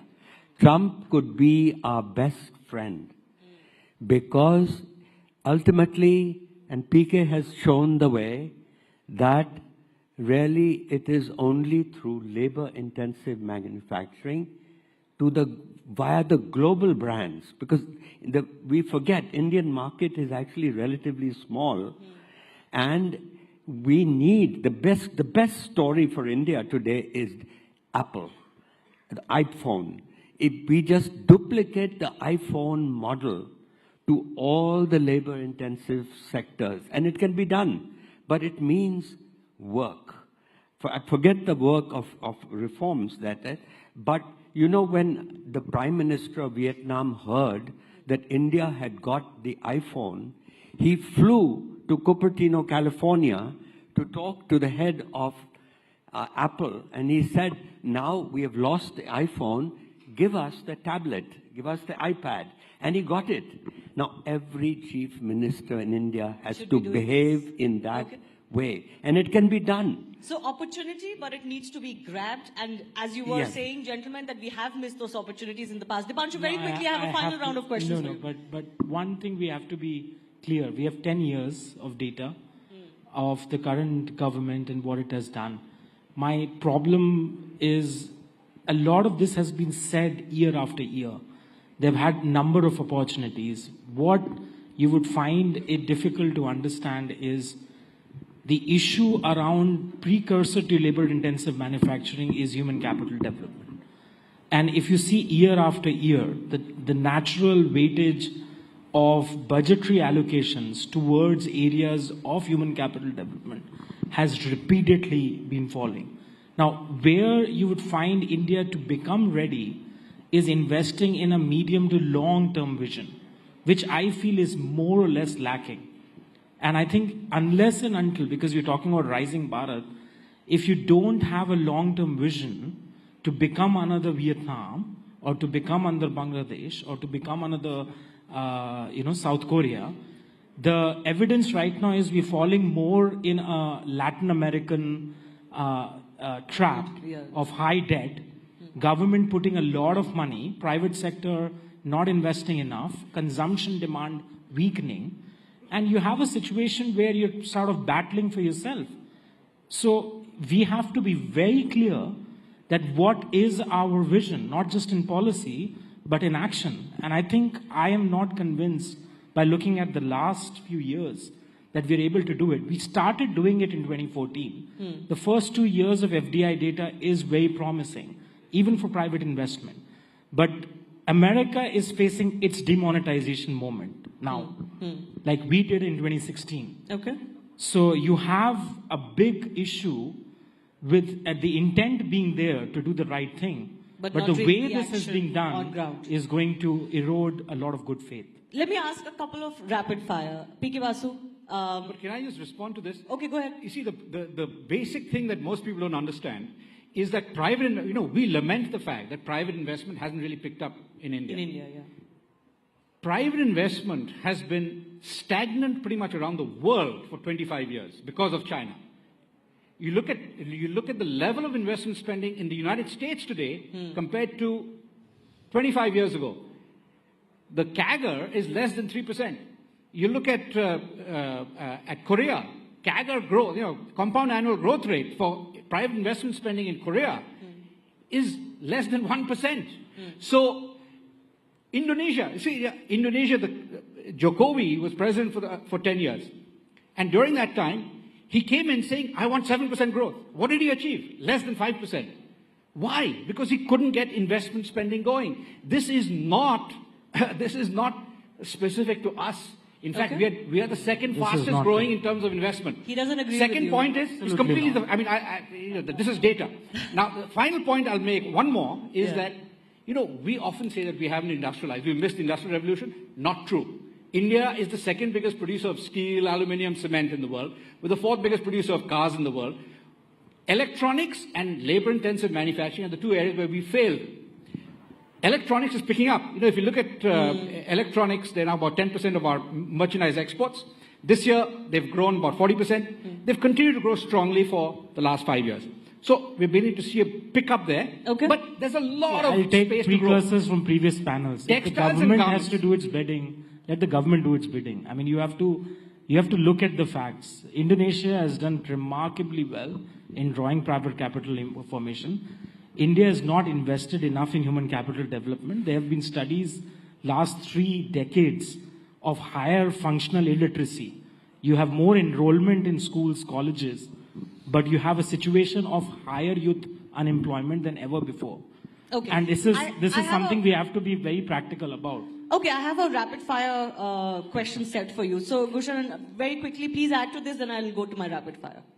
You wanted to add to this? Well, all I want to say is, let's not worry about why we failed so far to become a manufacturing powerhouse, why we seem to have skipped from a green revolution, making agriculture a surplus sector, to a leader in the IT economy.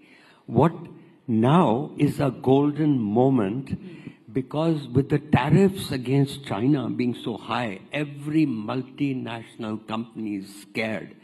And China plus one, which we have not been able to harvest that strategy, this is almost like waiting, a fruit that's almost falling on the ground that we should grab. But we said that after COVID too. Yes, that's exactly my point, sir. We have been saying this year after year. I've been part of so many budgetary discussions as well. This is your 91 moment. This is an intellectual bankruptcy, because I've been part of those conversations back and forth. I disagree with what he's saying. And I think this has to be put in I think we have on my left I didn't know this a was going to Senate. be so heated. Sorry. Okay, one by one. No, so let me just point out. Our public debt as a percent of GDP is coming down. Our external debt as a percent of GDP was 24% in 2014. It's now 17%. 82%. It's coming Where down. is it coming down? 24% to 17%. External The debt. IMF has just warned us. So have you looked at the report of the IMF, which has just warned that your government debt to GDP is going over 80%, which is a red marker? I've been studying financial crisis in the United for States, 15 years. what it is in Indonesia, or what it is in Korea. India is So what not are you talking Indonesia. about? India is not Indonesia. So the point is, the point I just like to make on industrial. Very quickly. So let us just look at steel, for instance, right? I started with steel. Steel production in China and the world has been declining for the last 3 years. The only one of the top 10 steel producing countries in the world that has seen an increase in steel production is India. It's gone from 100 million tons in 2020 to 149 million tons last year. Let me say, there is a silver lining. India's deindustrializing. It is industrializing and Separate growing rapidly. the macro questions from the sectoral the question questions. of industry. If you want to talk about sectors, I mean, we can talk the whole day. So The macro picture has to be put in I perspective. have to Macro picture is really I have good. to intervene, running out of time. So, silver lining to the dark cloud. And of course, we can look at it as half glass full or half glass empty. But I do want to fire 2-3 rapid questions very, very quickly. PK Basu, I'll start with them. Because I asked you the question about Trump. Friend or foe? Donald Trump. Friend. Dipanshu? Donald Trump, friend or foe? Yeah. Friend, yeah. Well, the same here. Grab the opportunity. This is the moment. Is he a friend Go to us for or it. a foe to us? Well, thanks to him, China's tariffs are 100 and whatever you said. Yeah. And thanks to him, we have every multinational now wants to leave China, and this is the time to grab the opportunity. Okay, next question then. Tariff war, in the larger scheme of things, good or bad for world economy? Obviously bad for the world economy short term. In the long term? Good for US manufacturing strength in the medium term, and hence good for a broad-based industrial recovery in the US, which is good for the world. Dipanshu, same question. I just said, I mean, in the long term, we're all dead. That's what Keynes said. You have to be very honest. Okay. It is bad because, as I said, this is America's demonetization moment. Okay. We can capitalize, but we are not showing any Rapid fire, promise. rapid fire. Good or bad? Tariff wars. It is very bad for the world economy. Okay. It's also very bad for the United States. So this, I mean, there was a reasonably good order.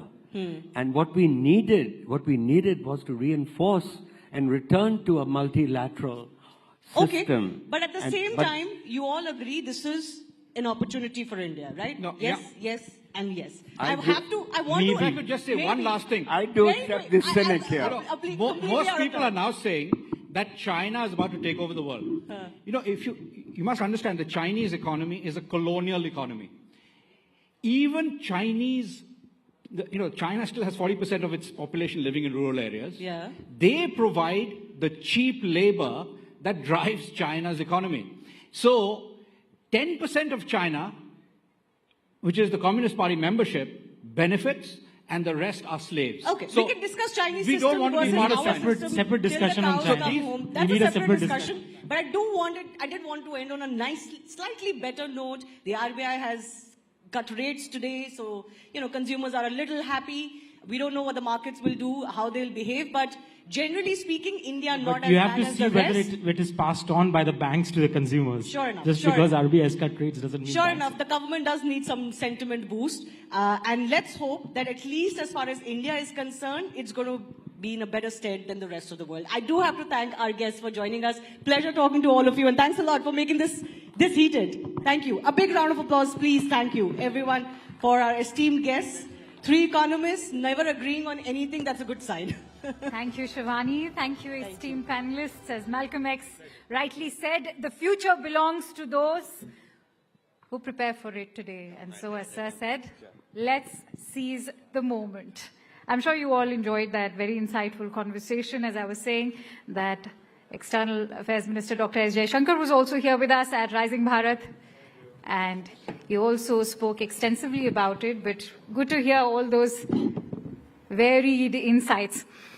And since we are now talking about future, let's also talk about the past. Up next, we are about to embark on a journey through time, exploring how India's rich history shapes its present and will influence its future. In this session, we will have to ask ourselves those crucial questions. How do we learn from our past to shape our present? What role does history play in crafting the identity of modern India? And perhaps most importantly, what kind of India do we envision for generations to come? Let's dive into this dialogue and see where it takes us. And for that, may I invite Anand Narasimhan to please moderate this session for us. Anand, the stage is all yours. And joining us for this session are Mr. Uday Maharkar, who is a former CIC, Professor Makan Lal, who's a historian and author, and Sanat Pular, who's a historian and art collector. Many thanks to you, gentlemen, for joining in. Anand, the stage is all yours.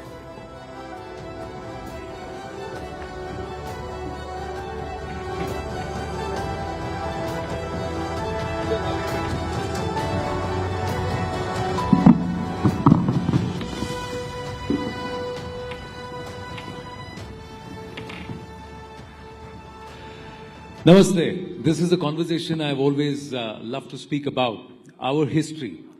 The past, present and the future, let's have a historical dialogue. That's the thought process. Uday Maurkarji and Makhanlalji and also Sanat. Thank you very, very much. My first question is, to understand our past, कहते हैं कि अतीत को समझना आवश्यक है, यानी भूत को, we have to understand. और भूत, if you are able to understand our past, reconcile with our past, accept it, that's when we can live in the present and perhaps look ahead to the future. How much do we know our history? And how much do we need to know our history to even be able to perhaps understand the present circumstances so that we can course correct for the future? I think there are many false and true narratives going around, in terms of history. I think if we don't interpret history properly based on true history, then our future is difficult. You need to identify true history and then interpret it properly. So I think there is a need for National History Interpretation Commission. I think so. Correct. Now I'll put 2-3 things. Sultanate period. Amir Khusro. Correct. Amir Khusro is sold as a great Sufi and great symbol of Hindu-Muslim brotherhood. But he was supporting Alauddin Khilji also. If you look at the Sultanate period, you see one big, we have a very ordinary sense of history, Now, entire Muslim period is clubbed as Mughal period. It is not correct. Sultanate period is the worst period for Hindus in their entire history. There is not a single ruler during Sultanate period from Iltutmish to Lodi, Tughlaq, Firoz Tughlaq, Muhammad Tughlaq, who can be called secular by any yardstick.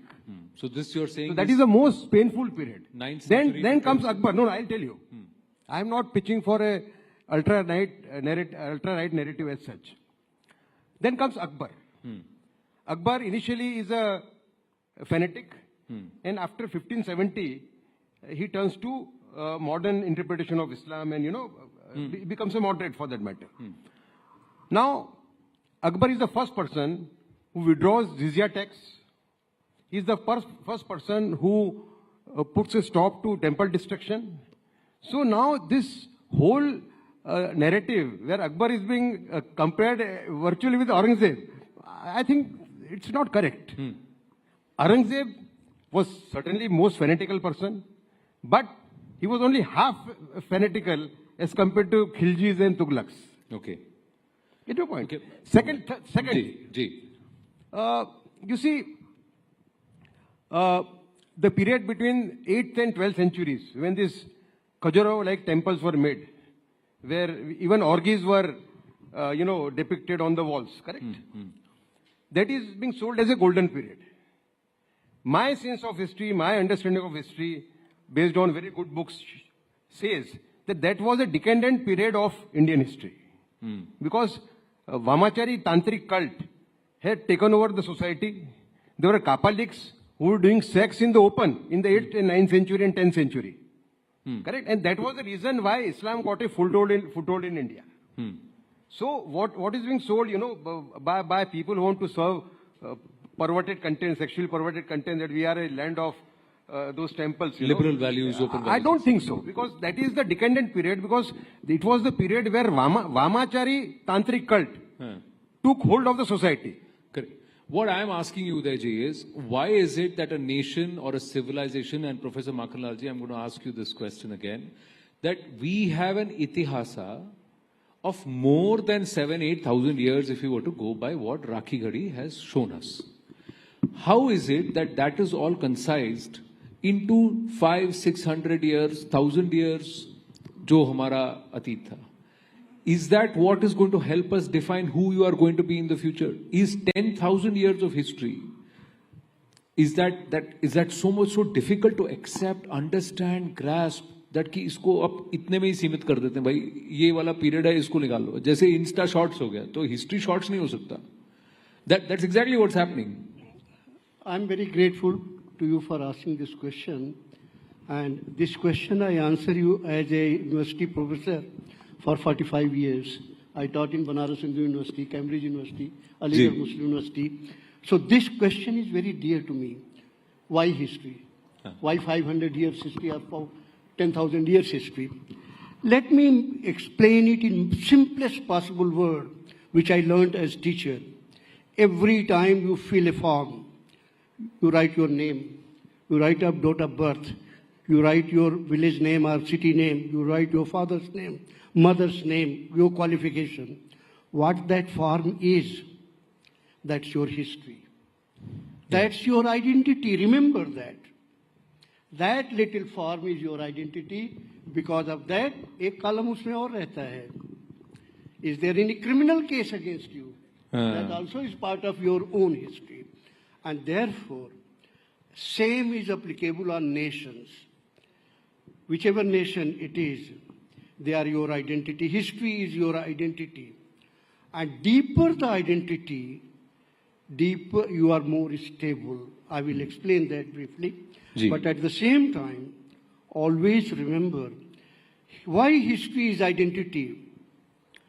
Imagine a person who has lost his memory. ऐसा नहीं है कि we do not know. हम अब सब लोगों का वास्ता ऐसे लोगों से पड़ा है जिनकी मेमोरी नहीं है. जिसकी मेमोरी नहीं है, is he able to relate himself with anybody? Memory जिसकी खो गई है, क्या वो अपने पिता को, अपने माता को, अपनी बहन को, अपने रिश्तेदारों को पहचान पाता है? He has lost his complete identity. आप उसको कहीं भी ले जाइए. He will not be able to understand कि जहां मुझे ले जा रहे हैं वो मेरे फायदा का है, गलत है. Same thing happens with a nation which forgets its history. History is not only its identity, history is also its future. And therefore, all the time I am asked this question, why history? क्या देती है हमको? अरे history gives you your identity, who you are. And that is why it's very important to study history, to know history. Believe me, to go to England, go France, go Germany. Even the most smallest house will have a rack full of history books to know their own people. Now I'm coming on very briefly, I will tell you why 500 years, why not 6,000 years. That is where the problem begins, when you become selective. History does not allow you to be selective. History does not allow you to write selectively. History does not allow you to write balanced history. No. History should be written as it is. And we the people, consumer of history, must learn to live with history and not in history. Yeah, very nice. Live with history, not in history, and accept all of our history. That ये जो acceptance है ना उदय जी, and Sanad, I'll come to you in a bit. I'm just going to push Uday ji on this. This is what my grounds is, sir. If you believe that the Nehruvian historians balanced it out or tried to revisionize history, how is raking up the past in tones to say this is the truth, this is what happened, going to help? Or is it to say this happened, this happened, this happened, this happened, this also happened, and this also happened, and all of this makes us? When are we going to adapt that tone? When are we going to say that we were an advanced civilization 5,000 years ago because we saw the Harappan civilization and, of course, the entire Saraswati civilization, but society decayed. We became decadent. We reinvented the wheel. We came back again. And there were different times, different shapes to Bharatvarsh. Eventually, this is the shape. Now, this is an accepting tone. When will we adopt that? No. Let me add to what he's saying. That it is, very essential that we know correct history and we interpret history in the right way. Correct. Now, you see, in that sense, Gandhiji's murder was a big jolt to the nationalist movement. Because those who did not believe in the original ethos of this country, they took over. And then these narratives started coming, Now, the Harappan civilization, there is always an attempt to whitewash the positive aspects of the Harappan civilization. Right. Idea is to ensure that India doesn't become a great nation. It is being done by a set of leftist historians, communist historians, and Islamist historians. Okay. The first thing which happened after independence, R.C. Mazumdar and Sir Jadunath Sarkar, two very balanced historians but patriotic people, they were sidelined soon after independence. No, Udayji, what I'm saying is, I'm not contesting all of this happened. Let's accept this happened. Jadunath Sarkar ji, R.C. Majumdar ji were not allowed to present Itihasa as it happened. There were people who corrupted the interpretation to say as it should be interpreted or as we want them to read it. ठीक है. How are we going to correct that? To tell all of Bharat, it's not with an agenda, it's not with venom, it's not with spite, nor is it with pride or arrogance. It's with a sense of realism to say all of this is what has made us who we are today. Ye kab hoga? And I'm asking you this again is, unless this happens, I will repeat. Do you ever think that by 2047, that generation will be an accepting Bharatiya generation which knows कि ये मेरा भूत था, ये सब कुछ हमारे साथ हुआ है. How history is taught? And this is how it is. History is taught through schools. Right. The first lesson of history a child gets is from the school. Correct. So I'll repeat again. We need a National History Interpretation Commission based on scholars who will identify correct history and draw correct lessons from them. Otherwise, these false narratives, you can't tackle them. They'll continue. Ji Makhanlal ji. Can I intervene? Ji. Very simple way history is. Narrate the facts, all facts, first. So that people know what are the facts. There is lot of space for your own opinion, for interpretation, and always remember, you people have equal right to interpret the facts, not only historians. Correct. Therefore, I have always been of the view that first job of the historian is narrate the bare facts. Ji. Don't say this, that, and facts alone. Afterwards, you give the opportunity for people to make up their own mind about the fact. Ji. After that, you have all the time for interpretation. You have all the time for balancing. That will be history written by you, not necessarily the history itself. Right. That is your opinion of history, but public which reads the facts, they will be also able to form their own. Now the point is, how do I teach these facts? How do I make sure that every person sitting here understands the same set of facts and it is left to their interpretation how you want to interpret those facts? So that means a half glass full, half glass empty, and an empty glass after you drink it. There are three possibilities. Anand, that can only happen when we set up a National History Interpretation Commission. Sir, the point is, again, that is the only way. Otherwise, all sorts of material is there in the market. Okay. Let me give just one example what is history, because he is also sitting quietly and very shy, not so aggressive like us. History, I'm telling you how to write. You may have a different opinion. He pointed out Gandhiji's murder. One fact is Gandhiji was murdered by Nathuram Godse. Other fact is court case went on. Those files are there. And third fact is Godse's own testimony, which was blacked out for almost 70 years. Correct. Now it is out. Now, these are three bare facts. You cannot amend any of this. You cannot hide away. Exactly. You cannot hide away Godse's statement. You cannot hide away. G.D. Khosla was the judge. He said, if there was a jury and all the people sitting in the hall were made part of jury, Godse would have been acquitted. That's Justice Khosla. Anand, let me complete it. I'll add something. Let me complete it. Let me complete it. But Justice Khosla gives a different judgment. Beyond that is all interpretation. Why Godse killed, what Godse meant in his testimony, why G.D. Khosla said if the entire hall was jury, Godse would have been acquitted. Now, all this is matter of your own interpretation. Correct. Facts have to be there. Correct. So what you are saying is put out rather than. Anand, I want to add one point. One point before giving a chance. Yeah, you see, take Savarkar's example. Savarkar is still being accused of Gandhi murder. Correct. In spite of other commissions, Right.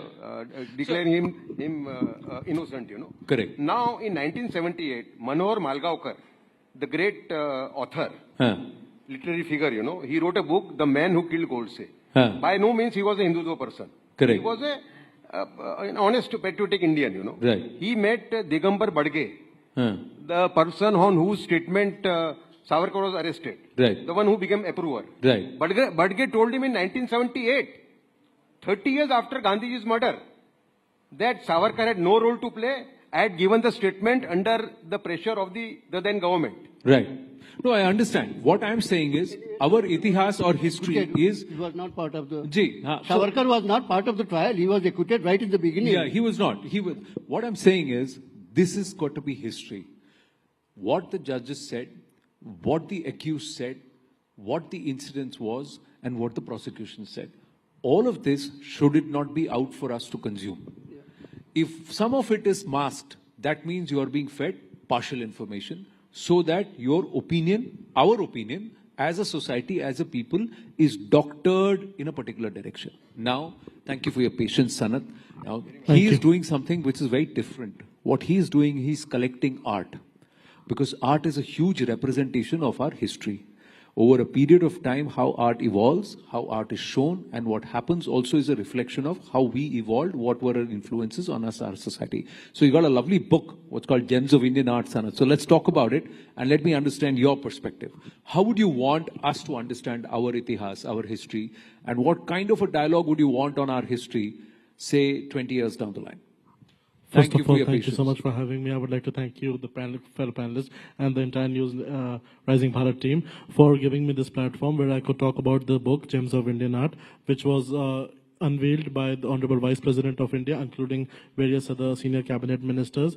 And this book actually was written in the memory of my late grandfather, who started in our house the process of collecting art, because he was the person who believed in Indian history. And he said that art is something which will stay till eternity. If the artist is not alive, but the painting created by the modern contemporary artist, or the artists such as Raja Ravi Verma or Amrita Shergill, who were of the pre-colonial era, exist, we can see the painting and understand the artist's perspective and their view, what they used to think of an ideal Bharat. The old Bengal school was set up as History of Indian Modern Art of the Bengali artists, set up by Sri Rabindranath Tagore ji, and Rabindranath Tagore ji was also a part of it.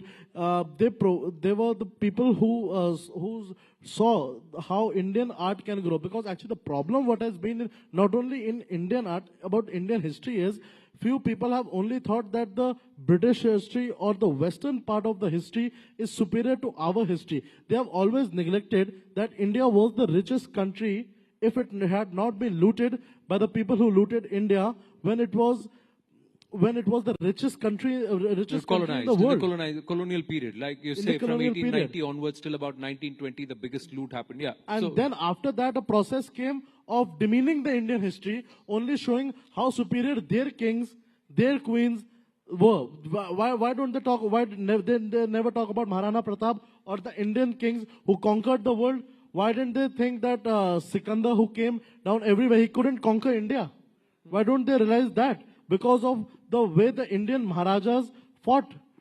Correct. So that aspect, is it captured in art? Have you been able to collect art that shows the interpretation of how we would like to say? As Bharatiya, how we interpret those times and also the previous periods. Have you been able to collect from those periods? Of course, they have been art. I have an artwork of renowned artist M.B. Dhurandhar, and I would like to talk about that. That is a painting, that is a huge canvas painting showing the Darbar of Chhatrapati Shivaji Maharaj and how he used to... Is it there in the book? It's not there in this book. It will be there in the volume 2 of this book. Volume 2. So we look forward to that is the treasure which we have. And that painting, actually what it reflects is how Chhatrapati Shivaji Maharaj used to conduct his court. Now I'm unfortunate not to see how Chhatrapati Shivaji Maharaj used to conduct his court, but he is an inspiration for us to see that how actual governance is done. Chhatrapati Shivaji Maharaj and the Maratha Empire set up the principles of governance. How rape accused or how people accused of murder or serious heinous crimes should be convicted, should be punished, and how an ideal Bharat should exist. He showed that. Now the problem today is everybody is trying to alter history, as Sir also mentioned, for their own vested interest. People are trying to interpret. You should have the history put, you should have the paintings, you should have other forms, so that people can decide these things. It's there. So the idea is, do you agree with that, Udayji? Yes, we should have people who will interpret the history in the right perspective. That is a Bharatiya perspective. I would like to add one thing. Yes, please. Yes, Anand, complete. For the same thing, I also, as Sir said, I would like to urge from your platform, the Ministry of Culture, to make up a platform where Indian art and culture could be moderated by a regulatory body where Indian history can be preserved. Because today what is happening is people are preserving only their business interest. Because it has been regulated by private individuals, few people who are actually intermediaries are trying to control this art market, thinking that they are, because there is very less government interference. Because the government feels that Indian art is only $144 million in India. They don't see what the larger picture we are forgetting is, it is $60 billion in the world. Yeah. Because the world market is always trying to demean Indian artists, because of which artists such as F.N. Souza, M.F. Hussain had to take inspiration from Picasso. Right. Indian artists have now become something for which the newer artists which are coming will take inspiration from the Indian artist, the great history of India, to make paintings of the great history of Bharat, so that the future generations, 1,000 years down the line when we are not there, but the history, that painting exists, which is a part of the history, that should tell the world how the ideal Bharat looks like. Right. Very nicely put together there. But at least overall, do you agree that yes, we need to have someone who would interpret the facts based on how we want to shape the narrative for our country? But most importantly, we need to put the facts out, not dress it up, not darken the lines, not shade what certain versions, but all of it should be out for everyone to consume. Because when you accept something, correct history, you have to accept all of it. Correct history is something which is the need of the hour. If we want to become a great nation, then we need to know correct history. Howsoever bad or good it might be for our needs. Yeah, final word. You see, I think we are ending. We all are stakeholders in history for one very simple reason. History is our identity. Our means each and everyone. So therefore, we must be gracious enough to accept our history the way it is. Because there is no country in the world which does not have history. But only those people become great, those who accept the failures, successes, and everything else in the same spirit. You cannot be selective in history. Again, I will repeat one sentence. Please learn to live with history, not in history, and own everything. Good, bad, ugly, that is part of us. Not that this is not mine, this is not yours, this is yours. No. Collectively, it belongs to all of us. I would like to add one more thing. Live with history, don't live in history. One thing I want to add. I've got to wind up. Yeah, final words. Yeah, Ji. You see, take example of Akbar. Akbar is today compared with almost with Aurangzeb, you know. Now, Akbar is the most hated figure in Deobandi madrasas. If you go to Deobandi madrasa, Akbar is, you know, sold as a non-Muslim almost. Right. You get my point? So this shows what kind of history is being narrated, you know. Correct. So from both the sides. Yeah. So I'm just saying one has to have the understanding and we need to see all of what happened. So in a lifespan of about 30 years, lifespan about 40 years, lifespan about 20, 25 years, everything hasn't been good, even in our own personal history. We've all made mistakes. We've all shown colors of gray, colors of black, shades of black, but largely we've always been green or we've always been good, right? So we have accepted ourselves as to who we are. So that is the same thing that we need to do as a country. And yes. I would just like to add one more thing, that talking about history, history shows us, history does two things. First of all, it gives the other person and ourselves an idea of what we actually are and what mistakes we did in order to correct those mistakes for a new future. Because if you have done one mistake, it doesn't mean that you have to continue doing that mistake. You can correct yourself as well. And one more thing on history, I would like to add, the Western influence during the previous era, I was not there and nobody in this room was there, the Nalanda Vishwavidyalaya was considered one of the best universities in the world. People from abroad used to come in to the Nalanda Vishwavidyalaya. They used to see that how can we get admissions. They were not admitted in our great university, Nalanda Vishwavidyalaya, or universities such as Banaras Hindu universities or other. They were not admitted over there. But today what the trend has started is that you have to go to Harvard, you have to go to Oxford to study, and then only you are considered of that level. I'm not saying that those universities are bad, but what I want to make the point here is... that is again where we are. It's a fact that there were great universities like Takshashila and Nalanda in Bharat. It's a fact that today we lack some of those kind of universities. It's also a fact that there are still potential to build such universities in our country. Now, all these three are facts which we need to put forward.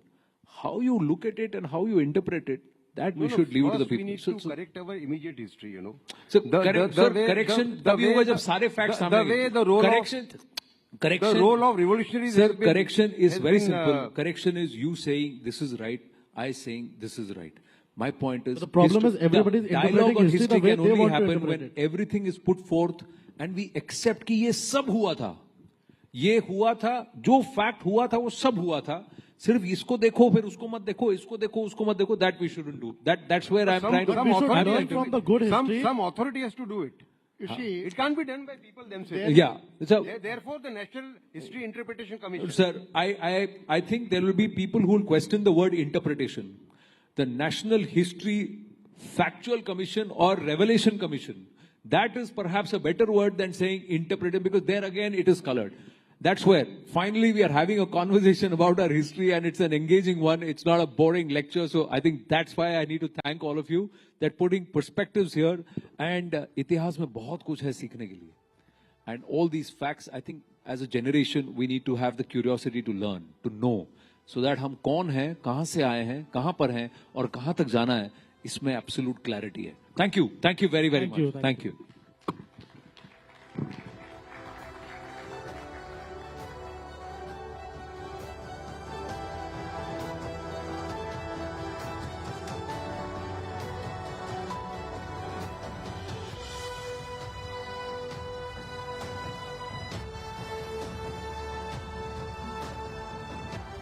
Thank you, panelists. Thank you, Anand, for that very straightforward conversation. And as they say, history is a great teacher. We've learned quite a bit today as well. With that, it's also time to discuss about something that's extremely relevant today, the Indian judicial system. The judiciary is the backbone of any democracy, entrusted with the responsibility to uphold the rule of law and protect citizens' rights. But in order for it to remain effective, it must not only be impartial, but also accountable to the people it serves and transparent in its processes. And in this next upcoming session, we have top legal minds of our nation who will offer their views on judiciary's role in shaping the future of our courts. Ladies and gentlemen, please join me in welcoming on stage Avishankar Singhvi, who is an advocate at the Supreme Court, Arghya Sen Gupta, who is a legal scholar and founder and research director at Vidhi, Sumit Chandar, who is an advocate at the Supreme Court. This one is going to be my seat. And Ashish Dikshit, who's a senior lawyer at the Supreme Court too. Thank you for joining in. Ladies and gentlemen, let's welcome them with a huge round of applause, please. I have the pleasure of also moderating this session.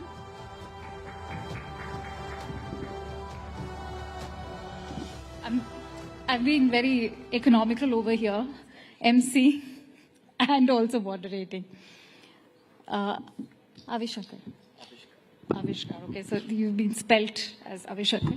But Avishkar, if I may begin with you, I just want to keep the tonality very informal because I happen to be a mother to a 13-year-old who always tells me, I want to learn more, but the legal jargon sort of gets boring. But I want to actually bring to the point why we are having this discussion is, of course, the month of March, which saw some international headlines, and that was also the case of Yashwant Verma. And that's why I want to ask you, when the Allahabad High Court says that you can't make us the dumping ground, where is the onus? Who takes accountability? Well, I'd start by saying that the Supreme Court is currently cognizant of the matter and a 3-member committee has been formulated. So I would exercise restraint in saying anything about the impending investigation. But the about the larger accountability issue, bit. Yes, precisely. On the larger issue of, judicial independence and accountability and transparency, these are two constructs that go hand in hand. You cannot have one or the other. The independence of the judiciary lies at the heart of our constitution, and it is part of the basic structure.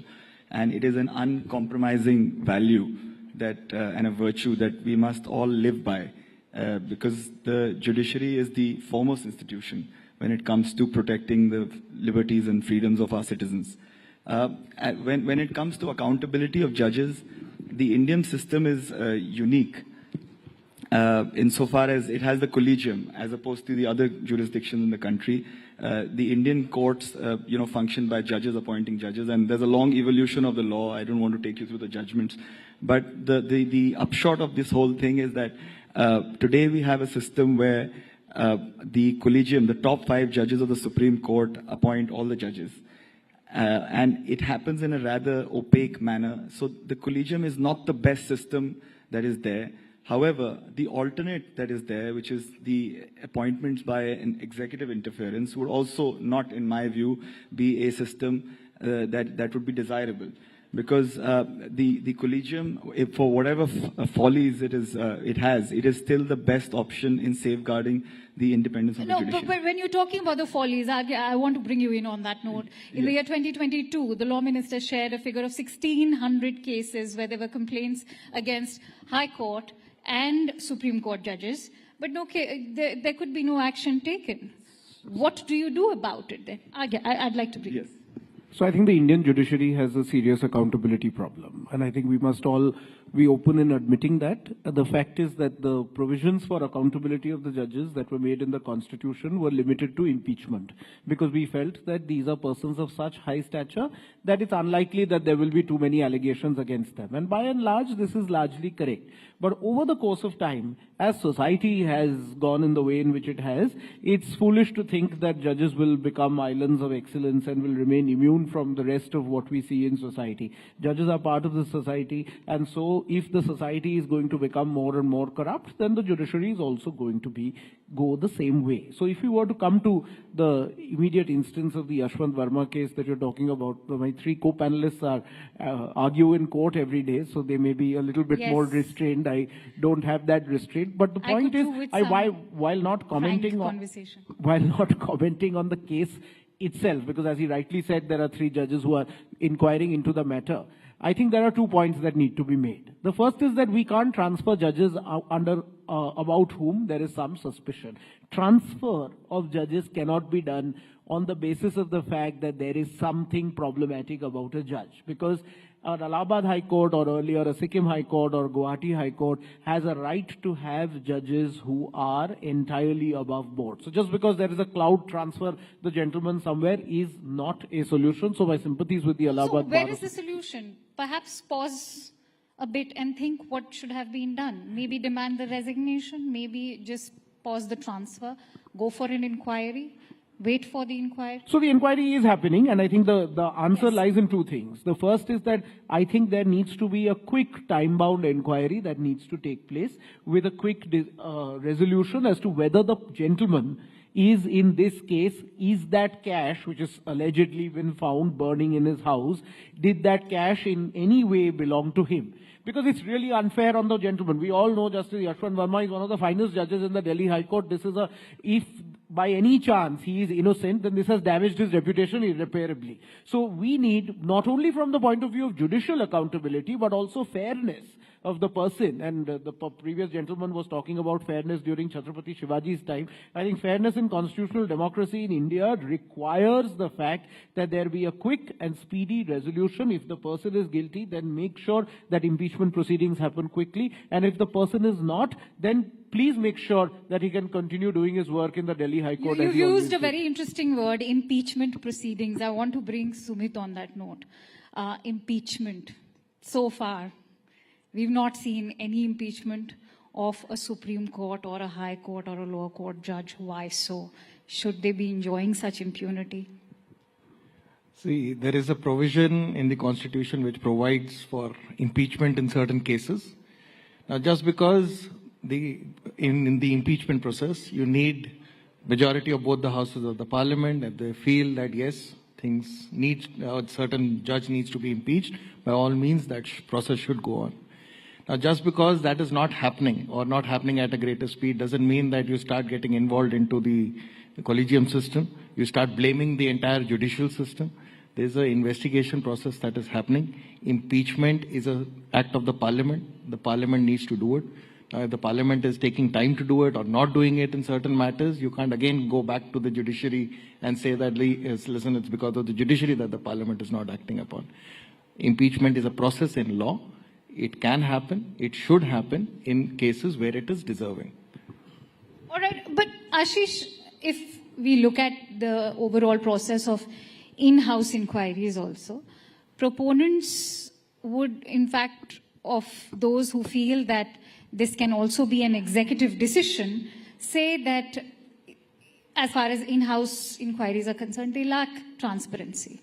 And that, is this going to be reliable enough a procedure? Questions are being raised about the authenticity of an in-house inquiry as well. We've had multiple cases where judges have been exonerated. The Karnataka High Court judges who were exonerated from sex scandals some years ago. I think it was 2014. So now they're saying that it's high time that the NJAC should be brought in. Your take. See, we have to see the background in which all these provisions were included in our constitution. We have to understand that initially, before this first judge's case came, the appointments were being done by the executive.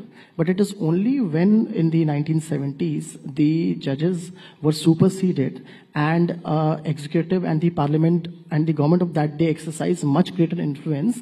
I think this concept of appointment by collegium was introduced, and it's not in the constitution. It's an interpretation of the word that when the consent of the CGI is taken, that is interpreted to be binding. Now, this is the system which is going on for last 30 odd years, and we have seen that yes, collegium system will have its issues. The government tried to bring in an NGAC, but the difficulty with the NGAC was the composition of NGAC. It included the CGI, 2 sitting judges, law minister, and the difficult part was 2 eminent persons who were given the voting rights, and those people were to be selected by the government. So this was the situation wherein the Supreme Court said that if these people who are so-called eminent people are not given voting rights, then it can be considered. And there is a misnomer in the general public that the government has no role in the appointment. In every appointment, government has a very important role, and government views are taken, IB views are taken, and it is a consultative process. Yes, there has to be a little bit more transparency, but that also has its negative side. Because if suppose a person is a candidate for a judge, if he is rejected and that is declared in public before, then his entire practice gets affected. So that part has also to be balanced. Now, coming to the specific case of Justice Verma, as my friends have said, he's one of the finest judges we have seen in Delhi High Court. We all are surprised, and the inquiry is on. Perhaps the judges who were conducting the inquiry have now gone back and started holding their courts. Maybe we are going to see something very soon. But the difficulty is the protection which has been given to the judges in the Constitution, and the purpose for which the judiciary is there, that it is the watchdog of the Constitution. Eventually, it is a judiciary where everyone will go when their rights are violated. So we need to create a mechanism where those people are also protected. If you see Election Commission of CIC and all those people. I think that's a very valid point. Because these people have to be protected. How do you weigh in on that? And when we look at the collegium being challenged, many are saying that, it is going to be anti-constitutional also because it is diluting the division of powers. See, ultimately, we have to follow the dicta of the Supreme Court. The Supreme Court has said authoritatively with 9 judges The NJAC was merely following the earlier judgment of the second judge's case in the 9 judges. So there was no doubt in my mind that the NJAC would have been struck down and the 99th constitutional amendment would be declared unconstitutional on account of it being violative of the earlier judgment. Now, the issue today is more fundamental. It is at the stage of selection of the judges. That is the area where you can employ more safeguards in the collegium system and actually have a more, robust mechanism where it is not as opaque as it is today. Today, the collegium system suffers from opacity, it suffers from arbitrariness, it suffers from a lack of judicial oversight, it suffers from other follies, but those follies are not, to my mind, equivalent to render the entire system undesirable and to have an NJAC sort of system, because as Soli Sorabji famously said that these are all human beings. Ultimately, human beings will be, they'll be falling foul to the integrity, to other issues. So you cannot ensure or legislate independence. Independence comes from within, and independence of the judiciary will only come by selecting the right people. And that is what should be emphasized today. And whatever happens in a particular case is not the reason for you to take a knee-jerk reaction. It must be well debated. So I'm not for a particular system. I think the current system must be reworked, tweaked, but you cannot go to NJAC, definitely. No, but has that been a knee-jerk reaction, what we saw earlier, when Prime Minister Modi during the 2014 tenure brought it in? That. Also, when you look at talking about a corruption-free India, is the onus just left on to the executive? We expect each and every organ of the government to be corruption-free. Why should the judiciary be granted this kind of impunity? So let me put it a little bit differently. So your daughter is 13 years old and she wants to know more about the judiciary. But she feels that this is stuck in this legal jargon, and everywhere you talk about the judges, people say that, "Arey, ye to lawyer wali baat hai." So, you suddenly feel that, oh, this is a no-go area for me, because this is a technical matter. Now, this is the mindset that we need to change, because law is not something that is filled with mystique. Law is an instrument that is meant to order society and meant to make our lives easier. This seems a laughable proposition today in India, right? Because if anything, law doesn't make your life easy. No one wants to go anywhere near a court of law if they can have their way. So how do we make this easier? How do we reduce this shroud of opacity and make sure that law is something that the lay person can engage with? 3 things, which is related to appointments and accountability. I mean, there are many more. But on appointments, I have a different view from Avishkar. I think the collegium system started with all good intention, but is completely discredited at this point of time. And the reason is that it is a closed system. There is a view that it's only people appointing themselves, and there is a kind of closed brotherhood that is appointing people. Some merit to it, maybe not entirely. But I think every system has its time. This had its time. This is a system that needs to go. There needs to be a bipartisan commission of some kind. As Ashish was saying, we could think of the NJC with some tweaks. It doesn't have to be exactly the same composition, though I must point out that the eminent persons were not appointed by the government. They were appointed by the Chief Justice, the Prime Minister, and the leader of the opposition. But we can still tweak it. But we need some kind of system that is neither the government nor the judiciary on its own. On accountability, as I said, that this appointments commission also needs to be an appointments plus accountability commission, so that inquiries are held in a manner that doesn't feel like judges are only judging themselves. So you feel like nothing will come out of it. If you looked at the Chief Justice of India, Gogoi, had a 3-member inquiry committee that was set up against him. No one really believes that that was a credible process. I mean, whether it is credible or not is a different matter. It's a great disservice to the judges also who did that, because no one believes that it was credible. So we need to ensure that this commission, which is in charge of appointments, also takes into account accountability. And the last point on transfer, transfer should not be done in these kinds of situations. I'm taking it those cannot as be closing punitive. thoughts. Yes, that's fine. See, please keep in mind, I think there's been independence of judiciary is, I think, one of the core factors which should be respected. There is the 3 pillars of the Constitution, as we say it. We have the executive, the judiciary, and the legislature. We all the 3 pillars have their own roles for the governance. The 4th pillar, of course, being the media. Now, when there will be an interference between one pillar and the other, that itself will create a chaos. Any kind of a control over one over the other will go to the very premise of creating a situation where things may not work independently. If there is an involvement of the government in judiciary in any manner, whether be it appointment or in any other manner, towards the end, would that not influence judiciary? Then we are depending again on an external factor. And you think that today, if there are incidents, which are of course being taken care of, but if there are incidents, will the involvement in the appointments by the government in any manner, do you think it will create a purest form of system? No. There is a system which is created and created in a manner to protect the very institution itself. But why hasn't the judiciary been able to ensure that if the collegium was so reliable? Yes, so investigation is being taken place, at least in this case. But then again, we are questioning how reliable are the in-house judicial processes I'll answer themselves. that. I'll answer that. Why? Because see, everybody deserves a fair investigation. There are accusations, of course. In this case, there was allegedly what we call a purple banana being found in one of his rooms. And of course, that bag full of money, should we, just because it was found there, no investigation should be made at all? Secondly, who came out with that video? Towards the end, it came from judiciary itself. They said, yes, let this come to the media. There have been calls for a CBI or a TD investigation. Why not go ahead with that? Exactly. So executive is already doing the investigation. Judiciary is, of course, keeping a check on what the investigation is. There are judges from different states who have been appointed for the purpose of this investigation. Okay. I'm running short of time, so I have to quickly wrap that. Ashish, I want your closing thoughts, but as we discussed earlier, Mr. Chandrachud was here.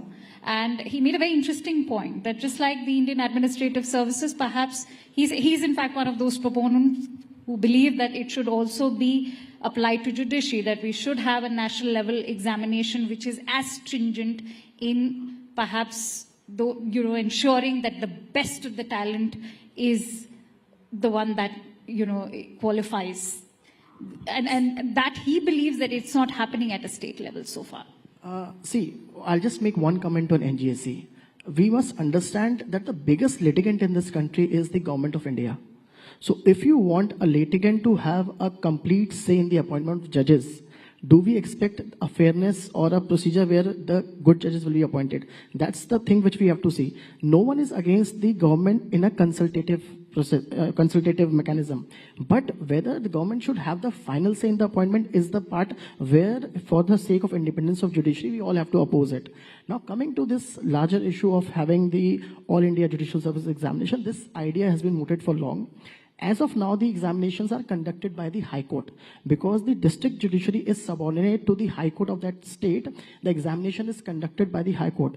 And High Courts have resisted this thing because eventually it is the High Court who is responsible for the implementation of law and the manner in which the cases are decided. When we say that there is a huge pendency, government is not blamed. It is the judges who are the blamed. So they have to see whether which kind of candidates are appointed. Justice Chandrachud has a view. He did say that yes, there should be a commission, there should be a exam. And I must tell you, the examination which is done by the High Courts is equally tough, if not more. So it can be said that there can be a different mechanism, but I think as of now, the High Courts are doing a good job. The results are there. We are finding new judges. There is so much of diversity, and so many women have come forward in the district judiciary. 30 to 40% we see that there are women judges in the district judiciary. And High Court is also cognizant of this. I'd like to give you 15 I'll just seconds. say that if independence of the judiciary is part of the basic structure of the Constitution, then no matter what law Parliament brings, the Supreme Court will always have the right to strike it down if that law falls foul or impinges on the independence of the judiciary. And that was the precise reason for striking down NJAC. Today, they are free to bring any law in Parliament under 368, but that law must be within the structure of the Constitution, and it should not impede in any manner the independence of the judiciary. All right. I'm sure, ladies and gentlemen, all of you will agree that institutions are just not known by the strength of their decisions, but also by the integrity of their designs. Thank you so much for a very insightful conversation. As we all know, as far as Bharat is concerned, dharma is historic for us. It's in our civilization. Many thanks to you all for being part of Rising Bharat. It was a pleasure having you all over here.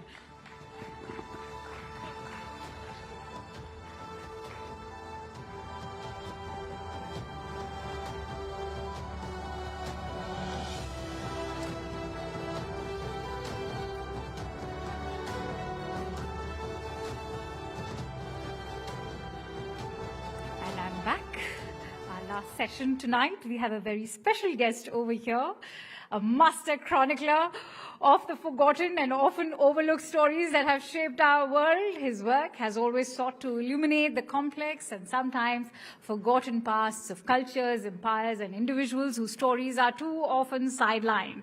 Whether it's his exploration of the Mughal Empire, the Silk Road, or the history of the East India Company, he has a unique way of bringing these hidden histories to light. I'll say hidden gems to light. Tonight, in fact, we'll delve into this process of uncovering these often elusive narratives with one and only William Dalrymple, who will reflect on how these hidden histories are just as vital to our understanding of the world today. And also, to have that conversation, I'd like to invite somebody who's a personal favorite, Rahul Shiv Shankar, to take this conversation forward.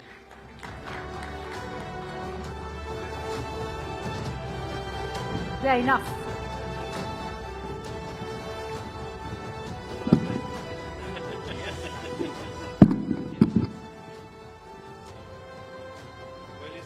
Is there anything more left for me to say after that sterling introduction? Let's get straight to it, William Dalrymple. We've, of course, spoken right after the release of your book, and that was quite a well-heralded podcast with you. You've long chronicled British and Mughal India. But now you've come up with the golden road that pivots back to ancient India. Why? And what's the central thesis here?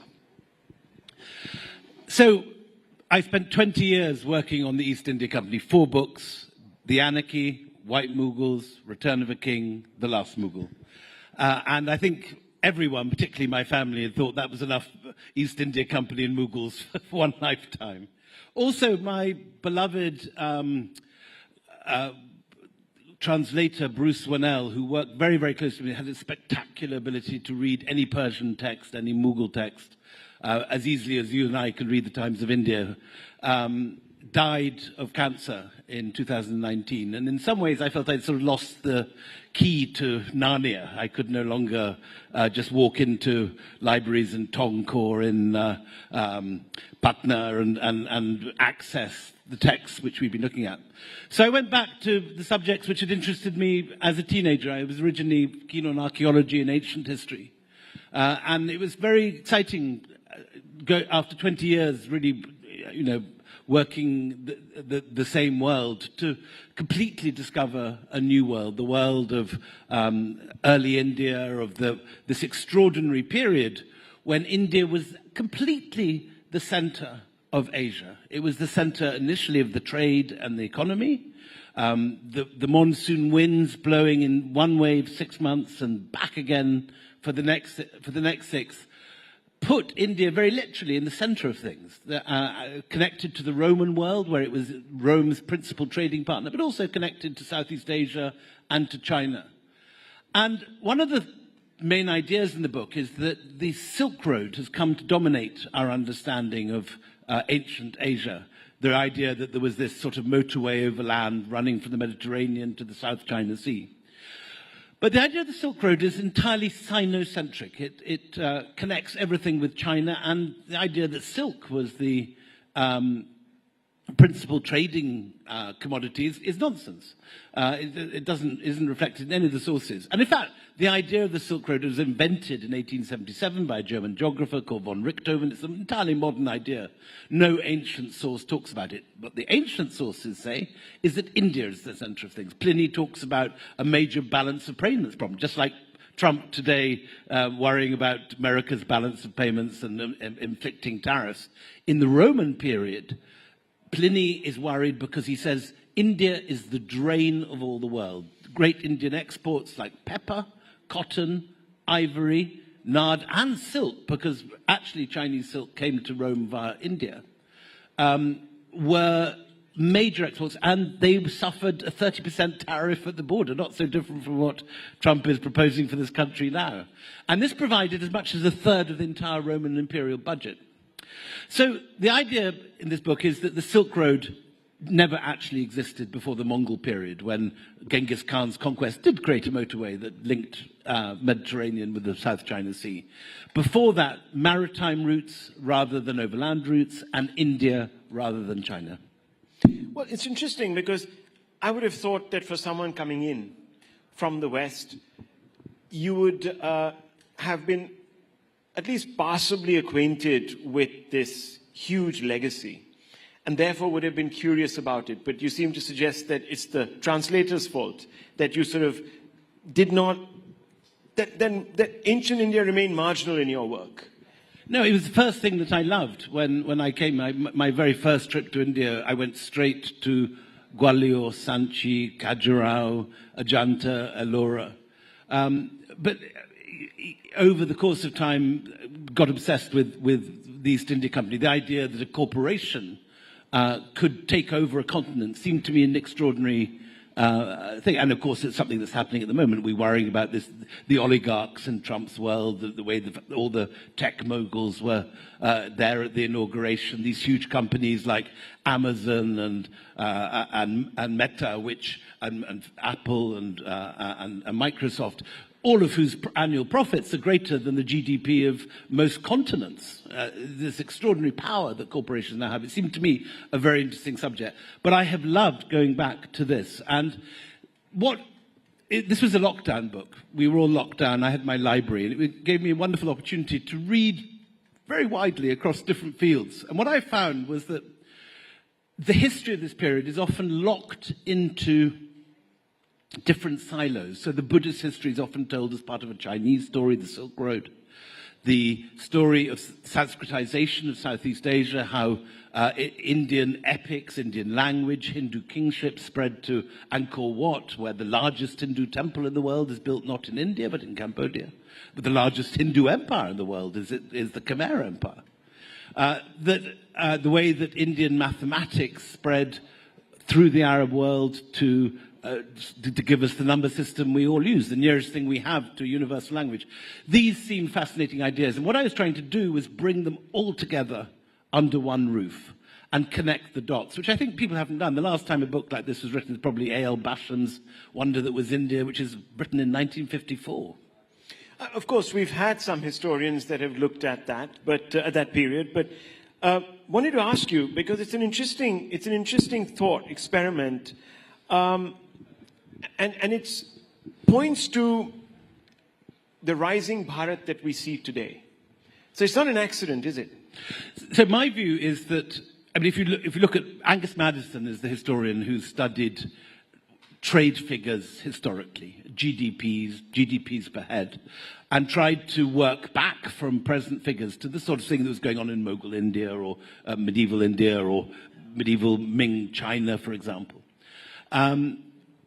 And it's unequivocally the case, although you can quibble details in these figures, because obviously ancient economic figures are hard to come by and don't have the same veracity as modern figures. But nonetheless, it's completely clear that for most of history, maybe as much as 70, sometimes 80% of the world economy was generated by the lands that are now India and China. That both of these had terrific trading traditions, both over land and by sea. Both of them had extremely advanced credit systems, groups in society who dominated the mercantile world.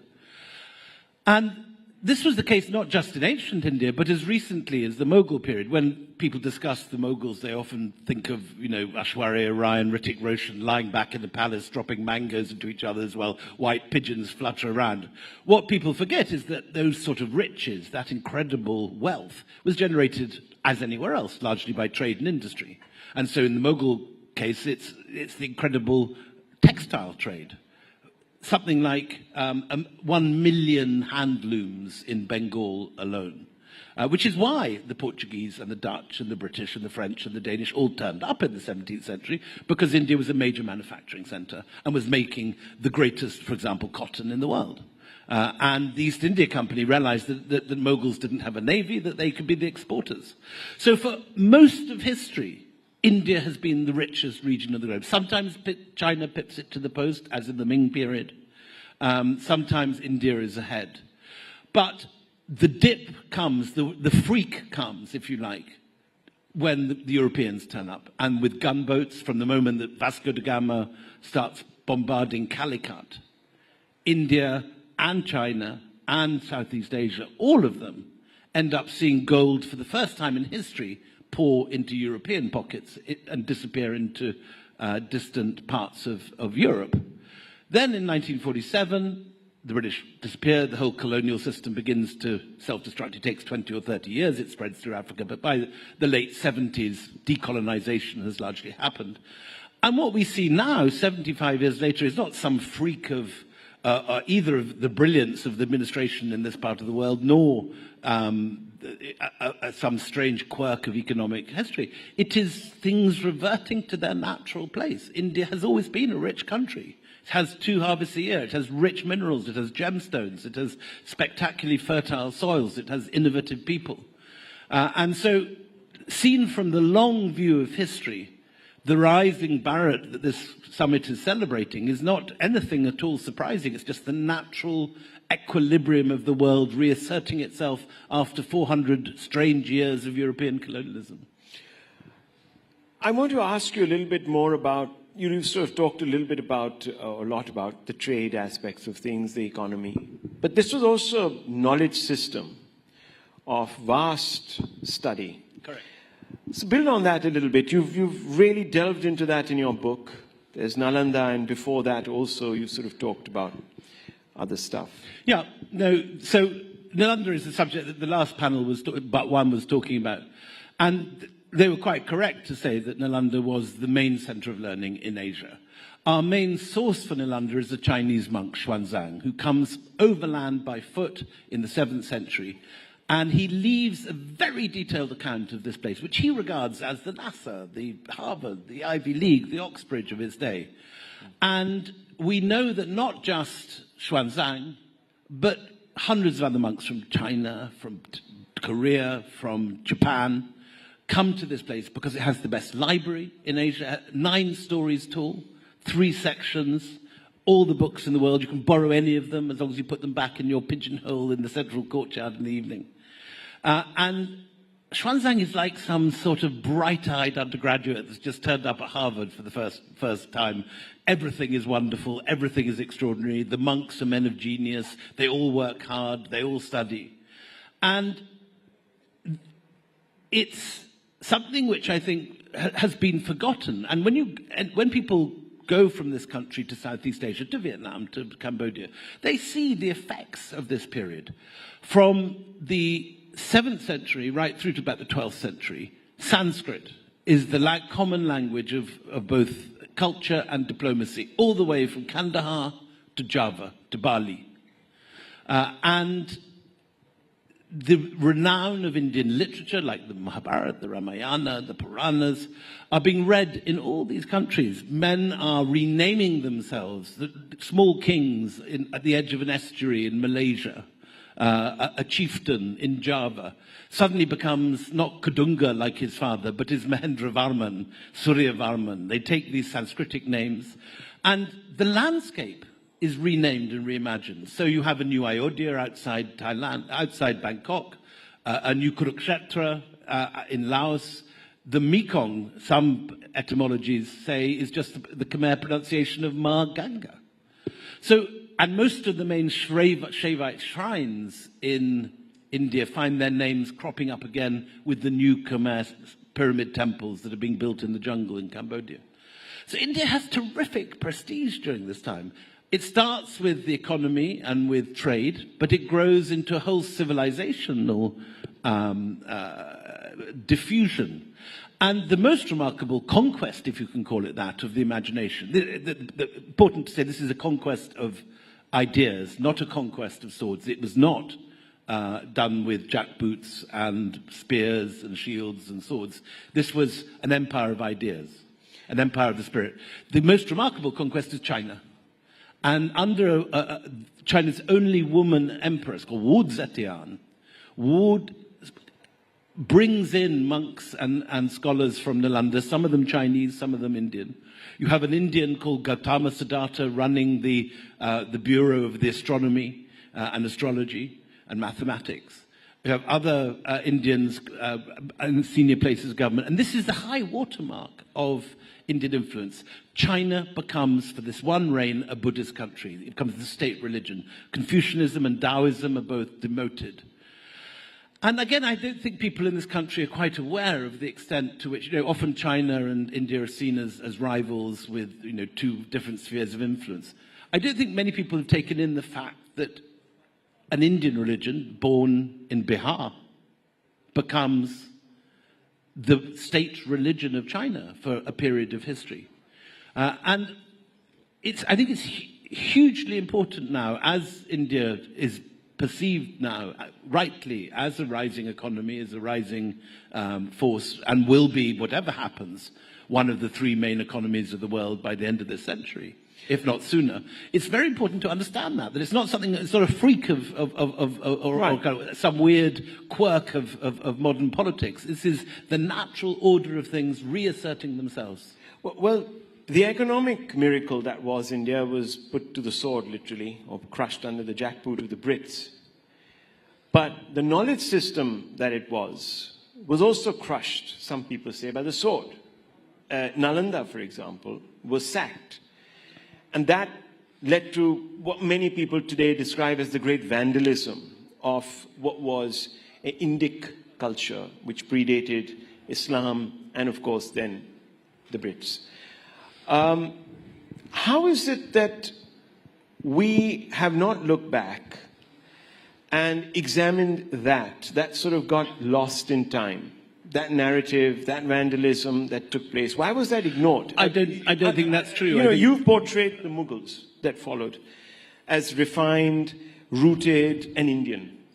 How do you now view critiques that this framing glossed over conquest, destruction, and displacement? You've been hard on the British, but not so. So there are a long period of Islamic rule in this country. The worst destruction unquestionably took place in the early years of the 12th and 13th century. That's when Bakhtiar Khalki burns Nalanda. You get, at this period, as before, rulers who are violent. You get rulers who are great examples of civilization and refinement. It isn't as if violence was introduced to Eden in the 12th century. If you read about Chola conquests, for example, completely destroying the Chalukya capital of Vatapati, ploughing it under so thoroughly that we don't even know where it is today with satellite imagery or anything. We can't find this capital because the Cholas destroyed it, or burning the temples of Sri Lanka, as the Pallavas and Cholas did. Violence has always existed. The Cholas also raided Buddhist monasteries at Sompur Mahavihara, which is the equivalent of Nalanda in what is now Bangladesh. So violence is there throughout history, but you're quite right that there's a terrible things that happen, and the burning of a great library, whether it's Alexandria in the 8th century or whether it's Nalanda in the 12th, is one of the great horrible tragedies of world history. Not everything is lost. It should be said that a lot of the manuscripts from Nalanda make their way both before the destruction and as the destruction is happening to Tibet. There are monasteries in Tibet that contain great works of Nalanda monks. The tradition lives on in Tibet and abroad, and much of the learning of Nalanda continues because it has been an international center of Buddhism. You have monks coming from Korea, from Indonesia, from Tibet, and so on.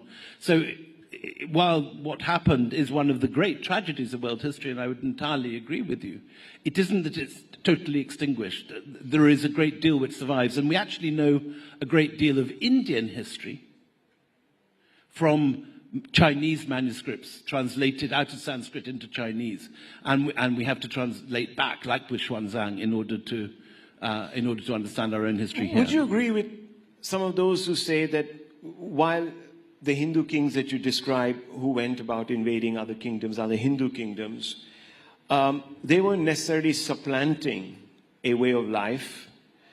The Muslim invasions led to a break in the continuity of a particular tradition, of a Hindu tradition, of an Indic tradition, of a Buddhist tradition, call it what you want.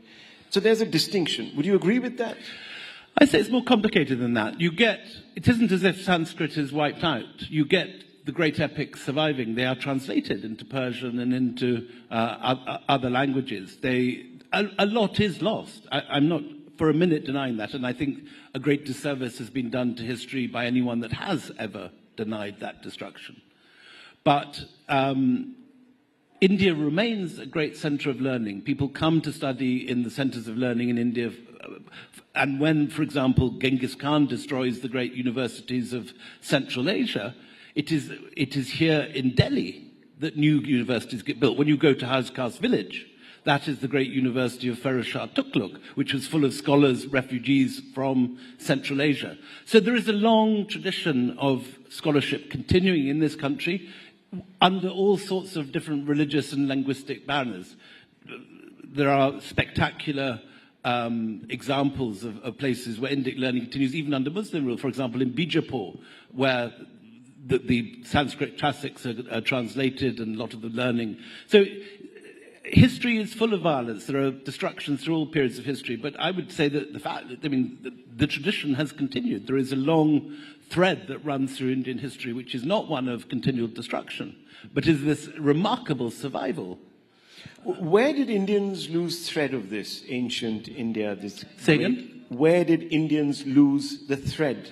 I think it's here. I think it is very much retrievable. I don't feel that I'm living in a country which has lost its civilization or lost its civilizational bearings. I think the fact that it is here, the fact that we are discussing this all now, and that India has still a rich tradition. I mean, it'd be not true to say that India has the same reputation it had during the age of Nalanda when all the great scholars were coming here. But it's possible to imagine that will happen again, that there are traditions of learning and knowledge here which are remarkable and which can still teach the world a huge amount. And I think we need to... I think we should also, I should say, be more aware of our history and do more to preserve it. For example, Nalanda itself, only 10% has been excavated.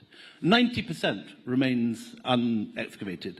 How is it that in the 21st century there is a tiny site museum there with strip lights and a couple of dusty cabinets?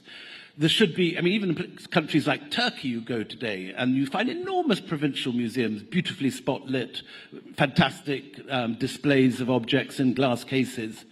Nalanda is a remarkable example of how India can showcase its past and show off its incredible traditions of soft power, traditions which have been lost, but which can be taught again. I'm very optimistic. I think there is so much that can be done. There are so few really first-class, world-class museums in this country, but there is great material here. A decision by government to invest more in museums and archaeology could see this become a major center of tourism and of cultural display. So let me lead you on to the two final questions because we're running out of time. Obviously, there's a growing movement within India to reclaim civilizational memory from colonial and Islamic overlays. And you know that there's been a thrust, even politically. How do you view some of these efforts? Which efforts are you referring to? This reclamation of the ancient history. And there are now obviously some amount of tensions that are building up in certain sites across the country where people are hoping that one community would abet in this great reclamation project by giving up their own control, so to speak, or their own rights. India is not unique in that it's a country with many different layers and civilizations, many different periods of different dominance. If you go to, for example, an island like Sicily in the middle of the Mediterranean, there are successive Arab, Byzantine, Spanish, Neapolitan. That island has been ruled from many different places. The answer, it seems, when you have a complex and nuanced history, is to write complex and nuanced books about it and to teach it in a complex and nuanced way that if you go to Sicily, the Spanish rulers who were very unpopular, who were toppled by Garibaldi and the Risorgimento, their statues are not toppled. They're still standing there. They're still in the museums. Their objects are on display. History is complicated. There are many parts of the world where civilizations lie in different layers, like sediment, like geology. And the attempt has to be made to teach it with nuance. History is not a matter of heroes and villains, of angels and demons. There are grey areas. People, human beings everywhere have both good and bad qualities. And I think that it's very important to try and teach and present history with nuance and with... So what would you say to those people who are accused of poking the majority community in the eye by going out there and celebrating the Aurangzebs of the world or other controversial figures in history, maybe making even a case for preserving roads that have been named after British colonialists and so on and so forth? How do you react to those? I think history is rich, and that to politicize the presentation of history and just to pretend that only one people have ever lived and ever ruled is a mistake. You would apply that same principle? I don't believe in knocking down statues or changing rules, changing roads. I think... Or cancelling out authors and so on and so forth from your textbooks, even if they've said vile things. Like in the West, there is this... I think you've got to struggle to have accurate history and nuanced history and to try and understand history. You don't learn about history by coming with a set political view and trying to find the facts that prove that view. So you would say that find the facts. Rudyard Kipling, for example, who is now sort of held up as somebody who was a person of his times but no longer relevant because his, frankly, racist views, etc., are offensive to one section of the world and therefore needs to be expunged or not read. What would you say to that lobby?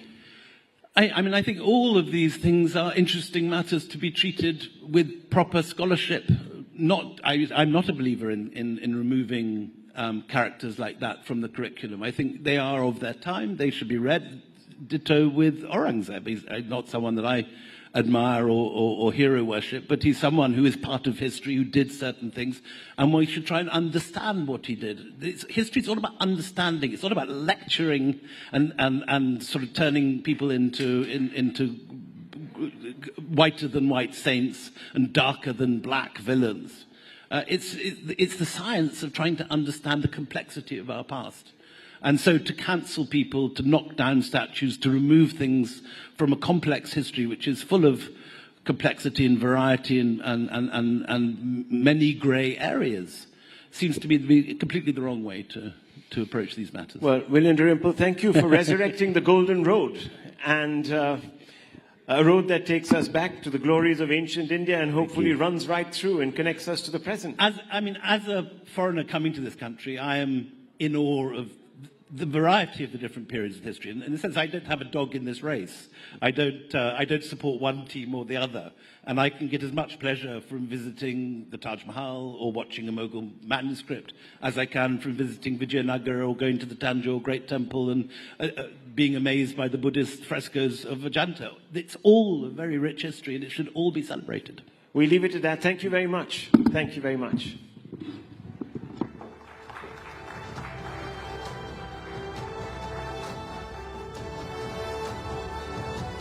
To sum this conversation, I'd like to quote William himself from White Mughal. India has always had a strange way with her conquerors. In defeat, she beckons them in, then slowly seduces, assimilates, and transforms them. Many thanks to you, William, for those precious insights. Now, as we come to the end of these 2 impactful days at the Rising Bharat Summit, I want to take a moment to express my heartfelt gratitude to each and every one of you for being part of this incredible journey. The ideas and discussions we've had here are a testament to India's dynamic potential and the collective determination to rise, grow, and redefine the future.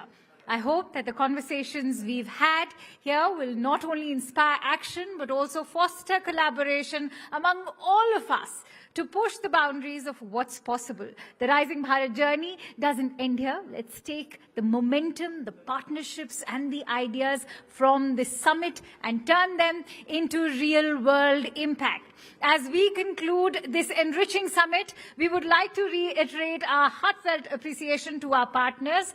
Your unwavering support has enabled us to bring together the brightest minds and most innovative ideas. Thank you to our co-presenting partner, Dream Sports Associate Partners, Max Estates, Vikram Solar, Suntel and Reliance Industries Limited, Workspace Partner, IndiCube, our exchange partner, National Stock Exchange, Logistics Partner, DTDC, Energy Partner, Crown LNG, Insurance Partner, Insurance Dekho, and State Partners, Uttar Pradesh and Madhya Pradesh. Thank you everyone for making this summit a grand success. It wouldn't have been possible without your support. Thank you so much.